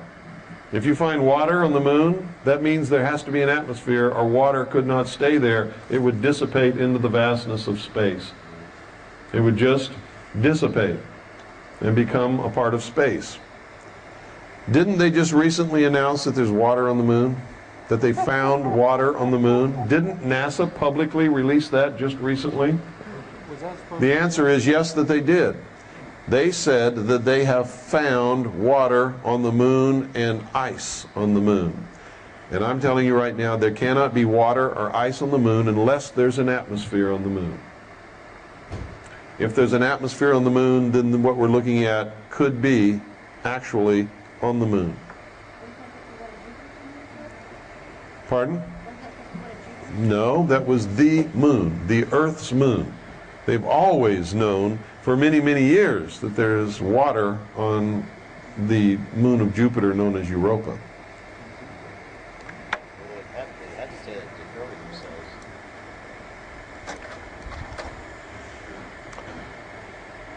Here's another proof that flying saucers are not in the realm of fantasy, nor do they have to belong to extraterrestrials. When they announced this, they had been using it in secret for many, many years. It's not a new development. So they've been using battlefield flying saucers as remote-controlled vehicles for reconnaissance. I have seen these flying all over the Tikaboo Valley in Nevada, just 6 or 7 feet above the ground. Sometimes they follow me around. Are they silent? And they take pictures of me. And these guys know where I'm at all over the time. Are they silent?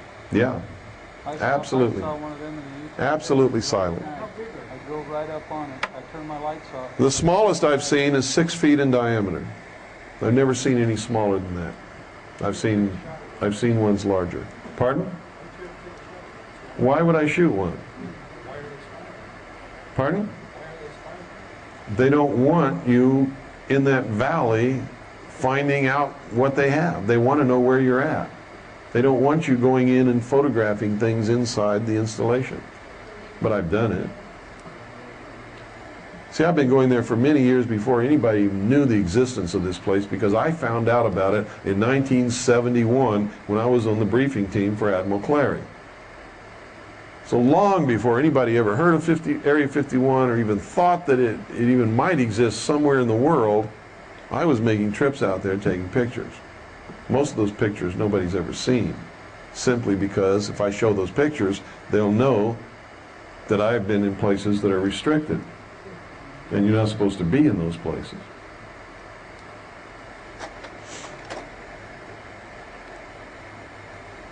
That's just an extension of that same article. Whoa! 1961, they said they found water geysers on the moon. Houston. NASA, press release. 10 miles of water clouds around the Apollo instrument.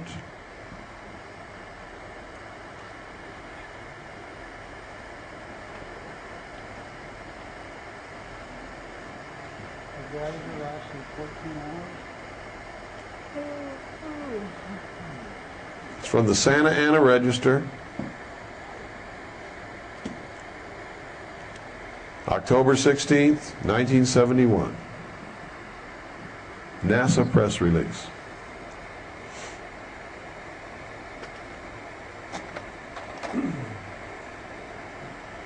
Now, why would they be faking all this stuff and trying to make us think that extraterrestrials are coming here? Anybody read the report from Iron Mountain? You should. Those of you who have read it probably know the answer.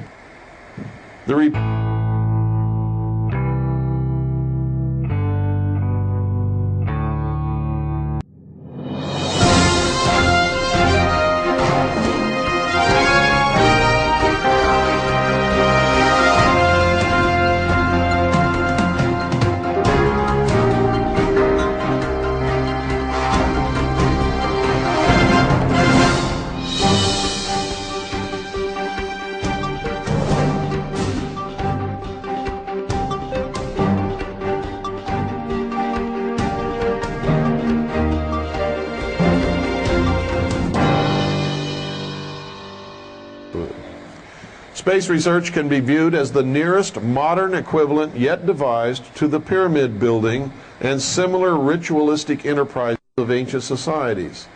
It is true that the scientific value of the space program, even of what has already been accomplished, is substantial on its own terms, but current programs are absurdly and obviously disproportionate to the relationship of the knowledge sought to the expenditure committed, all but a small fraction of the space budget, measured by the standards of comparable scientific objectives, must be charged de facto to the military economy. Future space research projected as a war surrogate, in other words, replacement for war, would further reduce the scientific rationale of its budget to a minuscule percentage indeed. Here you'll see credibility, in fact, lies at the heart of the problem of developing a political substitute for war. This is where the space race proposals, in many ways so well suited to economic substitutes for war, fall short. The most ambitious and unrealistic space project cannot of itself generate a believable external menace. It has been hotly argued that such a menace would offer the last best hope of peace, etc., by uniting mankind against the danger of destruction by creatures from other planets or from outer space. Experiments have been proposed to test the credibility of an out-of-our-world invasion threat. It is possible that a few of the more difficult to explain flying saucer incidents of recent years were in fact early experiments of this kind. I'm telling you right now, that's exactly what they are, were, and are going to be in the near future. Where was Roswell at? 509th Bomber Wing. What was the 509th Bomb Wing? The people in the Air Force who had the highest security clearances in the nation had dropped the bomb on Japan, felt tremendously guilty about all of the people that they had killed, and so were ripe for somebody to come along and say, let's fake a flying saucer crash. We'll get some monkeys and shave their hair off, chop off their ears and their nose, do a little surgical intervention, sprinkle their bodies on the desert, and let some people take a quick glimpse, and then we'll say the whole thing never happened. And at that exact same time, what was the government trying to do? They had created the United Nations in 1945. The headlines of all the papers across the country were blaring about the United Nations becoming a world government, debating whether it should have its own armed forces and police force. And the American people weren't going to buy it. They needed an external threat. So they invented one. And it wasn't hard to produce UFOs from outer space from the super secret technology that they were developing out in the deserts of the West. All they had to do was take off and fly around so people could see them. The face on Mars. There it is, folks. And just to the left of the face on Mars, over here, you see a whole bunch of pyramids. Now, if we know NASA's faking photographs, why in the world should we believe what they tell us is on Mars? You show me one fake photograph and tell me it's your family, and I find out it's some woman living in Hoboken, New Jersey and never heard of you before. What makes you think I'm going to believe it when you show me a picture of your grandma and grandpa?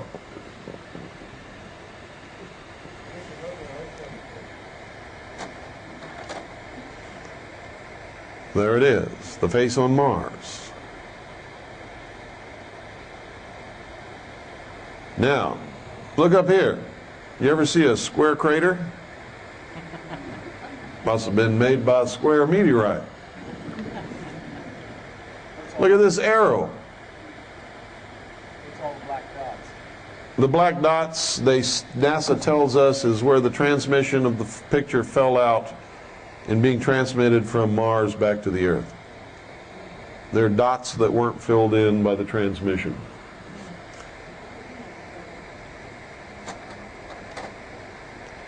NASA tells us that the atmosphere on Mars exists, but it's only 2% of the Earth's atmosphere.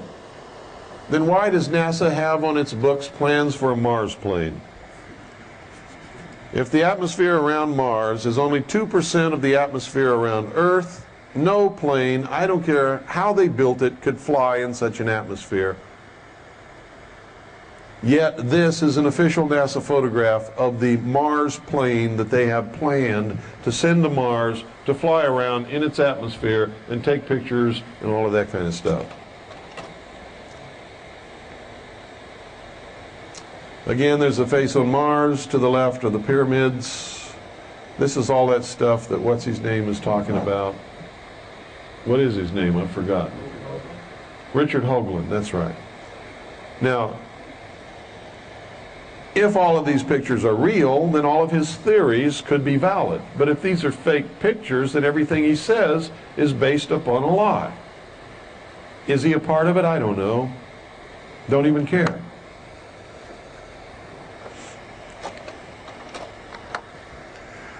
Mars photographs, which appear to have the remains of agricultural terracing.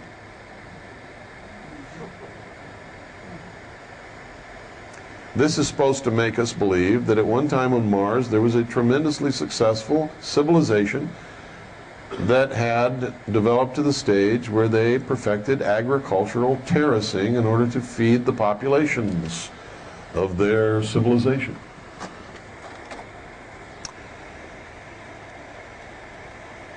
For years, when I made up these slides, NASA had been denying that there was anything called an aurora. So had the Air Force and everyone else. We now know that it exists. They've admitted it. So this is a moot point here.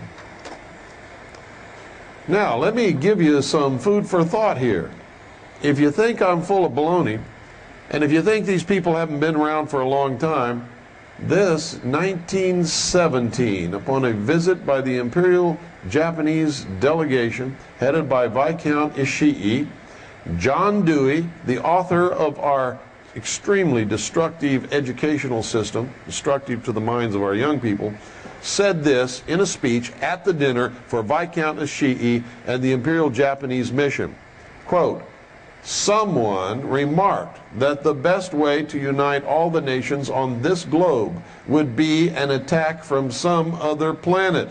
In the face of such an alien enemy, people would respond with a sense of their unity of interest and purpose." 1917. John Dewey was a member of the Illuminati.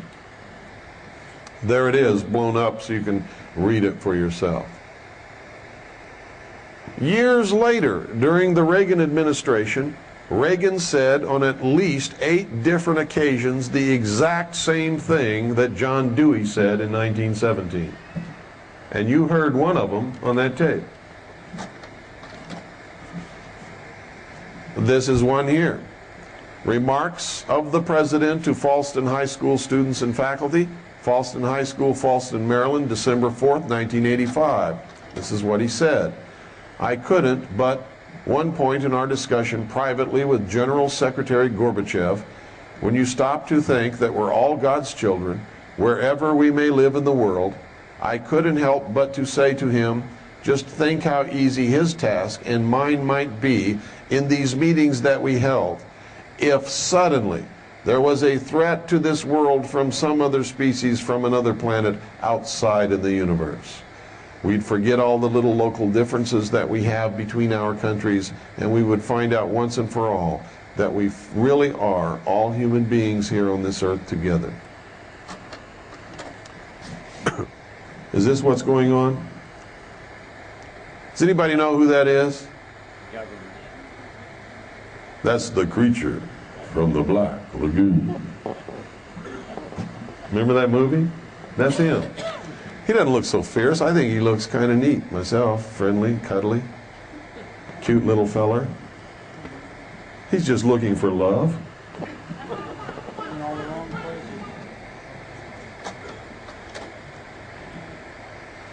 This is up in the upper left is the city of Tonopah, Nevada. to the right and down are portions of the desert where some of this testing takes place, and at the lower right corner you'll see part of the Nellis test range. Here you see a huge expanse of the Nevada desert where they test these things, and just see that writing that slants up like this toward the top right? It says Saucer Mesa. We were going over the Coast and Geodetic Survey maps of the area. We found Saucer Mesa. And that's, you know, I'm just pointing that out, and we don't know what it means. It could be innocent. There might be a mesa there that looks like a saucer, but in light of what they're testing out there, it's logical that it's named for something else. This is a letter sent to me by someone who worked out there, who saw crates labeled Project Red Light, and who saw the craft fly. Another one, same stuff. If you read it, they're telling me. And you see, I go by things that they say in their letter and dates that they give me that I can cross-check from other sources and determine whether or not they're telling me the truth. These people are telling the truth. They really did work out there. They really did see these things fly. They really knew what they were talking about. It was ultimately based upon these letters. A couple of years later, I went out there, snuck into the test site, and actually took photographs of these things hovering in daylight above the flight line. This is the Nevada test site, and you can see, where is it now? I believe it's right out, that's Groom Dry Lake right there. Down here is Papoose Lake. You can read all you want from Bob Lazar. Bob Lazar is full of crap. He never worked in Area 51. He never worked in Papoose Lake. He never was a physicist at Alamogordo at all. Bob Lazar was in the phone book at Alamogordo. Under the physics department, his name is listed, but he was not a physicist. He has a contract with Alamogordo. Or not Alamogordo, but the, trying to think of the name of the laboratory. Los Alamos. He has a contract with Los Alamos National Laboratory with the physics department to develop the film from the dosimeter badges to tell whether anybody has been exposed to radiation. That's why his name was in that phone book. Bob Lazar is a liar, one of the biggest liars that's ever walked upon the face of this earth. He has never ever worked in Area 51 or Papoose Lake. He never saw flying saucers, never worked on back engineering or anything else.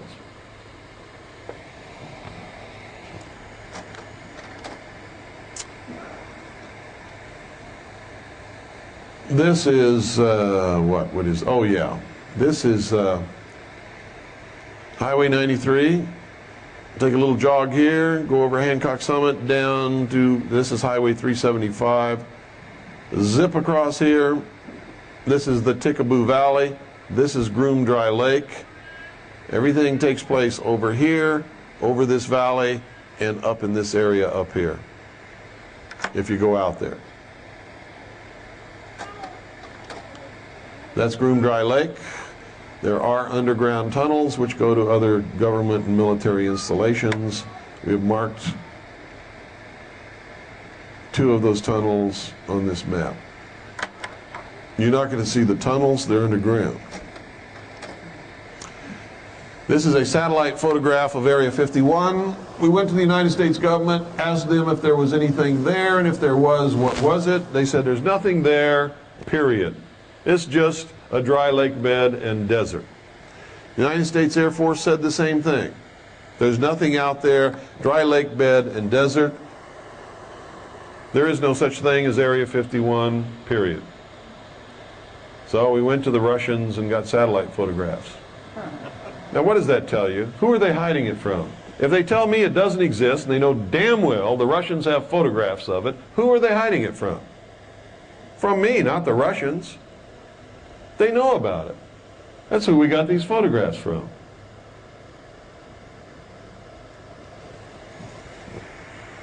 This is the Groom Dry Lake Area 51 facility, taken by Russian satellite.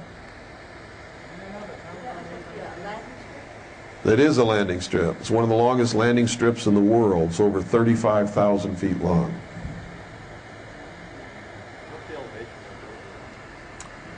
I used to know, I don't remember. Again, satellite photograph. Now at the time that this photograph was taken, afterwards, after these photographs had been taken, they have extended the runway even farther than what it is there. I can't hear you. Groom Dry Lake, they started construction to our knowledge in 1954.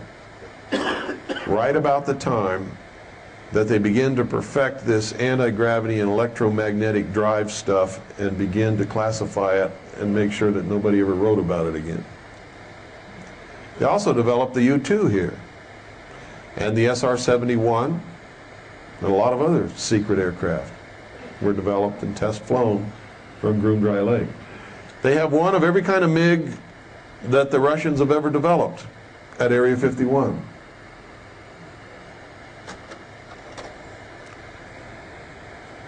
It's another photograph from satellite.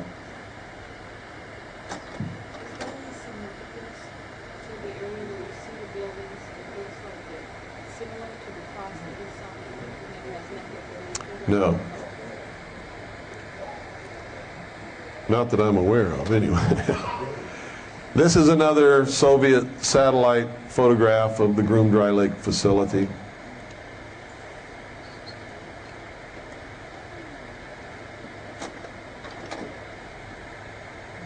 Does that run away? Pardon? Yeah, they're gigantic tunnels. Yeah, they have huge tunnel boring machines that the American public is generally not aware of, yeah. These are some of the facilities and they're what they actually are that we've been able to identify. Is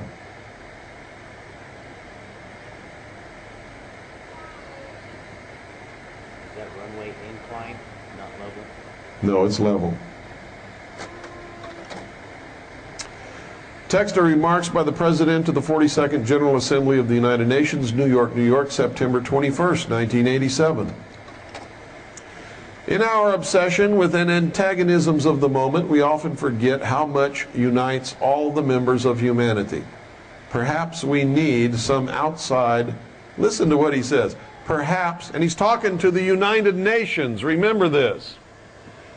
Perhaps we need some outside universal threat to make us recognize this common bond. I occasionally think how quickly our differences worldwide would vanish if we were facing an alien threat from outside this world. Is this what's happening? You start reading New Age publications and they tell you that the benevolent space brothers are here to help us. And, you know, if everything falls apart, they're going to pick up the best people in the world, the good New Age people, and take them aboard their flying saucers and whisk them away to their planet. Are you kidding me? Somebody from another planet came here and took one look at what we're doing on this Earth. You think they'd take us back to their planet? Huh? Not a chance. Is this what it is? Or is this what's happening?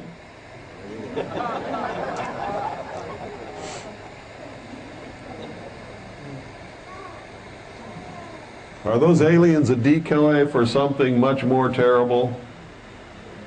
You better bet your life they are.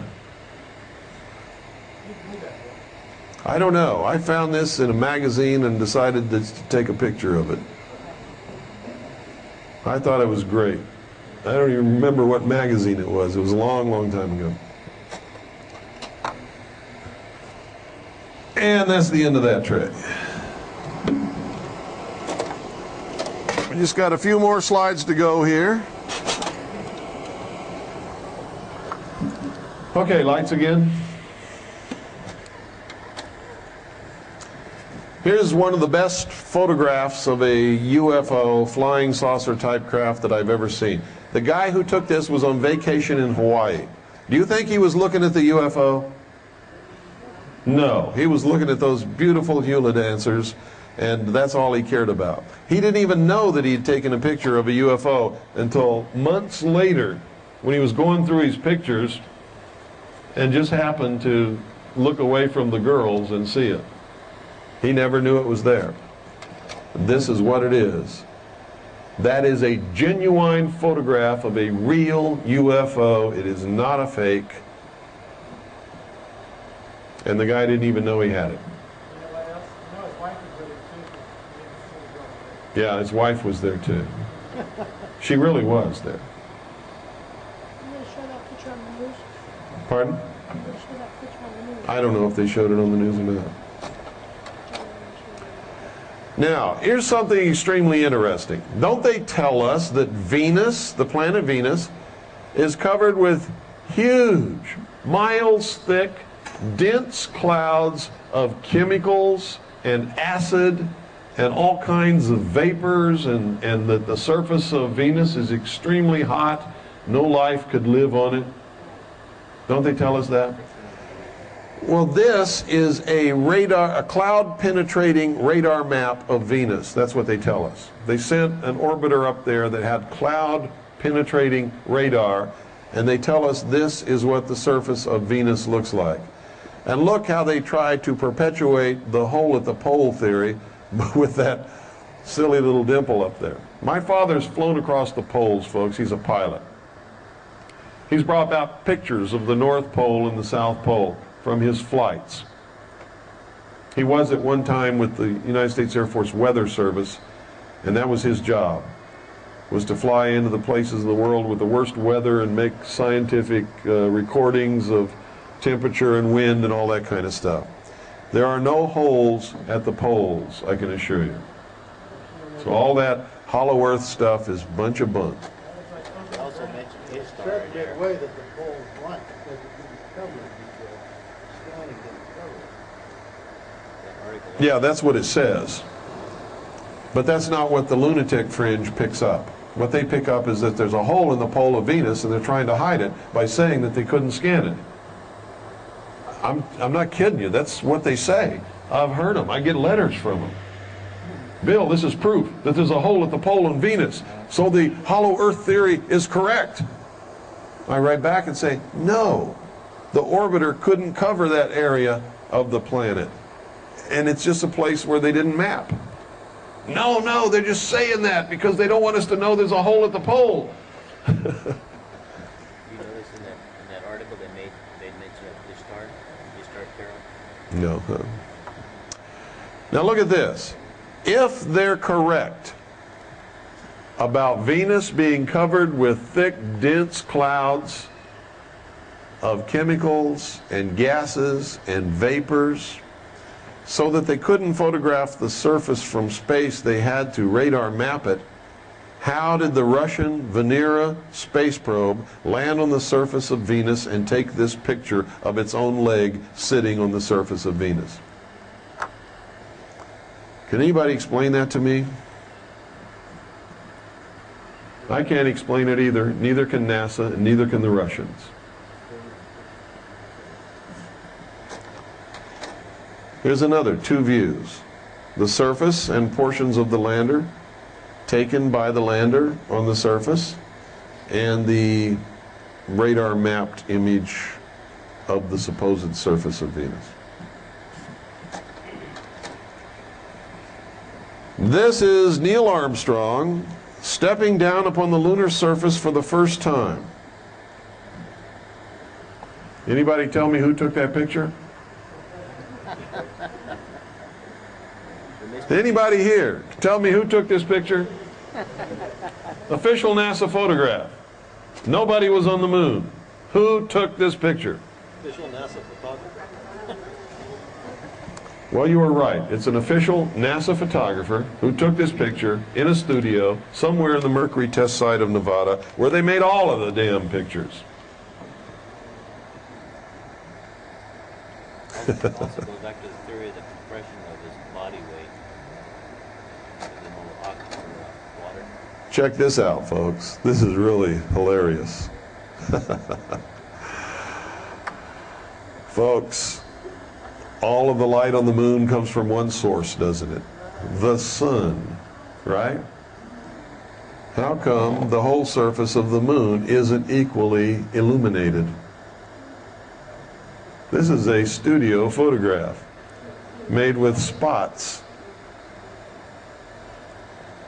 Look at the shadow where the guy's taking the picture. Now look again, look here. Look directly in the center of his faceplate, you'll see the other astronaut. There was only two of them. The other astronaut supposedly took the picture. If you blow that up, you'll see he has no camera.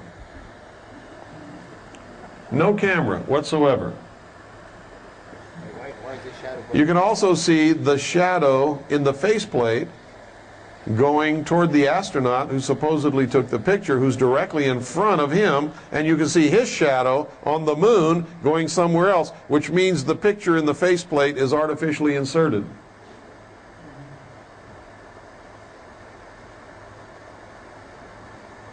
This is as fake as it comes, folks.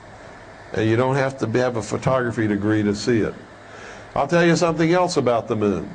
In space, the sun and the stars are so bright, ladies and gentlemen. Illumination is even over everything. There are no dark and light except in shadow. When they did this, they had no latitude in the best film that we could produce. Exposure had to be perfect. So if those cameras exposed to see detail where the light is hitting, you would see absolutely nothing in the shadow because the film had no latitude. If you exposed to get some detail in the shadow, all of the places where the light hit would be totally washed out. You wouldn't see anything. It would be overexposed. This is a studio shot made by a professional photographer who set up the lights so that he could get an even exposure and detail in the light and the shadow. Yes? You got to talk real loud. A friend worked for some branch of NASA or something, and he took the photo of him supposedly first step on the moon. And when he was working in the building and they showed it for the first time, it was totally different from what they showed on TV that time. Yeah. And something about he could see a building in the background. I don't know if he It's all fake. The Apollo moon landings were faked. All of the film, video, and pictures that they have shown the public are fake. They're phony. And it's easy to find out. Look at the shadows. Look at the difference between the light and the dark areas. Could not possibly capture that on film. Not only that, folks, but look at the shadow that he's casting on the surface of the moon. How come you can't see anything there? Because somebody is standing over here with a fill card. If you're a photographer, you know what that is. It's just a white sheet of cardboard that reflects some of the light back into the shadows of the astronaut, but they're not bothering to reflect any down onto the shadow that he's casting from the spotlight behind him onto the artificial ground that they've got there. What do you think is the most that has really been accomplished in terms of spaceflight? I have no idea, but they didn't accomplish it the way they said they did, if they've accomplished anything, or with the vehicles or the spacesuits that they say they've accomplished them with. Have you seen orbit our planet? Yeah, we can orbit our planet. But with the vehicles that they say have gone to the moon, they couldn't even get through the Van Allen belt. That's what I want. The Van Allen belt is so radioactive that those craft that they say they went to the moon in do not have enough protection to shield them from that radiation. Period. Besides the temperature up there is hot. You better believe it. 2,500 degrees. Van Allen. You can send unmanned vehicles anywhere you want, yeah. 500 miles. The problem is getting a man out there. The problem is just getting a man through the Van Allen belt that surrounds the Earth without making crispy critters out of them from the radiation. Right. Aviation Week and Space Technology. This was November 21st, 88? This is the text page of an ad that appeared in there. An Amoco ad about oil. There's nothing in this ad that would suggest that the facing page, a part of this ad, would be this cute little fellow. We called Amoco and we asked them, where'd this come from? It's a neat ad. We really like it. We want to compliment you. Where did you get the model? Oh, it's a 12-inch high statue that we had an artist make. But it's not. This is not a photograph of a 12-inch high statue, even though they say it is. And I'm going to show you why. If anybody that wants to can get up there as close as you can see hair. You ever seen the hair on a baby's butt? Real fine, silky hair, almost microscopic. Go up there and look. It's on his neck. It's on the neck of this thing, the same hair.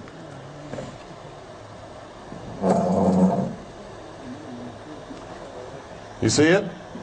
Yeah, it's there. This is not a 12-inch high model of anything. Whatever this is much more complicated than any model. You see it? Barely, but it's there, right? There. Yeah. Yeah, it'd be smooth. Anybody back here want to come up and look before I switch the slide? If you do, come and look now. Get up close, Seth.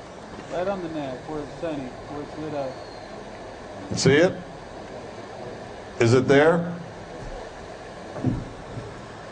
See, folks, I wouldn't lie to you. I'm telling you the truth. Let me ask you again. Was it there? It was there. You heard it right from the horse's mouth. Look at this. Look at the detail on the head. Look at the moisture in the eye. Look at the folds of the eye. No, I'm not going backwards. I'm only going one way. You want to see it real quick? Jump up there. Get up there. Hurry. Hurry up. Go. Anybody else? Real quick. You see the hair on the neck? You think an artist could produce hair like that on a 12-inch high model? No, they lied to us. Could they produce hair like that on a 12-foot model? Maybe. Maybe. But you're going to see there's not much phony about this. Look at the moisture in the eye. Look at the little folds around the eye. Look at the detail in the skin, the lips.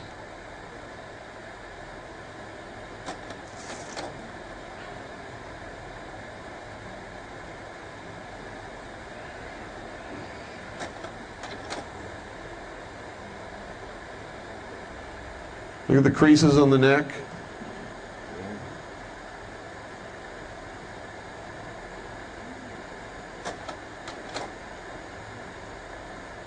Well, why would they put that in the magazine and tell you that it was a I don't know. photograph of a model? That's the question. Why would they do it? It has nothing to do with Amoco or oil. Why is it even in the ad? It has nothing to do with the text on the page that I showed you. If you read it, it had absolutely nothing to do with it. They just put it in there.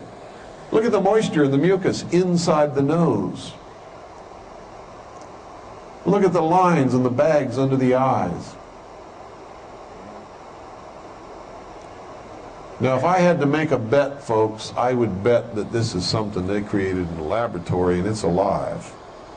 If I had to make a bet. I don't think in 1988 they could make anything this realistic that wasn't. I just don't believe it. I've never seen a monster in any movie that looked real to me. This looks real to me.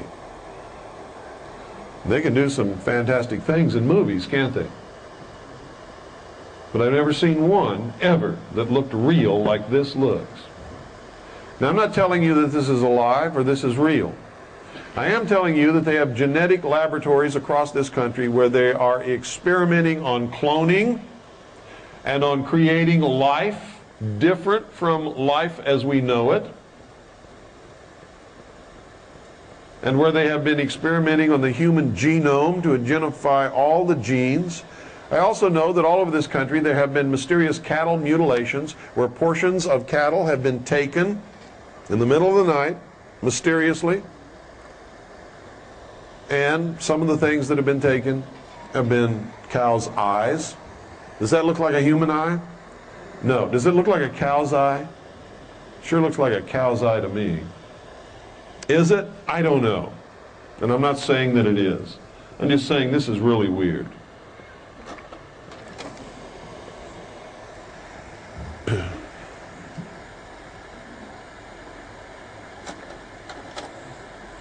Who's this character?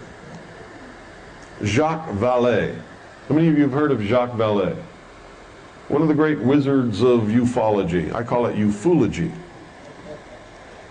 He's identifying himself here as a member of the Illuminati. As his portrait was taken, he put his eye in the triangle. He's saying, I am one of the elect few. I am Illuminati.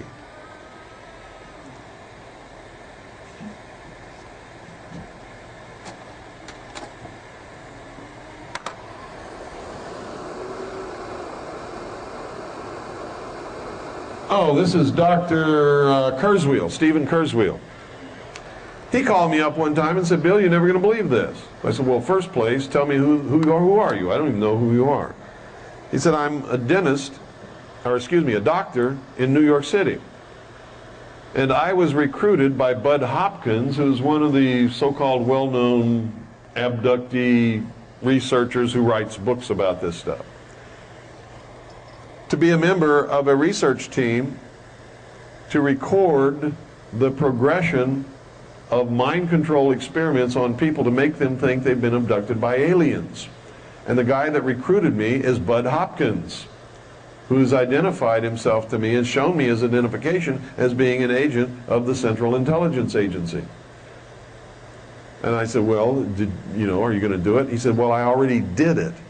And when I saw how these people were being treated and then just dumped out in the street, not knowing what happened to them, and having their minds all screwed up by these people, I objected, and now they're trying to take my medical license away.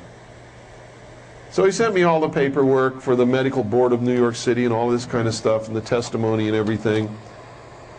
And I investigated it, and I sent a whole stack of research that I had to the medical board and sent them a copy of my book. And we managed to save this man's license and prove that Bud Hopkins is a member of the Central Intelligence Agency. And there's Stephen Kurzweil's affidavit. And this is all on record in the state of New York for anybody who wants to investigate it. Read that. It's incredible. And it just verifies what I wrote in my book, that everybody at the top of the pyramid in the ufology movement are all Central Intelligence Agency operatives, including Stanton T. Friedman, Bruce Maccabee, who has already admitted after I named him as a CIA agent, and everybody said, Bill Cooper's full of crap, he's calling everybody CIA. Bruce Maccabee then admitted that on a regular basis he gave briefings to the higher echelon of the Central Intelligence Agency on what's happening in the UFO movement. John Lear has admitted that he has been a member of the Central Intelligence Agency for most of his life, flew drugs for Air America in and out of the Golden Triangle in Southeast Asia, and still works for a CIA proprietary airlines based out of Las Vegas, Nevada. And on and on and on and on and on. I could go on and on and on. It's incredible.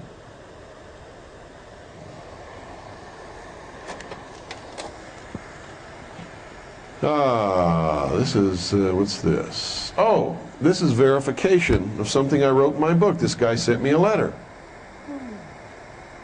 And he verified that when he was in the Air Force, he also saw the message from the Joint Chiefs of Staff, which ordered all members of the armed forces not to take any further orders from the White House. That was during the Nixon coup. Only it wasn't Nixon taking over. The Joint Chiefs of Staff took over, cut off all communications to the White House, ordered all military units not to accept any orders from the White House, and then they just went in and told Nixon to resign. Nixon had no choice. He couldn't even call up anybody to help him, because who controls the communications for the White House? The military. I was the first one who told the world that that had happened. There's another guy who came out and told his story. It's in my book. That was Randall Terpstra. And then I got the letter from Mr. David Jones here, and it's signed by 2 witnesses down on the bottom, that he saw the same thing. And since then, there's been others who've come forth. But Nixon didn't resign. That was a military coup.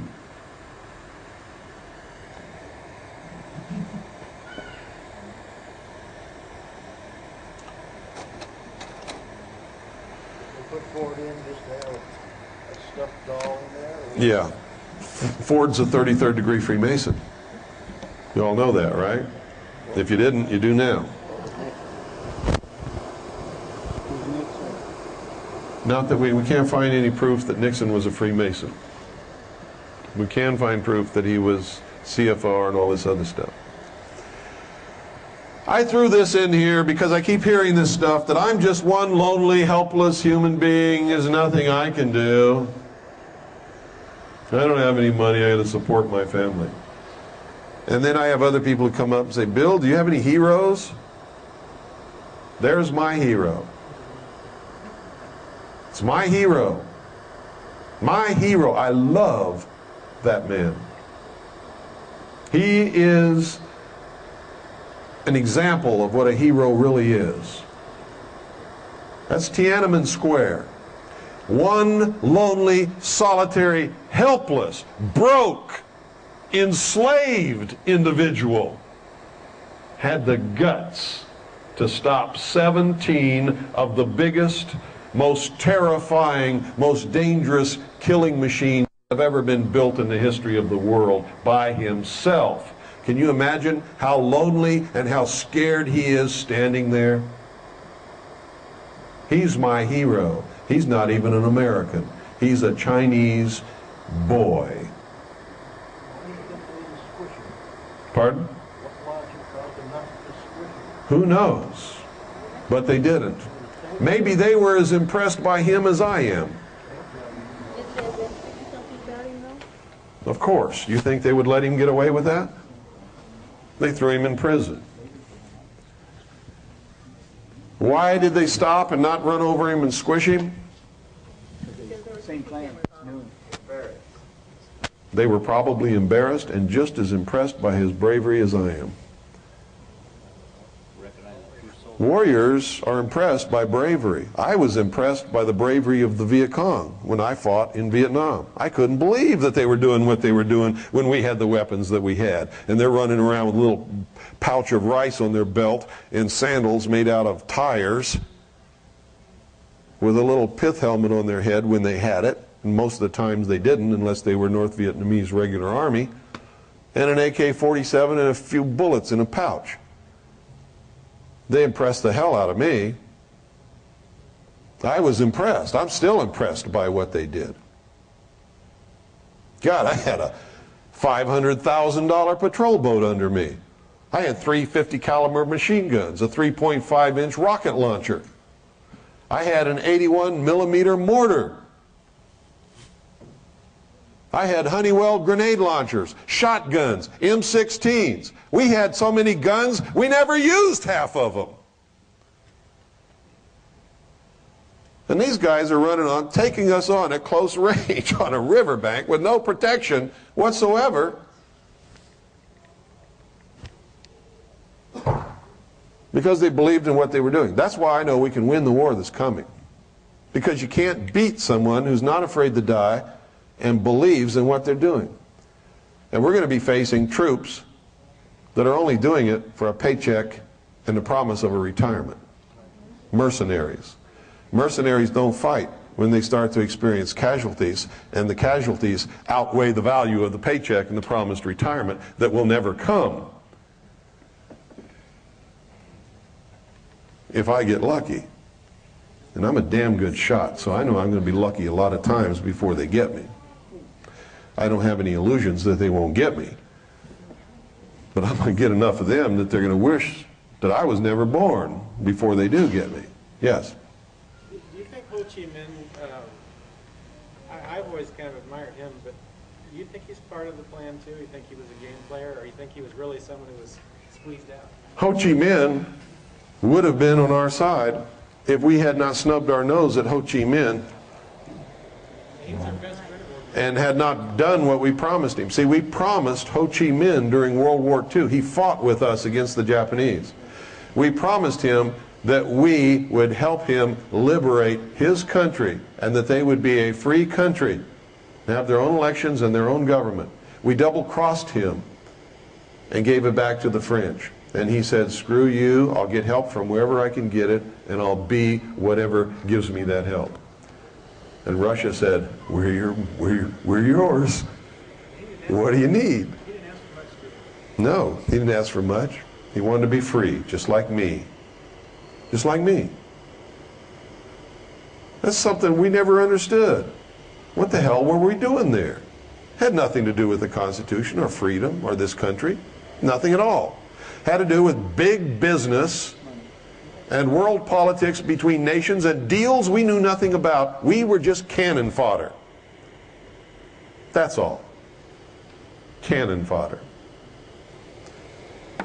And some Vietnam vets get mad at me about that. But you see, I'm a Vietnam vet. I can say whatever the hell I want. I was there. I fought. I earned my right to talk about it. We were lied to, misused, and abused. If you want to pretend that what we did was heroic and wonderful, you go ahead and do that. Me, I don't like lying to myself. It's just not true. Most soldiers who ever fought in the history of the world were used, abused, and were cannon fodder, thinking they were doing the right thing. We all thought we were doing the right thing. We had noble aspirations when we went. Like I told you before, nobody sets out to do wrong. They believe in what they're doing, and they wouldn't be doing it. That's right, we were all young boys, stupid young boys. Me, about as stupid as they get. Yeah. This is what? I need lights off. This is introduction to the initiating group. Let me see, what is it? Oh. This is from the RAND Corporation. It's about a colloquium that they got together to do, the greatest scientists in the country, in cahoots with the United States government. And they put together from May 13th, 1958 to April 25th, 1959, the proceedings of the Lunar and Planetary Exploration Colloquium. It lasted for a year. And it was sort of organized and overseen by the RAND Corporation. Proceedings of Lunar and Planetary Exploration Colloquium, this is from October 20-something, 1958, Volume 1, Number 2. I have stacks and stacks of volumes from this. I just want to show you a few things. Isn't it strange that they tell us that they're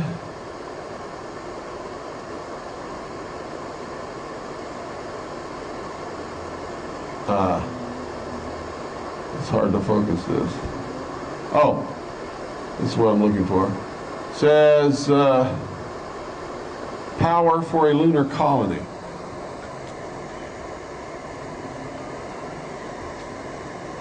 Where to land on the moon.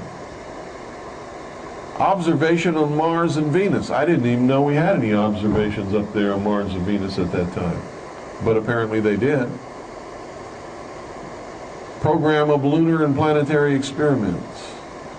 And for some reason they consider the crater Linnae to be extremely important.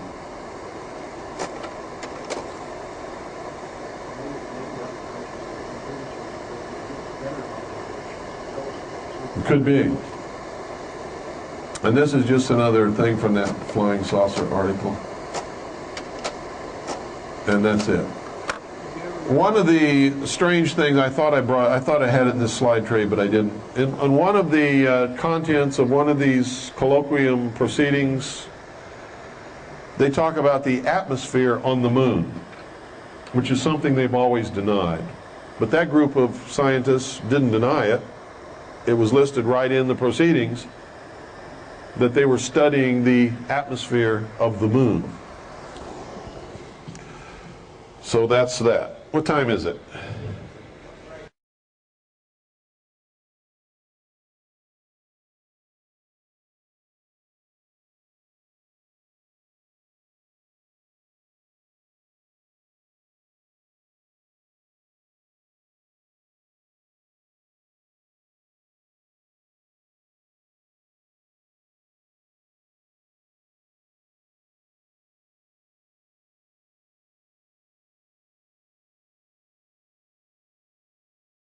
So we all need a break at this time, I think. Toast. That damn blue. Glue? The blue that viewed. Oh, yeah, yeah.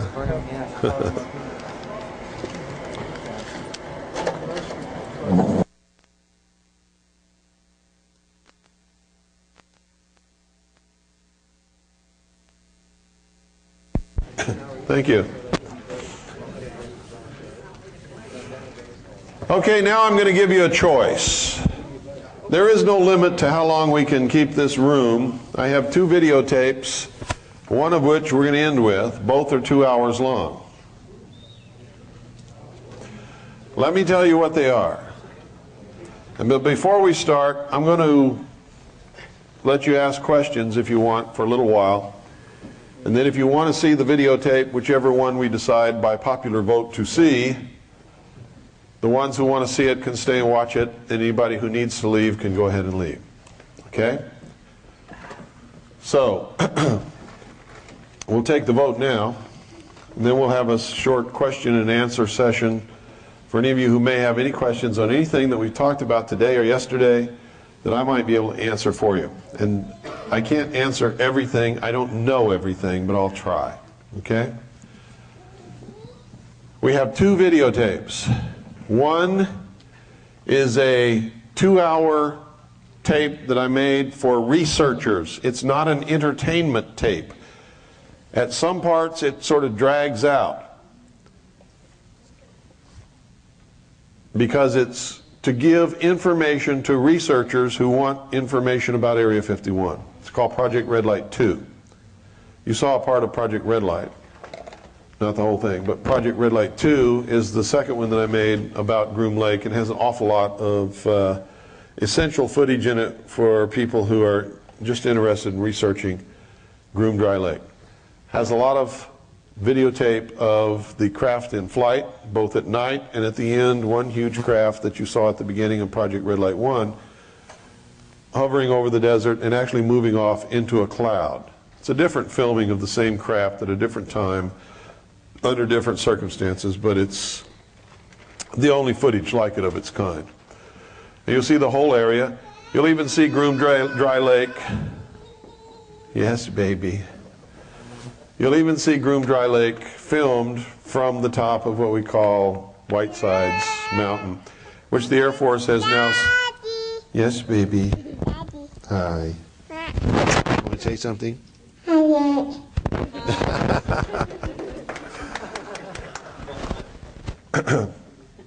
And you can't take those pictures anymore because the Air Force has seized that mountain. You can't get up there and you can't take the picture. The other one is what we call the last will and testament of the Branch Davidians. And everybody on that videotape is now dead except for one black woman who lives in England now. Most people don't know that the Branch Davidians made a videotape while they were under siege inside Mount Carmel, while they were surrounded by tanks and armored personnel vehicles and the might of the establishment that was rained against them. You can see their wounds and listen to them in their own voice, tell why they're there and what they're doing and why they're not going to come out. The American public was never supposed to see this videotape. It was made by the Branch Davidians for the FBI to prove that nobody was being held in there against their will, like the FBI was telling the world. Remember they said Koresh is holding them all hostage and won't let them come out? Well, that's a lie. And it's about 2 hours long. And all of the Branch Davidians who are alive at that point, including the children, get in front of the camera and tell their story.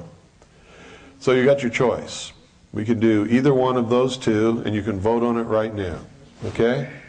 How many of you want to see Project Red Light 2? 1, 2, 3, 4, 5. How many of you want to see the Branch Davidians? Okay, that's the one we'll see, and that's a good choice. That's the one I was hoping that you would make because it's much more important. Okay? Before we start that videotape, if anybody has any questions, this is the time to get it out, because when this tape ends, after 2 hours after it starts, I'm exhausted from doing this for 2 days. And if you don't think this is exhausting, try standing up and talking for 6 hours to people 2 days in a row. So after this tape is over, I don't want to stick around and have questions from people. What I want to do is take my family to dinner and go to bed, because I have a long drive tomorrow, okay? So I don't mean it as an insult or a slant against anybody, and I'm not brushing you off. What I'm telling you is true. I'm really tired, okay? And I have problems with my legs anyway. So if you have questions, let's get them out now. I'll try to answer them to the best of my ability, and then we'll go to the tape. Yes, in the back. What kind of solution can you offer to this mess? The first solution to our biggest problem. What is our biggest problem? Lack of knowledge. The vast numbers of American people are ignorant. They don't know what's happening. The number one solution and the biggest goal we have in front of us right now is to educate them, get them information, but not like people normally do it. How are people normally getting information to the American people? They're getting stuff on the fax and over the phone, and they're hearing it on the radio, and they're just repeating it and passing it on. Is it true? 95% of it we have already proven we know is false. That's got to stop. We have to educate them with the truth. Things that we can document and back up. And if we can't, we have to tell them we can't. Be honest. If it's opinion, say, this is my opinion. Okay? Like I do. You've all heard me do these things. If I can prove it, I tell you. If I can't, I tell you. If it's my opinion, I tell you. I don't leave you sitting there guessing. And you shouldn't do that to other people either. And if you get something, if you don't know it's true, don't pass it on. Period. Don't do it. If I can verify things, so can you. I'm no different than you. I'm one lonely, broke, solitary human being with a family that I have to support. I'm no different than anybody. My brain is no bigger. Okay? Whatever I can do, you can do. Somebody tells you you can't do it, laugh at them and point to me. And say, if he can do it, I can do it, because I'm as smart as he is. And it's the truth. You just don't know it half the time. People don't tell you that in high school. They tell you, well, you got to learn your ABCs and at least learn a little bit of reading so you can get a job working for somebody else. They don't tell you, learn all this stuff so you can go out and start a corporation and be all that you can be without joining the Marine Corps or the Army or the Navy. They don't tell you that, but that's what they should be telling you if they were worth their salt as educators. Yes, ma'am. The Chinese Navy being down there in Long Beach Naval Shipyard? They're not going to be in Long Beach Naval Shipyard. No? No. The lease was torn up, withdrawn, thrown away. And is there any other areas besides that they're doing that? Yeah, both ends of the Panama Canal. They have agreements to put in a big, huge, multi-billion shopping center in Southern California and a whole lot of other things. Clinton is a communist. He's opening this country to communism because that's his job. Yes? Where did the religions concerning ISIS and Osiris originate from, and what geographic region? Well, if you're talking about Osiris and Isis, that's Egyptian. But they didn't originate it. It originated somewhere else under a different name. Babylon. And what was it called there? Nimrod. And Semiramis. And who was the child? Tammuz. And it's the exact same story. Exactly the same. They have them all over the world.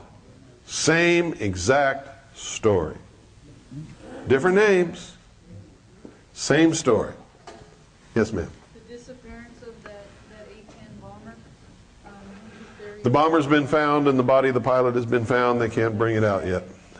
So they say. Pardon? So they say. Unless I can prove otherwise, they've said that they found it, and I have no reason to believe otherwise.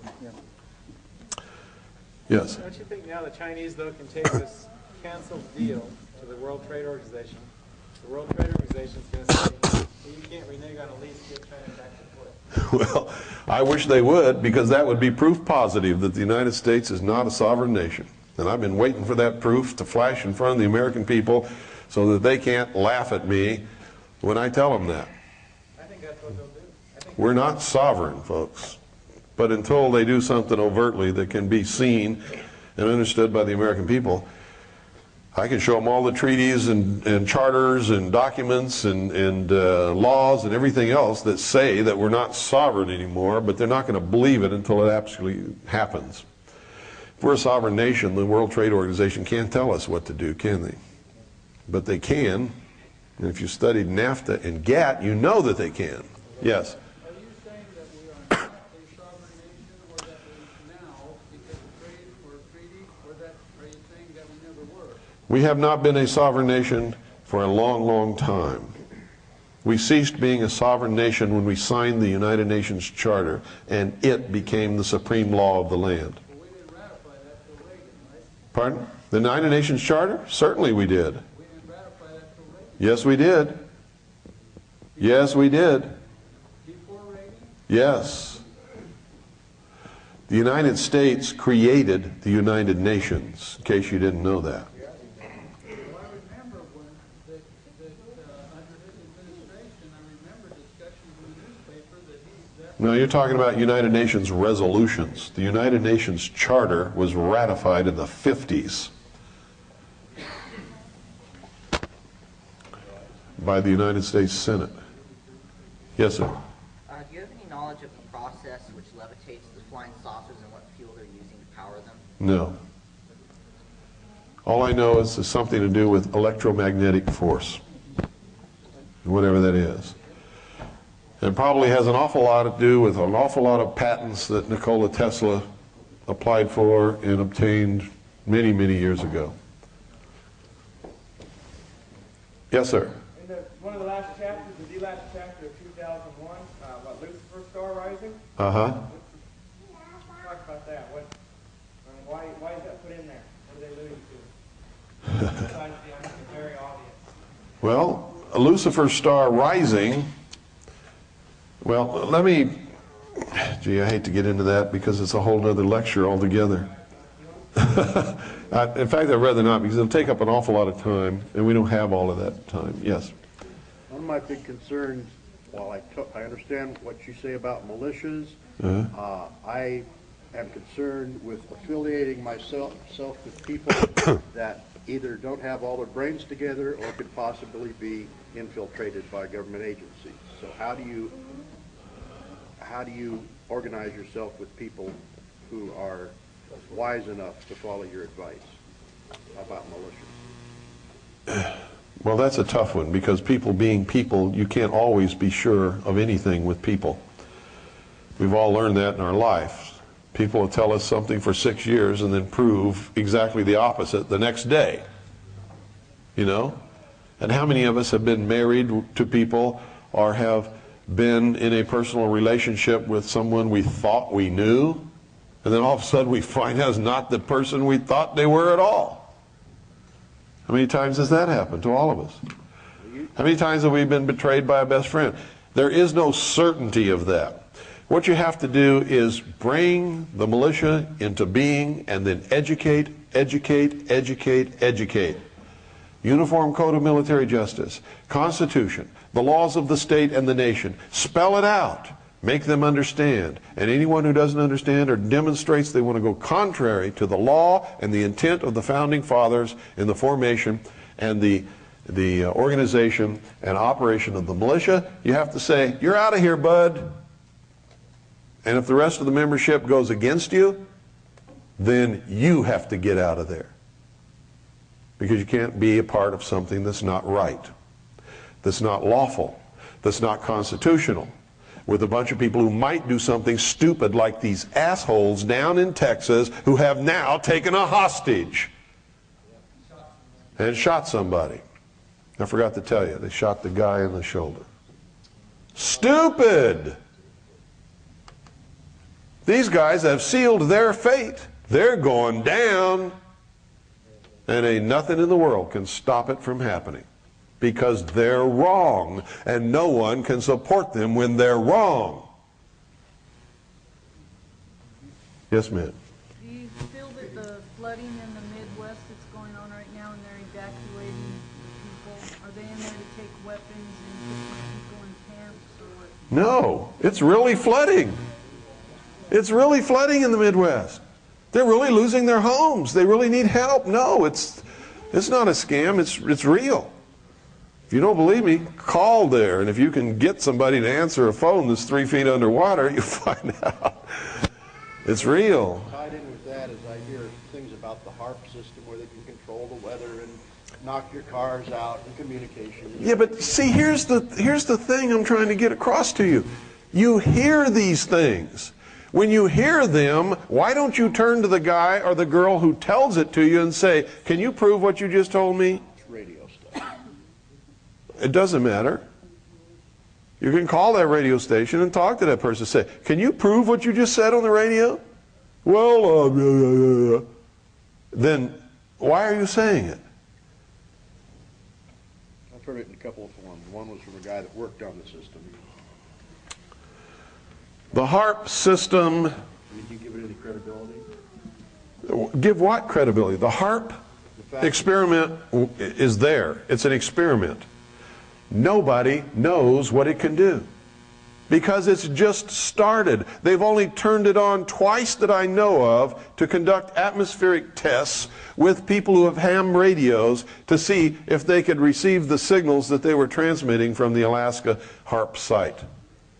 HARP is designed to heat up the ionosphere and create a lens effect.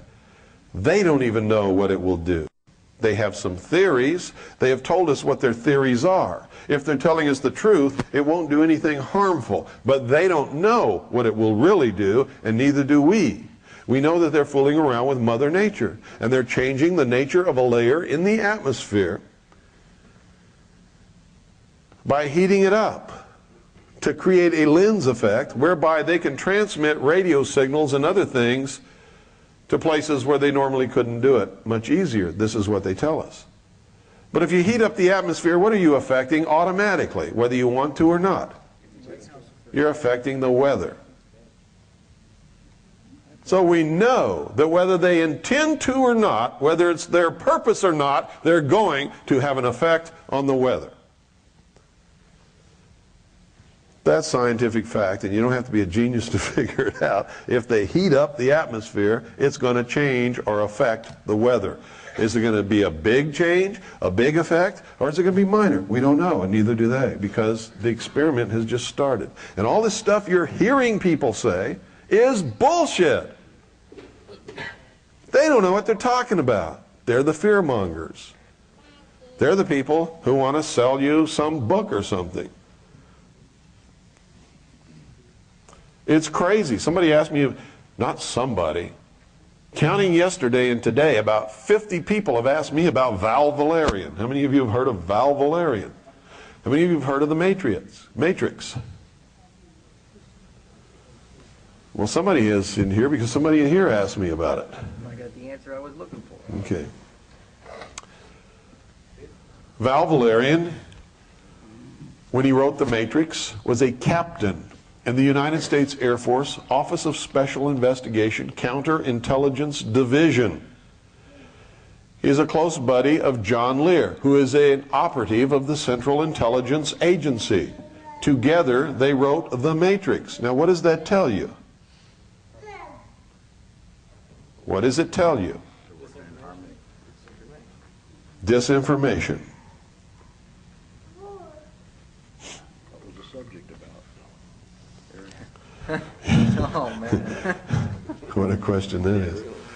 And then they wrote a whole bunch of other ones. Val Valerian was transferred from Nellis Air Force Base to Washington State, where he still publishes Matrix 2, Matrix 3, Matrix 4, and all that kind of stuff. And it's full of crap.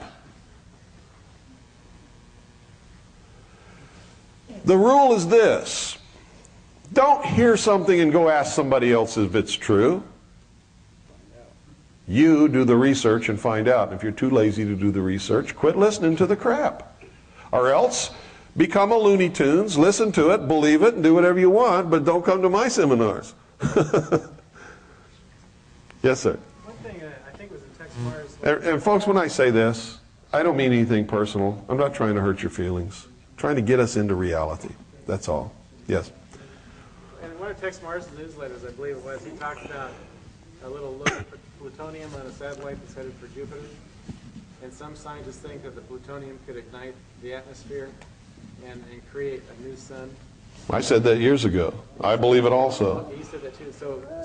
And that's roughly what, year 2000 when it should hit. When they talk about Lucifer's star rising, they're talking about the possible ignition of Jupiter by an experiment called Project Galileo, which is the Galileo spacecraft, which is already there. Its first mission is to photograph all the moons of Jupiter so that they'll have a record before, and then they'll be able to go back and see what happens afterward. Galileo is carrying 2 opposing banks of plutonium in the spacecraft with a hollow place in between. And it's built structurally sound so that it will not implode until it plunges deep into the atmosphere of Jupiter. When it plunges deep enough into that atmosphere, the tremendous pressures of that atmosphere will collapse that spacecraft with an implosion. The same thing that triggers the atomic bomb. Do you know how an atomic bomb is made? 2 opposing banks of plutonium with an explosive around it. Hi, baby. Ignited to implode with equal pressure from all points.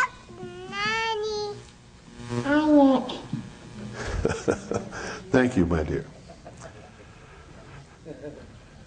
So that's the same thing that's going to happen with the Galileo spacecraft. And NASA will admit to you. They've admitted it to me and many other people who've asked them. What's going to happen to it? Well, after it photographs the final moon, which is Io, closest to Jupiter's surface, it will go into a decaying orbit around Jupiter. And around December of 1999 was the date they gave me, it will plunge into Jupiter.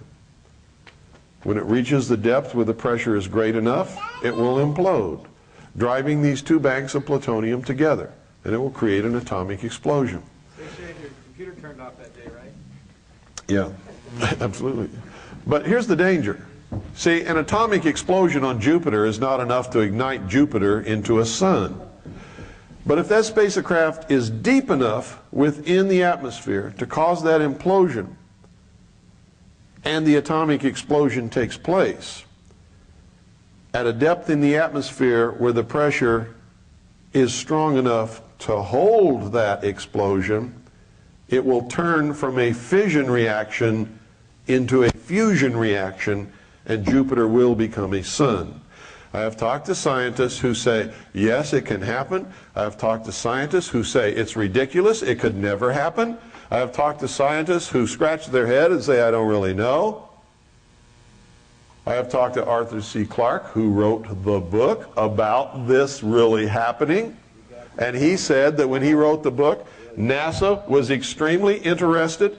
Allison, stop. Come here, right now. Thank you, baby. I love you so much. Go with little Pooh. Go with Pooh. You got her? boy. Hey, you. Go with Pooh. Okay. Bye-bye. See you later. Arthur C. Clarke said when he wrote the book, he was grilled by NASA. Now, how do we know NASA's in all of this stuff? Look at the dates of the NASA programs, the landings on the moon, manned and unmanned. Compare them to the symbolism of the mysteries, and then take a look at old Kleindienst. You know who Kleindienst is? He was the man who was the head of NASA during the Apollo space program. Who is Kleindienst today? He's the Supreme Inspector General of the 33rd degree of the Scottish Rite of Freemasonry in the House of the Temple in Washington, D.C. How's that for a kick in the butt? Does that mean he's top dog in there? Or? Yeah. He's the big cheese. Yes, sir. Yes, concerning the people who are dealing with the obelisk and the reflecting pools, are these people behind this actually enslaved to this religion, or are they just using the symbology as a way to communicate? They're not enslaved to it. They believe in it.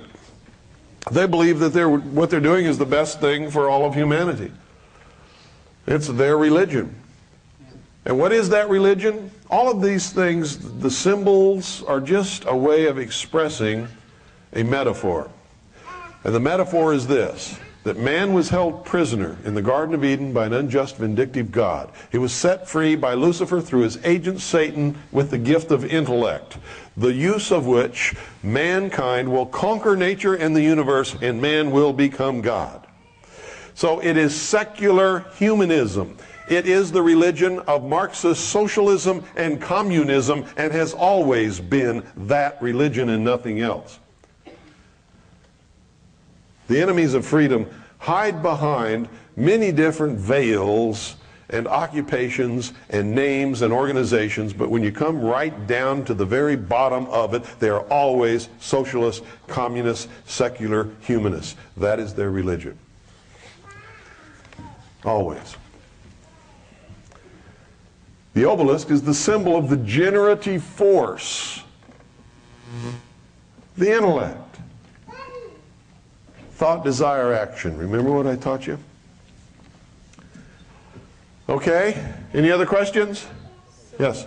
Okay, when we had the Apollo 13 disaster and the Challenger disaster, how widespread was the knowledge of being that something was going? I don't know, to tell you the truth, but it would have been in the upper echelon. The very number of the mission would have told the initiates what was happening. It was the death of the space program, wasn't it? Never went to the moon again, or anywhere else for that matter. And a new NASA was born out of that event. And they went to the shuttle program. The death, the rebirth, the resurrection as something different. A question on the obelisks. Do they all work in concert? People in South America talk with people in North America, et cetera, et cetera. Absolutely. All the great cities in big cities of the world, there Yes. are obelisks. So do they all mean exactly the same? Exactly the same thing. We had the opportunity to see them in a lot of countries, but never knew what it meant. Let me tell you how widespread this is. How many of you know about the Gorbachev Foundation? What is the flag of the Gorbachev Foundation? A green cross on a white field. What was the flag that Columbus planted on the sand on the first time he set foot in the Americas? A green cross on a white field. How about that?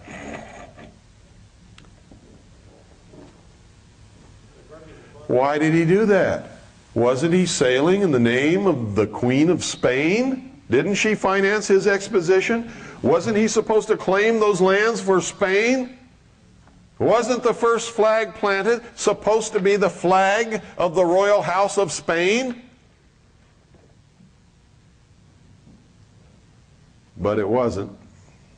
It was the flag of the society which he truly represented, using the Queen of Spain's money. How many of you have been to Las Vegas? How many of you have seen the MGM Grand from the air? What is it? A huge green cross. At the entrance, there is a huge lion's head. And what is the lion head staring at? The Luxor. Staring directly at the Luxor Hotel. What are they building out there? I mean, what is it? It's supposed to be. What's it turn out to be? Command center?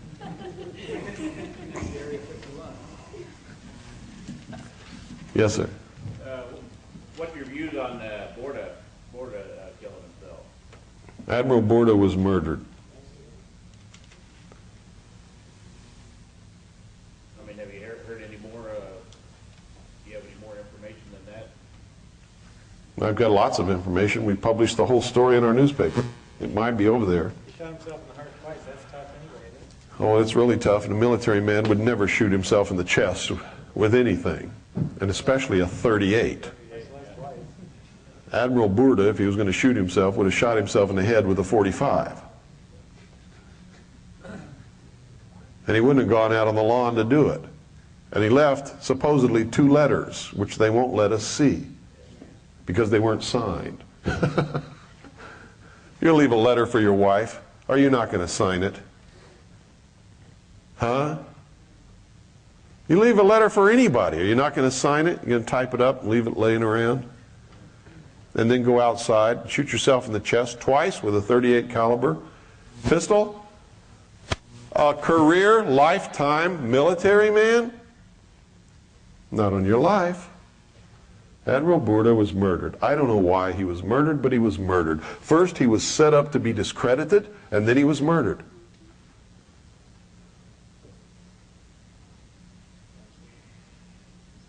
Yes? I'm just so Me too. I'm thoroughly confused. Do the people behind this, did they truly believe that there was a man of Osiris? No, these are metaphors. You're getting the symbology mixed up with the message. These are, you know what a metaphor is? There's your problem. Where's a dictionary? Your homework is to look up the word metaphor. Okay? But are all these obelisks just truly only symbols of the stages of mankind, and they don't... No, the obelisk is the symbol of the generative force, the phallus. Okay? You know what a phallus is?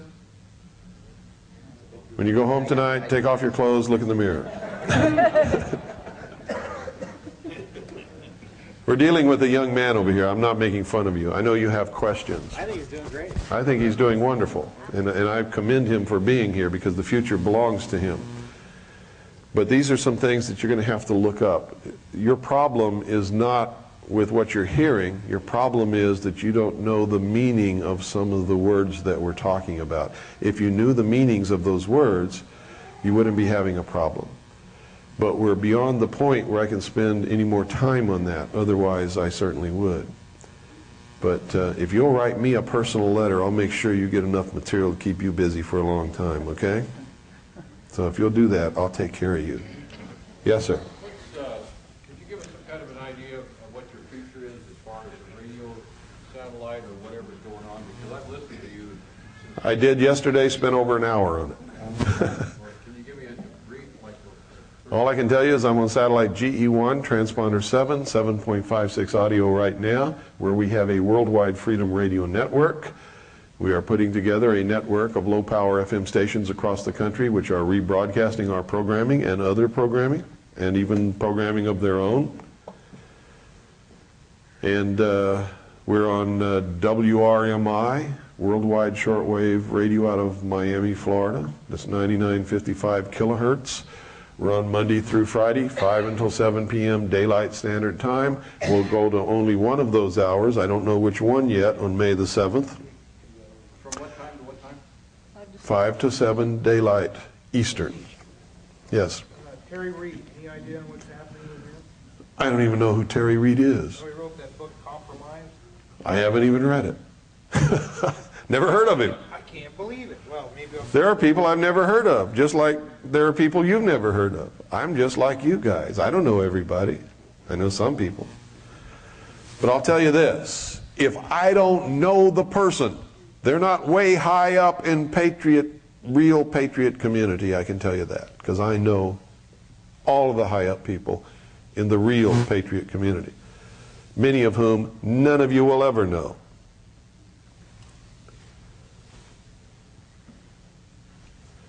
Okay? But that doesn't mean he's not a good person or he shouldn't read his book. I don't know who he is, never read the book. Any other questions? Then we're going to start the video. One more, yes. What kind of support are you willing to accept, or what kind of support, how can you be supported from our community? What kind of support are you talking about? Whatever it takes. I mean, it's not cheap to run a radio station. No, it's not. If anybody wants to make a donation, they can make it out to the Independence Foundation Trust, which is the only trust that we have that can accept any kind of a charitable donation. And then the purpose of the trust is to save the country. Every penny that goes into that trust goes toward doing that, educating the American people. Okay? If you want to contribute to the phone uplink fund, to the satellite uplink for the Worldwide Freedom Radio Network, you can make those donations out to Harvest Trust. Those are different kinds of donations from the listenership of the network. If you want to contribute information, just send it. Don't ever call me and ask me if I want something. The answer is always yes. And I don't even care what it is. If it's information, I want it. If it's a book, I want it. If it's a newspaper article, I want it. If it's something that came off the Patriot Facts Network, I don't ever want it. Never. Okay? Yes, sir. Is this entire program going to be on audio or video? It's on video. You can order it right back there. It's $45 a day. It's 2 tapes, 6 hours each day. And I think there's $5 postage and handling. If you want both days, it's $100, including postage and handling. I didn't set it up. I didn't do it. I'm just telling you what it is because you want it. See Doyle, he's the guy handling all that stuff. I came here by invitation.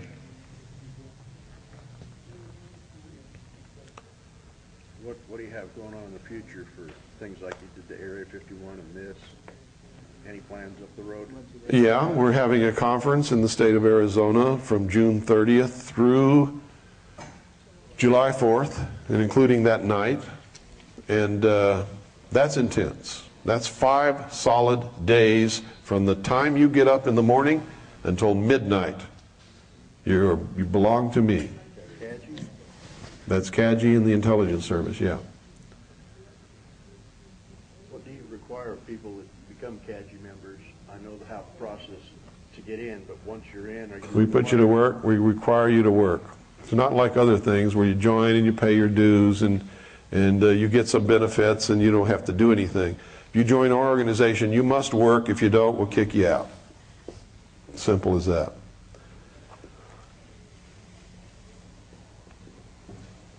Our focus is something different. We want to save this country. We don't want to mess around. If you don't want to be a part of us, we don't want to mess with you. We don't, at the same time, mean that you're a bad person or anything else. We just don't have time for it. We want people who are committed, want to work, want to produce, want to do something. Who had a question back there? Yes, sir.